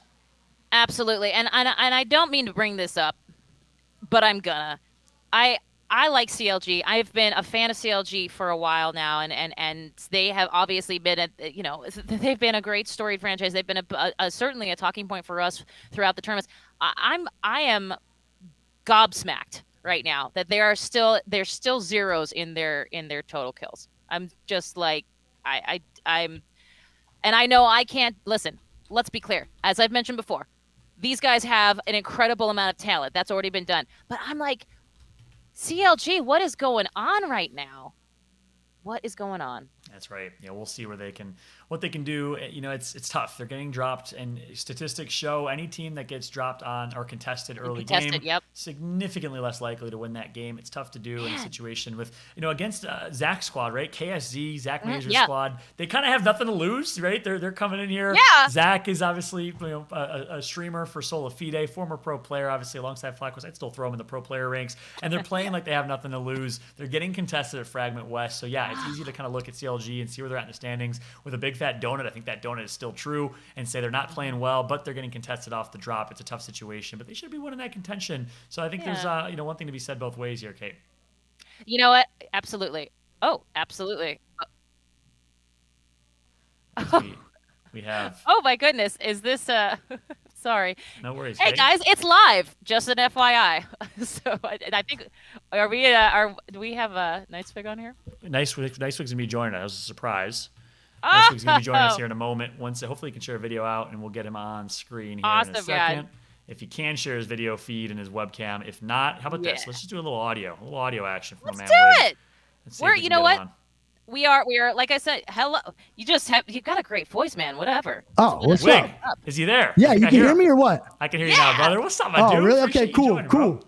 What's up, man? Sorry, I don't know why it says camera's not working for some reason. Gotcha. It might be It's in not use by letting me do another. it. It might be in use by another application. Oh, hey, listen. As long as Okay, we're graced by your fair. wonderful voice, I appreciate that, man. Thanks so much for taking the time to join us, bro. Oh no, dude, no problem. It's literally all my pleasure, big dog. Like for You're real. the best, man. Seriously. Hey, so this is a silly question because everyone in the chat probably knows who you are, but you're humble, and I've been asking everyone this. I'll do the same thing. For those that maybe don't know who you are because they can't see your face, give us a quick intro, man, and let us know who you are. Well, if you don't know who I am, my name's Nicewig, also known as Jack Martin. I've been playing pretty much Apex since like beginning of release. I'm also known as like the guy who got hosted by Dizzy. So Notice the guy. that's probably a bit. It's probably how a lot of people start to know me for sure. I love it. Notice the guy that got hosted by Disney. You've kind of earned a name for yourself since then, but I respect the humility, my friend. Hey, it's been a Thanks, crazy man. trajectory, man. It's been fun to watch. You obviously, as a streamer, a content creator, it's been a journey, man. I mean, a lot of people probably watch you now, but maybe they don't know the origins of the Nicewig story. I mean, you were grinding, you were working a full-time job. I think you were going to school at the same time while streaming, right? Walk me through the Correct. story from the beginning, man, when you first started playing Apex. Yeah, dude. So it's a little bit like confusing, but overall, it's pretty like it's a little weird story. But I was going to community college, and then I was failing. I wasn't failing high school. I was really bad in high school, right? So I didn't want to go to college. And then my mom's like old school. She like Ivy League school. She's like, I have to go to college. So I went to college, and I went to community college. I did really well. And then 2 years passed in like community college, and I'm like, I can't do this anymore. I was like, I hate this. Like, I don't want to do it anymore. I dropped out of like 3 other colleges I was committing to, and I started to kind of find myself in personal training. So immediately what I did is right when I dropped out of college, I got a personal training job in the city. I moved to Brooklyn, lost like 180 pounds. And then I didn't play video games at all, dude. Like for like 18 months, I didn't play one video game. I played like Black Ops 4 here and there. And I was like, I don't like anything. And then one of my friends who's like, I've been playing with since I was like 5 in all sports and video games growing up. He was like, dude, you'd be good at this game called Apex. Like, I think you'd be kind of good. Like, it's kind of like Halo, Call of Duty. Like, it's kind of like that. You should definitely check it out. And I was like, I don't know. I try it. I immediately bought, I had like $200 in my bank account. So I call my mom. I was like, I'm quitting my job. I hate my boss. I'm quitting. I'm going to put some of this money on rent. I'm going to put some of this money towards like canned beans. I was eating like canned beans and like really bad, like Taco Bell grade, like chicken. Right. And I was making meals for myself, and I told my mom I'm quitting, and I didn't tell my dad I quit my job, and I financed a PC for like $50 a month. Oh my God. Yeah. My dad's like the type of guy. He's like, if you do anything, I don't care. Just make money and be like, I don't want to making some money. He was cool with it. Yeah, he's like, so amazing, like he'd be like, oh, what are you doing? What do you do? You play video games? I'd be like, yeah, I play video games. I'd be like, cool, sick. And that's kind of what happened. And then, I got hosted by Disney, and now I'm here. So yeah, that's crazy, man. It's crazy. Well, hey, listen, Wig, if you're cool with it, I know we were just gonna do kind of an interview, but we're a little late. Gameplay starting. Totally, are you cool? You're gonna see some. You're gonna be able to see the feed. Are you cool to cast with me, brother? Oh, dude, I'm so down, man. I love it. That's 100% right with there. that, bro. Nice Wig making his casting debut. I love it. It's going to be good to get perspective. Kate, we're going to say goodbye to you. We're going to jump into gameplay if that's okay. Have fun, all right, boys. yeah, sounds good. Thank you. Thanks, Kate. All right, Wig, you still got me, right? I got you, man. I hear you. Perfect, Sorry I for got my you as face well. cam. I don't know what to do. Hey, all good, man. We okay. got your again. All right. We're blessed with the voice. That's all that matters, my man. I I appreciate you joining it, us, especially while we're casting. Right, we don't see our faces anyways, so you're gonna be able to see the feed. You can maximize the feed on your end. It's gonna be a little bit blurry, so you're not gonna be able to see a whole lot of names. I'll be doing play-by-play. Would love to just get your analysis and perspective, and we'll kind of keep it conversational. Does that sound all right? Yeah, is that like a link through what you put like to me and? Yeah, the same link. You should see the feed in the same link. Do you see it on screen in front of you or no? Let me see. No, I don't see it. One second. I'm able to though. 1 second. Let me try this. No worries. Oh wait, I'm trying to join on another computer. It should be the link I gave you. I'm so bad with technology, man. I'm so it's sorry. All good, brother. Hey, no worries. Oh, I see it. Yeah, I see it. You see it. You see the feed. Okay, awesome. Yeah. Good side. It's gonna be a little blurry. You're not gonna be able to see names or anything. So I'll do play-by-play. Okay. We'll just have you do some analysis. Is that all right? Yeah, dude, totally. Appreciate it. You're awesome for joining us. Well, hey, let me break it down here. We're on board with Counter Logic Gaming right now. Lou, Vaxlon, and Madness, your boy, Madness, getting taken out again. Bro, they've been getting, I don't know if you've been watching, but they've been getting griefed every single game. Fragment, what? You've been keeping an eye on it? Oh, it's been really tough. I think I've been talking to my chat about it a lot. I don't know why personally they would ever. You won how many ALGSs through through Skyhook? It doesn't really make much sense to me to go and switch up your spot at all.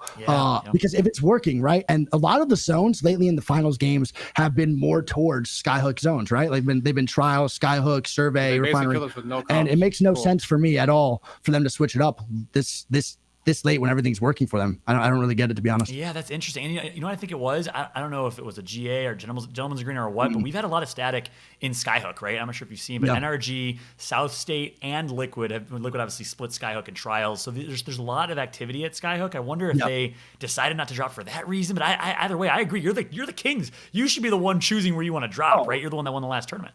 Totally. And you know what's funny? I think they can't be mad at the end of the day because they chose to do this themselves, right? Like dropping Fragment and changing it up. So you can't be mad because you're dropping on a team that normally goes there anyway and is actually a highly skilled team. Like Naughty is a phenomenal. You're versing two of the best like control players in competitive, right? So off spawn fighting a controller is already difficult. So you're making this a lot harder for yourself. So I don't really get that at all. Yeah, that's a good point. You know, and look, it's not working out for them. Obviously, I think this tournament at this point, they're still at 0 points at the bottom of the leaderboard. So I think it's done and dusted. But hey, you can chalk it up as a learning experience, right? Online tournament number 3. They've already qualified for the playoffs. I think at least now they know what not to do going in online tournament number 4 in the playoffs, right? Yeah, totally. I think they're doing this for the main reason to solidify their spot in playoffs. Does that make sense? So they probably don't care about the ALGSs as much right now. Like they pretty much are playing for a playoff spot despite like the money and stuff when you're a true competitor and you're already signed. So a lot of the times what happens is you'll try to fight for this spot. So in playoffs you're chilling. But this is something I don't get either is for me as an IGL or a captain, I would never tell my team to contest a spot where the team is most likely going to make finals every time. I'll see you in playoffs, because I'm not risking my playoff spot to fight. I'm not listening to the playoffs like opportunity for that. So I don't really get that. Like what that's type of what- precedent does this set, right? Now that Yeah, exactly. exactly. Skyhook, you're letting NRG take it, you're letting South Yep. State take it, you're letting Totally. Liquid take it, so you don't know what that's Yeah. going to look like. That's a cool narrative, man. That's why it's going to get your Yeah. perspective. And we'll see what happens in online tournament number 4, because obviously that's going to be a narrative we're going to follow tournament over tournament. By the way, just in Yep. general, bro, you Yeah. making your casting debut live right now. This is one of those dope moments. How does it feel to be casting? How you enjoying it so far? Honestly, man, I would be here a lot more, doing a lot more things. I think just sometimes I can't control my language, and I get way too excited. And if I'll start cursing up a storm, or I'll start doing this and that. And for me, if I did that live, I would feel terrible. That's right? too funny, mate. Yeah. Because like me and Ghost, I know if I did that, I'd get a Ghost Ayami DM real quick. Like, what are you doing? Like, there's no way you're serious. So I try to stay like, Too I try funny. to stay. Is that how it works? Is that where you're doing your thing, and then you Oh, little yeah. slip up here and there, and next thing you know, you go to your Twitter DMs and Ghost is sitting there ready to scold you? Yo, always, dude. I'll say something really cheeky in stream, and I'll see like that little VIP Ghost Ayami pop up in the chat. He's And always he'll be watching. like, I feel like "Oh, he's always yeah?" watching. He doesn't miss anything, that dude. always. And he works a full-time Always. job. It's like, how does he do it? I don't even know. I know it's actually incredible, dude. It's really incredible. The funny thing about it is, I don't know. Did you watch competitive Halo back in the day? I wasn't a huge competitive Halo Okay, no kid. worries. I definitely know straight ripping for sure. Yeah. But I was a major Call of Duty head. You're a Call of Duty guy. Okay. Well, Ghost, Yeah. I'm sure you know that Ghost was a pro Halo player. He was the player that was talking trash and saying things he shouldn't say back in the day. So I the good can thing only is he imagine. does have empathy. He understands your perspective, which is why we're lucky to have Ghost Yami, Shaheen, John Nelson. All those guys are great. No, he's so smart. I think Ghost, we're really lucky to have the people that we have on this team. Like, especially for, outside of the competitive too, just overall, like in Apex, there's just so many responsive devs, so many good people that just generally just love gaming, right? So when I talk about this game, I make sure to respect critiquing is one thing, toxicity is another, and I try to keep those completely separate with like what game I play for a living, and then in general, you know what I mean? Amazing, So man. Yeah, that's all you can ask for, right? As long as you know, Yeah. you're courteous when you're doing it. You're doing it with critiquing in mind, with the best interest of the game. You're not being toxic when you're giving that feedback. Hey, I will say, man, seriously, I've been a part and seen a lot of content creators across a lot of games. We are lucky to have you as one of our leading content creators and streamers. Your personality, your approach, your optimism, positivity, your kindness, how much you give back to the community, things like this. You're joining right now and formally kind of casting with us just to say what's up to the mainstream. I think it's awesome, man, and kudos to you. I really appreciate all that you do. No, I seriously, that means a lot to me, man. And, I think there's a lot of great people in this community, and we are so lucky to have like those people here. And the fact that you even think of me as one really does mean a lot. So thank you, bro. Man. Always will, bro. We're lucky to have you. We'll jump back into the gameplay here. Currently watching as it looks like a team's going to be rotating. I did see Solafide still alive, and Complexity last game popped off. You watched last game, right? Yeah, so Complexity played that really well. Sadly, I couldn't see it because their streams, they don't stream. But I saw where they're positioning the whole time, and they did a really good job. Yeah. They dropped Epicenter. They actually got positioned far on north side. We're in the best position to kind of close that one out. And agreed, they definitely played that really, really well. The one thing I was kind of questioning before you joined was I want to see Complexity, how they do with an end game zone that it requires a max rotation for them, like a south side zone, because they dropped north side. That zone was kind of put on their lap. I want to see how they bounce back here in this game. So we'll see how they decide to play it. I feel like Complexity does have those games where they'll pop off one game and then the next game they'll play pretty poorly. I don't know if it's like a consistency thing or just different things happen around their rotational points. But generally speaking, I would probably say Complexity is going to end this game off pretty hot as well, because they've been playing poorly in the beginning. So now it's probably time for them to step up, and they're definitely feeling it. That's how Monsoon works too. Yep, that's a really good point. They tend to be a momentum-based team. When they catch fire, man, they start rolling. It's almost like a snowball that turns into an avalanche. So I'm excited to see in Game 5 and 6. They're the ones that know how to clutch up when it matters the most. We'll see what they can do here. Jumping on board with Rain Days feed. I'm going to switch back to T-Squared here as we're going to keep watching. Looks like T-Squared has been watching over here in Train Yard. Not sure exactly what he's seeing, but we are on board with Season, who's currently positioned in Train Yard. Here we go. Here's what I've been looking to watch. It's Solafide. This is a team that obviously rotates from low side, from Thermal Station. Another controller team. You know them really, really well. Talk about the Solafide roster, man. They kind of came out of nowhere about a year ago. Dude, honestly, love the boys. Think they're really competitive players. It's another thing like where like people mistake like passion for anger. I think those guys are just super passionate about competing. And if they had a problem, they would never talk to each other again, because they sometimes get at each other's heads and at each other's throats. But at the end of the day, they know it's all love, and they're like some of the best. And it is crazy. I say this to my stream all the time. It makes zero sense to me that these guys even have chance at winning tournaments, because it blows my mind, for the main reason is that they rotate so late out of zone. It's crazy. They'll be the last team into zone and then still get the wins. It's mind blowing to me. And there's not many teams that can play edge like that. The only other teams that really come to my head are like Complexity and Sentinels. And right now Sentinels is still struggling on the edge game. So it just says a lot about Solifide, I think, personally. Yeah, that's a really good point. They'll almost intentionally late rotate because they love playing edge that much. In my eyes, you gotta call Solifide the best edge team in the game. I mean, the fact that they've done it with so many legends, they do it with Caustic. They play edge and they play aggro with Caustic. No other team in the game does that. Period. Totally, 100%. I would say mechanically, I would if I had to give like a 3v3, I think I would say Sentinels is probably the best on paper for sure. But I would say when it comes down to it, improving themselves right now, it's kind of been.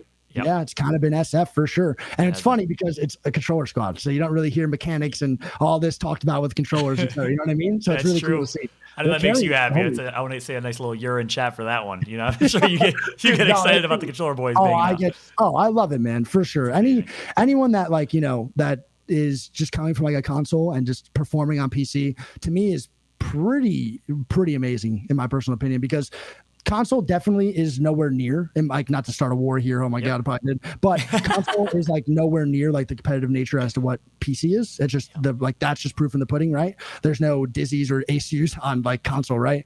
And I would say coming from that and that learning curve that you have to come through and like overcome from console to PC is insane. Like it is wild. And the fact that they could do that and win is so inspiring to me. And I think it proves to a lot of people how you could do it. And it was cool. I actually had a chance to talk to Gentrifying on stream earlier, and he was humble about it. He was like, look, we switched to PC. We got slapped around a little bit. Like, it took some time for us to learn the ropes of PC. He was humble about it. He kind of recognized the challenge and how difficult it is. You made the same transition. You were playing on Xbox when the game first came out, right? Or am I wrong in that? I went straight. So for me, man, I went straight to PC. And I, for some, what's weird, dude? I didn't even know. I don't know why I went to PC, but everything happens for a reason, right? Because I didn't even know you could play FPS games on a mouse and keyboard until like 3 years ago.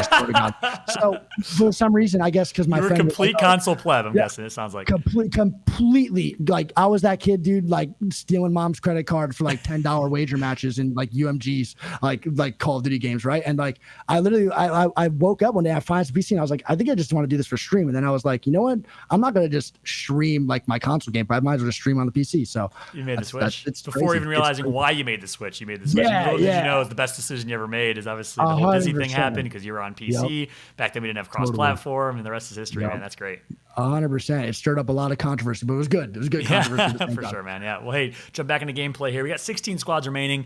You see the map on screen right now. I love this endgame zone based on the challenge I kind of put out. I wanted to see how Complexity plays. They had to rotate from Epicenter. Solifide had to rotate from Thermal Station. We'll see who ends up on top between these two teams here. This is a pretty even zone, central to the map. Wig, I know you guys were dropping Fragment when you were playing and competing on your squad that actually with Bowser and with Six that actually won in the summer circuit. You guys were dropping Fragment, right? We were dropping, I believe we were dropping Lava City. Was it Lava City? We rotate through Fragment almost every time. That was like our main rotation. Yep. Makes sense. 100%. This is a tough rotation, obviously, for y'all in that scenario. But if you're dropping Epicenter, if you're dropping Thermal, it's a good situation. We're on board with Absolute Monarchy right now as they're finding themselves in staging against a team right above them. They got to be a little bit cautious here. But it's interesting. Based on where they're positioned, there's no team behind them, right? The ring's behind them. So in my opinion, Wig, this is a fight you want to fight because you don't want to rotate with them. You don't want the pressure of this team. Are you taking this 3v3? You have to. There's no choice right now to take this 3v3. Someone should look for an opportunity just like that, what he just did, and then you capitalize on that. Even if you get knocked there, you did your damage, and then you just have to get full commit, and whatever happens, honestly, because you're dead either way. Yeah, and believe it or not, it's actually going to be Solifide. So that's a 3v3 you sometimes don't want to take against SF, and SF is going to win it. But as I say that, it looks like the third team is going to come to the party here in Rare Excellence. That's the tragic part. You have to take the 3v3, but you don't know if there's a third-party team nearby. And in the end, it was Rare Excellence that waited for the perfect opportunity, and that third party is just tragic. There's not much you can do there. You know, when they see SF in the kill feed, they're going for it. You do anything to win. You don't want this team to close. You want to close the gap as much as possible. I know even if I'm in 15th place, man, I see SF, I'm going for the third party if I know it's close by, for sure. Yeah, that's a good point. So unfortunate situation right there for both SF and Absolute Monarchy. Instead, Rare Excellence will end up on top. They're currently in 17th, so this is a really, really big game for them. They got to end up on top. We're going to switch back over to South State here. They've been in Train Yard posting up for some time. I know that Season is nearby as well, currently in 10th. I think they're above them, and we're taking a look here. Is Complexity still alive? I see Team Liquid. I don't see Complexity alive. I'm trying to see if I can catch them as dead. I think they might be in the game, but we do have TSM alive and well. We do have Team Liquid alive as well. That's good. I like to hear that. Exactly. Wait, break down this TSM roster for me. Snipe Down, obviously another controller player. You've been competing against them for a while. What makes them so great?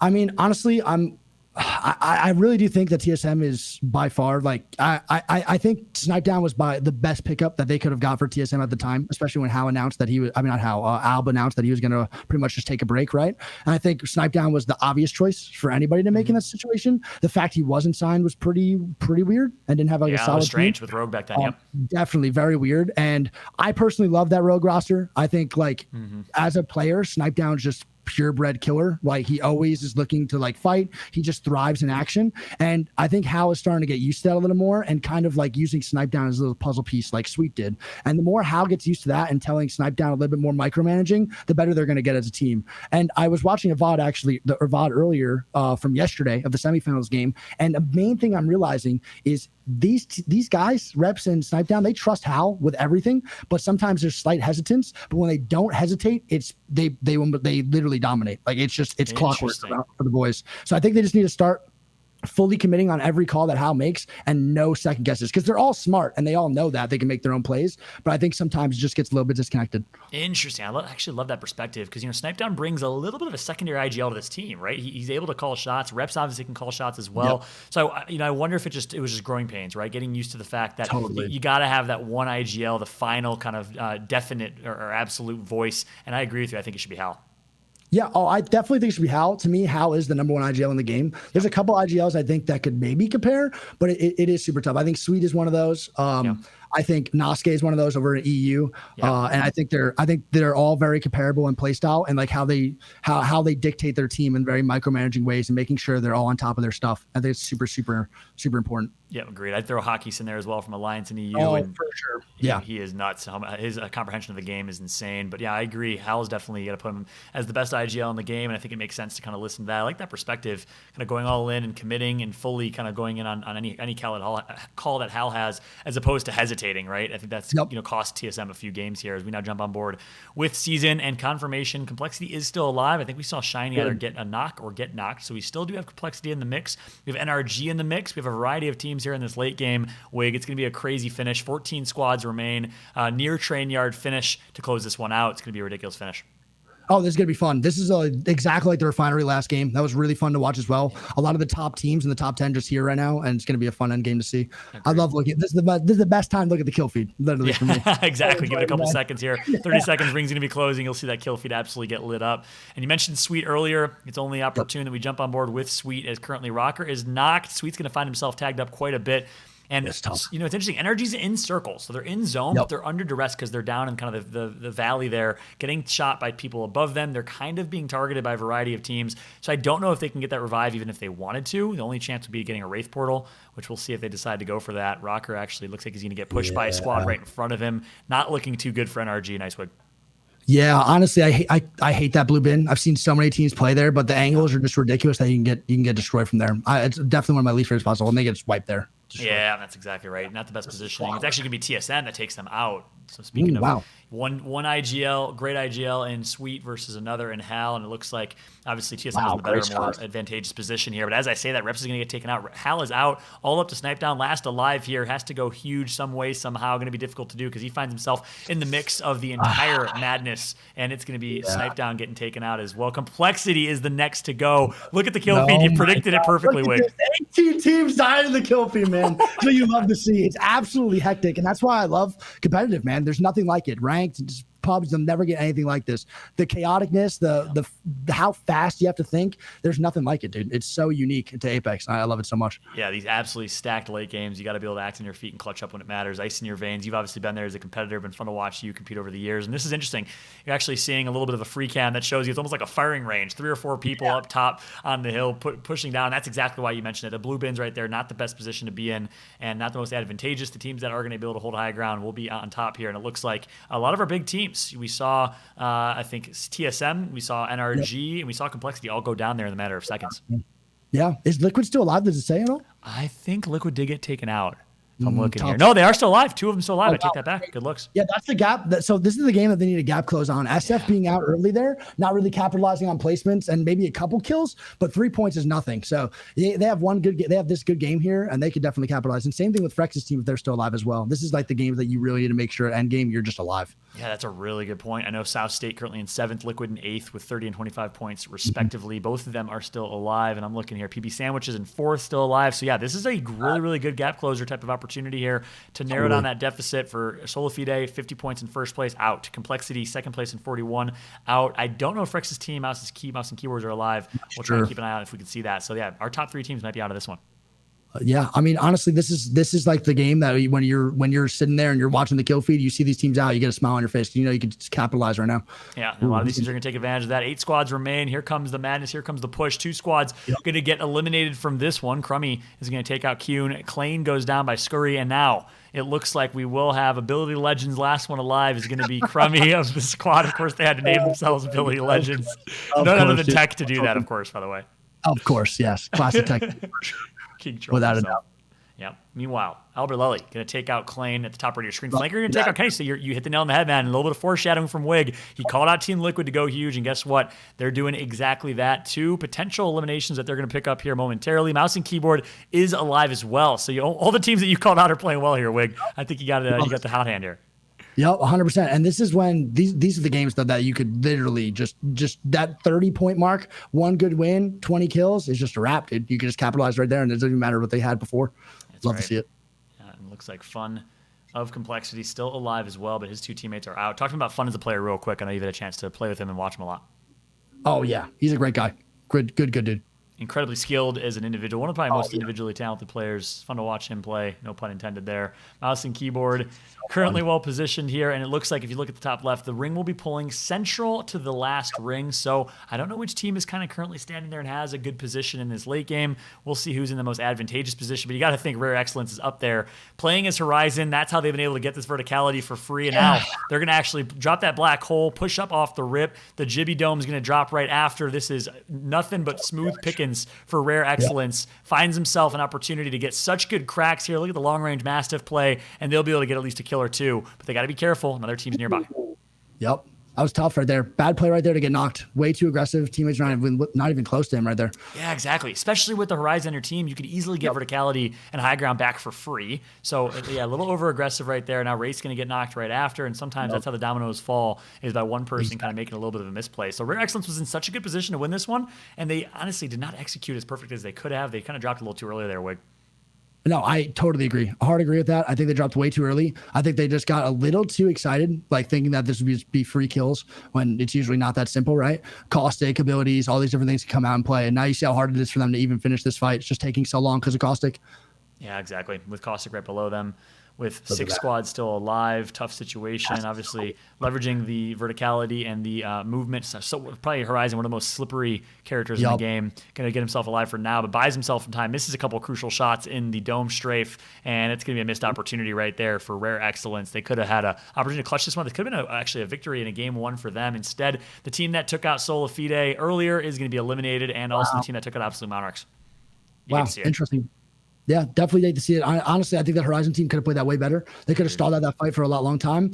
But I mean, I guess majority of the time, it's not really the team's fault. It's kind of just the other team having a Caustic, because it just slows down everything. It makes everything so much harder, you know? Yeah, capitalizing on the damage you do, et cetera, is just not as simple when the other team has a Caustic. It's just not like that. That's a really good point. You know, granted, they could have obviously had I don't know if they had the intel or not that the Caustic was there. And if they had that intel, they could have not pushed down. They could have controlled their lives and their fate a little bit better. But you're right. It's definitely hard to play against the Caustic, who's going to slow things down in those scenarios. So now here, a very interesting type of late game. We have Mouse and Keyboard on high ground, and they're going to find one rat by themselves, and that's going to be a nice pick. Actually, it's not going to be a single rat. Looks like Bowser, your former teammate, still alive alongside his teammate. Albert Lelly and Flanker, well, they're going to take out 2. Leave it to none other than Team Liquid to be alive and well. Denial, last member alive for Mouse and Keyboard, and just like that, Team Liquid in a crazy multi-layered finish right there is going to come out on top. Wig, that was insane. One man, dude, absolutely amazing end game there. I think it just shows, you know, how much patience you have to have in these late game rotations. I think that maybe even Mouse and Keyboard rushed that a little bit too quick to jump on that rat, even because it wasn't,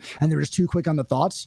But amazing overall gameplay right there from Albert Lelly too, with the Q to come out of zone and go back in. Phenomenal. That's exactly right. And there you have it. Liquid's going to end up on top. Wig, I got to thank you so much for joining us, man. It was amazing to have you on broadcast. Our first time casting together. Bro, I felt like the vibes were great. The analysis was spot on. That was pretty solid, my dude. I felt great. Dude, I just got to come back on the curse and maybe I can come back another time. Hey, you did well. I think you did it. I'm impressed, man. I'm going to be honest. I'm really surprised. Yeah, kudos to you. Ghosty Hobby's going to send you a DM of appreciation this time. He's looking out, watching and smiling. You already know that. But Wig, thanks so much for joining us, man. Hey, I want to give you a chance. Any final shout outs or words for anyone watching right now?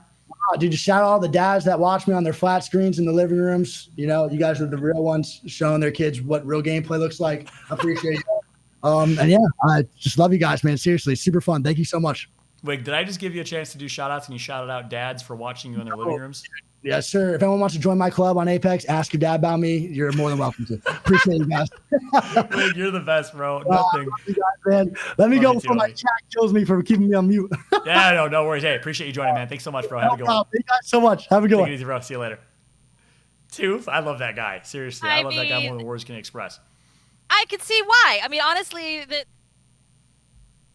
brilliant attitude to the entire affair. And, you know, of course, this is one of the many reasons I love this particular stream, where we get to have these great pro players, these coaches, these people from the community. I would have never known his backstory. And that is a ridiculous journey he did to get here. Crazy. Like, fantastic. Awesome. Yeah, absolutely insane. What was your favorite part of hearing that story, Kate?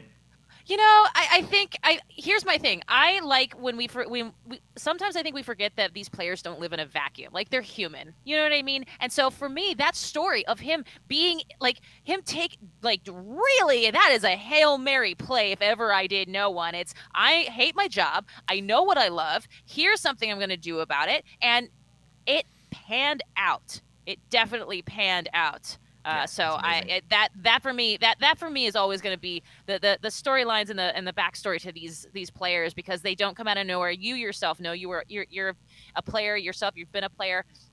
Like, you don't come out of nowhere. You find yourself in that spot for a reason. And sometimes the journey takes a lot of twists and turns, which, quite honestly, his did.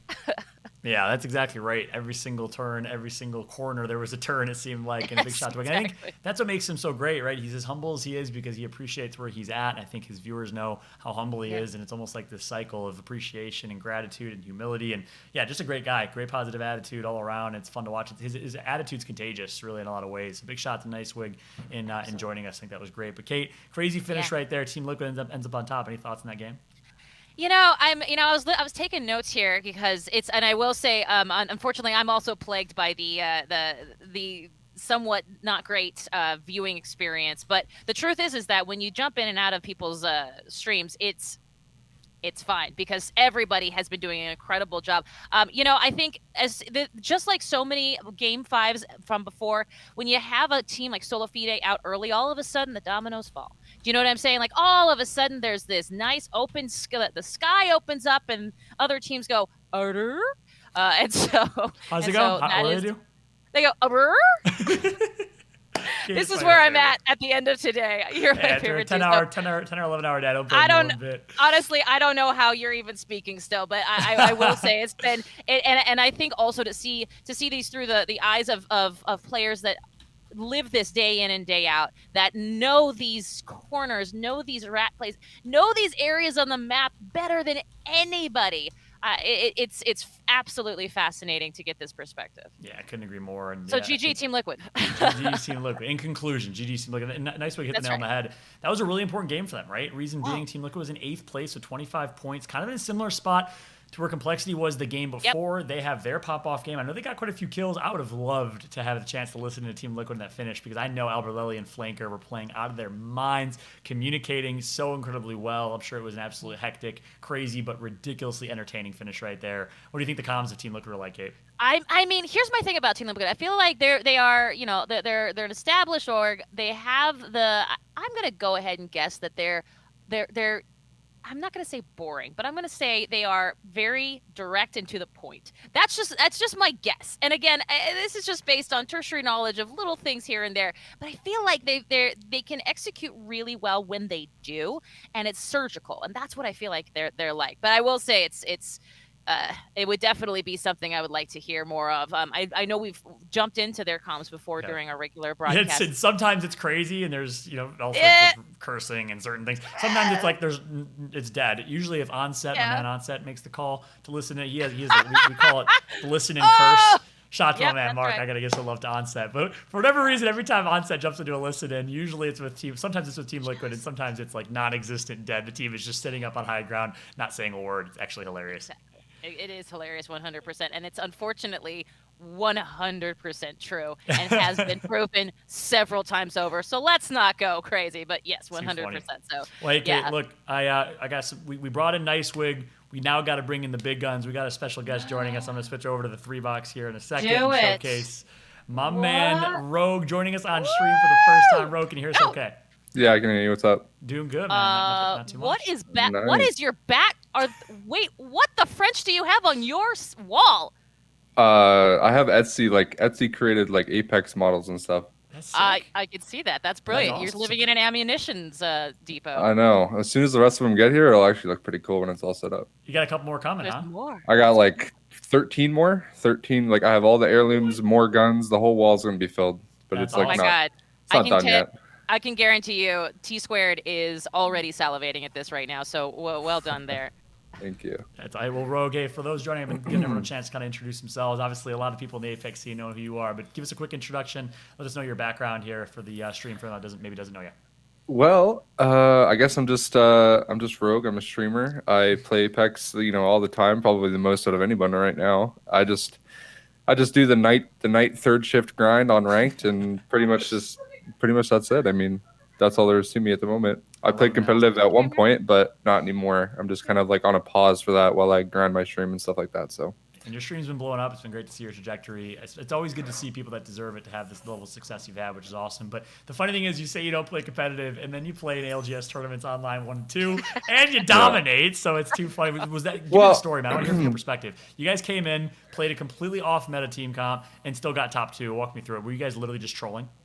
So yeah, I mean, we do good in ranked all the time. Like we're currently like rank 1, 2, and 3. So whenever there's like a weird meta, like we kind of use it. Like we have weird players. Like I play like a support character, and I played R301 like pretty much the entirety of Apex. So even when it wasn't used, I was using it. And that's just an example of like also Zero. He uses Horizon, and since we all use these weird things, why not try it in a tournament just for fun? That was the original idea. And then we pulled up and we ran Horizon. I ran Caustic because you kind of need a Caustic. That's just that's exactly. You kind of need a you don't always need one, but you kind of want to have one right now. And Dropped plays Gibby. Yeah, we just wanted to show up, do whatever, and I mean, we kind of showed the people that Horizon's kind of like a new Pathfinder. Yeah. You can play worse things and you can come out on top with that, so that's kind of cool. Put yourself in the bad spot and still get out of it. Yeah, you can literally want to play the bad spot because it's less challenged or it's just better when you have Horizon. That's interesting. You can so just almost pull you can up out of nowhere. intentionally play the spot that no one else is going to play. Yeah, was that kind of what you guys did? Is that how you? Yeah, that's exactly what we did. It was, in all through the qualifiers, there was games kind of like around staging. I mean, we had Godspot a lot of the time too, but like in certain areas, like there was games like staging. Pretty much where that game just ended that we were watching, but it ended on top of the platform where the bridge was, where that guy just jumped off, and we played below the crane underneath, and we just Horizoned up. We threw the ult in the middle, threw the caustic bomb in the middle, and it just works out perfectly. Absolutely, so. Horizoned up. That's going to be a new exactly. That's awesome, man. Well, cool. It's crazy. So, and you guys obviously had success in online tournament 1 and 2. You decided not to play in this one. Drops obviously playing with a different team. What was the reason for that? Well, we just wanted to play for fun. I mean, we qualified, so I mean, we'll play the playoffs together, and we'll think about it. But like right now, the metas are so like everywhere, and so we're kind of just letting people. I'm not super into competitive at the moment, so Dropped kind of is. So he's playing with like a team, trying to see how good he is doing. So. Yeah, and he's not doing as well as you guys did. I know you're not going to say it. You can't say it, so I can say it. No, I think they're doing decent. Where are they at right now in the standings? Do you know? Have you been keeping an eye on them? There was a command in someone's chat I was looking at. I don't think they're in top 10, though. Yeah, so. Yeah. All right, so we'll see what happens for online tournament number 4. Will we see the return of Ranked is Harder? Yeah, I mean, not necessarily in OT4, but Okay, in in the playoffs. in an OT, I'm sure there'll be one more chance we try it out. And yeah, OT2, we didn't do good in that OT2. It was basically just OT1 we did good in. God, And I thought you- OT2, for some reason, I thought you guys got top 10 in OT2. Where'd you guys end up? in no, OT2? I mean we ended You 12th. played, But the thing, you played Octane. Didn't you play Octane? we in literally OT2? played Octane Revenant, which is like the word. Like, I don't know if you've ever paid attention to ranked, but at the moment there's this weird trend where teams hate Kings Canyon, and so what they're doing is they're playing things specifically to have fun. So Octane Revenant is a way to have fun because it's just so much chaos. And so we literally played it just to see if it would work in competitive. But I mean, we also played World's Edge. So competitive World's Edge, there's not like a lot of like there's high grounds, but it's not like Kings Canyon high ground. You know, Yeah. it's way different. And It's not as like OP high ground where you can maintain high ground. And like gatekeep yeah, like crazy, random right? high grounds, Random all, high grounds, yeah. all over. And then there's also foliage, like forest, trees, evergreens. And so when you fly through the air teams, you have like all this cover like in the sky, and so you don't even see them coming. And you know, on World's Edge, you're looking like a balloon in the middle of an open field. Yep, well said. Well, And hey, it's- gameplay is just about to get started here. You're down to join me for the cast for game number 6, my dude? Oh yeah, oh yeah. Hell yeah. His debut as a However- caster. I'm looking forward to it. I know. Wait. However we do that.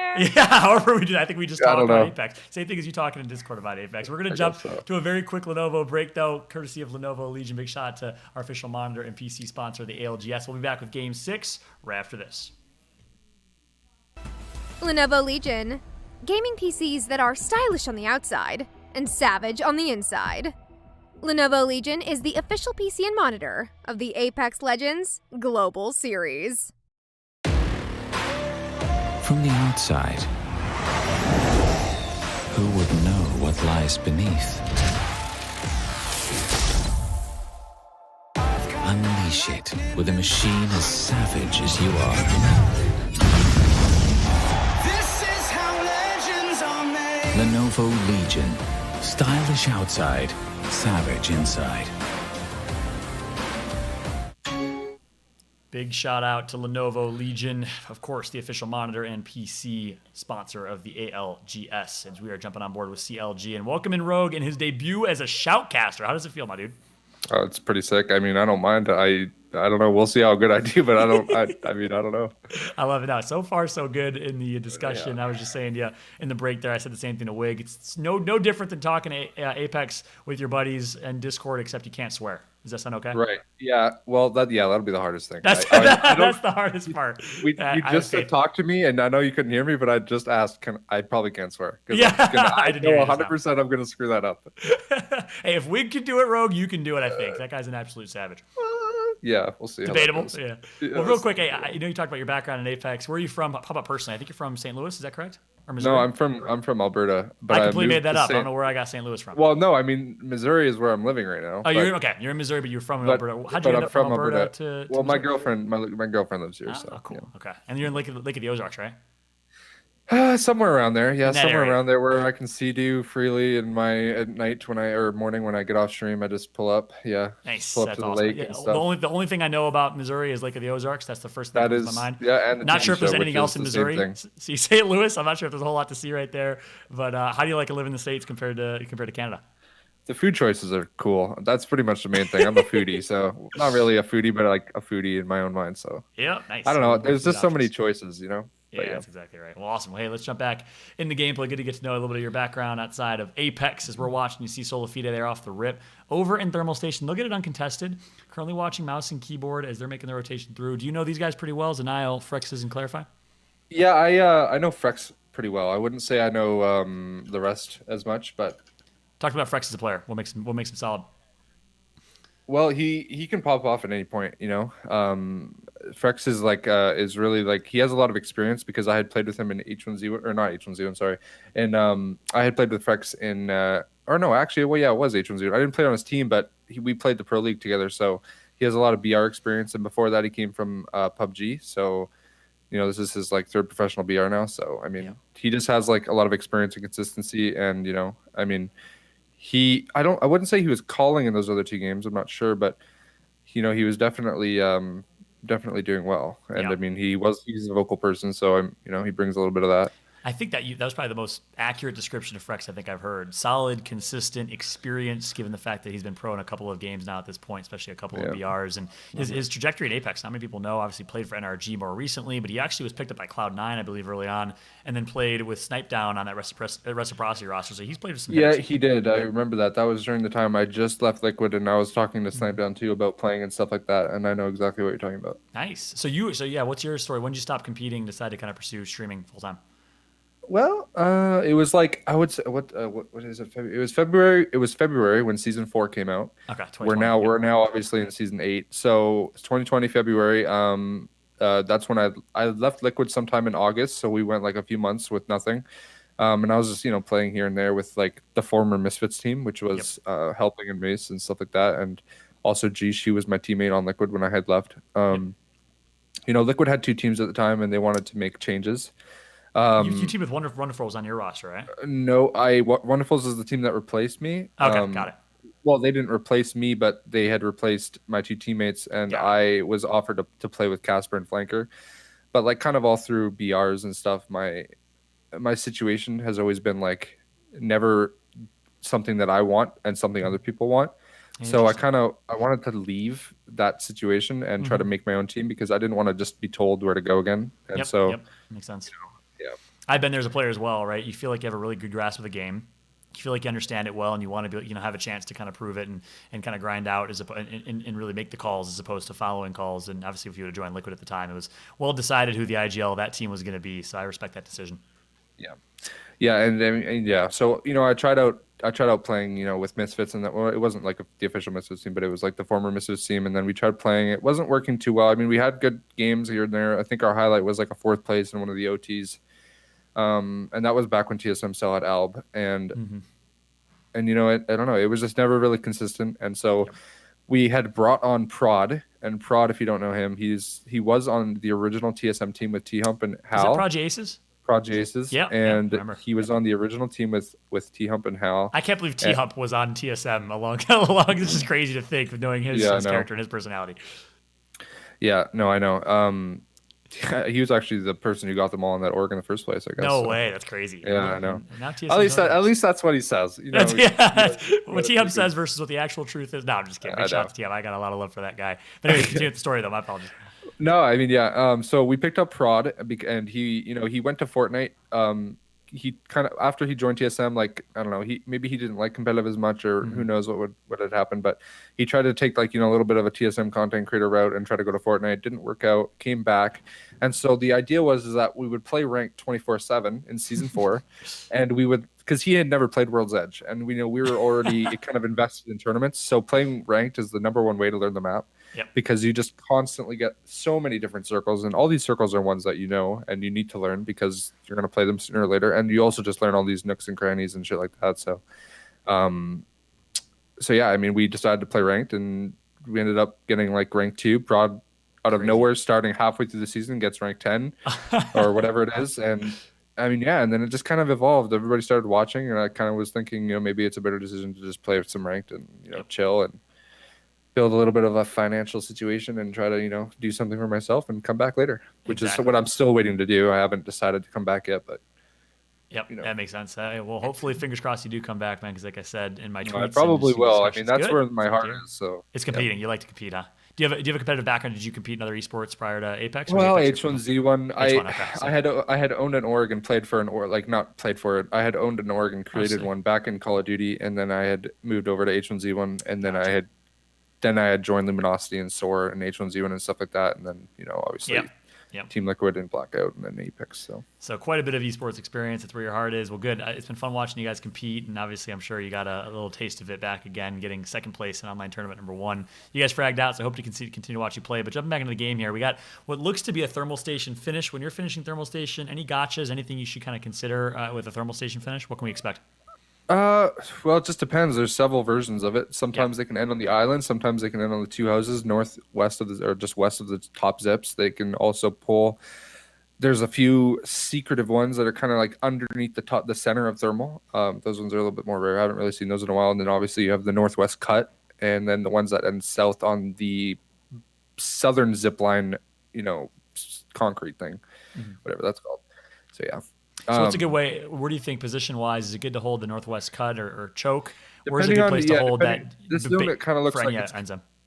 Well, I mean, for any of them, it just depends. Maybe the houses on the top of the zips. In this zone, it kind of seems, when I saw the map there, it kind of seemed like it would be one of the ones that maybe pull cut, or maybe it'll just pull down to those houses, like I said before. So houses are a good staple. And is it easy to predict which are the kind of the 3 or 4 options or scenarios you're going to get?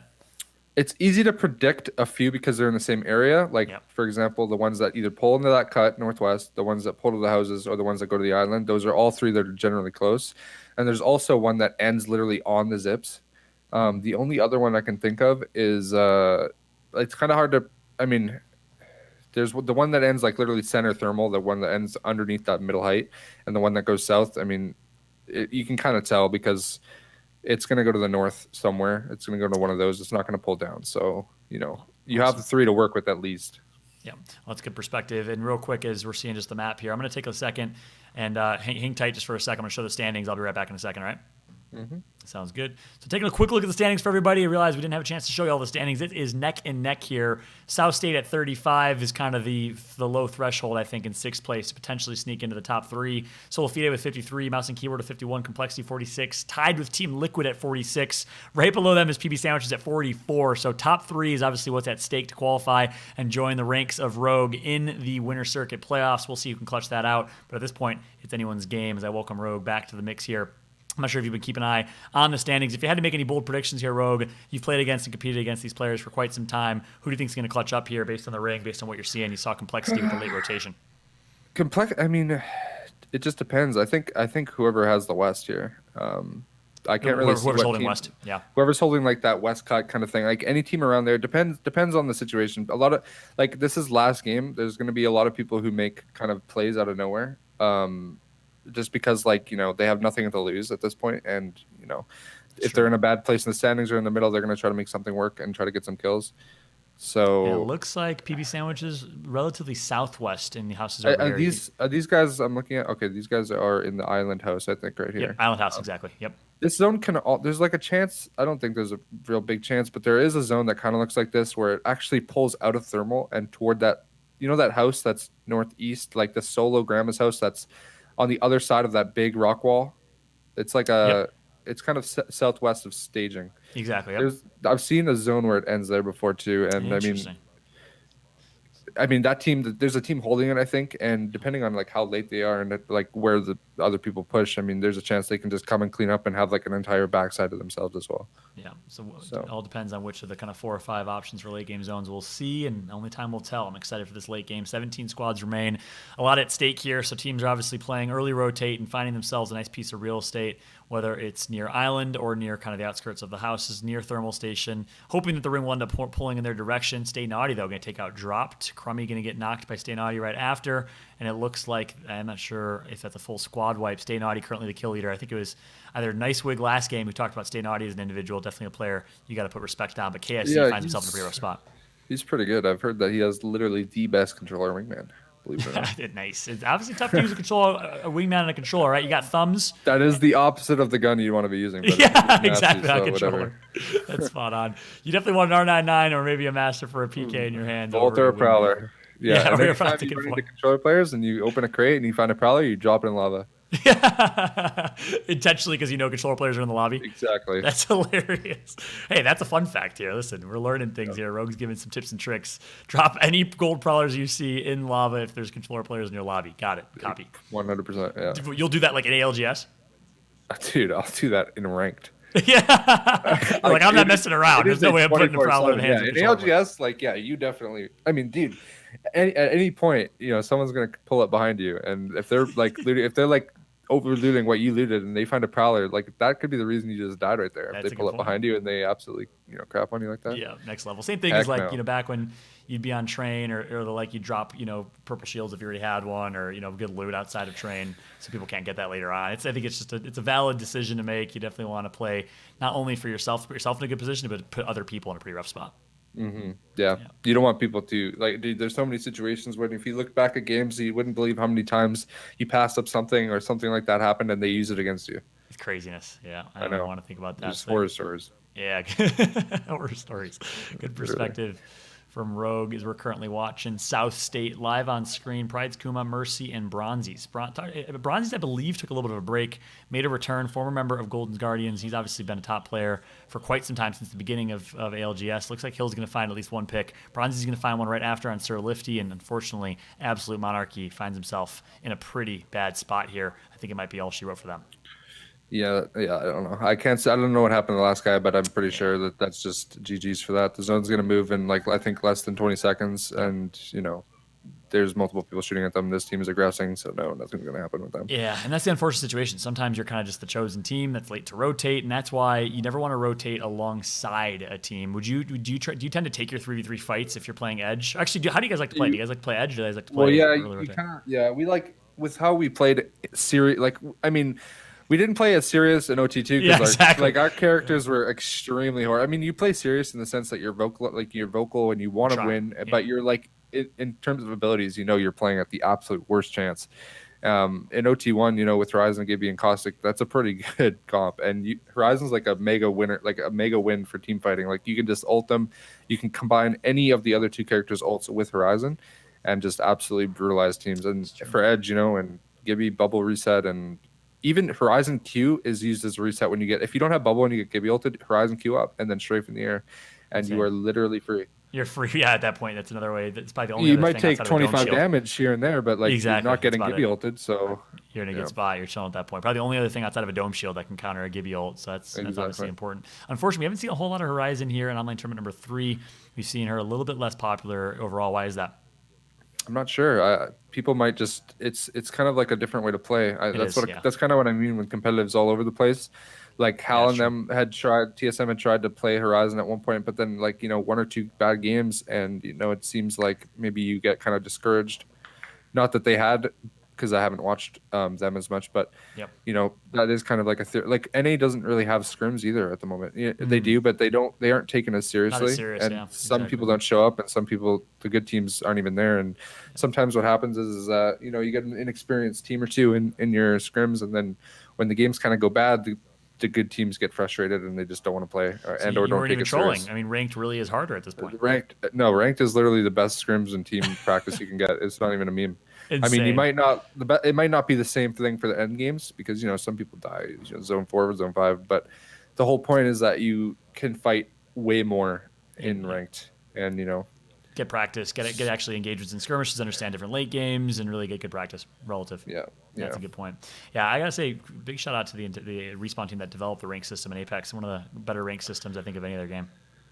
Yeah, it's pretty decent. I'm sure that they're still going to look for some changes and stuff here and there, because always opportunities to improve. A lot of it is time played. I mean, it does take skill level at some point to get a super good rank, but at the same time, it's more about your mental capacity after that. It's if you're able to even grind that much at that point. Yeah. So back into gameplay here, and I'm not sure if you saw the late game zone ended up pulling a little bit north of Thermal Station on the right side choke, actually inside the train tracks. This one's going to end just north of those houses then, and then kind of west of those zip lines, I think. Interesting. Yeah, but this side of the zone is still you're still safe, right? I can't really see it clearly, but I think you are the zone northeast of that house I was talking about. You're still safe on the other side of the wall, right? Yep. Yeah, so they can just get a placement off that or whatever. That's pretty cool for them. Especially for some teams that are trying to creep their way into the top 10 for an all qualification spot. It depends on who it is, whether or not they actually decide to challenge it. To push a challenge, yeah. Yeah, do you have the ability to run around? Do they have a portal character? Yep. I'm not sure actually right now. I know we have NRG alive, Team Liquid alive, so two teams. NRG is currently in 15th place, so they're going to have to challenge because they need some kills, I think, here. And Ethan's going to currently get shot. And that's going to be all they wrote for NRG. Resulta takes out Sentinel's Crust. Senox, though, is going to actually get a pick on FPS Vayne. And it's absolute madness in the kill feed right now. Resulta's going to finally get that kill on Crust. Crust is going to get that kill on Vayne. Clarify taking out Nathan, as it looks like NRG will be out of this one. 8 squads remaining, and as we take a look here, it looks like quite literally stuck between a rock and a hard place is this team we're on board with right now, which is Mouse and Keyboard, currently sitting in second place with 51 points. This is pretty crucial. Do they have a guy down right now, and they then do. 2 up? Yep, exactly. Holy crap, yeah. All 3 members of Solar Fide alive and well. This is probably the perfect end game for them. They get blessed with the Thermal Station, game number 6 rotation, but they got to execute. Yeah, exactly. Designful currently knocked. Resulta is going to take out one But it's going to be all up to result. He's going to jump back through the port. Well, That's a little rough. 2 of them died for that. That's kind of crazy. Yeah, not necessarily worth. They tried. I mean, it wasn't a bad idea trying to get, but like you kind of got to let a Wraith do that alone. I don't know. Maybe I didn't. Yeah. Who knows the situation? There's more to it than that, but yeah, looks like they will be able to get the revive on Wraith, I think, as it will be. Sorry, no, I lied on Bloodhound. So Designful's going to be back. It's going to be Resulta and Designful, the last 2 alive with 6 squads remaining to be able to close this one out. But I agree with that. They decided to kind of all in that fight. But it looks like they should be able to get revved back up. So despite the effort, I like the decision to play aggressive and to it's try very it. clutch. Exactly, absolutely clutch because they did place the port. So they had intel that we didn't have. That was well played. Yeah. I mean, sometimes you just gotta let Wraith be Wraith, or exactly. Even if you have I don't know, maybe they don't have ult excels. I guess chances are they don't. But yeah, you could also just Gibby ult that whole area and things like that if you really need it, if you want the points. Yep. Like right now, like they're in first at the moment. I think they had a bad game the game before this, so like they're probably kind of nervous of mouse and keyboard. I guess they killed them, That's so things turned out better. But and now the mouse keyboard's dead, they're probably chilling. I don't know if Complexity's still alive either. Liquid's alive though, in third place with 46 points. Yeah, Liquid is going to be a factor here. So I like the fact that they decided to take factors in their own hands, and they kind of had a second life, right? With the Wraith portal and the fact that they were playing against Ring all the way by Thermal Station, they had an opportunity to take that Wraith portal and back out and reset. Definitely playing with fire there a little bit, but they're able to do some damage. I'm not sure I think they got a kill or 2 out of it, so it ended up being worth. No, it was worth. It was just like executed not as clean as you'd hoped. But exactly. Yeah, it turned out good, and it looks like one's down already now too. That's right. So here we go. Is this 3 teams or 2? So we got 4 squads remaining total. TSM Snipe Down still alive. Gentrifying is going to get taken out. So we have 2 members alive of Sola Fide. Make it 1 member as a result. He's going to get taken out of the defensive bombardment. Unfortunately, already dropped his dome shield, so he didn't have his Q available. And it's going to be all up to the last member of this squad. It's going to be Designful playing as Bloodhound. 4 squads remain. Team Liquid, I believe, is one of them. TSM is another. Sola Fide is the third. I'm not sure who the 4th team is, but good job by Designful, doing everything he can, being as slippery as possible. And now he's going to try and just rat his way to a top finish here, but it should be enough. I mean, TSM is outside of top 10. They're currently in 18th place. Team Liquid, depending on how much they popped off, it's going to be a pretty close one here, Rogue, between Team Liquid and Sola Fide at 53. And there you go, Sola Fide is out. And they're out of 4th, or they're out of 3rd or something, I think. Exactly, yeah. Liquid's in 4th at 46 points. And Liquid's all still alive right now. How many kills does Liquid have right now? I see 8. Oh my gosh, they are mobbing the lobby. This might be a Liquid. I think you're right. Taking advantage in their own hands.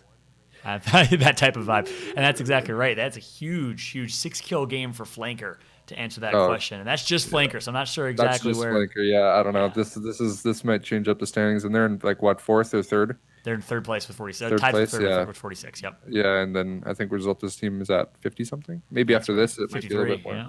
Depends how many kills Sola Fide got, but the fact that they were not playing Edge, they were playing Zone there because the Zone ended up if they died 4th, they're definitely getting close to 60. Yeah, exactly. Still get a few points from placement. They got a few points from kills, I think. We'll see where things are going to be wrapped up here. But 3 squads remain in this one. We got Team Liquid, all 3 alive. I believe we have all 3 members of TSM alive. Not sure who the 3rd squad is. No, it's actually a full team of 3, because we got 9 players left in this lobby. Obviously, it's Caustic. You just want to let them push you, right? You don't want to push anyone. It depends. I mean, it depends on the situation. Zone is actually closing on them. Caustic is like the perfect defender because, not even defender. You could be aggressive with Caustic literally and just insta-kill people. That's true. Yeah. But depends on the other team situation. We can't let them just get a free third-party free win. You don't always want to be the first team fighting. Yeah, and they are going to be the first team fighting here, and they decide to push it. They turned out and they won that pretty cleanly, to be honest. But and it all comes down to a 3 versus 3 fight in the end. TSM will end up on top as your champions in game number 6. TSM wakes up in the last game, and that should be enough to put TSM within the top 10, I think, but certainly nothing more than that. Team Liquid, however, is the story of game number 6 as they close out a 2nd place finish with at least 6 to 10 kills, if not even more than that. Team Liquid pops off. And I know you've been obviously your former Team Liquid yourself, Rogue. Would love to get your take on this squad. You almost joined them a while back. What makes this team so great?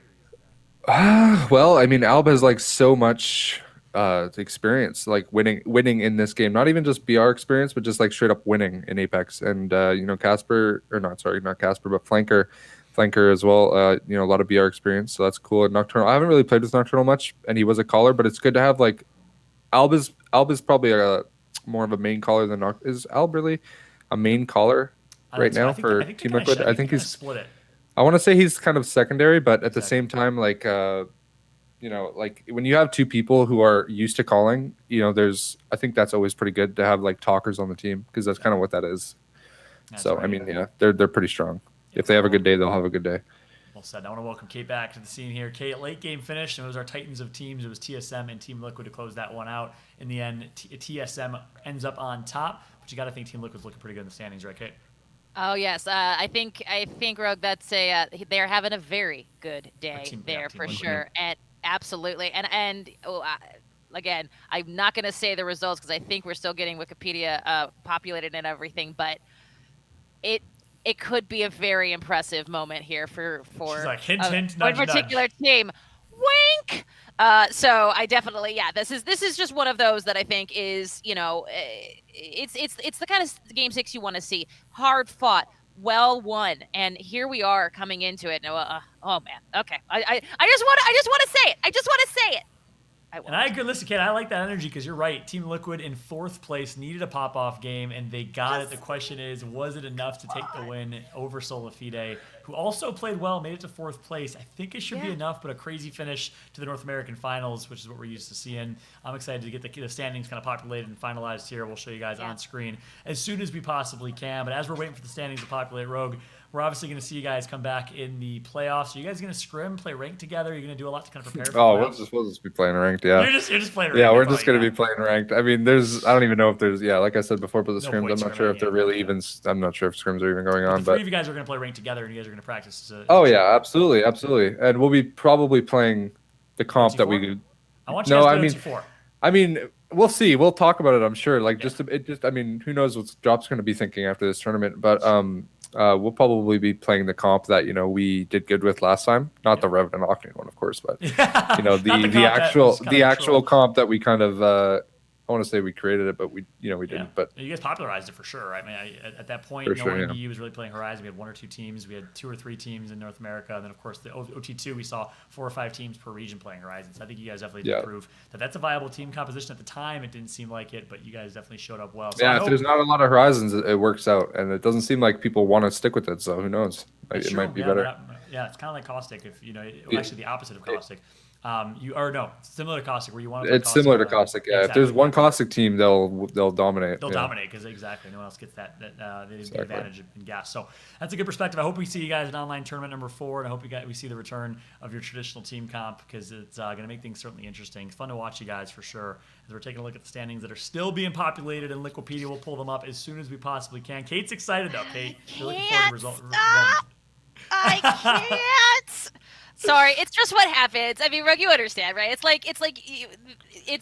we've been here since, early morning doing EU and NA, and we, of course, and NA, we're invested. We like to see these teams come out on top, and boy, do I love a Cinderella story. And I won't necessarily call that a Cinderella story, Team Liquid, anything like that, but, there is an underdog appeal to this that I really hope comes out. So that's all I'm going to say. I like it. I like it a lot. I'm going to actually try and tee up an interview to see if we can get it going because, boy, it's quite the hype scenario here. So I'll be trying to do that as the standings are going to be populated here in a second. I'll keep refreshing to see if they're live. I was going to say, while he does that, I've got a question for you, my friend. Not you, actually, my dear. Rogue Spy.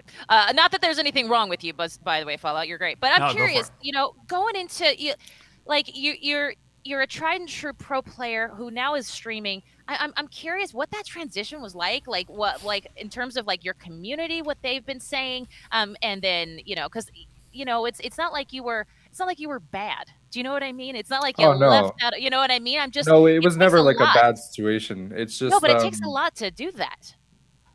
Yeah, it does. I mean, it just kind of comes with you want to have to be motivated to make something for yourself, I guess. So, even if you are motivated and you do the same thing and you follow the same steps, it doesn't necessarily mean things are going to turn out perfectly. Like how I would say they turned out as better than I could have imagined, but getting a ton of viewers and having a lot of a big community. I don't know. I've always had people that thought I'd make it somewhere, so that's pretty nice to have people that believe in me like that. But it's a huge risk trying to do something like that in a lot of hours, and it doesn't always guarantee. It's not guaranteed. I definitely think I can credit Snipedown and Nightswig with, while I was doing that, they had hosted me and had made my viewers go from 100 to 400 over a day. And so the average, I mean, of course they have thousands of viewers and I got hosted for thousands of viewers by them, but my average, when I turn on my stream, went from 100 to 300 to 400. So I think I just throw it all the way back to them. and it just comes. Sometimes you get a little situation like that, and things fly. It's good to have friends like that, man. That's awesome. But it's also, the truth is that if you weren't good, as you know, no one would fall. So that works out. Yeah, you gotta have a few other things. A little personality here and there, little few clutches on stream. Oh, weapons artillery, courtesy of Etsy. Yeah, literally weapons artillery. Some nice things to look at. I'm very excited. I'm excited to jump into your stream at some point and see it fully done, because at this point I've never seen something like this, so I'm jazzed to see what this becomes ultimately. So yeah, things are kind of all over the place, so it probably looks a little weird, but yeah. I can imagine. Hey, here's the last question for you. We talk about the grind, and we talk. I mean, listen, we've been here for a number of hours. I know a lot of the players that come through our qualifiers, they grind for hours and days before they even get to this, bright lights of the finals. What do you say to people that are looking for a way to balance, those players that are, or whether they're pro or amateur, what do you say about the balance of like life and this, working as a pro gamer? Well, I mean, in my situation, I'm like super overloading on one point, just because I feel like, I need to work hard enough to the point where I need to lock in a certain like minimum. And, some people, they kind of like, for example, if some people take this situation and they kind of end it a little early or start taking breaks too early, then I feel like maybe they lose momentum. And so, in the situation where you're growing, you want to just kind of go full momentum and just, push. And then, try to get to a minimum to where you're comfortable with. And then, I mean, wherever you're comfortable with, good to go. You don't need to overwork it and stuff like that. So it's just dependent on where you are. Got to make sure you have a healthy balance though. And do take some days off here and there. Yeah. I got you. I mean, COVID is the perfect situation for that too, though, because there's no going outside, literally. No. And I think at the start, Who was it that said like that streaming is the ultimate future-proof career? So like, good job, smart move, 100%. But it's they call it. It's like, they say future-proof in the world of a pandemic for sure. But well done, pandemic-proof, and well done there, Rogue. I appreciate you taking the time, and of course, good job. Make sure you shout to the rooftops all of your socials right here, right now, because we want to make sure people follow you. Rogue, any final words, any final shout outs? And of course, please let us know your socials. Oh, well, I mean, shout out to you guys, keeping Apex alive and broadcasting all these tournaments. You guys do a great job, and I like watching. I usually wake up around this time. No joke. Really? So, yeah. What are your hours? Wait. No. What are your hours? I stream from 11 p.m. till 8 or 9 or 10 a.m. You're nuts, and dude. So, and then I go to bed. I mean, depending on the second shift, you were not joking about that. No, yeah, that's third shift. Yeah, and depending on the day, I might be awake even before that and have had 4 hours of sleep if I have to go get groceries or things like that. Oh my gosh. Crazy, man. We appreciate the kind words. Right back at you. I mean, truly, the point of this broadcast today, the approach was to bring the players, the coaches, the analysts on, the streamers and content creators to make sure to promote y'all, because at the end of the day, this scene is really nothing without you guys playing every day. You put so much work in. So thank you so much. Good to get you on. You crushed it in your first time analyzing. Good to get your big brain, man. It was awesome. Thanks so much for joining. I'm going to take a look at the standings. Feel free to X out of your browser there. But again, thanks so much for joining us, Rogue. Thank you, guys. I appreciate the invite. Likewise. Goodbye. See you next time. All right, so let's take a look at the standings. And in the end, surprise, surprise, I'm sure you guys are already wearing chat, but Team Liquid is your champion of online tournament number 3. They do it in a dramatic fashion in game number 6 when they had to clutch up with a 10-kill second place game. Team Liquid passes up Solafide, who gets second place, but your hat goes off to Solafide hands down. A ridiculous performance. Solafide wins OT1, 5th place OT2, second place. They double qualify in OT number 3. They continue to perform so incredibly well, and congrats to Mouse and Keyboard right behind them, qualifying with the top 3 finish with 57 points as well. TSM just barely does not make it into the top 10, and Sentinel, so they'll have to grind their way once again through the qualifiers. That'll be good practice for them, of course, going into OT4. I'm excited to see if TSM can bounce back in online tournament number 4 alongside Sentinels, NRG, and a couple other teams. CLG obviously in 20th place, so we'll look to see if they can bounce back here in the online tournament number 4 next time around. And with that, I'm going to welcome Kate back. Kate, interesting finish here. You're excited for the standings, I know. Oh, man. I was headrest. I was excited. And I know I'm acting like a muppet, and I don't care. The reality is that the jumps that these teams take in that last and final game, we saw it earlier in EU with Flavor of the Month, and now here we're seeing it with Team Liquid. And it's we keep talking about don't sleep on them. Well, guess what? This is what happens. Like, don't sleep on anybody within that radius of first place. And of course, the top 10 teams still getting money, still getting their what do you call it? Tickets. What? It's qualifying spot in the next tournament. Exactly. How on earth are you still talking? This is amazing. It's a 12-hour day. Don't We got know. it. Wow. Yes, exactly. So yeah, of course, this is going to help stamp their way to our online tournament number 4, which is coming up just next week. So make sure you got that on your calendars. We go live on Sunday sometime. I can't remember what day it is. 7 days. I can't even. Whatever that is.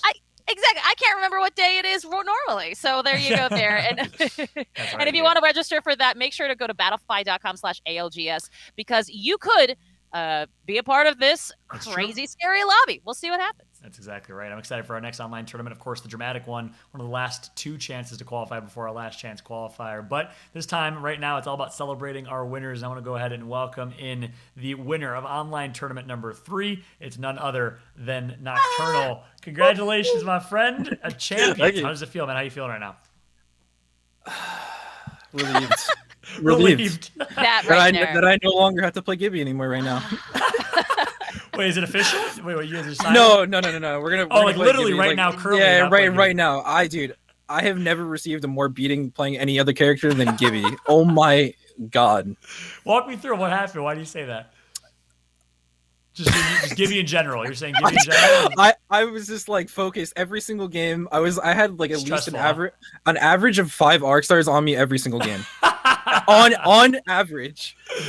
It's hilarious, man. You're kind of a big target. You're also the one that's responsible for keeping your team up. Kind of a stressful situation for you. So you're relieved that you're no longer playing Gibby in the moment. You're relieved that you won the tournament. But of course, the way you guys did it, game number 6, you clutch up. Walk me through those final moments. Walk me through that game. And then I want to ask you about game number 5 because you guys clutched up in game 5 too. You want to see like game 6 in specific right now? So game 6 first. Game 6, we played patient on the first zone. We wanted to do like a ridiculous play, and so we saw what was open on the east side because coming into the west side is just like a death trap. So we came through the east side and we cleared up everything. Like everything was super clear. And then the zone just flipped on us. That literally we got graced by the game. Actually, the zone pulled out of the west choke that we originally thought it was going to be, and that's what we were playing for like the most uninterrupted rotation. And it pulled north, and we just kept holding and holding and holding those diamond hands. I love it. But we saw Clarify's team, which is Frex, Clarify, and Zenile, and then we saw Complexity, and then we stood on that side to make sure Complexity, and then we focused Clarify's team, and then SF. We made sure all 3 of those teams died, so we could secure top 3. That's awesome. You guys saw Solifide in the kill feed at that late game. You knew exactly where they were at. You targeted them, you closed them out, and that last situation because 2 of them were knocked. They were actually able to fully get revived and reset, and then you were still able to take them out. Walk me through that scenario. We played super safe on Complexity because they wasted their bubble early. So we played super safe. I threw like 3 arc stars just to make sure each individual arc star was a different like pacing of time. So Mon couldn't push through and get openings. They had to play for that bubble or just like that open area because if they didn't, they were dead. They were dying to gas. They had to do it. It's the only play they had. So we had gas around them. They died, and then we cleaned up. I think it's Zenile's team, another team, and then we just walked up. We took what's free. We killed SF because they were focused in between 3 teams. The last 4, they died. And then I knocked. Who was it? Klein with a triple take, and yeah. And then we full wiped them. But I made the call that it was a solo Wraith on the north because Hal's the only one that showed, and. No, needless to say, it was full 3, and I made a bad call. But we still won. You guys still won the tournament. And then game 5, you were dead, but Flanker and Albert Lely clutch up. What was going on in the comms there? I talked to Kate about it a little bit. I want to know what was going on in the comms in that scenario. Yeah, we were wondering. So curious. Were you talking about snow again? No. No. Okay, so it was I died on the rotate, Gibby. It's fun. I love it. Something tells me you don't like playing Gibby. I don't know if there's anything giving that away here. As a person who played Wraith and then Horizon, like I'm thin characters, but yeah, I died for my team. Like they got the free rotation in because everyone is distracted on me, and the team who was above us, I think it was Tech's team, they were hard focused on above us on the mountain. and they got a free rotate into the little rot spot and just held it perfectly.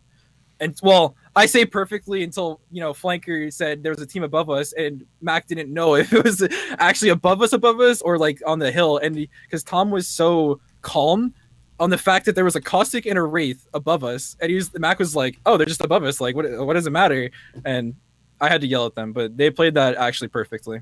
Hey, Nocturnal, I got a question for you. So we obviously do a Lenovo moment of the match, but since you're here, and since we've been going through all of these Incredibles, I got to ask you, what is your moment of the match? Brought to you by Lenovo, our official PC monitor sponsor here for the Apex Legends Global Series. But tell me, since you're here, it's your show, man. What is your moment of the match? My moment of the match, I think it's just my teammates clutching up in the 5th game. I think the way they played it was so methodically and perfectly that it's 100% the moment of the match. Absolutely. And at this point, what are those learnings you're taking away from that? What are those things that you're saying, you know what, let's put this in our back pocket for next time? And whether it's, reading the other team or certainly reading your own team. Is it going to be you playing Gibby again? Is that going to be what you take? I mean, I'll probably be playing Gibby, but I think our learning experience for this tournament is we're no longer letting Tech play the game. Where we see Tech's team, we take out Tech's team. Why is that? Were they just annoying? They just love focusing us. They're fans. What can I say? They're fans. Damn. Oh my God, hitting it hard. All right. Well, I'm excited to watch that rivalry unfold in our online tournament number 4, and of course in the playoffs. But good to get your perspective as always. And by the way, fun fact for anyone that missed it earlier, you lost a coin flip, which is why you had to play Gibraltar. Is that correct? Yep. An actual coin. You and Albrelli? And we literally live streamed our coin flip on Google, and he got heads, and he played Wraith. You gotta do. But he got MVP. So there you go. Everything happens for a reason. You left it in Fate's hands, and Fate obviously ended up working out there for y'all. That's amazing, man. Well, hey, appreciate you joining us on stream. Thanks so much, man. We're gonna say goodbye. Any final words or shout outs before you head out? Just thank you guys for being here, and thank you guys for supporting us, and I appreciate the viewing. It was fun. Awesome, man. Yeah, thanks so much for joining us. So you killed it earlier on the cast, and then you killed it in game. You did it on both fronts today, man. Thanks so much for joining us. Have a good one. Thank you. Take it easy. All right, so I'll bring Kate back into the fold here as we wrap up. What a guy, he comes in hot with the Gibraltar banter. It was that was an interesting one. Big shots, Nocturnal, man. What a legend. Spitting that hot fire. I do appreciate, I do appreciate just off the cuff kind of that, I'm just going to be honest with you. Playing Gibby sucks. I just love, I like that perspective. Obviously, some people disagree, which is totally fair. But, it's very interesting. Go from Wraith and Horizon to Gibraltar. Yeah, exactly. Gibraltar, in case you're curious. It's not Gibraltar. It was a Gibby. Yeah, exactly. Gibraltar. Gibby. No, no, don't start this. Jokes aside, kudos and congratulations to Nocturnal playing as Gibraltar and still ending up on top. It's been one heck of a day. Kate, any final words as we close out from you? We've been really, really happy and excited to bring this to you guys, and having the amount of support from our own cast and crew, and now coming into this. I also want to make sure that we throw up, there's a giveaway for our Lenovo Legion Winter Circuit. So I want to make sure I mention that, because, we're coming to you from our own home studios, which is already a big deal. And now, of course, we have Lenovo to thank for that, and that is why we get to talk about the Lenovo Legion giveaway, which, is pretty cool, and it gives you potentially, a Lenovo Legion laptop or PC or monitor. So that's pretty awesome is all I'm going to say about that. And I think we might have a lower third on that, which is to visit twitter.com/Lenovo Legion. It's super easy, even if we don't have the lower third. Twitter.com/Lenovo Legion. Get yourself into that giveaway. It's going to be awesome, and I absolutely love it. And remember, it's these are the kind of laptops that esports pros everywhere use. They've got this something called True Strike technology. Not sure if you're familiar, Fallout. Just kidding. I am sure you're familiar with this. It's going to be the Lenovo Legion 7i laptop, is actually the grand prize for that. So it's got some. Tell me you can win a laptop. Well, I could tell you that is going to be the grand prize. I love it. For that awesome Winter Circuit giveaway. No reason not to enter. Twitter.com/Lenovo Legion. You'll see it on screen right now. Nice. There it is. PC or monitor. Got the lower third. Had to hit him with it. Thanks so much, Kate, for hitting that. Appreciate it. as we say goodbye and good night to every single one of y'all watching. Thank you so much, as always, for tuning in and supporting ALGS. Obviously, a different type of broadcast. We'll be back next week with our full production team, full broadcast. None of this craziness where Kate and I are producing, directing, doing kind of everything here. We wanted to give, of course, our broadcast team and production team a little bit of a break here after a back-to-back weekend. So a big shout and thank you to every single one of y'all for the patience. Thank you for watching. It was great to get the perspectives of pro players, casters, community members on stream. Of course, big shout out to the rest of our talent, Girl, Rain Day, T Squared, and Moonlight Wolf joining us on broadcast. They were absolutely phenomenal. Can't thank them enough for their time and for holding it down all day long. It was a long day for them as well. So a big shout out to them. Big shout out to all the casters, all the players, coaches that joined us on stream, whether it was Nocturnal, Nicewig, Rogue, G Dolphin. We had so many people come on throughout the entirety of the day. It was pretty stacked, right, Kate? It was indeed. And I'm going to say this one more time because this is all I think we all need to hear. Fallout is the GOAT. He just is. He has been spinning so many plates during this. You guys have no idea. And I'll tell you something, he's done it with absolute aplomb and fantastic skill. So thank you, Fallout, for making this possible, for bringing all of this intensity and this passion and this fun for literally hours today. You have shown yourself to be one in a million. And thank you very much for that. It means more than you know, I got so much love for Apex Legends. Just want to see this game continue to grow. Apex will be the largest FPS in the world. I can guarantee you that. We're going to continue to grow the scene. A big shout out to the ALGS, Ghostiami, Shaheen, John Nelson, of course, Simone, our entire production team. On behalf of everybody, thank you for watching. We will catch you next weekend for our full production back to the normal business next weekend. We'll see you then as I pull up the scores here and leave you guys with the standings. Congratulations again to Team Liquid. We'll catch you next time.